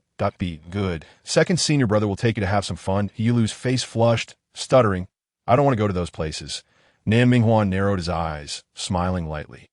Oh, second senior brother wouldn't take you to bad places, would he? Let us go. He Lu was on the verge of tears. Yet, senior brother, the last place you took him to was clearly Bai Yin Pavilion. Don T Thinkian T seen the plaque with the words Bai Yin Pavilion inscribed on it. Chapter 74. A man must not be weak. Mu Yaoqing, missing his little junior brother, flew swiftly on his sword to be by the time the group caught up. Mu Yaoqing had already composed himself, once again embodying the refined and dignified leader of Lushan's sect. However, the slight redness at the corners of his eyes betrayed him. Chu Yunzheng asked, "Third senior brother, why are your eyes red?" Mu Yaoqing maintained his composure. It was the wind. Shi Mingyu, crossing her arms, mercilessly remarked, "You ran so fast. What could possibly have affected you?" Though Shi Mingyu's words were sharp, she still tossed a small porcelain bottle to Mu Yaoqing. "Eye drops. They will ease your discomfort." Mu Yaoqing smiled. "Thank you, Mingyu." Shi Mingyu turned her head away, her red lips pouting, thinking, "Who cares for your thanks? I just hope you treat him gently next time." A woman in purple approached gracefully, slightly bowing. "I am Xia Qingqing from the Lingxiang Valley, here to assist immortal Shen." Xia Qingqing, with her enchanting eyes, was the first to present a favorable impression for Lingxiang Valley before immortal Shen. The others from various sects thought, this woman is far too scheming. How infuriating. They could not let Lingxiang Valley outshine them. Then, several individuals, one after another, introduced themselves as members of various sects, asserting their commitment to do everything in their power to prevent the demon from wreaking havoc upon the world. Shen Hanjian's expression remained unchanged, his tone indifferent. "Thank you all for your efforts." The group converged and headed north, directly towards the lair of the Demon King. Shi Mingyu, riding a flying artifact, leaned closer to scrutinize Shen Hanjian, suddenly asking, "Did you take the tonic pills I gave you? Why does your complexion still look so poor? Have you been injured?" "No. Who could possibly injure you now?" Xia Qingqing perked up her ears to eavesdrop. "Oh, So immortal Shen is unwell and requires the elder's medicine to recuperate. He seems quite weak. I must advise my niece later that a man cannot rely solely on his looks. His physical condition must also be sound. Being too weak is unacceptable. Xia Qingqing shook her head, casting a gaze laced with sympathy towards Shen Hanjian. Shen Hanjian. Shen Hanjian furrowed his brow slightly, feeling inexplicably uncomfortable under the gaze of the woman from Lingxiang Valley. As if something had been misconstrued. Sure, Mingyu pressed, did you take them or not? Shen Hanjian pursed his lips, ultimately responding, I forgot. Upon hearing this, Sure Mingyu instinctively wanted to reprimand the disobedient child, but remembering they were in public with members from other sects present. She took several deep breaths to suppress her irritation, narrowing her eyes in a strained smile. You better be ready when we return. Shen Hanjian silently thought to himself, if that's the case, he might as well not return. All of this was due to his failure to remind them. If fifth uncle wanted to blame someone, let it be him. Bai Xingchuan spoke up, taking all the blame upon himself. Upon hearing this, Shen Hanjian felt reluctant. How could he allow Bai Xingchuan to bear the punishment when the latter had already addressed him as husband? His delicate little disciple was prone to tears. And in the hands of fifth senior brother, he would surely be flayed and reduced to a weeping mess. Ignoring Xingchuan's affairs was tantamount to forgetting him altogether. Sure Mingyu, instead of expressing anger, chuckled. Oh, quite proud, aren't we? Wait a moment, he paused, casting a hesitant glance at Shen Hanjian and his disciple. Xingchuan, when did you become so intimate with your disciple, and why are you so protective of him? None of the previous disciples have ever enjoyed such privileged treatment. Shen Hanjian replied, Oh, it is because he is my... Mu Yaoqing suddenly rushed over, covering Shen Hanjian's mouth, and laughingly said, Little disciple, what Hanjian means is that he cherishes his most beloved disciple. Naturally, he would take greater care to protect such a good disciple. Huh? Sure Mingyu raised an eyebrow, his expression skeptical. Oh, why do I feel that something is amiss? Mu Yaoqing, with righteous fervor, responded, There is nothing wrong at all. We should hasten our journey. The sooner we shatter the Demon King's scheme, the fewer lives will be lost. Upon hearing this, Sure Mingyu nodded in agreement. Indeed, let us proceed. With that, Sure Mingyu infused additional spiritual energy into their flying artifact, propelling it forward with great speed until he soon became a mere silhouette in the distance. Only then did Mu Yaoqing breathe a sigh of relief and whisper, Hanjian, remember, do not disclose the matter of your Tao partner to the other brothers. At least not until the coupling ceremony has taken place. Shen Hanjian, puzzled, asked, Why must I keep it a secret? Mu Yaoqing cast a deep gaze at Bai Xingchuan, contemplating, fearing that your disciple might be harmed by those few individuals. Shen Hanjian remained oblivious, while Bai Xingchuan, understanding the implication, cast a grateful glance at Mu Yaoqing, silently thanking the sect leader for saving his life. After Mu Yaoqing had imparted his caution, he returned to his original position to lead the way. Their group consisted of elders from various major sects or esteemed disciples of certain sect leaders, all of whom possessed remarkable cultivation. They flew at full speed and reached the outskirts of the Demon King's lair in just 3 days. Before them loomed a pitch-black city. It was said that the Demon King favored such somber hues, particularly the darkness akin to night. The city walls were constructed from high-quality black earth bricks. Sure Mingyu had anticipated this, producing several bottles of medicinal pills, explaining, the Demon King's city is inhabited solely by demon cultivators. We cannot recklessly intrude to avoid drawing attention. We must disguise ourselves as demons. These are the demon chi pills I have concocted. Upon consumption, our spiritual energy will be temporarily concealed, cloaked as demon energy, and we will exhibit various symptoms of different demon creatures, such as ears, tails, or feathers and claws. Xia Qingqing marveled. Truly deserving of the title of the world's foremost healer, your alchemical skills are profound. In response to Xia Qingqing's praise, Sure Mingyu merely nodded, showing no signs of pride or arrogance. He divided the pills into 16 portions, giving each person 5 that Xia Qingqing eagerly swallowed her pills, surprised to find subtle changes in the flow of spiritual energy within her meridians. It felt rather novel. Simultaneously, a purple-red flower sprouted from the right side of Xia Qingqing's head. Curious, she touched it, exclaiming in astonishment. This flower seems to share my five senses. Shi Mingyu contemplated for a moment before replying. It should be a plant-shaped demon cultivator. Xia Qingqing cradled her face, exclaiming, "Oh, how delightful! Once we return, could you concoct a few more batches for me to play with? This pill is simply fascinating." Shi Mingyu, with an ambiguous smile, responded, "That is not within my purview. Perhaps Elder Xia could inquire with the disciples from Qianhuan Peak if they would be willing. If they agree, a couple of batches of demon chi pills would not be a problem." At that moment, at Qianhuan Peak, a disciple observed another approaching disciple, noticing the latter's weary steps. "You too?" The other disciple replied weakly, "What a coincidence. One demon chi pill had nearly drained their demon energy, and it would take a week to recover." The elder was terrifying. Chapter 75. The Demon King's secret chamber. Shen Hanjian held a demon chi pill, his expression unchanged, yet uncertainty lingered in his eyes. After a moment of hesitation, he steeled himself and swallowed it whole. The pill glided over his tongue, causing a flicker of brightness in his gaze.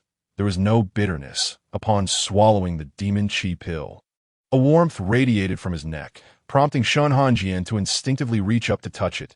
The warmth dissipated, revealing a cool, hard texture beneath his fingers, composed of small, segmented pieces. Bai Xingchuan inquired, "Are these scales?" "Snake scales, perhaps?" Shi Mingyu, adorned with a pair of dark cat ears, turned to examine it closely and said, "It appears so. It seems that Little Six does not have fish demons, but there are indeed a few snake demons." Upon hearing the mention of snake demons, Bai Xingchuan recalled the double-headed snake senior. It had been quite some time since their last encounter at the Immortal Alliance conference. After Shi Mingyu's words, he brushed off his robes and prepared to enter the Demon King city, when suddenly his cat ears twitched. "Who touched my ears?" Shi Mingyu glared, just in time to catch Mu Yaoqing's hand retracting. Gritting his teeth, he exclaimed, "Mu Yaoqing, do not touch my ears." Xia Qingqing and the others gasped in delight. Wow, the elder with cat ears looks stunning. Even his angry expression is quite charming. Xia Qingqing wiped away non-existent drool, wondering if the Lushan sect selected disciples based on looks. All the disciples and elders were exceptionally handsome. As she contemplated this, Xia Qingqing stole a glance at the nearby Shen Hanjian, shaking her head in regret. Shen Hanjian was handsome, but a bit frail. Mu Yaoqing raised his hands in assurance. "I promise I will not touch again." Shi Mingyu gritted his teeth. "You had better not touch my ears again. Be careful, or I shall poke you." Mu Yaoqing, who had previously experienced that poking, I assure you to the entrance of the Demon King's city. Demon cultivators stood guard, scrutinizing Shen Hanjian's group closely.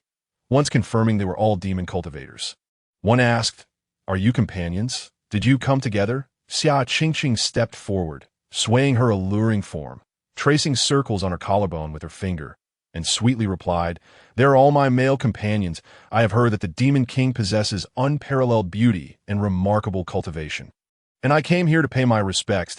I kindly ask you, dear brothers, to grant us passage." Shi Mingyu thought, when did he become a male companion? How come I was unaware? Was this in Mu Yaoqing's plan? Sensing Shi Mingyu's puzzled gaze, Mu Yaoqing subtly shook his head, indicating he was also in the dark. Bai Xingchuan quietly observed from the back, inwardly acknowledging the boldness of the female cultivators from Lianxiang Valley. The left guard hesitated, pointing at the white-haired elder behind. "What about this one?" Xia Qingqing laughed charmingly. "I mentioned wanting to collect all kinds of men, and old men are still men. I have no preferences." The left guard's lips twitched. "Indeed, no preferences." The right guard remarked, "Let them pass." The left guard nodded. "Enter, but remember not to cause trouble within the city. The Demon King has been in a foul mood lately. Be cautious of your lives and remain well-behaved." Xia Qingqing beamed, lightly caressing the guard's chest.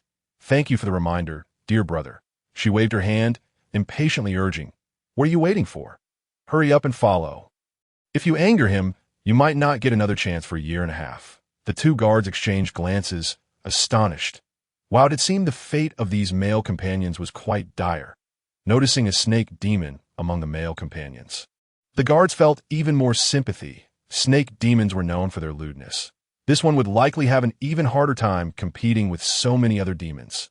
Shen Hanjian remarked, That gaze is rather unsettling.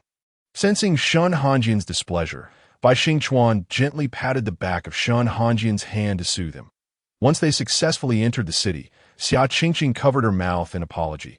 I acted on a whim and employed such a method. I hope you all do not take offense.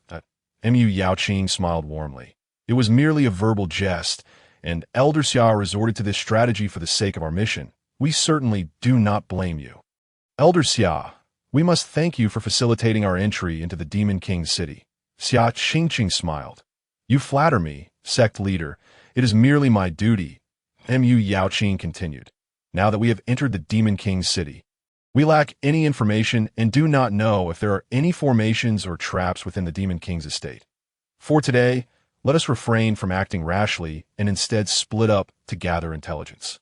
If you all agree, everyone expressed their consent. Mu Yaoqing paired with Shi Mingyu, while Bai Xingchuan followed Shen Hanjian, and the others formed their respective pairs. Mu Yaoqing stated, in that case, let us reconvene at this location tomorrow. After a moment's thought, he added, in case of emergencies, send a signal with spiritual energy, and we will respond immediately. Understood. With that, the group dispersed. Shen Hanjian glanced around and said, shall we head to the Demon King's estate? It seems rather risky. Bai Xingchuan stroked his chin and suddenly smiled. However, it is feasible that be by coincidence. I happen to know that there is a secret chamber within the Demon King's estate, which may contain something of significance. In his past life, he had snuck into the Demon King's estate and stumbled upon a concealed compartment, discovering a secret chamber. Unfortunately, his luck had run out when the Demon King returned unexpectedly, preventing him from investigating the chamber further. However, given its nature as a secret chamber, it was bound to harbor something of great importance to the Demon King. Shen Hanjian's eyes flickered with curiosity. How did you come to know this? Bai Xingchuan replied nonchalantly. My second senior brother has a close friend who is a demon cultivator. I learned of it through him. Bai Xingchuan, with an unwavering demeanor, nonchalantly tossed the pot to Nanming Huan, showing not a hint of guilt. Shen Hanjian nodded in acknowledgement. Indeed, Nanming Huan was well liked, for he always surrounded himself with a diverse array of friends, suggesting he truly had many companions. Then let us proceed. Bai Xingchuan smiled. T.O. Bai Yang, as the beautiful maiden offered wine with her lips, Nanming Huan, with a playful smile, reached out to receive it. Suddenly, a chill enveloped him, and he squinted slightly, a dangerous aura emanating from him as if he had transformed into another being. Just as the maiden thought Nanming Huan would refuse the drink, the striking youth tipped his head back, clutching the cup, and drank heartily. It was exquisite wine indeed. The beauty service made it all the more delightful. The maiden's face flushed with embarrassment. It pleases you, my lord. I am glad. Nanming Huan smiled on the surface, pondering that the unsettling feeling he had just experienced must have been merely his imagination. Nearby, He Lu, leaning against a girl with exposed shoulders, sat upright with a pout, looking as if he might burst into tears. Second senior brother, when shall we return? Nanming Huan waved his hand dismissively and reclined on the maiden's lap. Ah, we re out to enjoy ourselves? Nanming Huan raised his gaze, chuckling. Little Yu has come to join us? Shi Yuqing glared, gritting his teeth. You who disregard propriety have brought the fourth junior brother to the brothel. Do you seek punishment? Nanming Huan interjected. Wait, please refrain from fighting here. Do not harm these delicate beauties. Shi Yuqing replied darkly. Fear not. Only you shall be harmed. Nanming Huan furrowed his brows. This was troubling. Little Yu truly seemed angered. Chapter 76. The Demon King turns out to be a lovesick fool with a wave of his hand. Shen Hanjian concealed their presences, and they strode boldly through the front gate of the Demon King's manor. Bai Xingchuan, following Shen Hanjian, felt an inexplicable urge to laugh, with his master shielding them. Sneaking in felt audacious. Surely, no one, be they human or demon, would expect someone to enter the Demon King's manor through the main entrance. Upon entering, Shen Hanjian transmitted a message to Bai Xingchuan, communicating through their spiritual consciousness. The next part is up to you to lead the way, Shen Hanjian instructed. Bai Xingchuan nodded, explaining, the secret chamber is within the Demon King's sleeping quarters, which lie deep within the manor. We must take a roundabout route. Shen Hanjian blinked. Let us proceed.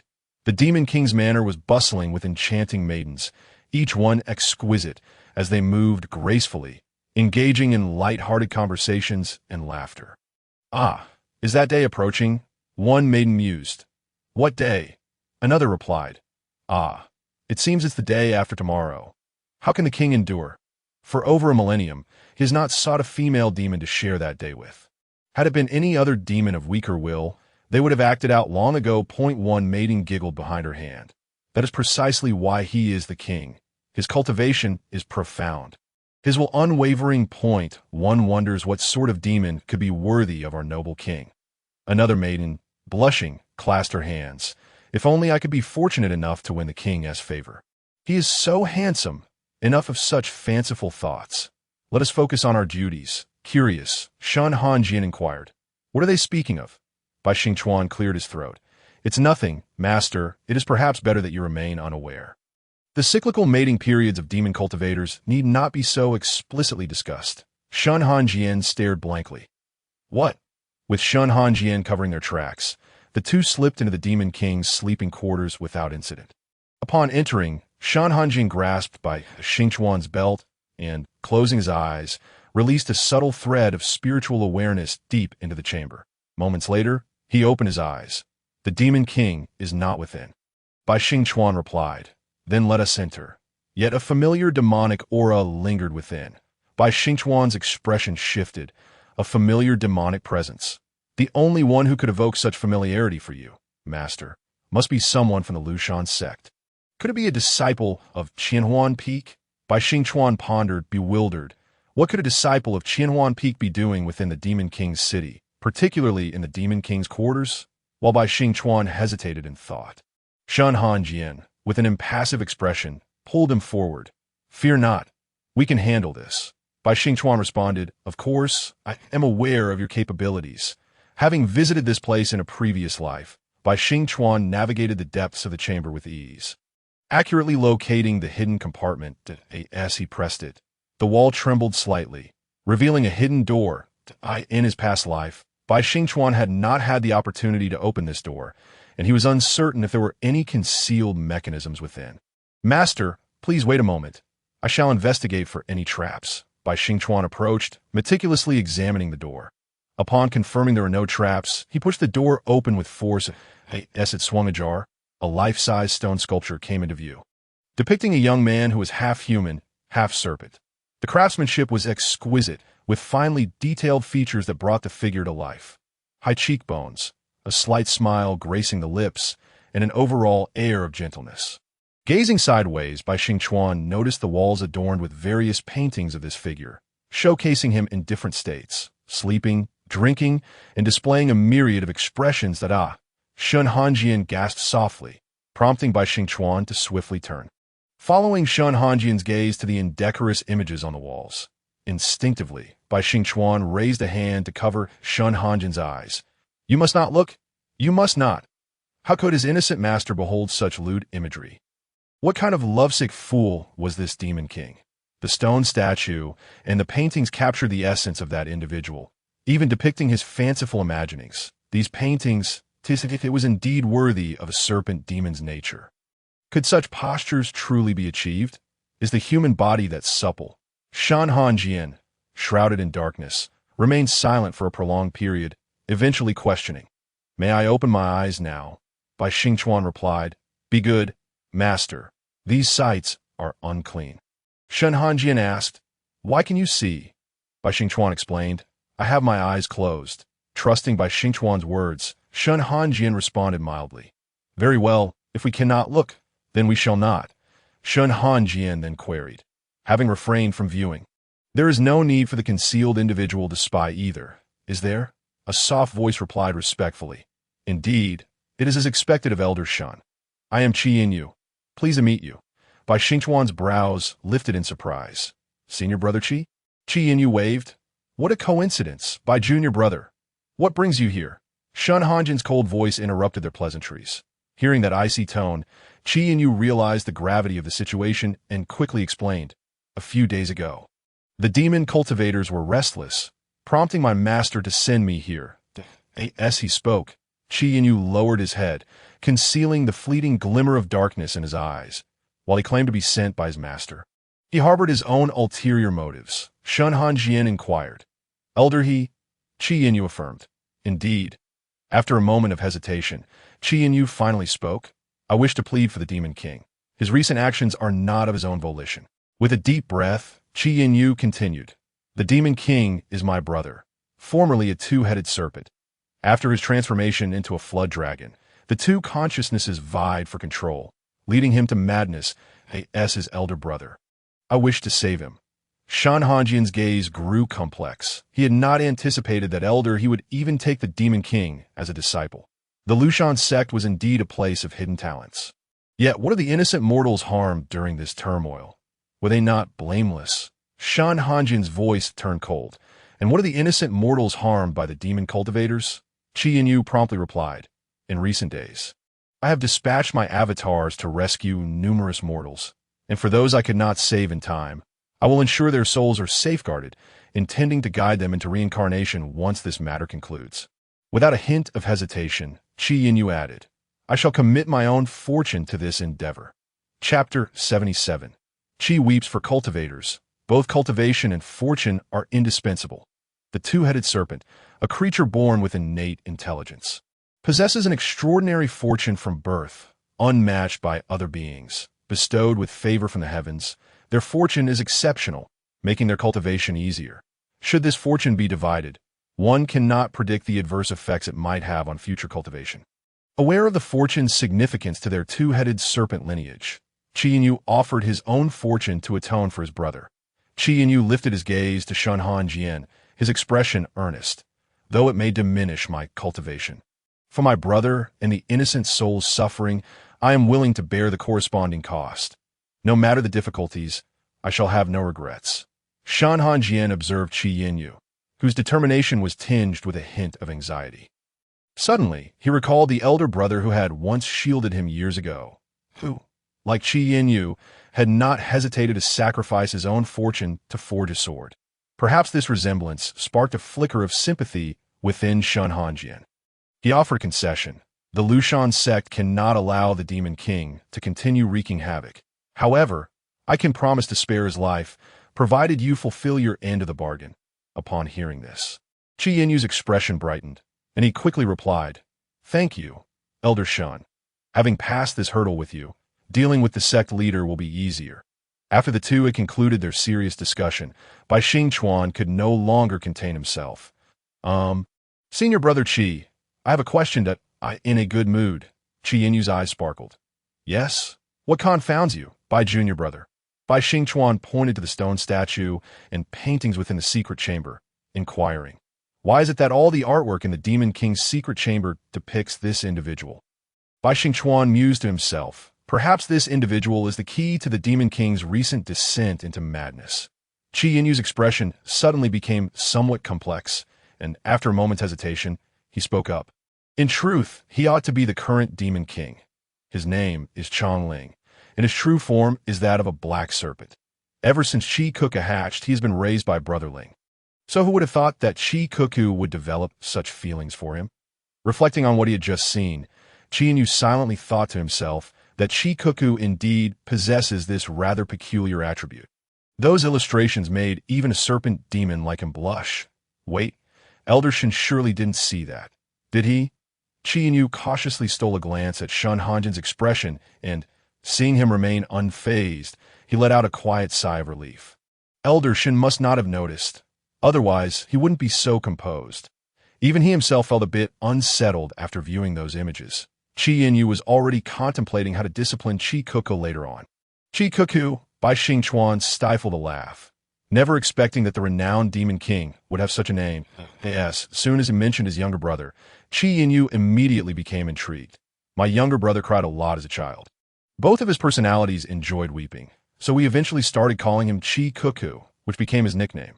Bai Xingchuan, adorable. Qi Yinyu, perhaps you shouldn't laugh just yet?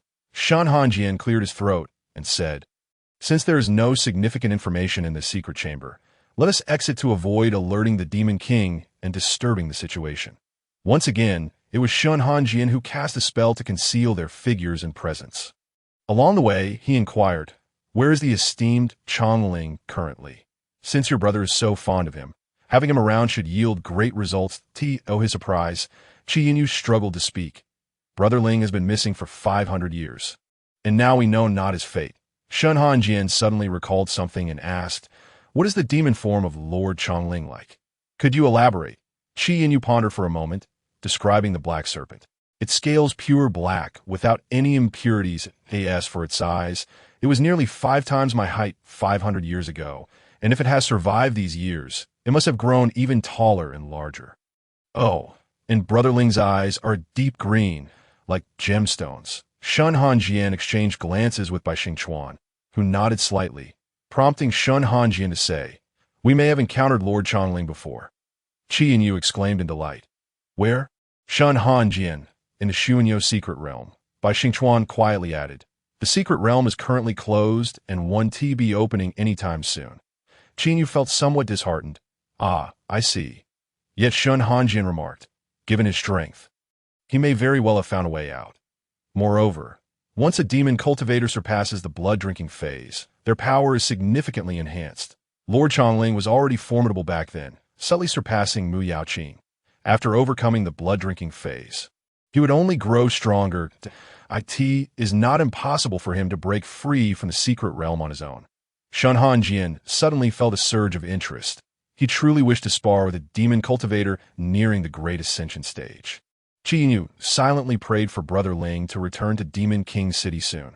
The three of them gathered more tidbits of information within Demon King City, and as dawn approached, they headed to the rendezvous point. Most people had already arrived. Shen Hanjian glanced around and noticed that Mu Yaoqing and Shi Mingyu had yet to arrive, his brow furrowing slightly. With his senior brother's temperament, it was unusual for him to be so late. "I am here. I'm here. This lady has arrived." A cheerful voice accompanied by a thud resonated as 3 figures appeared before everyone. The girl dressed in dark gray attire held a delicate and beautiful young man in her arms, not forgetting to ask the lovely figure nestled against her, "Are you scared, beautiful brother?" "Shi Mingyu. I'm fine. It seems like the one who fell is not doing so well." "Xingyun, I am your sword master." Mu Yaoqing scrambled up from the ground, his face filled with fury. "Could you not forget your master when you see beauty?" Xingyun blinked, but this beautiful brother looks like he needs more protection. Mu Yaoqing, "Fine, you have a point." An exclamation of surprise emerged from the crowd, causing Mu Yaoqing to stiffen. Upon turning around and seeing the group, including Shen Hanjian, despair washed over him. He felt utterly humiliated. He contemplated using the Xingyun sword to end his own life. Chapter 78. Who says a consort must be a woman? Shen Hanjian hesitated for a moment before speaking. "Is Master Brother all right?" Mu Yaoqing paused in his action of dusting himself off, turning around with a bright smile. "I'm fine. I'm very resilient to falls." Shen Hanjian, "That is good to hear." The group led by Bai Xingchuan exclaimed, "Wow. So this is how the renowned Lushan sect's master and elder interact." After some playful banter, they began sharing the information they had gathered. Bai Xingchuan said, "I have heard that there will be a banquet at the Demon King's palace tomorrow." With an eager expression, she added, "It is said that the Demon King is selecting a consort." Knowing that the Demon King has someone in mind, Shen Hanjian and the others exchanged questioning glances. Turning to Qi Yinyu. Qi Yinyu also wore a puzzled expression, shaking his head to indicate that he was unaware of the situation. Mu Yaoqing chimed in. "Mingyu and I have also heard of this news. Why don't we take this opportunity to infiltrate the Demon King's palace and assassinate the Demon King?" Shen Hanjian suddenly interjected. "I implore you, Master Brother, to spare the Demon King's life and leave him to me to handle." Although Mu Yaoqing was perplexed, he agreed nonetheless. No one understood better than him the extent of Shen Hanjian's hatred for those malevolent demons. Entrusting a rebellious creature like this to Shen Hanjian was most suitable. The others were also aware of Shen Hanjian's character and had no objections. However, Shi Mingyu cast a curious glance at Shen Hanjian, wondering why his normally unassuming junior brother was suddenly taking charge. Shi Mingyu's gaze implied, "Have you been idle lately?" Shen Hanjian, Shi Mingyu, feeling bored. "Turn away, if we are." Bai Xingchuan's lips curled downwards, revealing his reluctance for him to take a liking to him. He turned to Shen Hanjian, casting a pitiful glance. "Master, look at this." At that moment, he happened to catch sight of the barely concealed smile at the corner of Shen Hanjian's mouth. Instantly, Bai Xingchuan pouted, feigning grievance. "Master, even you jest at my expense." Shen Hanjian replied, "No, it looks quite nice." Bai Xingchuan's eyes widened in surprise. "Really?" "Indeed." Hearing this, Bai Xingchuan turned to Qi Yinyu, beaming widely. "Since Master says it looks good, it must be truly splendid." "Brother Qi's skills are exceptional," Qi Yinyu remarked. "You weren't saying that just now. It seems only Elder Shun's words hold any weight. His words dissipate like mist in the distance." How disheartening. Outside the Demon King's mansion, a tall and robust youth stood guard, his imposing physique accentuated by bulging muscles, giving him a fierce appearance. The responsibility entrusted to him, Xiong San, was significant. He could not afford to be careless and must select the most exquisite demoness for the king. Xiong San maintained a steely gaze, his eyes landing on a pair of petite and adorable rabbit demon sisters. Noticing their pretty faces, he nodded, deeming them charming enough to enter. The rabbit demon sisters entered the mansion joyfully. Upon seeing them, Xia Qingqing, with a delicate waist and graceful demeanor, approached, explaining that she had come with her younger brother to seek an audience with the Demon King. She hoped her brother would show them mercy and allow them to enter. Xiong San observed them and nodded, charming and alluring, with a proud stature. However, upon noticing the face of the person behind Xia Qingqing, his eyes widened in disbelief. "Why you?" Bai Xingchuan, perplexed, asked, "What? How dare you aspire to the position of the Demon Queen with such an appearance?" Xiong San frowned, clearly expressing his disdain. Bai Xingchuan retorted, "Brother Qi, your makeup is quite questionable. Regardless of whether the Demon King would appreciate it, you won't even pass the first hurdle." Bai Xingchuan sighed, retrieving a handkerchief from his sleeve to wipe away the chaotic makeup. Revealing his originally handsome visage, he smiled. "Is this better?" Xiong San scrutinized it before nodding. "That's more like it. Spare the unnecessary embellishments. They were utterly unappealing. You may proceed." Once inside, Xia Qingqing couldn't contain her laughter any longer. "Just now I couldn't speak freely, but now it's just you and me along with immortal Shun. That makeup was truly horrendous, wasn't it?" "Huh?" Bai Xingchuan concurred. "I thought so too." From his concealed position, Shen Hanjian softly interjected, "It wasn't that bad." "Was it? Let us give Qi Yinyu some face." Bai Xingchuan, in disbelief, asked, "Master, do you genuinely find it appealing?" Shen Hanjian remained silent for a few seconds before conceding. "Right, it was indeed somewhat unappealing." Bai Xingchuan finally exhaled. Relieved, he had feared that Shen Hanjian's eyesight had faltered. Just as he felt relieved, he suddenly heard a familiar voice resonating in his mind, that I wasn't mistaken. It was indeed somewhat pleasing. "It's because of you that it looks good." Startled, he blushed intensely. "Hey, are you all right? Why is your face so red?" Xia Qingqing, noticing his flushed countenance, gasped. Bai Xingchuan hurriedly covered his face. "I'm fine." Really, that a gentle breeze brushed by, bringing a refreshing sensation to his forehead. Accompanied by Shen Hanjian's tender voice, "You're a bit warm.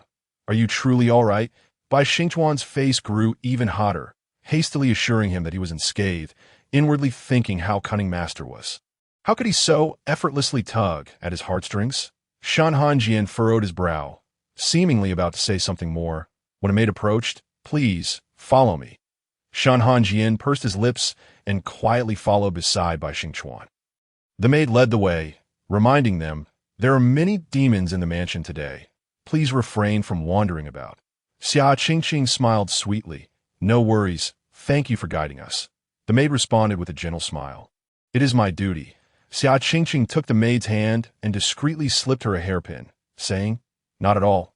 You're a part of the Demon King's household. Guiding us is not your obligation. I truly appreciate your help." Upon seeing the exquisite hairpin crafted from fine spirit jade, adorned with lifelike flowers and a hint of crimson at the edges, the maid's smile became more genuine. "With such beauty, you will surely outshine the crowd at tomorrow's banquet. Congratulations in advance for becoming the Demon Queen." Feigning shyness, Xia Qingqing cupped her face. "Then I shall borrow your good fortune." Once the maid departed, Xia Qingqing's feigned shyness dissipated, returning to her usual carefree demeanor. "What a pity that maid is tight-lipped." she shared not a word. Bai Xingchuan commented, "Isn't that a waste of the hairpin Elder Xia gifted you?"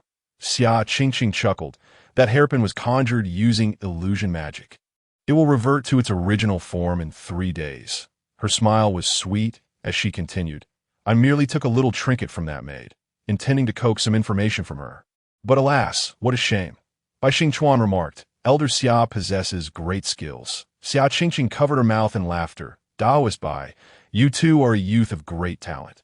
Those who enter Shen Hanjian's tutelage are certainly not ordinary. I hope you will support our small sect, Lingxiang Valley, in the future." Bai Xingchuan smiled, but did not explicitly agree, thinking it was rather amusing. His master was still present, without his master's approval. Who was he to speak? He would always heed his master's wishes. Chapter 80.